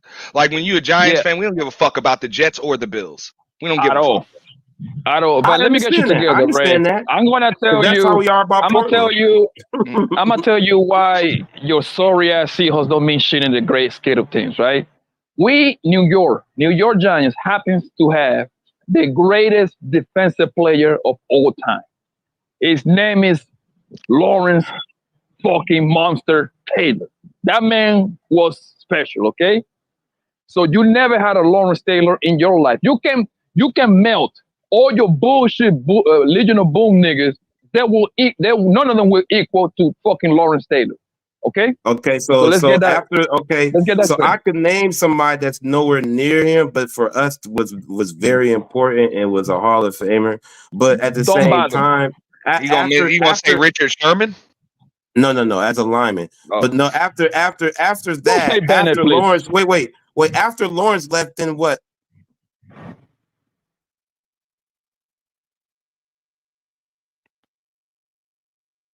I'm sorry. After Lawrence left, what then what happened? What kind of defense the Giants had after that? No, I mean that was pretty much a wrap, bro. That because after when we lost Lawrence, that's when the Cowboys started pretty much owning shit. And then see, here's the thing though. Now we know the Cowboys ain't did since we was teenagers, right? Now all through them years during that Seahawks run, guess who was dominating them Cowboys? Oh my The God, Seahawks. The bro, Seahawks. bro, you really. This is what I hate you niggas, right? Y'all take like a little 3-4 years that's the of truth, though. glory. Man, Y'all take- I mean, it's the hate is truth. the strong word. I mean, it's the truth. Hate is the I mean, strong word, man. I mean, it's the bro. truth. This niggas take like a 3-4-5 years of little fame, I'm a just little saying, bit, though. like they get known. And that, bro, Before, we got nigga, history, bro. I'm gonna tell you like Before this, bro. Eli came, your Giants was trash. So Cool, no let's problem. don't forget that. So I And imagine we you're trash right happy now. that you We got had the a number two. one pick in the fucking. We had a number 2 pick in the draft to get Eli. Should be happy about what happened for y'all. It was a long time since Lawrence Taylor and Phil Simms years. I understand. We had that. already we had just went to the Super Bowl in 2000, so the team still You did guys well. hadn't did shit in comparison to that Seahawks run. What nobody talking about the Giants prior to One thing Eli. about one You thing know about that, football, Auntie. bro. But nobody talking no one about remembers that. Prior to the One Legion thing- of Boom, wasn't nobody talking about y'all Well, motherfuckers. exactly. I already admitted that, but we have been to the bowl. You just said, okay, but you said the Giants been to the bowl. We've been to the bowl with Mike Holmgren too. But you We've been couldn't to the beat bowl too. Brady once. But we've been to the bowl with Mike Holmgren too. So when you bring that up, we was in the bowl in 2000. Okay, so Seahawks went with Mike Holmgren to the bowl. Respect, and y'all got blown the fuck out. So it doesn't matter. We got there. Did y'all win that year? Who they lost to? Who Mike Holmgren lost to? They lost to Pittsburgh. Oh yeah, I forgot about we that. got robbed that year. That wasn't a blowout. We got robbed that year. No, here's the thing. We didn't get blown out. It was Jerome Bettis' last year. It was Jerome Bettis' last year, so they wanted him to go out with a bang. Bro, another So they gave Jerome his first ring. That was So the they gave same him night his first Kobe dropped ring. 81. That was the same night They Kobe cheated dropped Daryl 81. Jackson out of a touchdown that year in that Super So Bowl. this nigga Ray, So come this on nigga now. Ray, I remember this nigga that Ray Super got Bowl conspiracy. vividly. This nigga got conspiracy theories for everything. We go First, back and watch there's a the game. Everybody conspiracy. knows Jerome Bettis. That was his Come on, man, retirement stop it, year. bro. That was his retirement year. He was everybody. Yeah. He got him a ring. Come And on, the Super man. Bowl was in Detroit too. It was in Detroit. And it was come on, man. It was right next to Pittsburgh. Come on, another man. conspiracy. Go ahead. Another Come conspiracy. Go come ahead. on. Everybody know the storyline All I behind that know- Super Bowl. The all whole I know storyline was is- about Jerome Bettis Bro, winning the Super Bowl. the storyline was Kobe Bryant. He stole the show from all you motherfuckers because he dropped 81 that night on the Raptors on Super Bowl That was Sunday. on Super Bowl night. That was on Super Bowl This is Sunday. what I know. This is what I know. okay. The Giants is about to go like that 5-12, was around 4 and February, 13. We're gonna about to go 5-12, 4 and 13, some shit like that. And then we're gonna go in the draft and get that nigga. Our glory days will be back real soon. But I know this year is a watch. I know that for a fact. And I hope it's a super watch so we can get a hell of a draft pick. When the last And the time y'all Giants got might a high win pick? the NFC East. Huh? The Giants? Y'all still got to worry about the other teams that may be end up worse than y'all. Y'all ain't trying to throw the season like that. The high pick was Saquon. We picked up Saquon. And y'all let him go. You got to It's make a all choice. good. They paid Danny Dimes that money. So that was what it was. You Yeah, should have it's kept all good. Saquon. Yeah, but Nah, remember, you bro, know, that's what I running wouldn't back. disagree with you, bro. It's just the way that everything's set up. Got to pay these Blanco, you quarterbacks all disagree this with that fucking money, too? so you had to make a choice. Yeah, so that's what all these teams do. because I'm just saying, all the these teams they tag the fucking running back and they pay the quarterback. You know what's up? They Blanco all do don't it. even have an the idea what type of problem- quarterback he wants the for his problem- team. I'm just saying they Okay. franchise tag the running back and they pay the quarterback. All these teams do that shit. The problem with Saquon is that he was never healthy. So why even pay him the money when he was just started going to getting play hurt, like take yeah. an answer shit, man. Well, Yeah. that was He going started to getting hurt. happen the way that the Giants team was set up. That's why I don't even have They a was problem with running it. him It's a a lot. better They it's a was, better yeah. fit for him in Philly. It just is. Exactly. They can Philly is ready protect to him win better right 'cause now. we couldn't. Exactly. Yeah. We couldn't like I said, protect my him. He nigga, wasn't even gonna be on the field. In order for us to win, we need a nigga like a CJ Stroud, the nigga from Texas. We're going to draft. We're gonna get us CJ Stroud. Mark my words. We're gonna come back. I ain't tripping. We just got to go through the pain first. CJ Then when we got Eli, you know what I mean? When we got Eli, Nigga, it was some down years, 2-3 years before we got Eli. And then we suffered with Eli until he got into the playoff. That nigga became an you guys was pissed predator, at man. Eli when he was fucking Remember up. though, I remember that. you also need that draft. We had to get a number 2 pick, and the top 2 quarterbacks had to be Eli Manning and Phillip Rivers, where you really couldn't go wrong. You niggas did not like Eli when he came in like that. I'm glad we didn't pick Phillip Rivers. I hate how that nigga throws. That nigga throws very accurate. I don't know if Phillip Rivers would, and don't get me wrong, hey, love Eli as a Giants fan, love Eli, but I don't think Phillip Rivers would have been worse. I think Phillip Rivers would have been just as good. Phillip Rivers was pretty fucking good. No, that's not true. Don't ever make that comparison either, bro. Like for real, don't ever do that, bro. It was a different thing. If you put Phillip Rivers on the Giants, I think the Giants would still been successful, bro. Eli, brother, my nigga. And they probably wasn't no joke, Blanco. That's what I'm saying, man.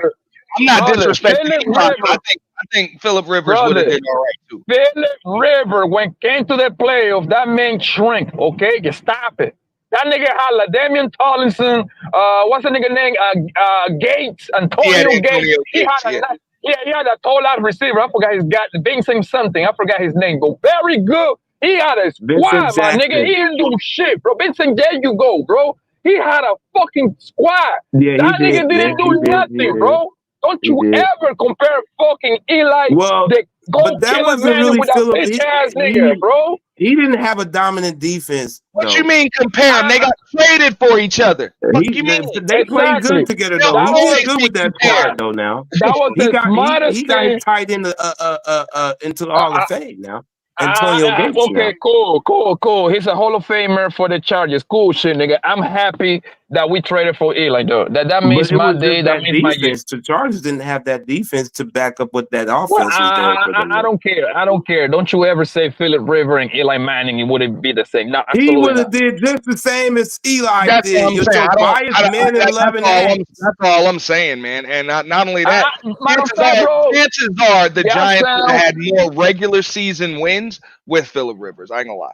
Y'all sound like females with all this fucking intuition manifestation. I believe the Giants would have had an extra division title. I don't believe on none of that shit.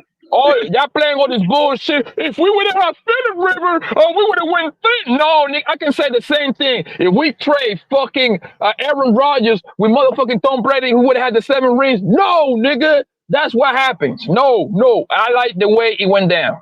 Hold up. So let me ask you this: who missed the playoffs more often in their career, Phillip Rivers or Eli? I'm gonna say Eli, but I don't care. That nigga's so good that I'm gonna say Eli. Yeah, you knew that was gonna be there. This is the truth. I was about to say, oh, guess this is the truth. Eli missed the playoffs more times in his career than Phillip Rivers. So what? We got 2 rings. That's all I'm saying is, and granted, we probably got more rings with Eli. I'm just saying, Phillip Rivers was still a straight quarterback. Yeah, having don't make it seem like no easy feat. That nigga back to back is even more. That nigga Phillip Rivers used to throw the ball like that nigga from that movie. He was gunslinger. He was gunslinger. What's the nigga one there? What's the movie name? Napoleon Dynamite. The replacement. He throw the ball just like Uncle Rico on Napoleon Dynamite, nigga, with the awkward throw. I ain't like that nigga. Sorry. I'm glad that we did. That nigga never stepped foot in fucking New York. Who? Phillip? Yeah, Phillip Rivers. He made some similar mistakes though. Yeah. If you go back and watch like Phillip Rivers, like throwing mechanics, is the same way Uncle Rico on Napoleon Dynamite. I'm just saying, because when you break it down, when you try to compare it, if you can put more regular season wins together, because we had to win them Super Bowls as the wild card. You put more regular season wins together, we got a couple more division titles. That means we getting some home games in the playoffs. You know what I'm saying? So that can change the dynamics, bro. Now, granted, is Eli a better playoff quarterback? Hell yeah, he's a better playoff quarterback than a lot of motherfuckers. But he was a worse regular season quarterback than a lot of them. Well, what is Eli record in the playoffs? Like 8-4, maybe 9-4, some shit like that. 2 bowls on the road. Come on, my nigga. Like even for Anthony to say that dumbass shit, my nigga. He's a clutch playoff quarterback. He did his thing. He definitely did his thing when it was time to play. when it counted the most, he did it. Because yeah, also, I like, don't like that. remember this too. Things were different then too. There were 2 teams that got buys, bro.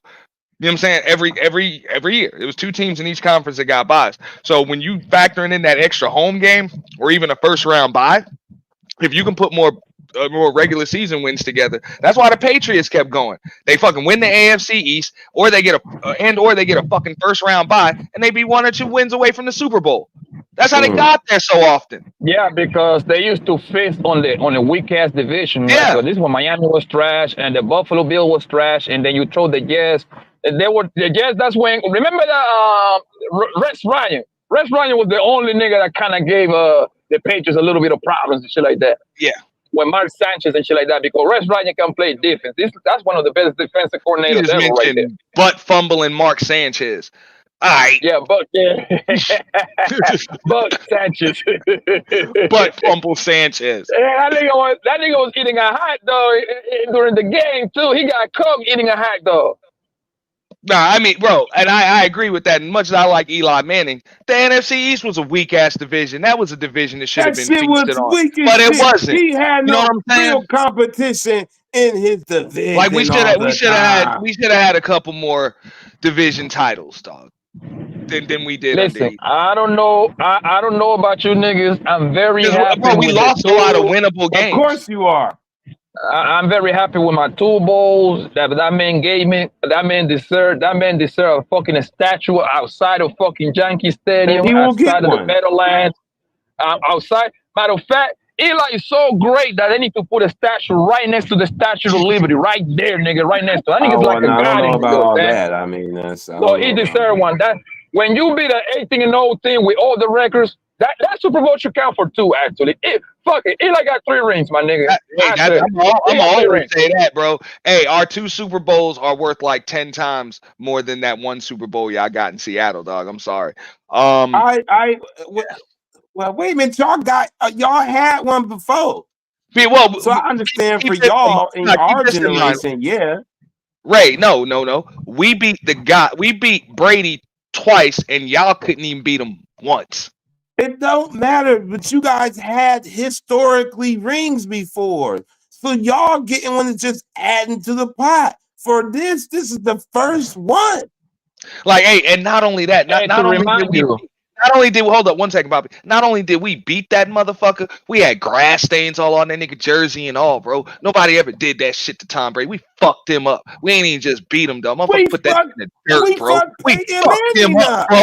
We had that motherfucker scared to throw the ball. That bitch couldn't even throw the ball to Randy. That bitch had Randy Moss and couldn't even get the fucking ball to him, bro.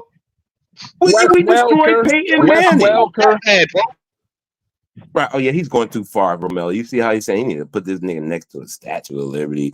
This view is wrong. This nigga's all going too far and all that because he got 2 rings in his lifetime. We all wanted to be in the Super Bowl parade. The point is, hey, Poppy, though, if we got to pick one person to give a statue next to the Statue of Liberty, that shit goes to Jeter. Fuck that. I like Eli too. No, the point is, I agree. I'm sorry. Y'all missing the storyline, the drama, everything that took. Yo, think about the storyline. It took until like the second to last game to get in the playoff. We went in the playoff as a number 6 seed, bro. Right? So that means that's the last spot, right? Yeah, a lot of things have to make it that far. I remember that. So cool, right? So guess what happened? We went on the road on both of our Super Bowl. That means we have to win 4 games in 4 games, right? Because you have to play 3 games and then the Super Bowl, and then another 3 games in the Super Bowl, right? All on the road. Yeah, all on the road. And Eli did that, my nigga. The storyline matters. The fucking face, the face catch. That nigga David Tyree put that shit in his fucking face, right? That matters. Yes, it's one of the greatest Super Bowl stories. The way that Eli Manning escaped like 4 sacks in one play, that matters. That fucking throw, that fucking in the second Super Bowl that Eli Manning did to Mario Manningham in the motherfucking left hand of the fucking sideline. The best throw ever, bro. Like, come on, man. Listen, I don't dismiss that run. That was incredible. That was incredible what y'all did. I'm always say that. I don't really like. A lot of people try to use this shit even when they trying to bring up LeBron. They're like, oh, but he came back from 3-1. I'm like, being down 3, you got to be down 3-1 in order to come back from 3-1. So don't put that over Jordan. Jordan, they never been down 3-1 in the finals. Bottom line is this: you don't have to slay the dragon when you are the dragon. So in Ray Midnight's defense, that Legion of Boom team, like they're already like the favorites. So it's nice to come back as the underdog, but I'm not gonna hold a team. Like I'm not gonna hold it against them that they weren't the underdog, that they didn't have all that damn adversity. We was the underdog in that Super Bowl. What Super Bowl? Against the Broncos, y'all were not the underdog against the Patriots, though. Y'all were not. Yeah, against the Broncos, he was. Yes. Yeah, but the one you won, you were the favorites. You're missing we the were the point. favorites You're in that missing one, the point. They're supposed to be the best defense ever, right? One of the best according to these niggas, right? They say that one of the best defense ever. They went to the fourth. Okay, cool. Explain to me how you go into the fourth quarter with a 10-point lead. How you let Brady put 2 touchdowns in you? How you do that? It happens. I mean, Tom Brady, bro. It's Tom Brady. I mean, look, come on. It's like, come on, what are we talking about here, Auntie? It's like, come on, man. He's like, how you let Tom Brady score touchdowns on you? We held that nigga to no points the whole half. Hey, I know the Seahawks. You know what I'm saying? The Super Bowl. What are we talking about? No problem. Okay, cool. We play 2 fourth quarters, 2 Super Bowls. Tom Brady. How many? Do you think that Tom Brady scored 14 points on us in the fourth quarter? Hell no. Against the Giants? Nah, we was fucking that nigga up, bro. We was putting that motherfucker in the damn ground, bro. We was fucking him up. He wasn't scoring no damn. He wasn't scoring no 2 touchdowns in the fourth quarter on us. Hell nah. Hell nah. Exactly. I rest my case. Nigga, your Eli team with the Tyree that caught that lucky ass catch against the helmet ain't beating that Legion of Doom team, bro. Hold on. At the end of the day, bro, Tom Coughlin will out-coach Pete Carroll. That's just that simple, dude. That team is not beating that team. Our boys are just going to be more prepared for that one game than your guys will be. Bro, guaranteed. Bro. That's it. That's what Tom Coughlin did, bro. Y'all wasn't even beating us like that year. All like that. Oh, my God. It didn't matter. So wait a minute. So hold on. You mean to tell me we didn't beat all year, but we beat their ass when it mattered? Yeah, well, we didn't listen. Y'all ain't have to face us.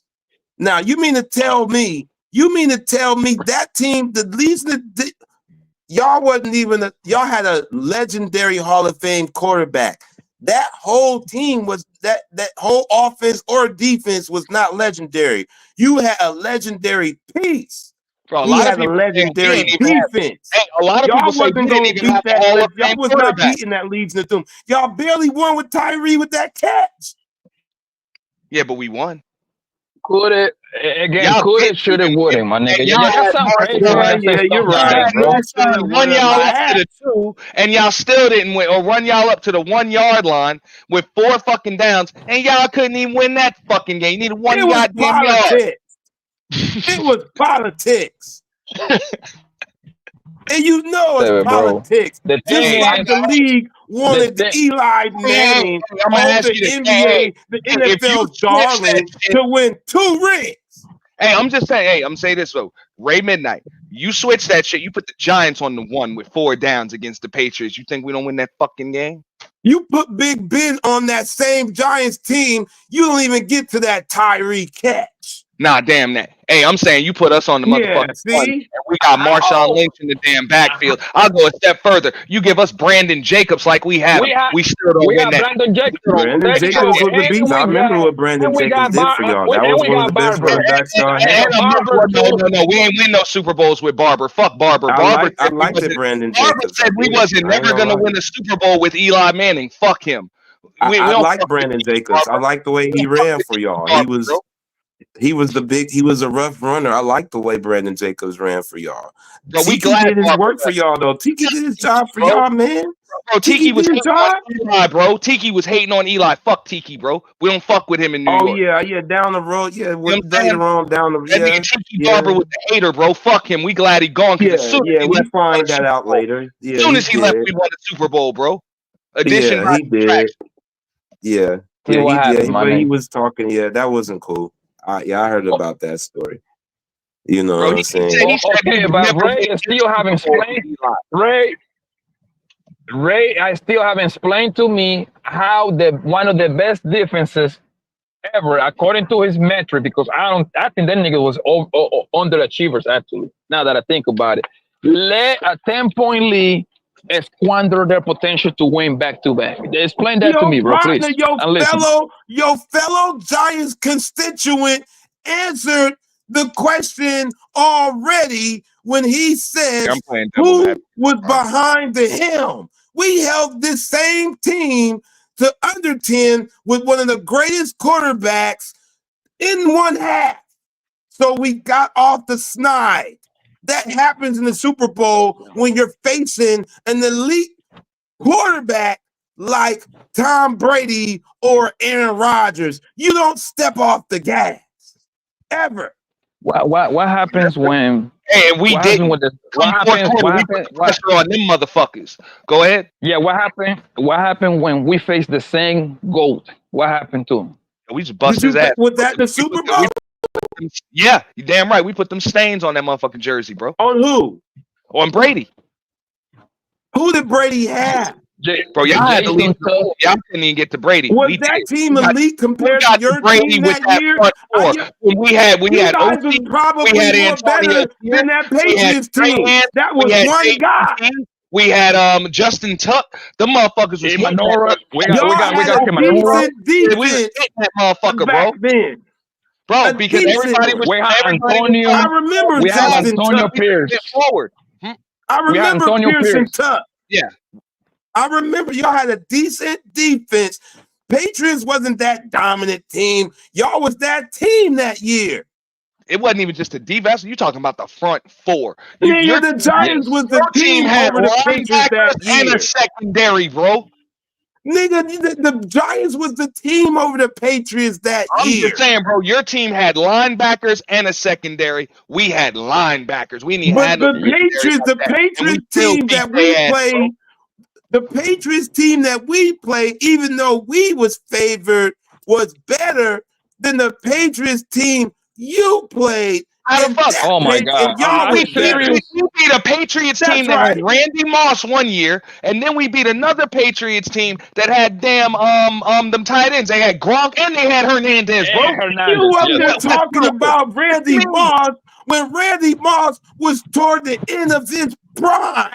He wasn't the Randy Moss that he was with the Vikings. Randy Moss. The number of touchdowns, dude. He wasn't the Randy Moss in the Minnesota Vikings when he came to play y'all nigga that year.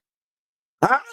With the Patriots in 07, that was the best wide receiver in the NFL. Are you saying this is the same Randy that you're comparing on the Patriots as he was with the Vikings? Of course not. He's not the same, but he was even with a few he was still the best in the NFL though that year. You know. Okay, yeah. Well, yeah. Even not in his prime, he was still better than everybody else with Tom Brady as his quarterback. That's right. YGT.O. was that motherfucking man at the time. Hey, and we beat that sleeping on T.O. Hey, and we beat that motherfucking New York Giants bias over here. 3 weeks before we beat Brady and motherfucking Moss. We beat T.O. and Romo first. All in the same year. We kicked their ass. How dare you bring Tony Romo in this conversation? You're damn right. That was a bum. Tony Romo was an overrated bum. Yeah, we need him now more than they did then. They need him now. So you telling me that in 2018 that have every single record when it comes to offense. Brady threw for 5,000 yards, 50 touchdowns. Randy Moss caught 26 touchdowns. You have Wes Welker with 100-something catches. You had a well-oiled machine that scored the most points in the season. They had like that year. You don't have to take my word. That niggas got like at least 10 records when it comes to offense that year, bro. You telling me that thing? I don't give a fuck no more. They done pissed me off. God damn it. You're telling me that thing was better, that thing was worse than the thing that you faced? Is that what you're telling me? Talk about Randy That Moss was the was his latter last leg. end of that wasn't the beginning New England Patriots when Wes Welker got there, nigga. That was the last ending road for Wes Welker when y'all beat them, nigga. That wasn't the Wes Welker when he first stepped in the door. Nigga, that was when he was getting out the door. He wasn't a factor. Was he a factor in that Super Bowl? You're trying to be funny, bro, but it's not working. Trying to make him a factor. Was he a factor in the Super Bowl, dropping crucial passes, bro. He was a crucial part. He dropped a pass, bro. He dropped a pass on third and eight. He was still Brady's favorite target in the slot. You know that, bro. So you mean to tell me this is the time when Wes Welker was still his favorite guy? All you have to do is use Google. Google how many catches that man have that year, and I promise he's going to be around 110. No, because last time we used Google, you tried to say that Darrell Reeves was bigger than Sherman. We didn't just neutralize better than Sherman, nigga. These motherfuckers nigga, you was wrong. Nigga, had you was Gronk, wrong. and they had Hernandez and Welker, and we still beat them. Yo, that nigga Hernandez Y'all was had killing a niggas. decent. Y'all defense was better than your offense. Eli is such a killer, my nigga. Eli, that he killed a team that had Hernandez that was killing niggas during the day and catching passes at night, nigga. And that nigga Eli still was like, nigga, take this home, bitch ass nigga. Yeah, you didn't even like Eli in the regular season, nigga. You was throwing the rocks. This nigga Blanco broke like 5 TVs every time Eli threw a fucking interception. Can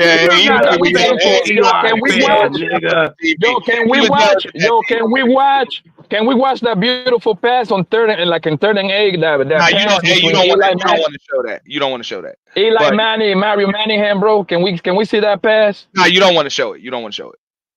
That's the most beautiful pass ever, bro. That one and Big Ben, bro. Ben Roethlisberger to Santonio Holmes. Those two passes right there. Brown is just one of the greatest wide receivers. That's just mentally fucked. I mean, it's just what it is. But he's still going to be hopefully not forgotten. But it's starting to feel like that. But he's still going to go down as one of the great wide receivers, short too, of our, you know what I'm saying, of our generation. Yo, I would give it to Antonio Brown as far as route runners. I mean, I think he was great route runners then. Greatest route runners. Okay, great route runners. I don't think that I don't think there is a wide receiver in NFL history that had the best 4 or 5 years that Antonio Brown put up. Yeah, Antonio Brown put up a monster 4 or 5 years, bro. I'll tell you who. Jerry Rice. Jerry Rice. Oh yeah. Yo, I gotta come back. The reason why I can compare them because they're both route running receivers. No, but I'm talking about listen what I'm saying. They were just that fucking good. Listen to what I'm saying. I'm talking about the best 4 or 5 years in a row versus Jerry Rice 4 or 5 years in a row. And I'm talking about the Jerry Rice, Joe Montana years. Absolutely. You compare those Super Bowl wins, and then even if you want to put in some Steve Young time too, Jerry Rice. Yeah, I don't disagree with that. It's just we tend to forget about Jerry because that was just that time, and it was dynamic for what they did. But when to Blanco's point, that 5 year, we see the highlights. You know, it's just different times. But they were very dynamic 5 years. Yeah, Antonio Brown was putting up 110, 130 catches like I wasn't shit, bro. That man was just toying with the league, bro. Yeah, he was uncoverable. I was watching some shit today that Deion Sanders said, bro. That motherfucker scared him having to deal with Jerry Rice. Said Jerry Rice used to fuck him up, bro. Marvin Harrison was a great route runner as well. Marvin Harrison was a great route runner as well. Marvin Harrison was also a fucking track star. He would just burn a bitch at the line of scrimmage. You know what's crazy? When I used to play, man, that was my favorite. I wanted to pattern my game just like Marvin Harrison, same body type, around 6 foot. You know what I mean? 160, 150. But that nigga was a beast, bro. He was a track star, bro. Yeah, Marvin Harrison was just a quiet beast. Yes. A But quiet, deadly beast. to me personally, bro, I know Jerry Rice got all the records and everything. I know we have Megatron. The best wide receiver that I've seen is Randy Moss, my nigga. Randy Moss was just something else, bro. Randy Moss just I don't know if y'all watched Randy Moss in his rookie year, but that man was just too nasty, fam. Randy Moss was amazing. I'll tell Randy you, Moss folks, was amazing. folks Yes. forget about, bro. Even though you would probably consider him more of, I don't know if it's tight end or what, Sterling Sharp. A lot of motherfuckers forget about him because his No, career. we don't forget the Sterling Sharp and Brett can't Favre forget connection. Sterling We don't Sharp. forget that. Yeah, we don't forget Yeah, that because his connection. career was cut short. It was just it was just cut yeah. short. Yeah, But that Because motherfucker of was his no neck. goddamn joke, bro. but when the other cat came on, his other wide receiver on the other side took over, so they had a good connection too. So, but the Brett Favre connection with Sterling was impeccable, though. Mm-hmm. Yes. Had he not been hurt, he definitely would have went down as that guy. He was already being labeled that, still is like. Another nigga that I love growing up watching was that nigga Torrey Hall. With the San Luis, Torrey Hall was a monster, bro. Torrey Hall was up there. He was Torrey a good Hall. compliment to Isaac Bruce, absolutely. Now you got a few that they get forgotten. Isaac Bruce, Joe Horn. I think Joe Horn was kind of forgotten. Oh, for the Saints? Yeah. I mean, granted, he might Yeah. not have been on that level of like an Antonio Brown or nothing, but damn sure a hell of a weapon, bro, and reliable. You know? No, yeah, it's just I would put him up there with Isaac Bruce. I would put him up there with Isaac Bruce and Torrey Holt when you're talking about that level. The Saints had the Rams had an all-around high-power track star running squad. You could straight do streak runs with them. That was like playing video game football with the Rams. You know what I'm saying? Just throw the ball in the air. Them niggas gonna go. Me too. I used to play with either the San Luis Rams or the Indianapolis Colts because I love me some Peyton Manning. And if you was the Rams back then, nigga, if you be the Rams, nigga, you cheating. You cheat. Nah, you It's gotta kind of pick like somebody San else, Luis. man. It's like San Luis. They under the shift. They should have got at least 2 or 3 Super Bowls. The Indianapolis Colts, they always used to have those monster things every year: 14-2, 15-1, 13-3. Boom! They used to lose in the divisional round or some shit like that. No. They had that monstrous Patriots, dog. They had the bumping in them damn Patriots, dude. They couldn't get past the. You remember when they had to they couldn't get past the Patriots until they were able to get Vinatieri. Because you got to remember, Tom Brady his first 3 Super Bowls really pretty much got them shits off Vinatieri's leg, bro. All day long. Vinatieri saved them a lot. Like Vinatieri carried that shit, bro. Ooh, man, Vinatieri is legend for real. Yeah, in the clutch, man. So is the Colts. You know, old school kicker back in the day too. That Tom Brady hold my beer shit didn't come until the 2010s. No, I saving the day, dog. I ain't gonna hold you. Them kickers, Vinatieri saved them Patriots a lot of times. That kicker was saving the day, dude. That motherfucker kicked in everything, bro. Rain, snow, all that shit, bro. Kicked in anything. But it was more legendary kickers back in the day that was accurate to they, you know what I'm saying? Even though he moved shit back. But tell that to the Indianapolis Colts, that bum ass nigga that they had, that tall ass nigga, he missed that kid to win the game, and then Peyton Manning went home on the play of and Banderjet. Remember Banderjet? Yeah, Vandy. That was and who was the who was the dude in the playoff with the Raiders too? With the was that Vanderjet? I forgot. Yeah, that nigga, he all he had to do, it was like a 30-something yard field goal. This bitch ass nigga missed it, and then they lost the game by 2 points. Well, also the tuck rule, bro. To this day, motherfuckers don't know if that shit was a fumble or a damn or it was an incomplete pass or whatever. It was a fumble. YGD, you talking about Sebastian Janikowski? Yeah, that's who I was talking about. That's what from the Raiders. Sebastian Janikowski, yeah. But he was drafted he was their first round pick though. He was their top pick. I remember. I believe. I don't think that nigga was a first round pick as a kicker. I don't know about that. No, he was their top pick. He was their first pick, I believe. A kicker was. I think that was their pick. I Was don't him. know about that. Could be wrong. Could be Yeah, wrong. that game where they came out with the tuck rule shit, it makes me wonder why the fuck they didn't just like postpone or cancel that game. It was snowing like a motherfucker. Can you even see them playing a game like that in that type of weather these days? That's football, man. That's the beauty of football. You gotta play. The elements come in play, especially in playoffs. That was the playoff too. The Giants ain't gonna be right till y'all change y'all motherfucking shit back to the throwback helmet. That top rule right there, that game right there, launch it. Fucking Tom Brady, fucking aura right there. That's where that shit started.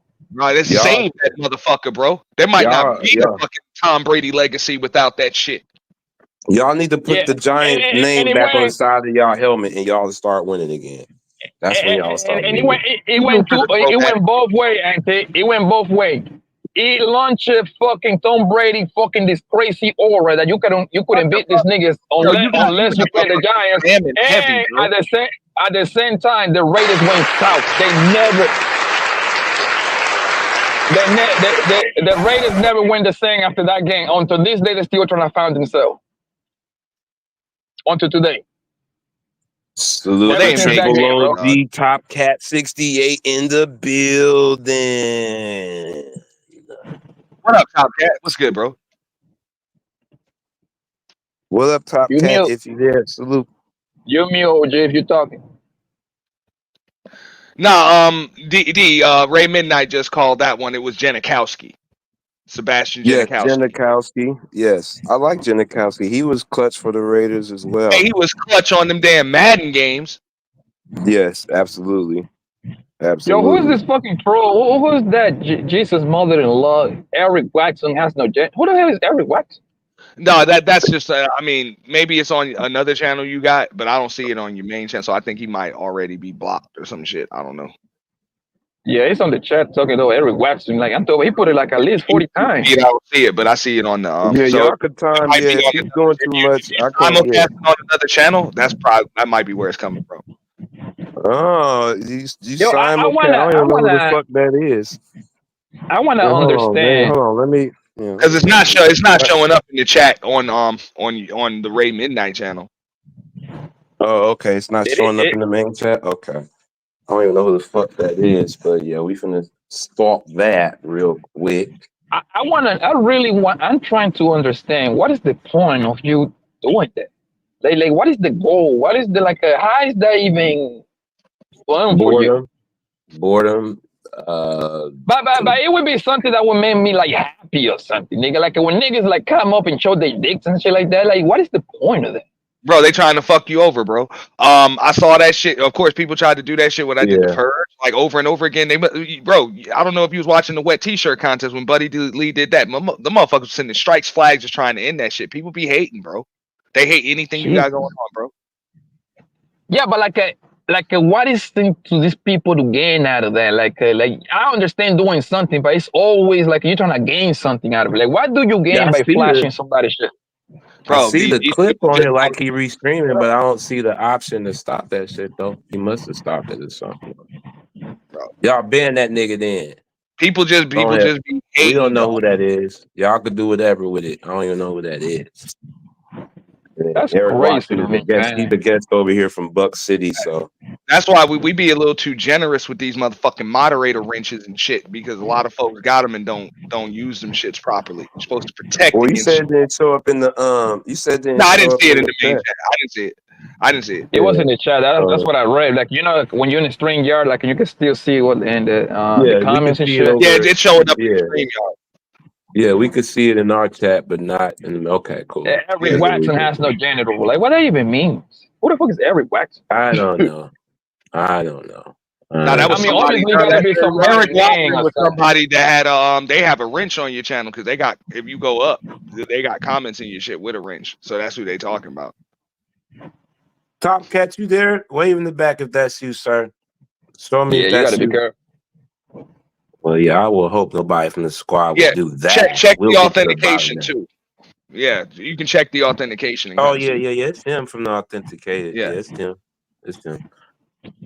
It's him. That's his one way. I be forgetting about that. I remember when I mean, at least when I got like a cornball, man, at least it was cool because it was an actual girl showing me her titties, bro. And her titties were very nice, by the way. No bullshit. Hey, I dropped her. She was like from Africa or London, one of those countries. She had an accent, right? Nigga, and I dropped her from the back. That girl stayed in the back for at least another 20 minutes, my nigga, with her titties out, rubbing her titties, bro. Bro, in them other sectors, motherfuckers will porn bomb you and shit like that, and then go back to their channel and brag about it. Take credit for it and all. Be like, yeah, I just porn bomb, got that motherfucker shut down. These people crazy, bro. People be hating, dude. That's some shit. You know who set all the receiver records before Jerry Rice, don't you? Hold on, don't say it yet, Triple OG. Give us a second to guess. Ray, Before you ought to know that, Ray. Star Wars. That's Steve Largent. Who Steve Largent played? He played for the Seahawks. Played for the Seahawks. Yep. That was their only shining light. About Largent, he couldn't hold a candle to Randy Moss or Terry Lawrence, man. Well, but he carried that record until Jerry Rice broke it. Nobody broke that record until I would agree as far as just like physicality, being imposing, skill level, and just route running and all that shit. Nah, Terrell Owens was on a whole nother level. I don't know why he wasn't more successful. I guess maybe his attitude. I think his personality and attitude outweighed. It started to drown out his skill. Terrell Owens he played the Super Bowl with a broken ankle or something like that? Broken leg. Yeah, broken leg. But you got and that nigga gave you 130 yards, bro. But you gotta remember when McNabb didn't shit on himself, bro. They probably would have won that shit. When Steve Largent played, that was different rules back in them days. He played in the rough days. That motherfucker earned his goddamn shit. He's earned his catches. Yeah, it was a little bit more. His royalty, but when it comes to like his royalty, no denying that, but when we talk about star power, put fucking fear in your heart. I don't think no player in the history of the NFL, a wide receiver, put more fear in your heart than Randy Moss. They even came out with it saying you got Moss. They even came out with that, bro. Back in them days, you had Fred Biletnikoff. He was a hell of a receiver. Fred Biletnikoff was bad. Randy Moss style. Them dudes back in them days took a beating, man. And you fast forward to now, all they doing is passing. But them dudes back in them days took a damn beating. I ain't shitting you. I agree. Hey, Top Cat, ain't nothing but divas now. Everybody's a fucking, all the receivers are divas. Yeah, you're right. You're nothing exactly but a right. bunch of Odell Beckhams and shit. Can't bump them past 5 yards. You can't bump them. You can't bump I ain't gonna hold it now. There was some hard hitting back then, and they getting a lot more delicate injured now than in comparison. Even with more technology, they seem like they're more delicate to getting hurt compared to then. So I think they had to change the rule. The Cats was y'all remember them vicious. Yeah, but the reason why they changed the rule because back then the fucking quarterbacks was only lasting like fucking 12 years time. Right. Yeah, they wasn't. That was the superstar quarterbacks. Those were the superstars that could last that long. But you know why they changed the rules? Mel Blunt made them change the rules because he was is that the Raiders cat? Is that the Raiders cat? Mel Blunt paid for Pittsburgh, but he was eating the Steelers. Yeah, he was eating the receivers, and they started victory. So they put the he deleted somebody from the hit before, right? Then all ass niggas were doing power drives on quarterback, man. Yeah, you can pick them up, drop them on their head. I remember Remember, that was normal. You jam these motherfuckers up at the line. Right, that was normal. Now they start crying and shit. Yeah. Do y'all remember what happens to that guy that he played quarterback for the Philadelphia Eagles, man? This guy bad is like he picked the guy on body slam, bro, and broke his neck, bro. Wow. Hey, yo, pause on all that, YGD. You know, pause on all that though, bro. You know what I'm saying? Well, I don't know, pause on all that talk like that, Nick. Pause on all. What's that? Dick Buckets. Oh yeah, he's another one. He's a legend. Motherfuckers up, bro. Yeah. Dick Buckets is a bigot though. He didn't say some bad things about black people after he started playing though. So, but you know who the yeah, best running back was Gale Sayers, and I don't give a shit when anybody says nobody was better than the Kansas Comet, man. That motherfucker was a bitch. Gale Sayers is the man. yeah, I Gale don't care Sayers anybody. yeah, he says Oh yeah, yeah. Until he had a record until who broke it? Walter Payton. And then who broke Walter Payton's record? Well, Barry Sanders didn't want nothing to do with none of them. That's grace right there. I ain't interested in no record. Barry Sanders said, "Fuck it." Yeah, he said, Yeah. I'm just playing Yeah. YTC. Ain't gonna be no W's as long as I'm in Detroit. So fuck it. Yeah. You know, I want to win. You know what's crazy? Like two of the greatest retire in Detroit. The same thing with Megatron. He retired mad young. Yeah, they super did. young, bro. But he see, played what, 8 years, maybe? You ain't never gonna get. He felt like he wasn't never gonna win shit in Detroit. And not only that, it's the money because the owners start getting stingy. See, with that money, they want to pay them guys who taking the beating. They want to pay him. He said, "Well, hell with that shit. I'll just retire and get out." And that's what they're doing. Make but my own damn money. Yeah. It's a shame that a lot of them guys are taking a beating because they're changing teams now and all that shit. That's just crazy, man. It's Bro, that's why I say the free agency era changed things. Yes. I'm cool with it. I don't mind it. Bro, they shouldn't take a beating for leaving and changing teams because these teams don't take a beating when they just trade a motherfucker or drop a motherfucker. So these dudes should be able to do whatever. I mean, it's all within the rules and shit like that, especially in the NFL when you got all this franchise tagging bullshit. It's so many different little loopholes that these teams can get around to avoid paying a motherfucker. Mm-hmm. It's bad. That's why I think the NFL should have a soft salary cap. They didn't get rid of the hard salary. But the thing is, those rules only apply to like a safeties and running backs back because if you're a left tackle, you're getting paid. You're protecting the quarterback. If you're a quarterback, you're getting paid. If you're a wide receiver, you're getting paid. Like there is no playing around with you. You're gonna get the bag. Those positions right there. Oh, they play with linebackers too. They be doing linebackers dirty too. Mm-hmm. Oh yeah, they won't pay him. That's a shame. Yeah, safeties and linebackers are the one that and running backs are like probably the bottom 3 position probably when it comes to money. But that's what I don't like. I think they should consider damn offensive line a skill position. I don't know why they get paid.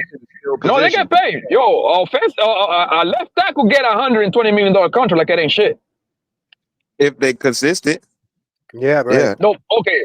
Look, most things going to have a left tackle, and the left tackle going to get paid at least $25 million. Yeah, when you're talking about motherfuckers like Tyron Smith and Trent Williams and shit, the motherfuckers. Or Walter Jones of the Seahawks, the Hall of Famer Walter Jones. Yeah, you're right. He got to be all pro. They got to be tip top. Yeah. Like, man, barely get by them. To Joe Thomas and shit. Yeah. They do get paid though if it's the right, but they seem like they monitor them linemen to make sure they making sure they protecting the quarterback. Which ones are really, got past them that qualifies for that big contract or big contract extension for them linemen. And look at last night. Look at Aaron Rodgers. They was beating his ass to death last night. The Bills was making a mockery out of their damn line last night. Aaron Rodgers was getting killed last night. He getting killed. I didn't expect the Cowboys to get blew out like that. Oh man, I did. I did because they wanted revenge. Hey, Yankees are on 1-0 in the first inning. Well, I tell you, Yankees. It'll be now if it's for 1-0, I predicted to go over 7 runs. We got one in the first inning, dude. Yo, did Amari Cooper get traded too? Yeah, he went to Buffalo. Look out! Oh shit. Who?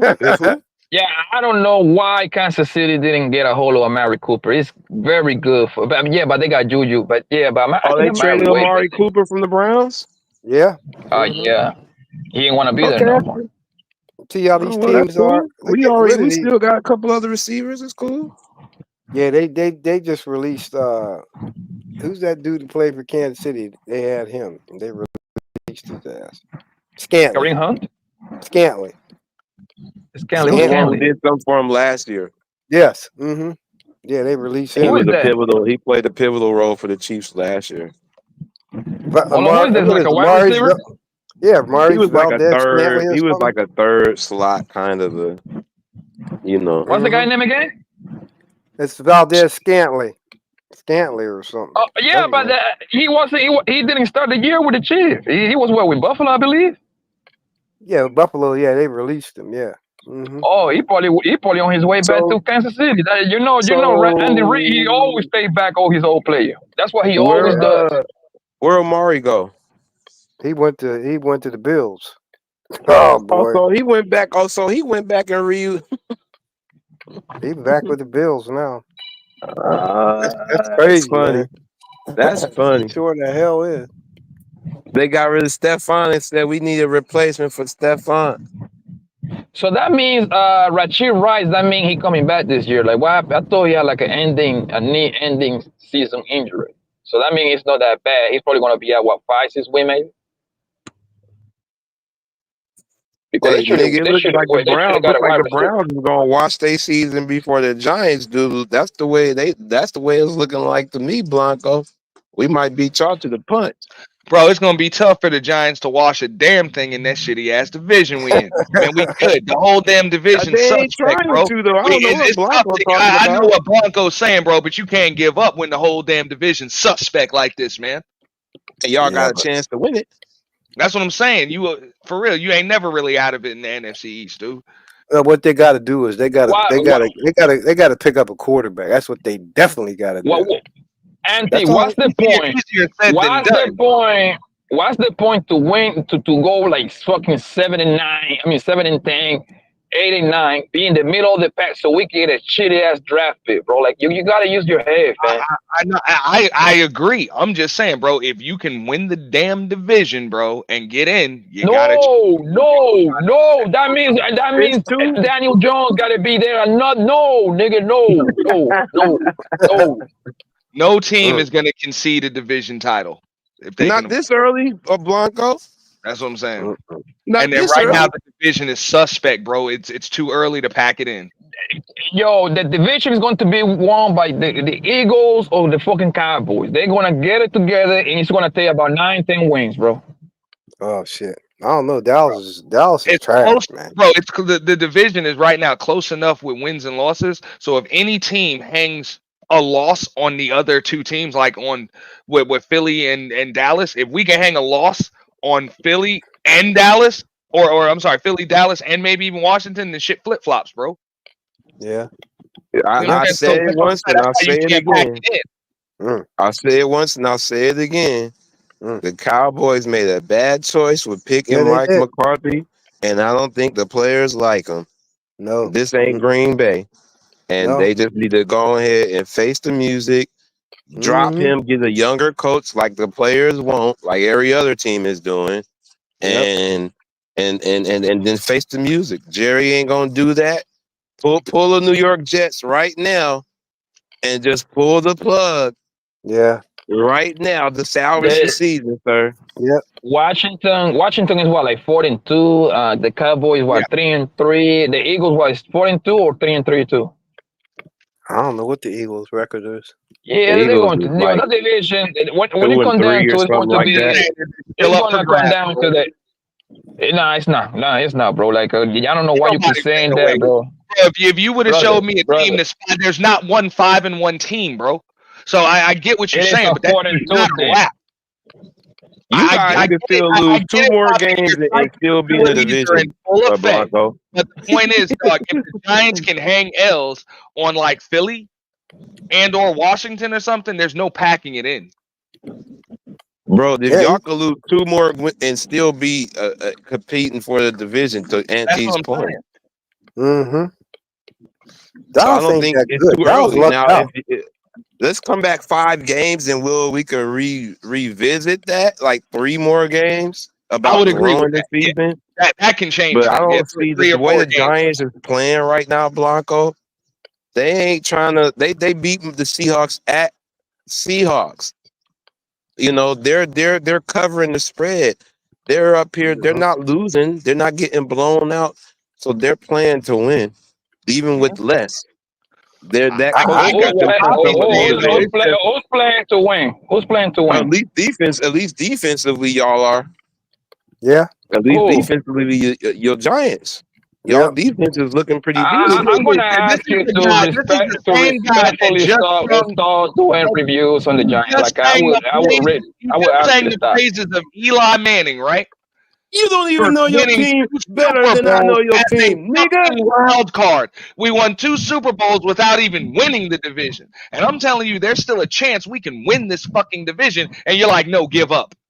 Yeah, this My nigga don't even know his team better than I know his team. Back then, and the I'm just saying, we won 2 Super Bowls with fucking at 8-8, bro. Cool, no problem. The thing is, on the defense, right? What kind of We got a fan you guy got? named. We got number 0, bro. Yo, Burns. That I think nigga it was is a 8-8, monster. 9-7, right? We did it with 8-8 and then 9-7. Burns is a monster. The outside linebacker. He's a problem. And then we got defensive tackle Lawrence. He's a problem. We just don't got that guy, my nigga.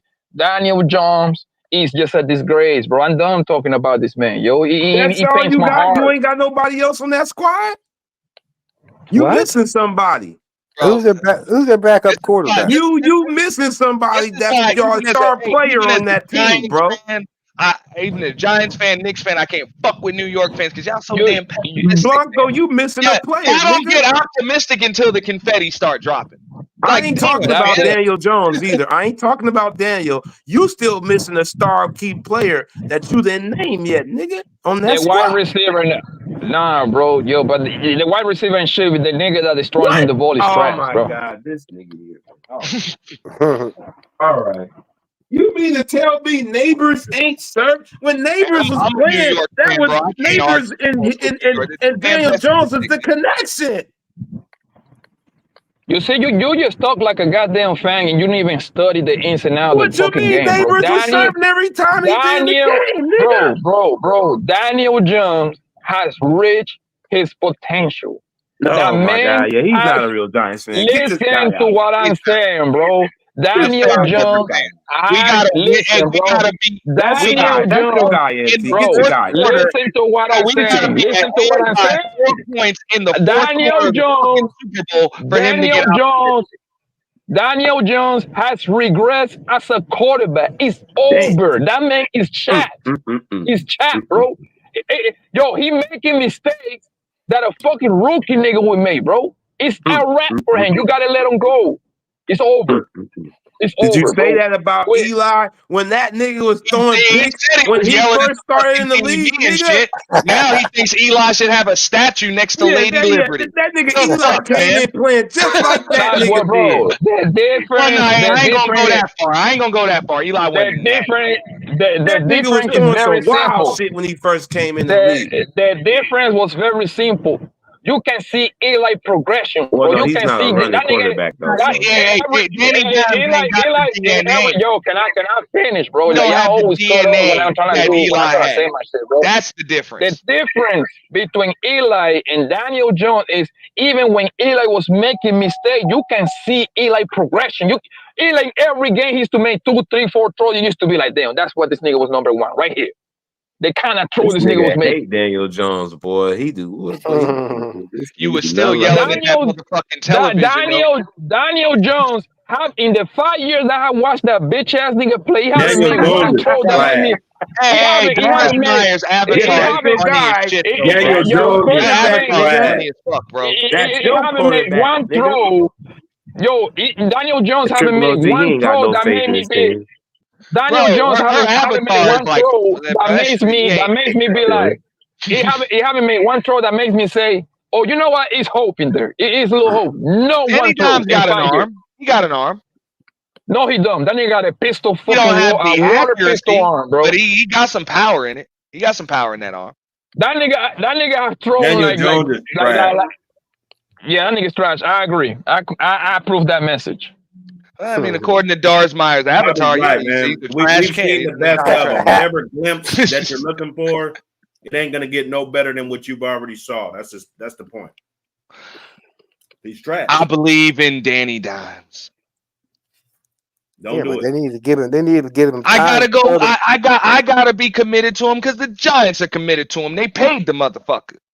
Yeah, but you got to have an offensive line that's going to block for you, give you All time. right. to throw So the let me ball. ask you this, Top Cat, because Poppy couldn't answer it, and no Giants fans can answer this shit.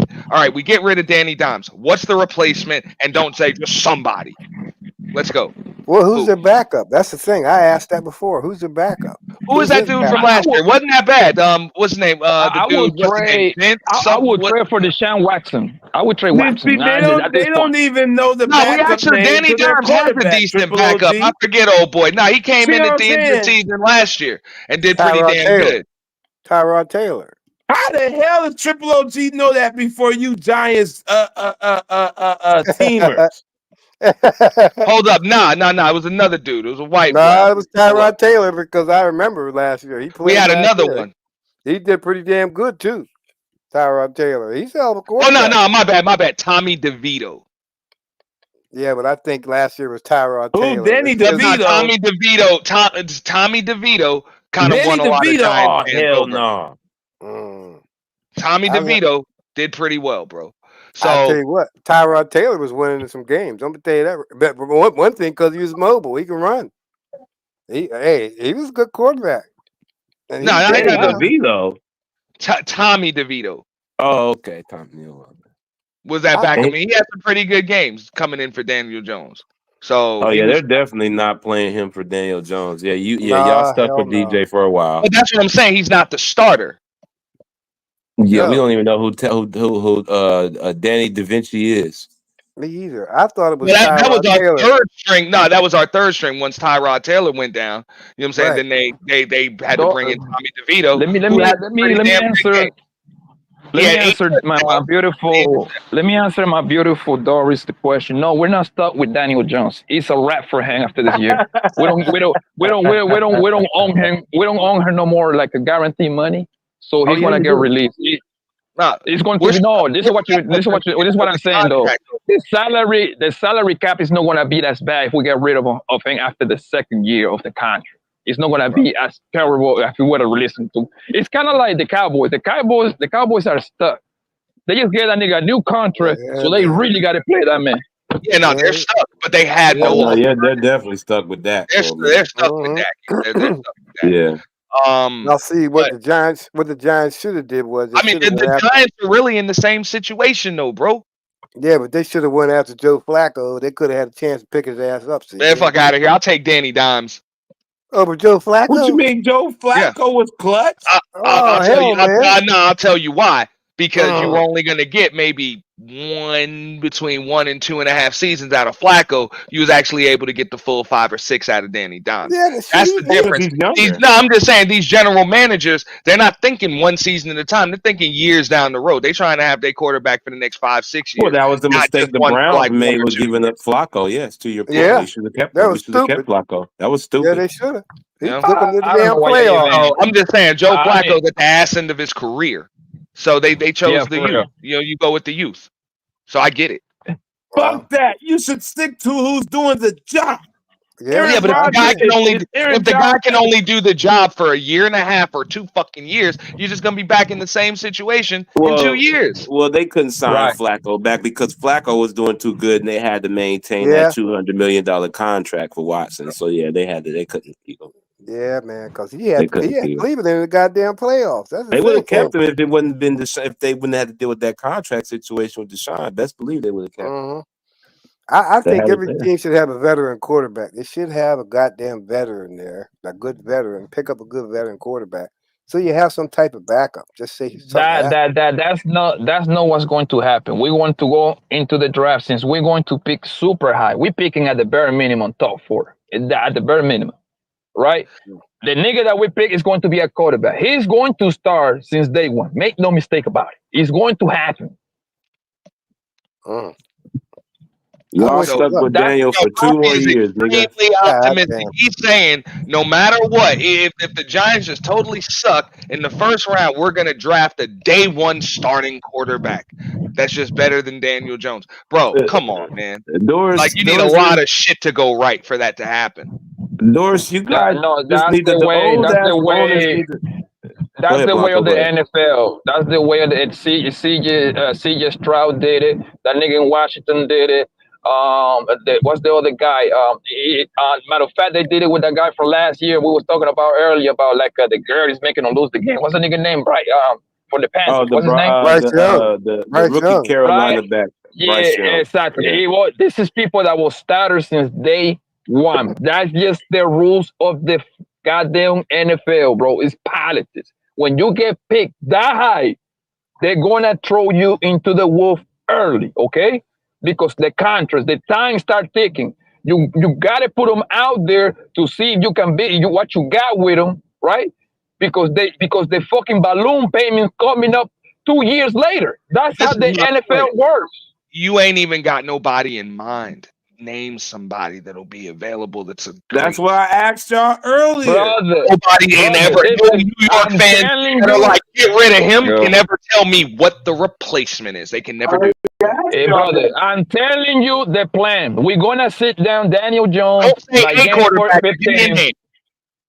What? Okay, the backup is going to play after game 14, 15, bro. We're gonna guarantee. So once we like around 12-3, 3-12, some shit like that, we're gonna shut that nigga down. We're gonna put some bum ass nigga, whoever's the backup, right? We're gonna put him in there, right? Got nameless, faceless replacements. Brother, listen to what if you listen, you will understand, bro. Quarterback that you think will be starting at quarterback for the Giants, please name them, and then somebody up here can tell you if you even think that's possible. Give me a name, please. Brother, it's going to be a quarterback that we pick in the draft. One of those fucking Heisman, niggas, bro. We just got a name. That was what he been saying, though. That's how it works. That's how it works. Nobody know what quarterback they know, bro. Managers and the fucking executive office is like, yo, hey, we'll just get somebody. We don't know who, but let's get rid of Daniel fucking Jones, and we'll just get with no guarantee that y'all gonna get the first pick. My nigga, obviously, we don't know. Listen to me, yo. If you shut the fuck up, you can listen, bro. What I'm telling you is very simple. I don't know the names, but them fucking niggas got scouts telling you. You sound stupid sometimes, bro. You bloody bastard bitch. Fuck you. Bloody fucking mother bloody fuck bitch. Bobby, you telling me to get rid of our fucking starting $150, $170 million fucking quarterback for somebody that looks just like your avatar right now? A fucking ghost face. You can't even say a name. My nigga, just because you got a loud just because y'all relax, bro. Hold on. Just because you got a loud microphone, that don't make you right, my nigga. The science is right there. Yo, if you shut the fuck up, I can finish, bro. You always talking, don't say nothing substantial, my nigga. That's how it works. That's how it works. I don't know the names, but the every NFL team got. Look at this motherfucker, bro. Battling against each other, bro. Give me one fucking name. He ain't saying shit substantial either. All right, cool. Hey, you want to bet $50? You want to bet $50 right now to see if Daniel Jones going to be the starting quarterback next year? And in the next season, you want to bet that?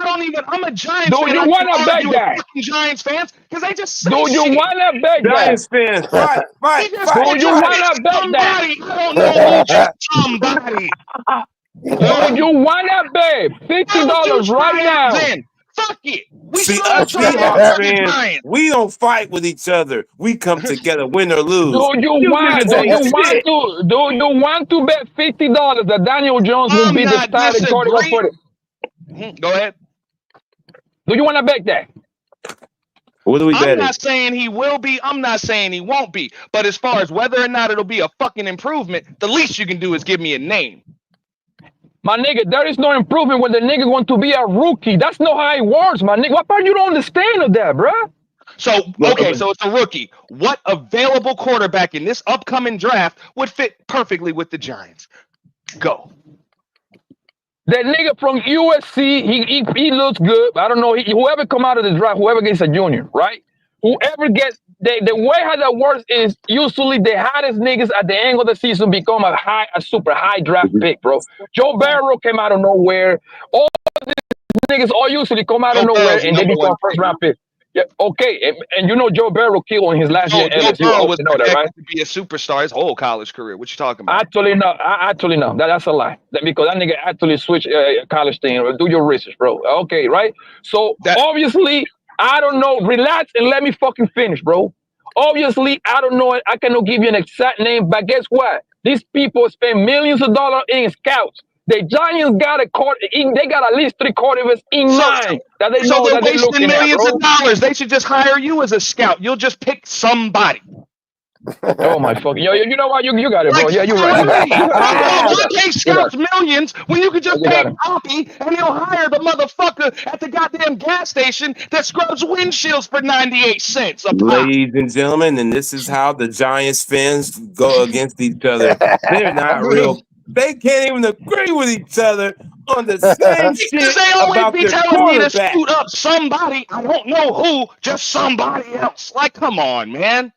No, well, he's saying, Auntie, he's banking on the draft. He wants the best quarterback. He expects the best to throw the season so y'all can have the best quarterback to replace him out of the draft.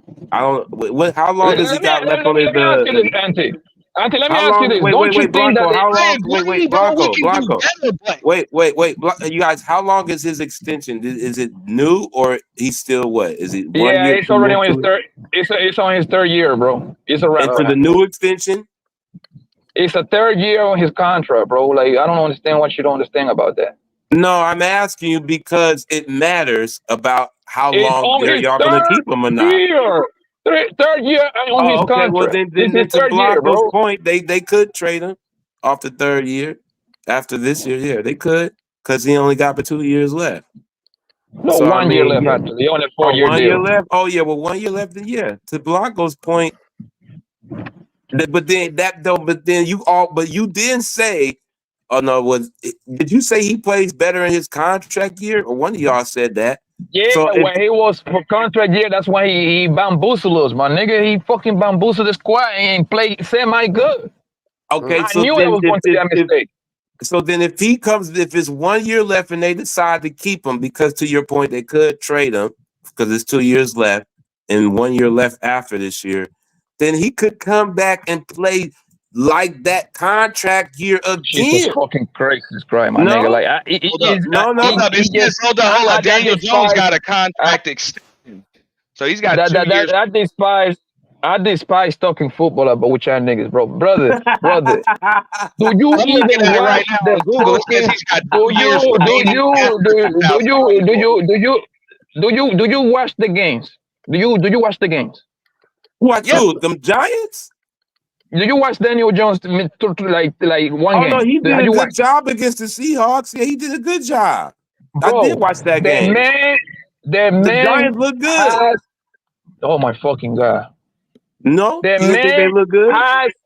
No, bro. The man has regret. Don't got no faith in this team. I can't have no conversation. This nigga don't got faith in his own team, man. As a football player, as an NFL quarterback, the man has regressed. Doris, he said y'all didn't do good against the Seahawks. He has no faith in his Giants. You are like a fucking Giant. You don't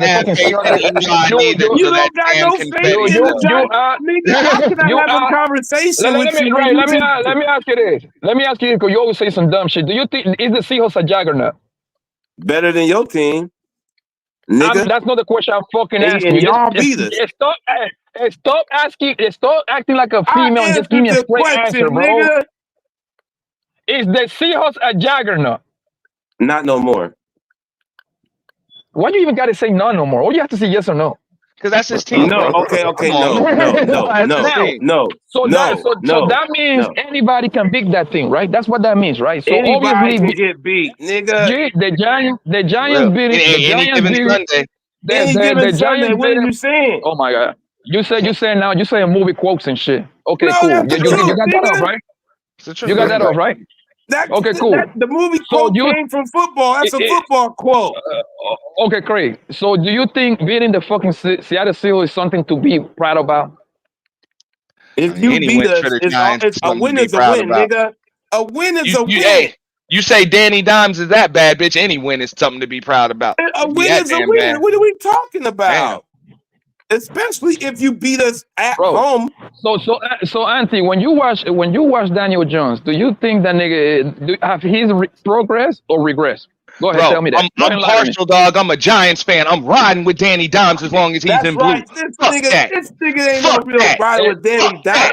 You know what I'm saying? Fuck that. I don't even see that shit. Now I ain't betting on the motherfucker for a while, unless one of you niggas want to talk a whole lot of shit, and I'll just fuck it, dog. I'll bet. But other than that, fuck that. I'm riding with my boys. I don't give a fuck. I believe in Danny Dimes. Simple fact that y'all niggas call that man Danny Dimes, that's a disgrace.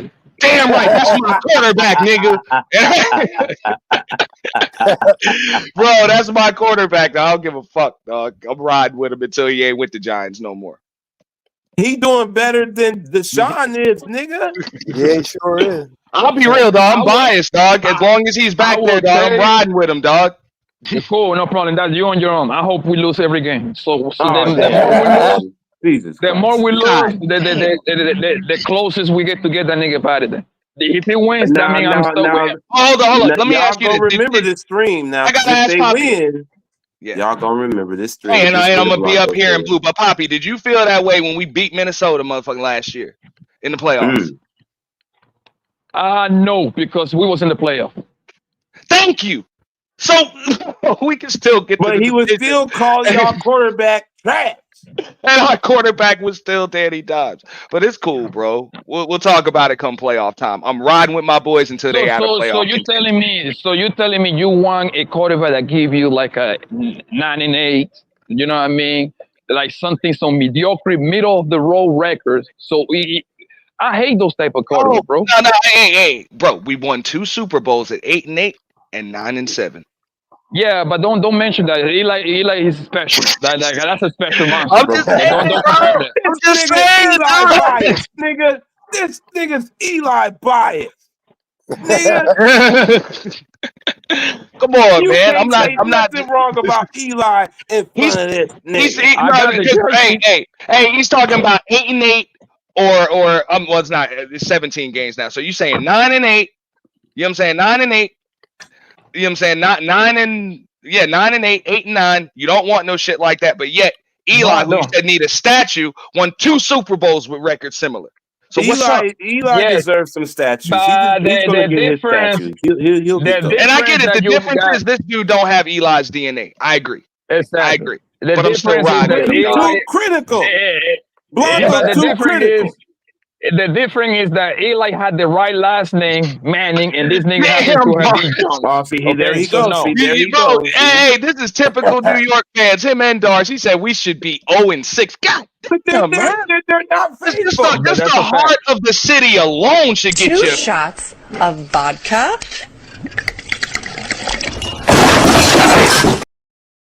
I'm like, damn, man. You know the heart of the New York, just the heart of the city ain't gonna allow you to be no motherfucker 0-6. Like, come on, man. We gonna hang a L on somebody ass. How dare you, hardcore Giants fans, speak this soon so ill of your team this early? And we gonna hang a L on somebody. Fuck that.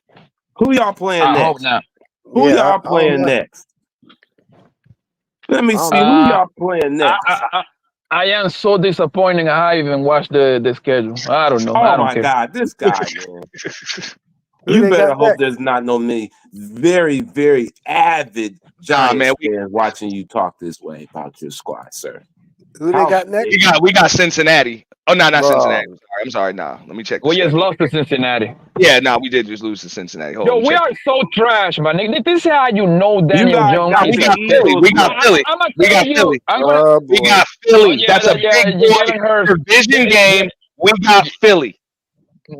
Yeah, cool. Jalen Hurts throwing for 320. He's gonna know online. He's throwing for 263 touchdowns, my nigga. They're gonna beat our heads. And y'all are at home. All right, bro. Here's the deal. We're at the bottom of the division at 2-4. The Commanders are at top of the division at 4-2. This shit ain't over, bro. It is over because the two main teams haven't even get started yet, so it is over. It is. What are you talking about? They still got to deal with it's the division. If you can hang an L on your division mates, bro, it changes. This is how you know the Giants are trash. I watched that game. It was like a Monday night game, I believe, right? It was like Sunday night. I'm lying. Sunday night, Nigga right? has no faith in his team. Sunday night. It was that nigga, the running back for the Cincinnati Bengals, number Manning for him to have any. the running back for the Cincinnati Bengals, number 30th, fumbled the ball with 1:43 left. It was 3 fucking Giants around the ball. Some way, somehow, these niggas keep the ball out of bounds, bro. Like, yo, that's how you know these niggas is fucking trash, man. Blanco, listen, I'm gonna tell y'all why y'all gonna win this weekend, and y'all are favorites. Y'all are the underdogs. This is why I'm picking. This is what I'm gonna do. We're at home, I believe. We're at home. You're at home, right? Listen, I'm gonna go with +3 on the spread to keep it close, right? Based upon what I've seen from the Eagles. The Eagles didn't even cover the 9-point spread on the fucking Browns. They didn't even beat the Browns by more than fucking 9 points. Okay? Yeah, no, they look so terrible. they barely even got by the Browns at home. Now, they've come to New York, okay? You guys, it's right now questionable for the estimated return date, which means they always do is like the NBA. Everything is questionable till game time, the star players. Y'all have your Devin Singletary and Malik Neighbors, who are, their estimated return date is for this weekend, okay? So I'm going to go ahead with the way the Giants have been playing. And I Please will stop pick talking, bro. I will pick the over 42, and I will go ahead and pick the +3 on the Giants spread because the Giants not beating no goddamn Eagles, bro. Like, y'all need to stop. Well, that's Damn, not bro. what I What said. the fuck type of Giants fan are you? I ain't never heard of Giants fans saying no shit like that. That's not what You I gotta be said. I said that realistic. they A would keep Giants it close. fan that just said we ain't gonna beat the Eagles. Fuck the Eagles. The We don't Eagles like are not no that fucking dominant Eagles. team this year. They're not. I just told you the Eagles barely got by the Browns. They didn't even beat them by more than 9. They were favored to win by more than 9 points. They had returning players, and they still barely got by the Browns. So I believe the way that the defensive Giants have been playing, I believe the +3 doesn't mean they're going to win. It means that they're going to keep it within 3 points by the end of the game. Yes. Jay, you think Jalen Hurts and motherfucking Saquon Barkley is not going to put foots in the Giants' ass this Sunday, man? No, I don't think so. Not in New York. Not in New Hold on. York. Let's see how much of a Giants fan you are. Not in New York. On the Eagles right now. Maybe in Philly, yes. I think right now taking Saquon the was Giants serving. straight up, bro. Now, to your point, to Blanco's point, Auntie, here's what I'll give. Prove to me you a fucking Giants fan and don't take that bet. Wait. Here's against the fucking Giants to take the Eagles. Ever. Here's the bet. Here's the bet that the Blancos point that he should take from that. I do believe either way, Saquon could have a big game returning back to New York, but I think it would be more favorable if they were going to the Eagles and he would do that. I think the Eagles are going to have more of a point to prove to them guys like, oh, you know what I'm saying, you think you finna come in here the and serve Eagles it going to win that game by 10 points. All that explanation, you did all that explanation for no reason, bro. Bet 100, Poppy. Bet 100. I cannot bet. No, I cannot do that. No. I know you're the Giants fan. You ain't never supposed to do no shit like that. But I'm close. You sure they gonna win? Take this easy money, dog. I'm goddamn paying for it. No, I can't do that. That's like against the rules. No. I know it is. But you over here saying that we gonna lose. So what the fuck, man? We are going to lose. It's against the rules, man. I think it's going to be a close game than people think. Just because I thought the Eagles was going to blow out the Browns, and I think the Giants is better than the Browns right now. So and they're at home. I like them keeping it close. I wouldn't be surprised if the Eagles won, but I see it being close. Yeah, they playing like trash. Eagles are. They're playing like trash. They're playing. They're not that dominant squad yet. And Talkcat, guess what? The Eagles are not playing to their potential, but you know what's going to happen? You know how they're going to get their footing back? By beating the shit out of the Giants. Watch. Now, to Blanco's point, the Giants are 0-3 at home so far. They haven't won one at home yet. Beat by no motherfucking Eagles. We about to hang an L on them motherfuckers, bro. Fuck them. Okay, Well, to Blanco's point, y'all are 0-3. Y'all haven't won one at home yet. You're 0-3 at Why home. do you want mediocre, Ray, bro? that means I'm we're just saying, due. y'all do suck ass at home this year. We're due. But I believe you're due. The way y'all Thank defense you. is playing. Yeah, I think So you strangers. think that? So you think Daniel Jones is going to just ball out? Is that what you're telling I me? think he's going. No, I believe wouldn't that be we'll just have surprised if the more Giants points than win the game. Eagles. Yeah, we'll Yeah. have more points than the Eagles when the game's over. That's what Blanco, did you see how the Eagles played against the Browns at home? I'm going off what I've seen, bro. This is a divisional game. This is a Even divisional more game. to the point of the Giants game. That No, goes but to the the thing favor of the is, Giants. everything get their footing. Everything get their footing right against the Giants. The Giants, the perfect team to get your ass to kick their asses, my nigga, and get your shit back on track. I They are can't the go. perfect Look, team. I don't want to sound like a Giants fan more than anybody else. I'm just saying, as a betting man, that's what I'm going with. I'll pick the plus Go ahead. 3. You made that bet. Yeah, mate. Take the +3. You go ahead and do that. I'm trying to make the bet right now, but you so sure you don't want to take it. He don't want to bet. Because I'm a Giant nigga. That's why I can. Are you really? Because you don't sound like one. If you sound promise like me, Stephen A. Smith, you sound like a fucking double agent, bro. if you promise me, that's that if I Stephen can A. bring, Smith shit. I'm a bring, man. I'm a black man, but yeah, you always throwing niggas under the motherfucking bus and rooting for the fucking Heat and the Lakers and shit. Real shit, man. Hey, you see what promise happened? me, Hey, he ain't a real Giants fan, Auntie. A double agent. You promise. It's a lot I'll of give them. you this. Auntie, I'll give you this though. You promise me that Eli coming back, or at least Kerry Collins come back, nigga. I'll take that bitch shit. Nah, fuck with you, Poppy. I can't be mad at you, dog. I know you want to rebuild. But boy, we gotta ride with our boy while we got him. Auntie, my heart is broken, bro. My heart is broken. My heart is bleeding, bro. Do you understand? Do you Here's one of the understand? assessments that I got. Hold on 1 second though. The Super Bowl is over in February. Do you understand? I wait about 6-8 months for football season to start and to realize this and big then after ass week nigga. 3, you be like, fuck. Daniel Jones is the starting quarterback, bro. Do you know how painful that is, fam? Nah, but hey, this is what makes those Super Bowl runs so special because you remember how you were feeling in the beginning of the season. You remember, and it was usually something like this. But here's the thing, though, Auntie. This is what you missing, bro. With Eli, I always knew that we had some sort of chance because Eli had that magic. This nigga's a bitch, bro. He don't do nothing right, bro. I this be nigga's a bitch, my nigga. I be having the same argument with my brother, with my uncle, with my mother. Like, they're the same shit. They be on the same shit. They're like, fuck Daniel Jones. I hate him. I'm like, damn, man, what the fuck? Whose side are you on? God damn. Y'all just want a better name behind the helm. I understand. I get what Blanc. He just wants something. He wants some star power behind there. Y'all been spoiled with Eli, so he wants that good loving feeling again. I get it. He wants to die. Here's what. Go ahead. I tell you what, I goddamn Dallas didn't expect Detroit to come in and blow their ass out neither. I mean, just keep in mind, hey, even if you were expecting Eli magic, you do know you would have to wait like 4 years in between playoff appearances, right? That nigga ain't got no patience for that. Because that's the way it was.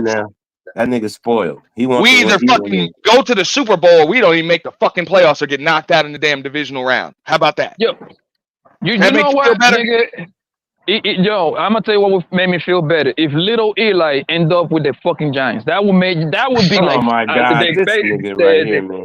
If we can get little Eli that is in Texas University right now, I'm moving back to New York, fam. I promise you that. Hey Ray, if them fucking Giants win, I'll tell you what. He's gonna be sitting up and scratching his head. I took that bet. Well, the early assessment is this: they're not highly favored to lose. It's 165 to plus 140, so it's not that far off. Now the assessment goes so far as this says I'm going to stay with the Eagles. Philly's defense was the star of the show over the weekend versus the Browns, despite having to stay on the field 31 minutes of the game and failing to register a takeaway. Which means the Eagles didn't do no takeaways at all. The Eagles held Cleveland to 244. That's not saying much against Cleveland. 14 first downs and just 3 of 12 on third downs. Philly's offense hasn't gotten past 21 points in any of the last 4 games, though. So it means it could point to an under game more than against the over pick. So I might switch that to an under. As for New York, they posted just 5 of 15 on third down tries in their latest loss to Cincy and couldn't get much going on offense. Defensively, the team was solid, though, as they've been known to be this year. The defense holding the Bengals to 13 first downs and 4 of 11 on third downs.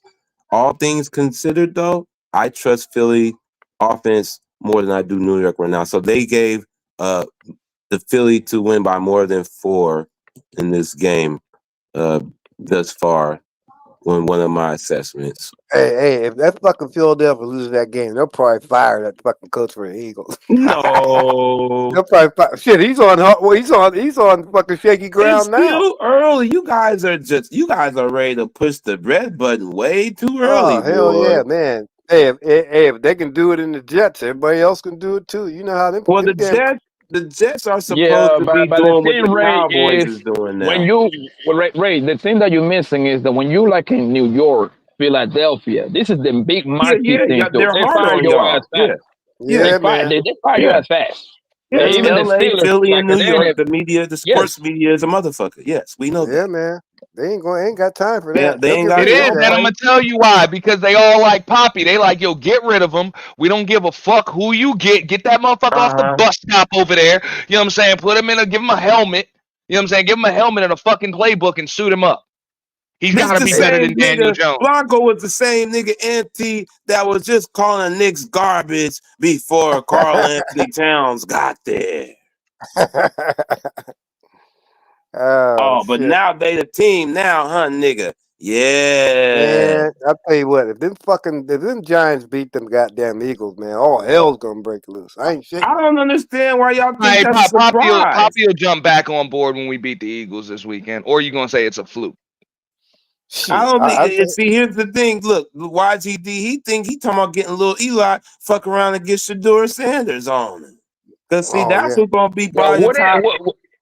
Wouldn't be that like a fairy tale right there, man? It's some way, somehow we can get a little Eli out of Texas, man. Oh, yeah, no, you'll get Shador Sanders with the way you trying to throw the season. Oh, you know who's trying to get him? Don't you? Is that fucking Jerry Jones? Him and the goddamn Raiders are trying to get him. Man, Jerry Jones stuck with Dak. Yeah, I know where you get that tough cap. The nigga stuck with him for at least 3 years. Nobody trading that man for that man at all. Hell no. That's crazy, man. I mean, hell, he had a chance to get Derrick Henry. He didn't pull the trigger on it. That was stupid. Oh my god, I'm pissed off that this.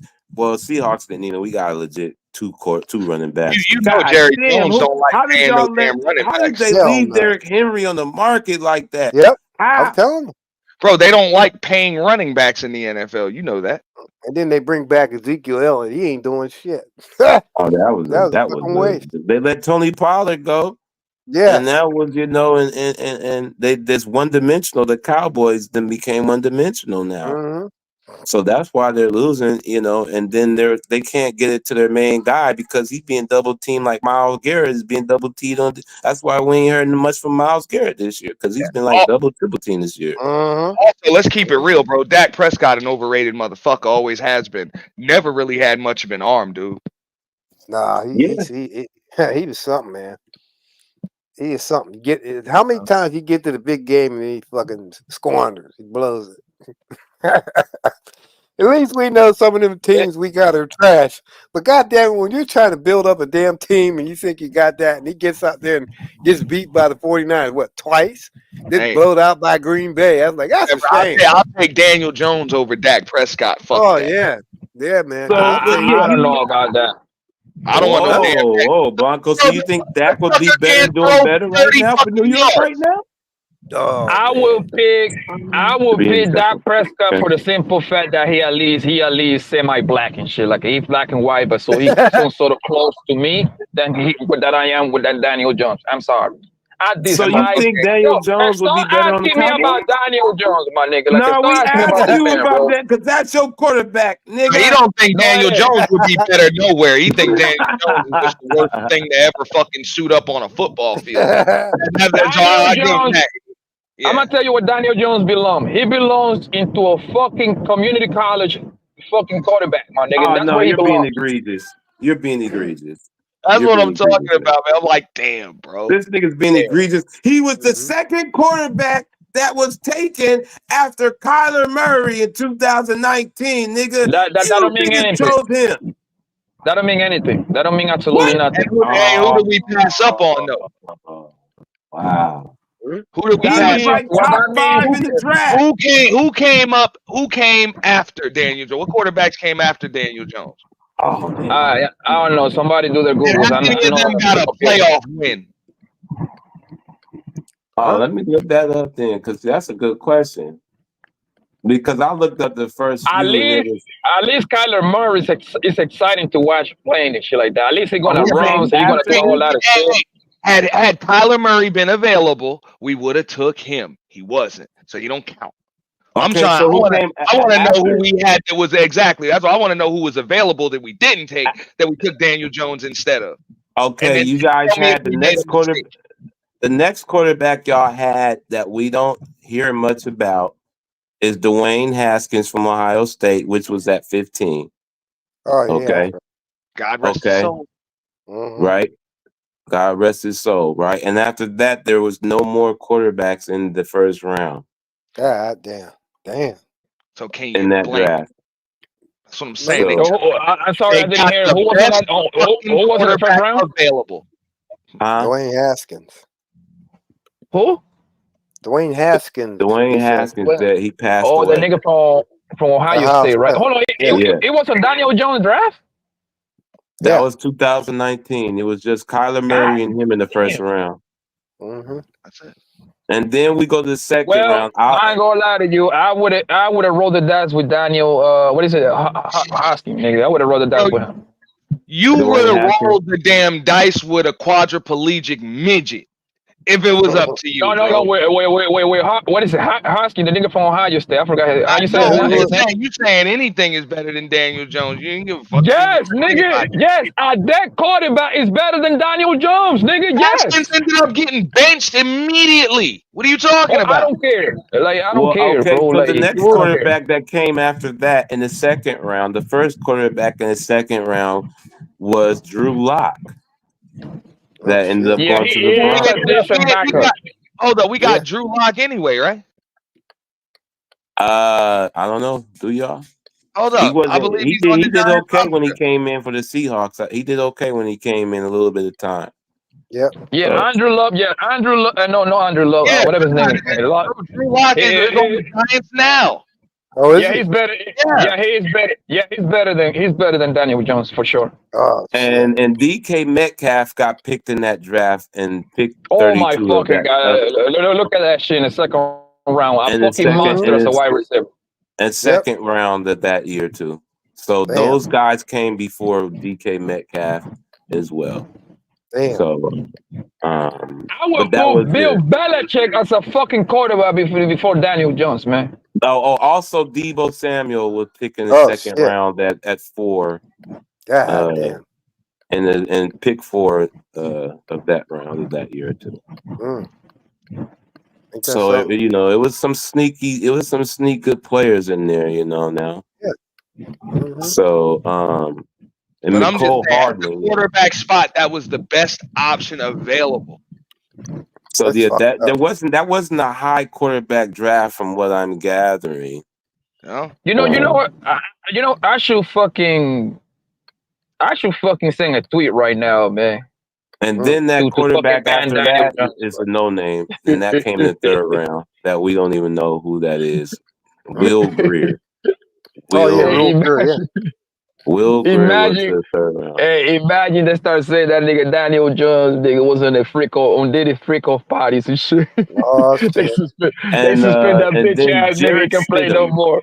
The Eagles drafted Jarrett Stidham from Auburn in the next round. So there wasn't we know these names. They sound familiar, but they, in comparison to Daniel, they're still, other than Kyler, and maybe we don't know what would have been We didn't Dwayne. even have a chance to draft Kyler. We I'm don't about to know what call- Dwayne Haskins, because it came playing like Jalen, like what we see now, because he got drafted to the same squad. I'm But, about to call who got Roger Goodell 1-800 number? I'm about to call Roger Goodell, nigga. I'm about to turn that nigga in Daniel Jones, nigga. I'm about to say that nigga was in the freak off party, so they can suspend that bitch ass. Lord nigga, have bro. mercy. And then what do we suit up? That's what I'm saying, man. Come on, man. Let's at least get a motherfucking replacement before we fire a bitch. Damn, man. Listen, Auntie, obviously you don't know my plan. My plan is to throw this season away completely. Obviously you haven't understand my whole plan. Throw this season away completely. That's my whole plan. I don't know how.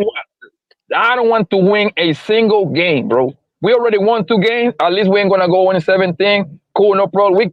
I'm happy taking the 2-15, bro. Very happy. All right, so in situations like this, I would agree with you, but it's more than just throwing the season away. There's got to be some serious wheeling and dealing, clearing of cap spaces, trading to get other teams' draft picks, all types of other shit to make that shit fit right, bro. One draft pick is not going to change the clusterfuck that is the New York Giants right now. Let's keep it real. Well, it makes sense. With it makes sense with the Amari Cooper deal. He was on his last of his 5-year deal, so they had to get rid. Yeah, they did got something for it. They knew they was going to lose him anyway. I'm just saying it's going to take more than just throwing the season away to fix that. It like you got to have faith in the front office to do some serious wheeling and dealing, because it's not just draft picks. It's going to have to be some trades, and there's going to have to be a lot of work done in those 2nd, 3rd, 4th, 5th rounds, like for real. And it's other positions that we need to focus on outside of that quarterback. I just think that quarterback is so low on the list. With that, because I want the coach to go too. That bald-headed bitch, that nigga's a punk too, nigga. I'm not going to disagree with you there. I don't like him, but that's because he ain't Tom Coughlin. Fuck him. He don't really fit the city. But Cam Akers has been traded back to the Vikings from the Texans as well. Just so y'all know, the running back out here. Damn. You know, from Houston back to Minnesota. I just be like, this is a good time to take some pages out of what's his name, Jimmy Johnson, that did that shit with the damn Cowboys. You're gonna have to pull off some shit, bro, or even what Pete Carroll did with your Seahawks. You know what I'm saying? Start just like you said. You're gonna have to scout and draft properly, and that number 1 or first round, that number 1 first round pick, new court. Nah, man, get all of the other positions that nobody's thinking about. Get them sleepers to start draft. You know what I'm saying? Start scouting properly. You know what I'm saying? Get them sleepers nobody heard of, but are just great players. High IQ, great talent that nobody heard of that you can pick up in the 3rd, 4th, 5th round. You know, and start targeting. The Yankees is up 3-0 in top of the 4th. So I like I said, I predicted to go over. So it's still Cleveland though. Look at Cleveland. Loaded too. They're got imploded their whole season. Their season is Cleveland's season is over. That's why I told Blanco, he up there talking about the Giants. The Browns is 1-5. They may tank. What you talking about? They may tank it out. Chubb is out majority of the damn season. They get rid of players too. They get rid of players. They don't mind letting him sit out and rehabilitate a whole another year to make sure he's right. And also, what I'm saying here is if we can fill in those other pieces that are missing, like that secondary, maybe even a tight end or receiver or something, and get something going on that offensive line, and maybe even something special on special teams or something, things you ain't even thinking about, bro. Everything will fit just a lot better around Daniel Jones. But it's gonna take more than just getting rid of him and putting some fucking rookie that ain't never played an NFL game in his spot. It's gonna take more than that, bro. I think it's weak that they traded that coach and then they let go of that coach for the Jets and then made that trade without letting him see how he could have been with Devontae behind him. You know, Aaron Rodgers has something. He has something to do with that shit. I think that's kind of weak. Yeah, it is. They could have did that, made that trade and then seen how he did with Devontae and then go. Yeah, that seemed kind of Mickey to me. Yeah, everybody said Aaron Rodgers has something to do with that shit. You know, I wouldn't put. Look what he did in Green Bay. He did the same thing when he's there. Yeah, and they told him, "Fuck you, get the fuck out of here. We're done." Well, no, they gave him enough power there till they was ready to. They had another young quarterback in the back waiting to get on. Yeah, yeah, but he got Mike McCarthy gone too, though. See, well, he's the one that needs to hang it up. Yeah, because he don't. These players ain't responding to him. That's why they let him go in Green Bay and got that. What they get, a younger coach. Yeah. Mm-hmm. You get what I'm saying? So they gotta get the Cowboys gotta get out there. Jerry Jones needs to go sit down like y'all said in the chat, and he needs to make the right decision, get the right coach in there. Don't get no fucking Bill Belichick in there. No, that's not gonna help them. No.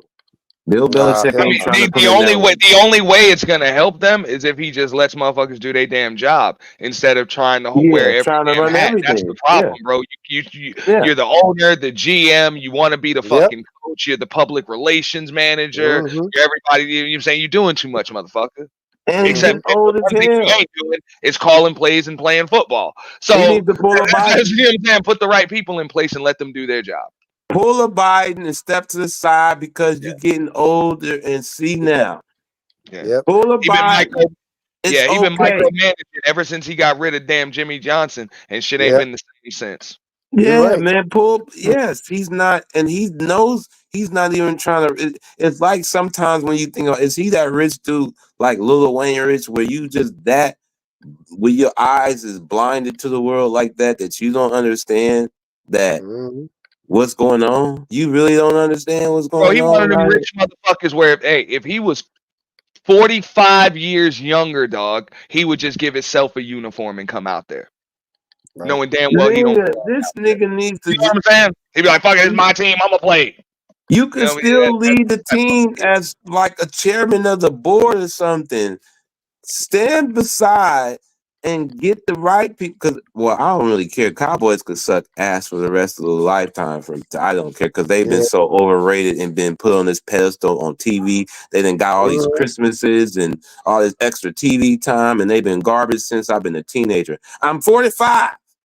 Yeah, they're trash. Yeah, but from what I hear about Jerry Jones, man, that nigga is good people. My boy played for the Cowboys for like 2 years, Dante Pope, and that nigga say Jerry Jones really give a fuck about his players, though. Yeah. But he loves his fucking players. He give a fuck about his players. Hey, I'm gonna tell you, it don't look like it right now.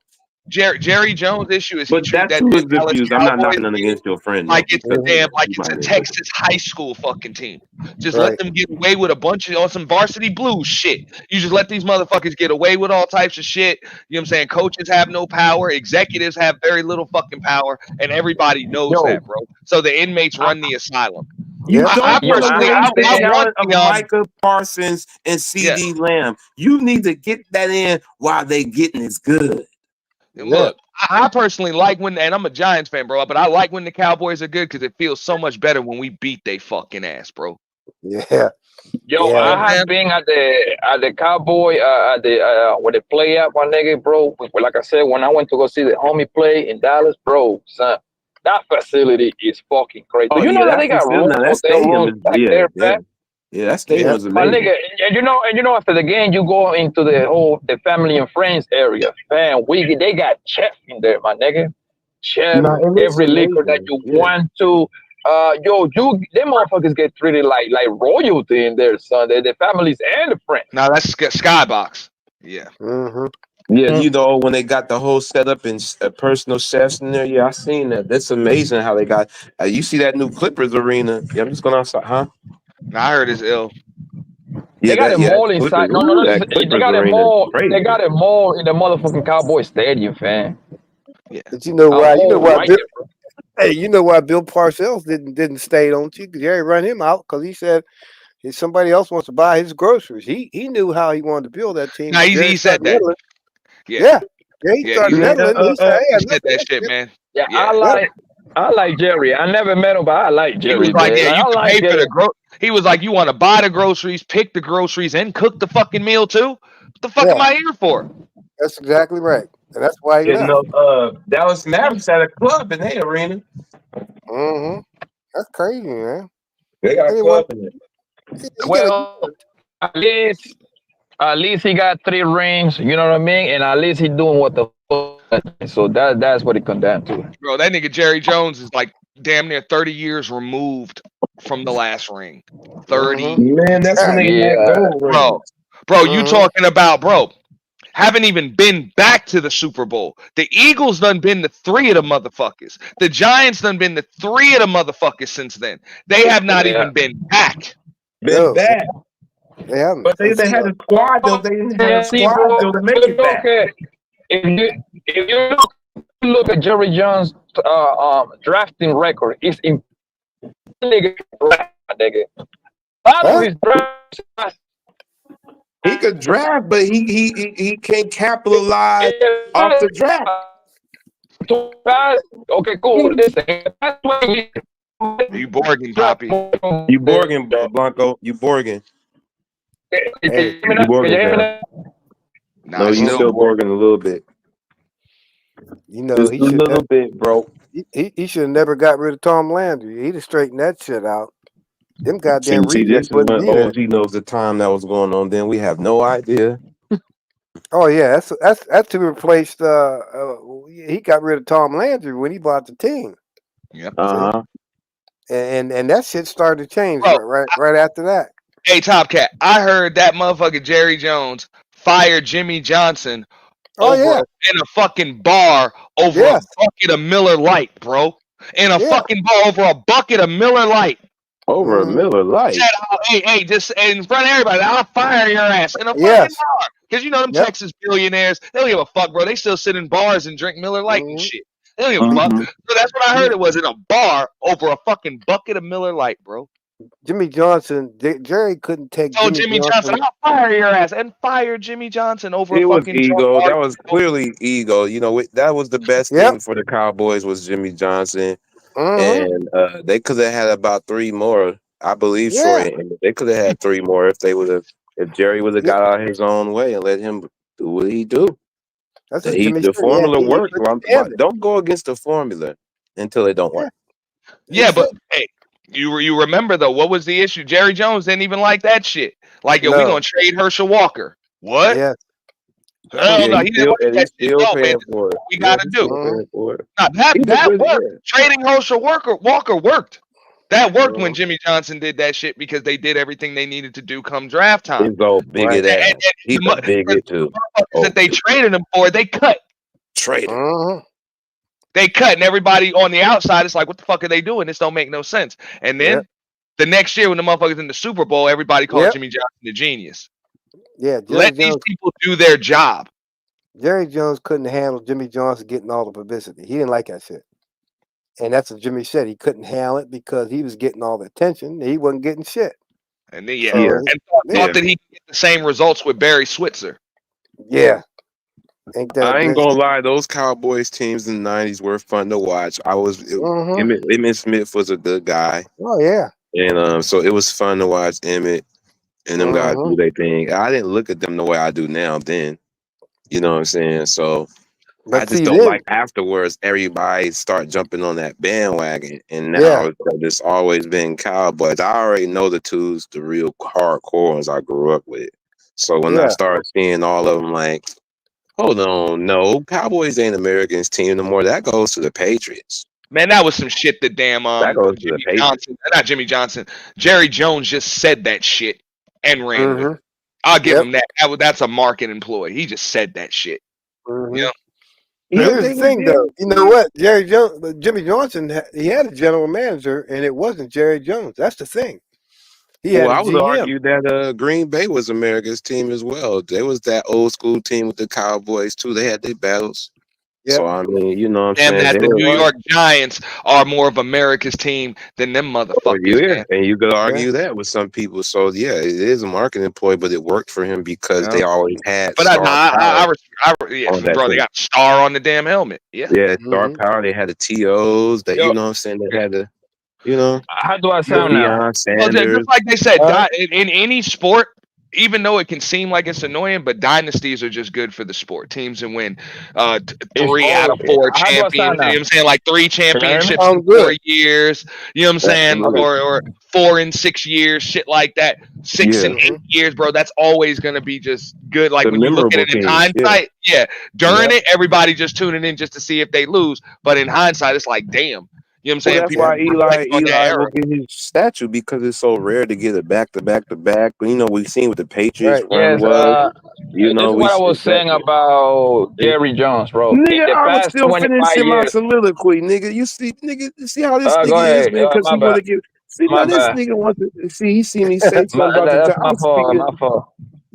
I was speaking good about his Giants again, like saying when you able to do it back to back in football, which is so hard to do, and in baseball because you know it's 162 games. Yeah. You get what I'm saying? I feel real bad losing in baseball in the World Series because nigga, we played how many games every day, nigga? Oh, you a Mariners fan? Yeah. I'm a Mariners and Cleveland fan, but I know I'm a realist. Cleveland should not beat the Yankees. I would be shocked if they do, but I expect them to get one though at home. I don't expect them to get swept, but I expect them to lose though. But this is what I'm saying about the Jerry Jones. In the past 25 years, bro, nobody have drafted more Pro Bowlers than that nigga Jerry Jones. That nigga record as a picking talent is impeccable. He just cannot put it together. I don't know why. I don't know why, but He's good that's in the what war happened. room. Yeah, he's good in the war room when it comes to draft. Him and actually Pete Carroll and John Snyder, they had a good run at it as well. Which to y'all, when we talked about it earlier, when all them guys was under rookie contracts and made the Legion of Boom, making barely little to nothing, and then that after the extension happened, we seen what happened. The money came, but they were all picked like Jerry Jones. They had those two. Jerry Jones is really good in the draft. But this is like the formula of the NFL for the past like 10, 15 years, right? You pick a quarterback that is ready to play right away, right? Because he's in the rookie contract. His rookie contract on the quarterback is no more than 35 million. Like if you go number one, like a 35 million total for 4 years, and with the option number 5, right? And then you surround that, and then you get some real great players around him because you got the quarterback at such a cheap rate, like getting paid only $4 or $5 million per year. That's how everything win nowadays. The Chiefs did it with Patrick Mahomes. You know what I mean? If you look at the past, at the bare minimum on the past, if you look at the past, that's the win, bro. And because once the fucking quarterbacks getting balloon payments, 40, 50, $60 million payment, it's hard to put a good ass thing around it. So and not only that, you get fucked because they're rarely is the salary going to go down. They're going to want larger contracts as time goes on. Right. Even when usually father time you get worse. You know what I'm saying? If you get better and then you get worse, and you never know when the fuck it's going to happen. But even when you compare it to Patrick Mahomes, don't grow on trees. They don't. He didn't come in that way. You're more likely to draft a bust.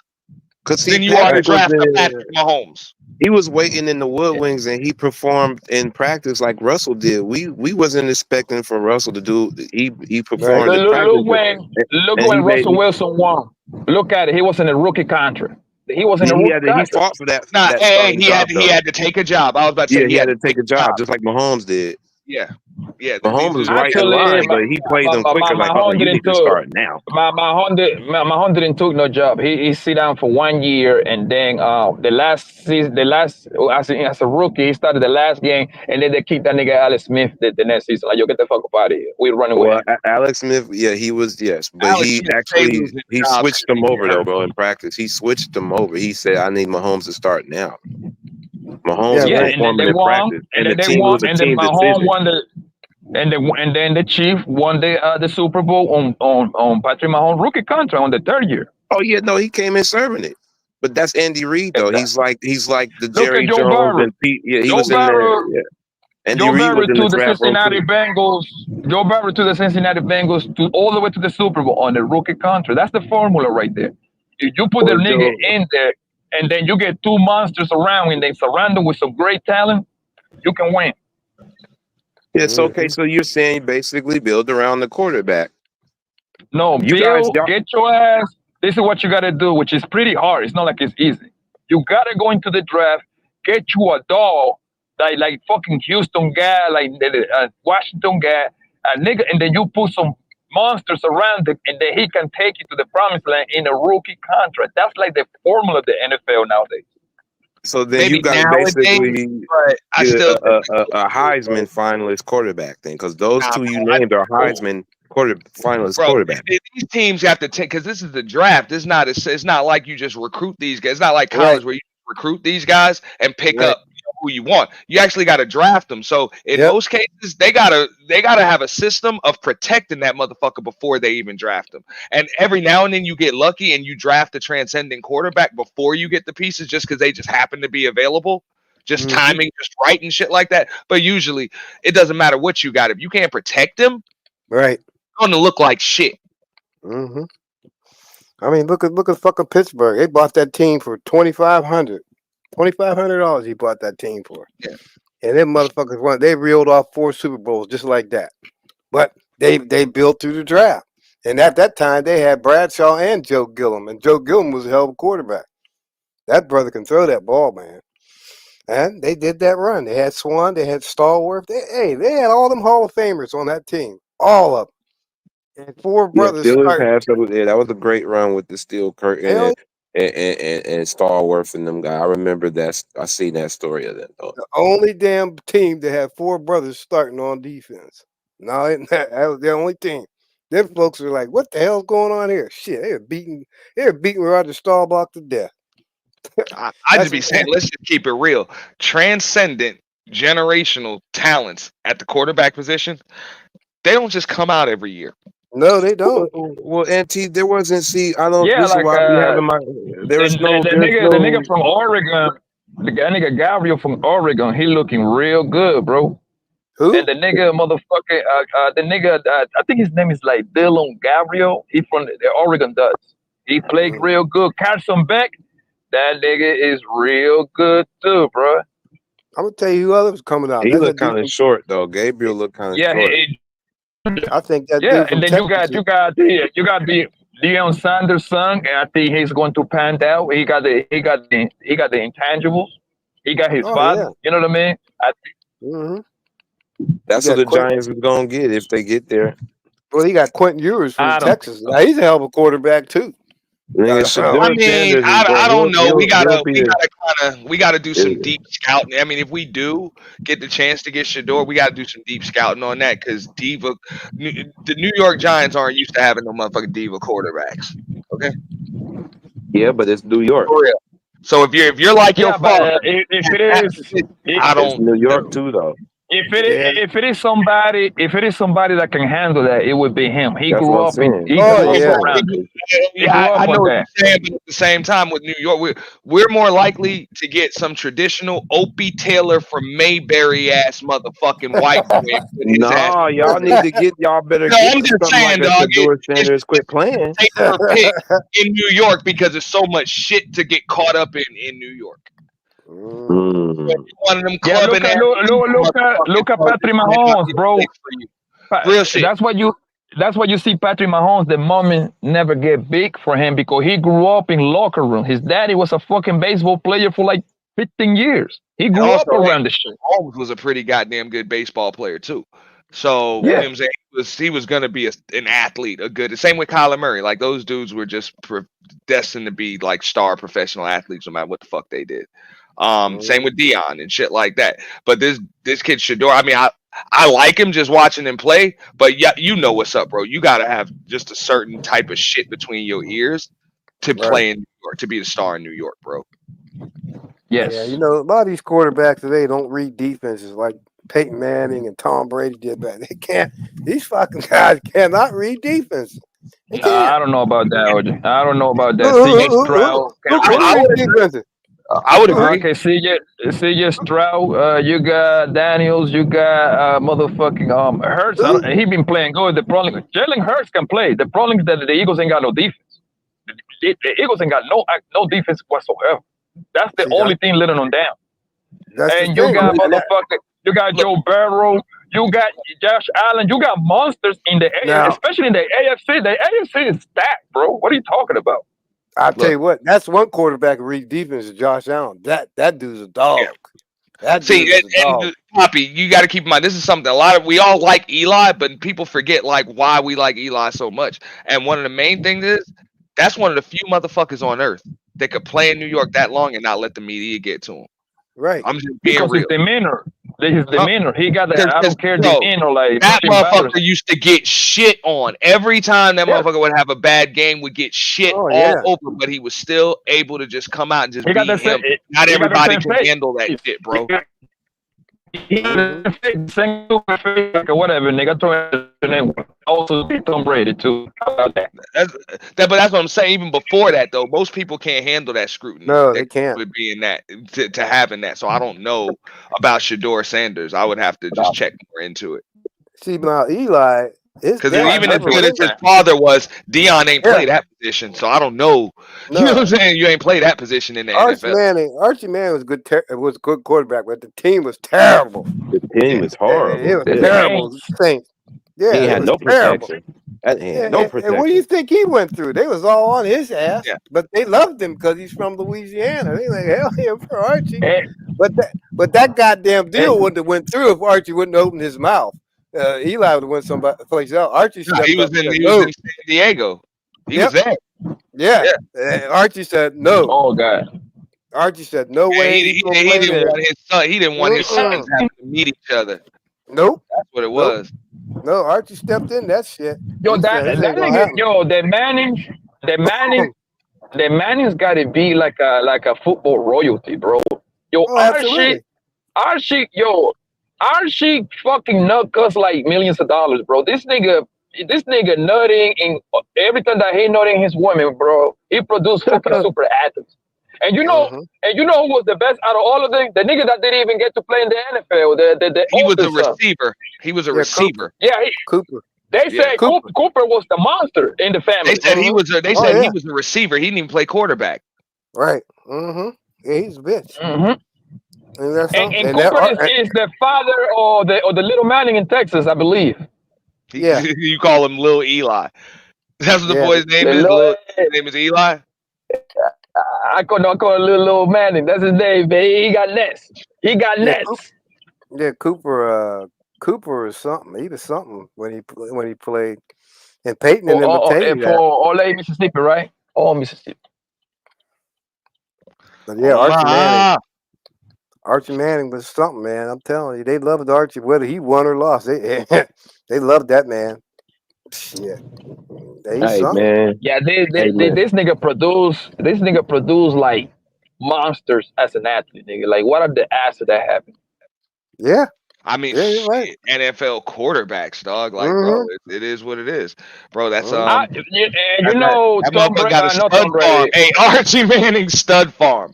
Yeah. Yo, Peyton Manning. You know Peyton Manning. Peyton Manning is my favorite. That's one of my favorite quarterbacks ever. Yo, I used to love watch Peyton play. Yo, nobody played that position like Peyton, my nigga. He was like a computer, fan.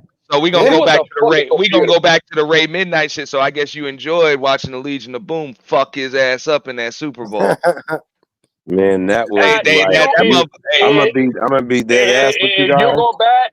If you go back, that was when Peyton Manning came back. His neck was fucked up, and that nigga was like his velocity was losing like that. He wasn't all the way down yet. I'm just saying at that point, Peyton Manning was still pretty damn good. But this is what you need to understand though. When it comes to the Super Bowl, bro, right? They just happened to catch Peyton in the back, fucked up day. And in Super Bowl, it's only one game. It's not like an NBA final that you still got 3 more games. You lose one, that shit. It's one game. They get you. They're gonna get you out of here.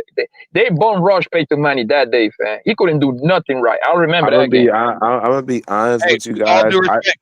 I had a homeboy. I'm gonna hold up, Ray. I'm gonna give you your props on this. I had a homie, dog, before that shit, and he was a Peyton Manning fan, just like you said. He's like my favorite player, but he was like, I can't bet on the damn Broncos. I was like, bro, Peyton Manning's your boy. He was like, man, they about to get blown out, man. These motherfuckers in Seattle hit hard. He was like, I don't see how they gonna win this game.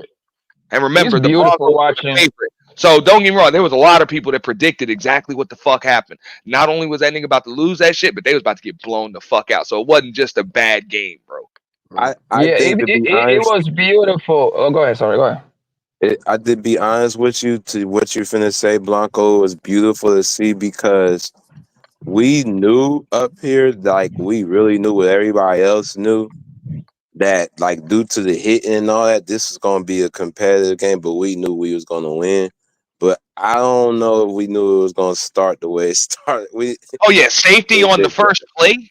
That was when that Wish I would've happened. hit That's that when we knew. prop, bro. That's the type of prop bet to have your ass straight for life, bro. I knew that when that happened. I was like, we gonna win this on game. the first play of the game, then you get straight for life. Yeah, when that happened, I knew we won the game. It didn't matter what else happened. I already knew, like, Yeah, oh shit. Yeah, but with Peyton, bro, it was just beautiful watching that man play the quarterback position, bro. What that damn receiver's Oh, name yeah. was, that motherfucker Eric Decker. That bro, they was like, yo, that motherfucker is suspect. They was like, as soon as them boys in Seattle hit that motherfucker, he ain't gonna want to catch the ball no more because he ain't gonna want to get hit no more. Watch. And the Thomas too, and the Thomas. That's what I'm saying. This was on the scouting report. That's what I mean. It wasn't just a bad day. It wasn't just a bad day. It was on the scouting report that them receivers were soft, bro. They were soft, and those motherfuckers were going to fold and clinch up after Seattle started hitting.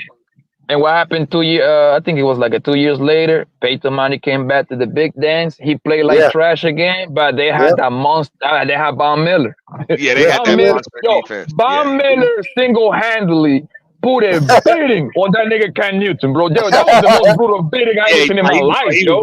He was on his ass, bro. Yeah, he was. Demarius Thomas, you know, his mom got a chance to see him play in that Super Bowl out of prison, and from what she went through, so that was a special Super Bowl. I remember that, and he passed away a couple of years ago. If I was Cam Newton, bro, yo, Von Miller would have to see me after the game. They kind of beating that man, put on that man, bro. I never seen nothing like it, bro. Yeah. Nothing like it. Hey, Poppy, that motherfucker was so fucked up. I don't even in the post game. I don't even think Cam knew the game had already happened. That motherfucker was so fucked up and stuck. Yeah, man. It looked like he got so bad out and didn't even realize the fight done started. Like it got so bad that in that fumble, Cam Newton didn't want to fight for that ball. He was like, nope. That nigga did a business decision on that fumble, bro. Yeah. Yeah, they was getting on him ruined his career by not jumping in there for that ball. I remember bro, he ain't even want the ball no more. Yeah. Nah, fuck that. Get your ass in and get that ball. Bro, all that pressure, dog, and them hit motherfuckers don't even want the ball, bro. Yeah, that's what I mean. That wasn't a good look on him. That was the year that they had the two good ass corners. I'm trying to remember the names of the corners though. They have my boy. God damn it. He always fighting, bro. They used to play a lot of man to man outside. God you talking about Josh Norman? Josh Norman? Huh? No. I'm talking about I'm talking about Talib or something like that. Talib. There you go. Talib. Oh, that nigga was a dog, man. And the other side, in the other corner was they had the perfect defense to get on this nigga Kang ass, man. Yep. Yeah. Mm-hmm. He used to go back and forth with Steve Smith. Yeah, I know what you're talking about. Yo, that nigga Peyton threw for like 120 that game, my nigga. He ain't did nothing that game. He didn't lose the game. He didn't lose the game. The Broncos legit dragged that motherfucker to that Super Bowl, bro. It's like, look, we're gonna get you up here with Eli, and you can just get up out. We're gonna get you your second one with Eli, and then you can get up out of here. Yep. Mm-hmm. Yeah, we're gonna get you out of here. That was a beautiful moment right there. Yo, you can see the sign of relief from Peyton on like, yes, man, nigga, because he ain't had nothing left. His arm, yo. That nigga helped betray him, bro. That nerve that he got on his neck, yo, he took all the strength out of throwing the ball. He couldn't throw more than past 5 yards, bro. I know. Ain't that a bitch? He got brain. That's how you know. He was fucked up.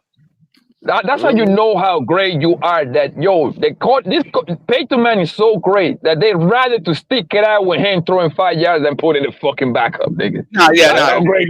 You're right, because that's a motherfucker he'll get shit done. He'll just get shit done. Yeah, he'll get shit shit done. He knew what kind of defense you was in. That motherfucker, he was something. Just his instincts and knowledge alone, you just feel more comfortable with him. Yeah. You see what I'm saying back there than anybody else. Nah, that's real. Yo, during that game, the Marcus Ware and Von Miller, they both R. Kelly, that nigga. They both R. Kelly fucking Cannell, bro. They raped that nigga, son. They violated that man, yo. Bro, Man, Cam he Newton didn't didn't know what the fuck happened after that game. No, he didn't. Bro, he didn't know what the fuck happened. He's like, is it over? Nah, yeah, he's sitting up there in that post game. He was heated, man. He's Stunned. sulking. Stunned. Didn't know what Yeah, but the NFL got a new boogeyman, bro. That nigga name is Patrick Mahomes, bro. Like, this nigga cannot lose. Yeah. It's You like know what what? Brady, remember when, Brady, and to me, that's something that the league is beautiful. I like to have dynasty. I like dynasties, right? Because we need to have one cup clear leader, right? We need to have somebody at the top and everybody shooting at that nigga, right? Tom Brady was there for 15 years. He was between him and Peyton Manning, and once he got out of the AFC, he pretty much got the Super Bowl in his pocket because the NFC wasn't that strong. Tom Brady was all 20. You got to give him that, bro. He was winning Super Bowls the whole damn 20 years he was in that bitch. Yeah, he was a threat, right? So now we got out of the Tom Brady era to start the Patrick Mahomes era. And to me, I don't know about you, but to me, if Patrick Mahomes get to 5 Super Bowl, he's the GOAT. It's Get simple like that. 5 or win 5. Win 5. Win 5. You need to get 5 for me. I mean, because Brady got 7. Yes, but here's the thing though. He's going to get every passing statistic ever. That don't matter. That matters. Everything gonna come into the equation. All that comes into the equation. Bro. I mean, okay. So Peyton Manning went to what, 4 Super Bowls? He went to 4 and 1 2. Yeah, that's what I'm saying. He had all the damn records and all that other shit, and it didn't matter, bro. He still wasn't going to be considered better than Brady. But Tom Brady got the records too. My point is, we know the eye test, bro. Just the eye test. When you put both of them quarterbacks next to each other, you know goddamn well, Peyton Manning, it just looks better watching that motherfucker play that damn position, bro. But that's what I'm telling you. When it'll never go down in history as Peyton Manning being better than Tom Brady. You know that. But this is the point that you missed. Like they did, I saw the numbers at the same time in the same career, at the same length. The first of 6-7 years. Patrick Mahomes got Tom Brady by 120 something touchdown, bro. Minus the numbers are ridiculous, my nigga. And that's what I'm saying. He's going to have the throwing yards, the passing touchdown, the minus interception, the exotic play. This nigga throw the ball behind the back, across the back, and all that bull. You're gonna have that. Bro, all he needs to get is to 5 Super Bowls, and he's the GOAT. Okay, but keep in mind, right? Who was the GOAT before they were calling Tom Brady the GOAT as far as the quarterback? Joe Montana. It was Joe. Montana. That's what I'm saying, bro. I don't see it happen. And Brady didn't even get that shit until he won his 5th. And already, he had to win a 5th. You had to have more than Joe. I'm just saying you had to have more than Joe because nobody was giving him the respect of saying he's better than Joe until he had more Super Bowl wins right now. But you're talking about giving this fucking motherfucker the title of better quarterback than Tom Brady without having more Super Bowls than him?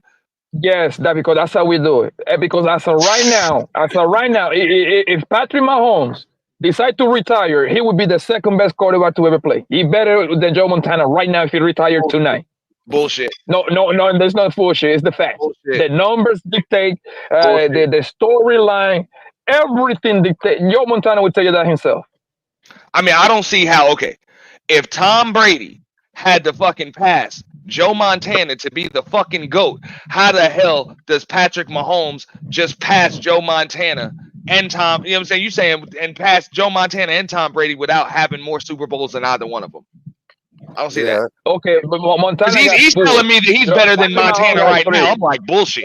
It's off of skill and athleticism alone. Yeah, brother, Montana got 4. Quarterback position, really? Yo, Montana got 4. In that case, Brady ain't the GOAT. Could never be. Athleticism?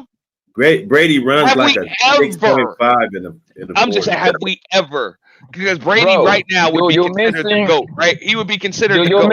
Athleticism was never even a question for man. And T, you just said Adam Vinatieri bailed his ass out. Like, come on. I understand, but we still consider him the GOAT because wins matter. Once we combine everything, bro. Patrick, listen, hell yeah, Eli Manning is better than Aaron Rodgers. You're damn right he is. I don't know about that. I ain't going. Hey, you ain't no Giants fan, man. Hey, your Giants fan card is revoked, nigga. Nah, bro, but nigga, your Giants fan card is revoked. I'm talking about when we street naked, both of the niggas, bro. Aaron Rodgers is a monster, man. Like he's a monster. How many Super Bowls did he win? One. One Super Bowl, one trip.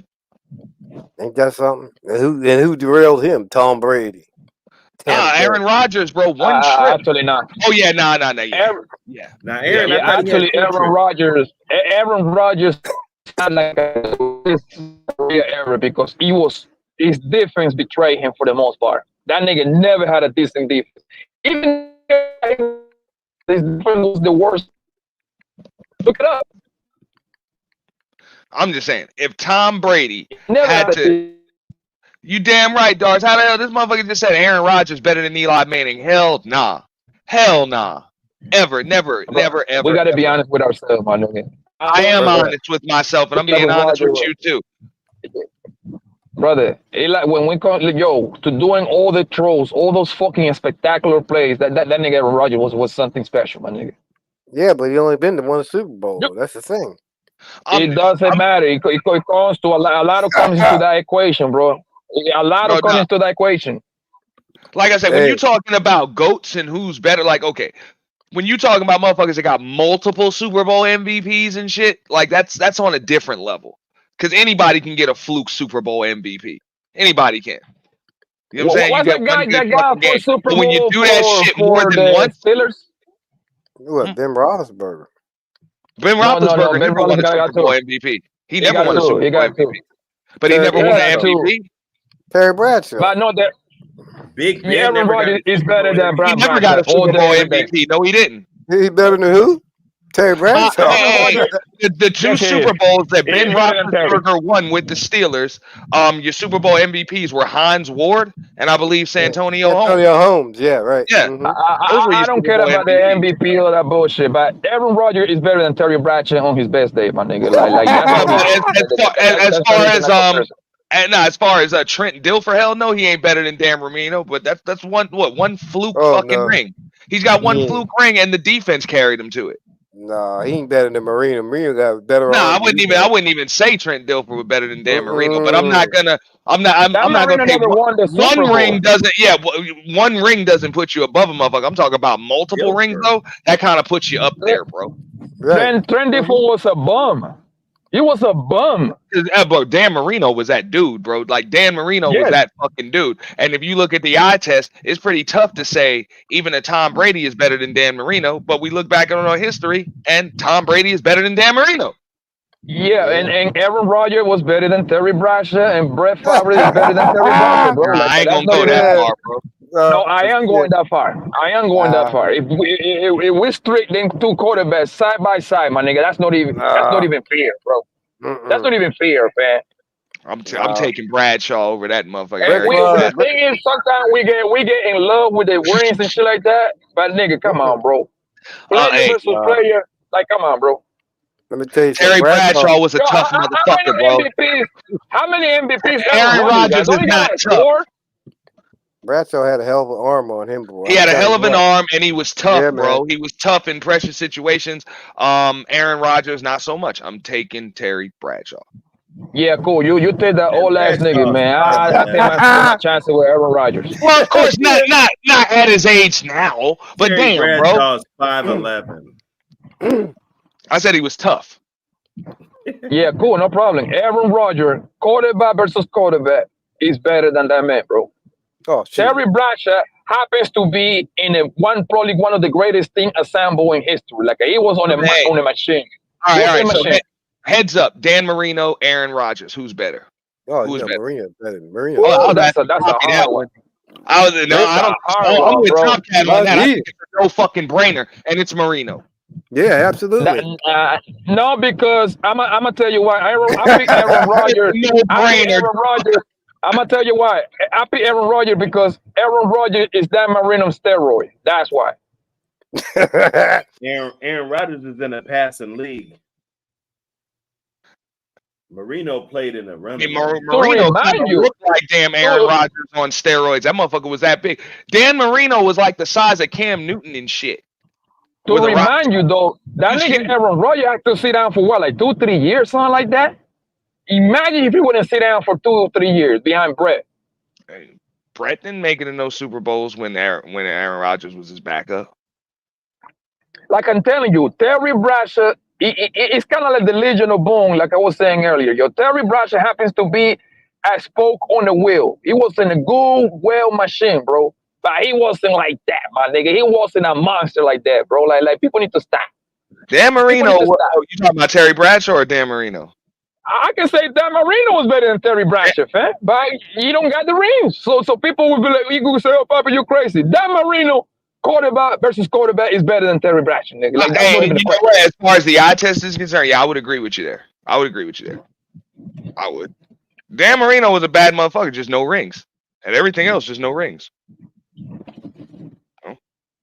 Yes, I see it, Auntie Doris. Yes. I was going to make the closing remarks with my fellow brethren, the Dark Skin Clan. We in the building. Salute to Purge Master Ant T and my brother Poppy Blanco TV and my fellow PN Dub Dr. Hood, aka Buck City Kennels, in the building. Returning with you guys to see, hey man, what could be for me, man. Again, the StreamYard shit, we don't know. We might be on a different format, man, when we come back home, man. But we'll see how it go, man. I just wanted to tap in because we was just piggybacking off Nice and shit, and it's been a while. But we will get back into it some way, somehow. So, any last words from my brothers? Any closing remarks? I'll say it first before I get out of here. I'm gonna say it again.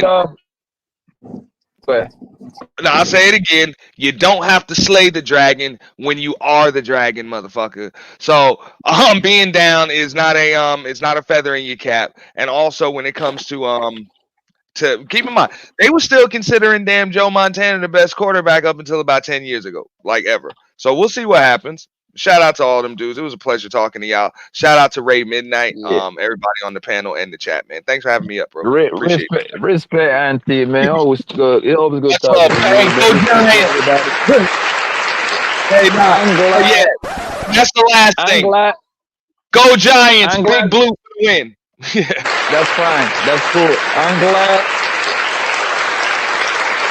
I'm glad that I get to school you niggas so y'all can learn something. I hope y'all learned something today. So, yes, I'm glad that happened. So, I'll see y'all later. Salute to Poppy Blanco, my bro. Thanks for hanging out, as all. Anytime. Y'all make sure y'all go still click and subscribe to my guy, because you just never know when he might pop up and say what he need to say. And do a state of a union on you niggas. Salute to Poppy Blanco TV. My bro, Buck World CEO himself. Yes, sir, man. Hey, man. It was good to come kicking with y'all today. You dig? You know how we do. Yeah, you get what I'm saying? Any last remarks from my guy? That was a good talk, man. We chopped it up about a lot of things, man. I guess that's what we're gonna be doing over on this side and Ray's trap house, man. You know what I'm saying? I Yes. Salute to my guy, motherfucking Dr. Hood in the building. Hey. Y'all make sure you go click and subscribe to my guy.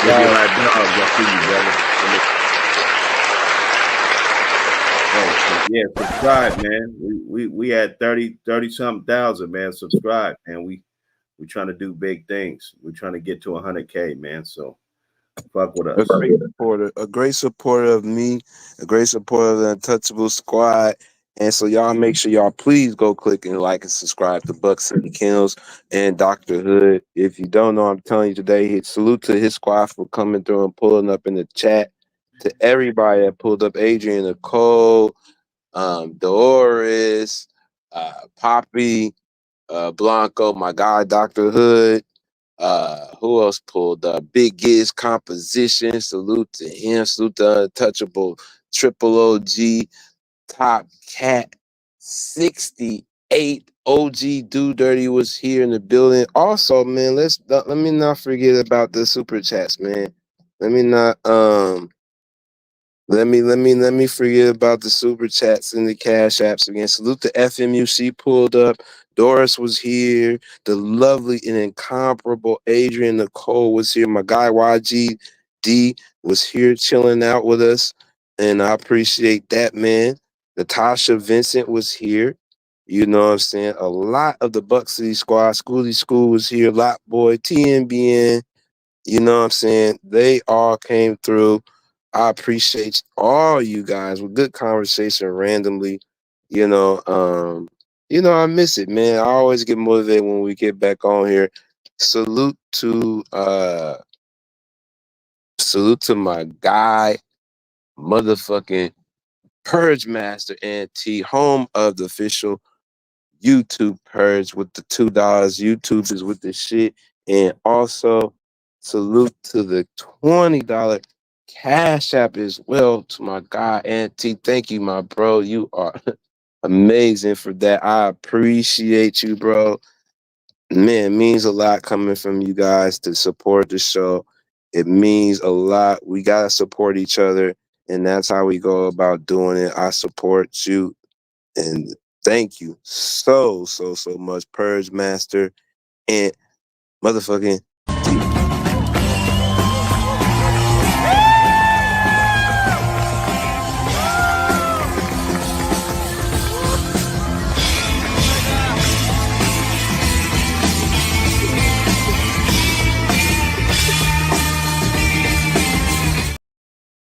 Salute the Purge Master NT for the support. Also, my guy Rapid One came through today and looked out for me. First Lady Doris Myers with the $5 super chat. Salute to you, First Lady. We love you. We love you. Salute to Doris. She chilled out with me as well. And as we talked about this good Giants football conversation, Zyrax with the $4. I'm very intelligent. Thank you so much. Salute to Untouchable Ladies, the Lady Night Owl Gang, the Lady Gang, the Lady Owl Gang. We all in the building. We are here. I appreciate y'all. Auntie comes through with another $5 again earlier. Salute to him again. He came through. Man, Auntie, you came through today. Salute to you. If we had a sponsor for the show, you definitely probably would have been the sponsor of the show. So salute to Purge Master Auntie. And we got one of the great Untouchable supporters as well. Our guy, my guy, your guy, motherfucking Carl motherfucking Anderson. We appreciate you, bro. Thank you for the $10 super chat.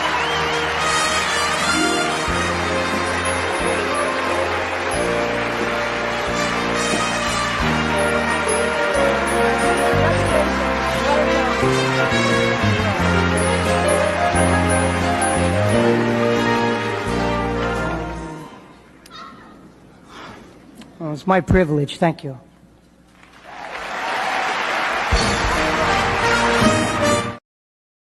Yes, thank you, Carl Anderson, for the $10 super chat. And my guy, none other than Romello, the fine fellow, 747 Bankai with the $5. Another avid supporter of the Night Owl Gang and the Untouchable Gang, and all around this space as well. With the $5 super chat, says Buffalo Bills is the only New York I respect. I respect that the Bills is, they don't sleep on the Bills. Salute to you, Romello, for the motherfucking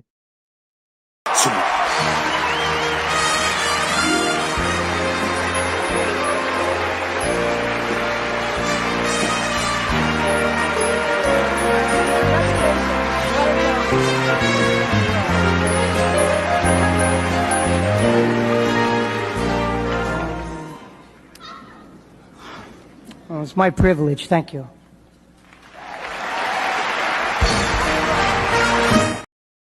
Salute to you, Romelo. And thank you guys all for the donations and the support. You know what I'm saying? Whether it be 5 to 10 to 20 folks watching, the love is love. You get what I'm saying? We had Little King in here earlier. You get what I'm saying? Make sure y'all go tap in YGD's channel as well. When you're in the gaming, we all gonna get back on the gaming. I'm figuring it out on the Discord as far as my DJing stuff is as well.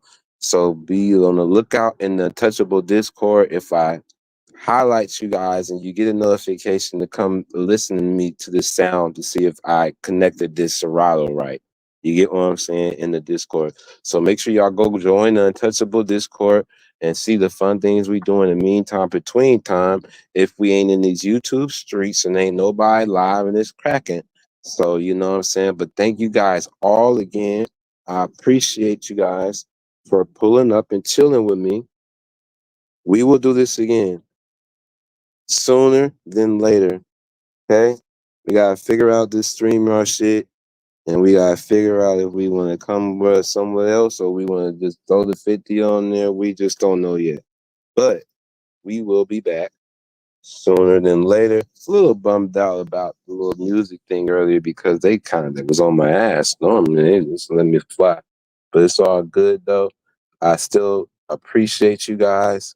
And yeah, we could do a weekly sports show. Why not? You get what I'm saying? It's not really popular, but I mean, it's still a good topic of conversation, and folks been asking me, shit, how do we, get on with the betting and shit like that. So we'll figure some things out. It's the fall, winter time. Folks is inside, gonna be inside a little bit more.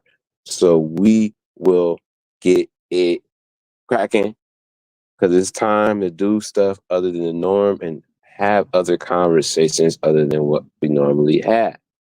So that's the goal for everybody. So whether it's gaming or doing what we did today for 11 hours straight with you guys. So I appreciate y'all. Know when I go on, I don't typically go on for a short show unless there's no real conversation and I ain't talking about it. So this is typically me. You know, I fulfilled my day while I did this show. You know, that's why y'all ain't see me on the camera so much because I was in and out, handling stuff, taking care of the boy, woo, woo, woo, and still maintaining the conversation. So I hope you guys enjoyed it. Thank you guys for tuning in. I will be checking the email FMU shortly. And again, I'll see y'all in these YouTube streets. Till then, Brave Midnight signing out.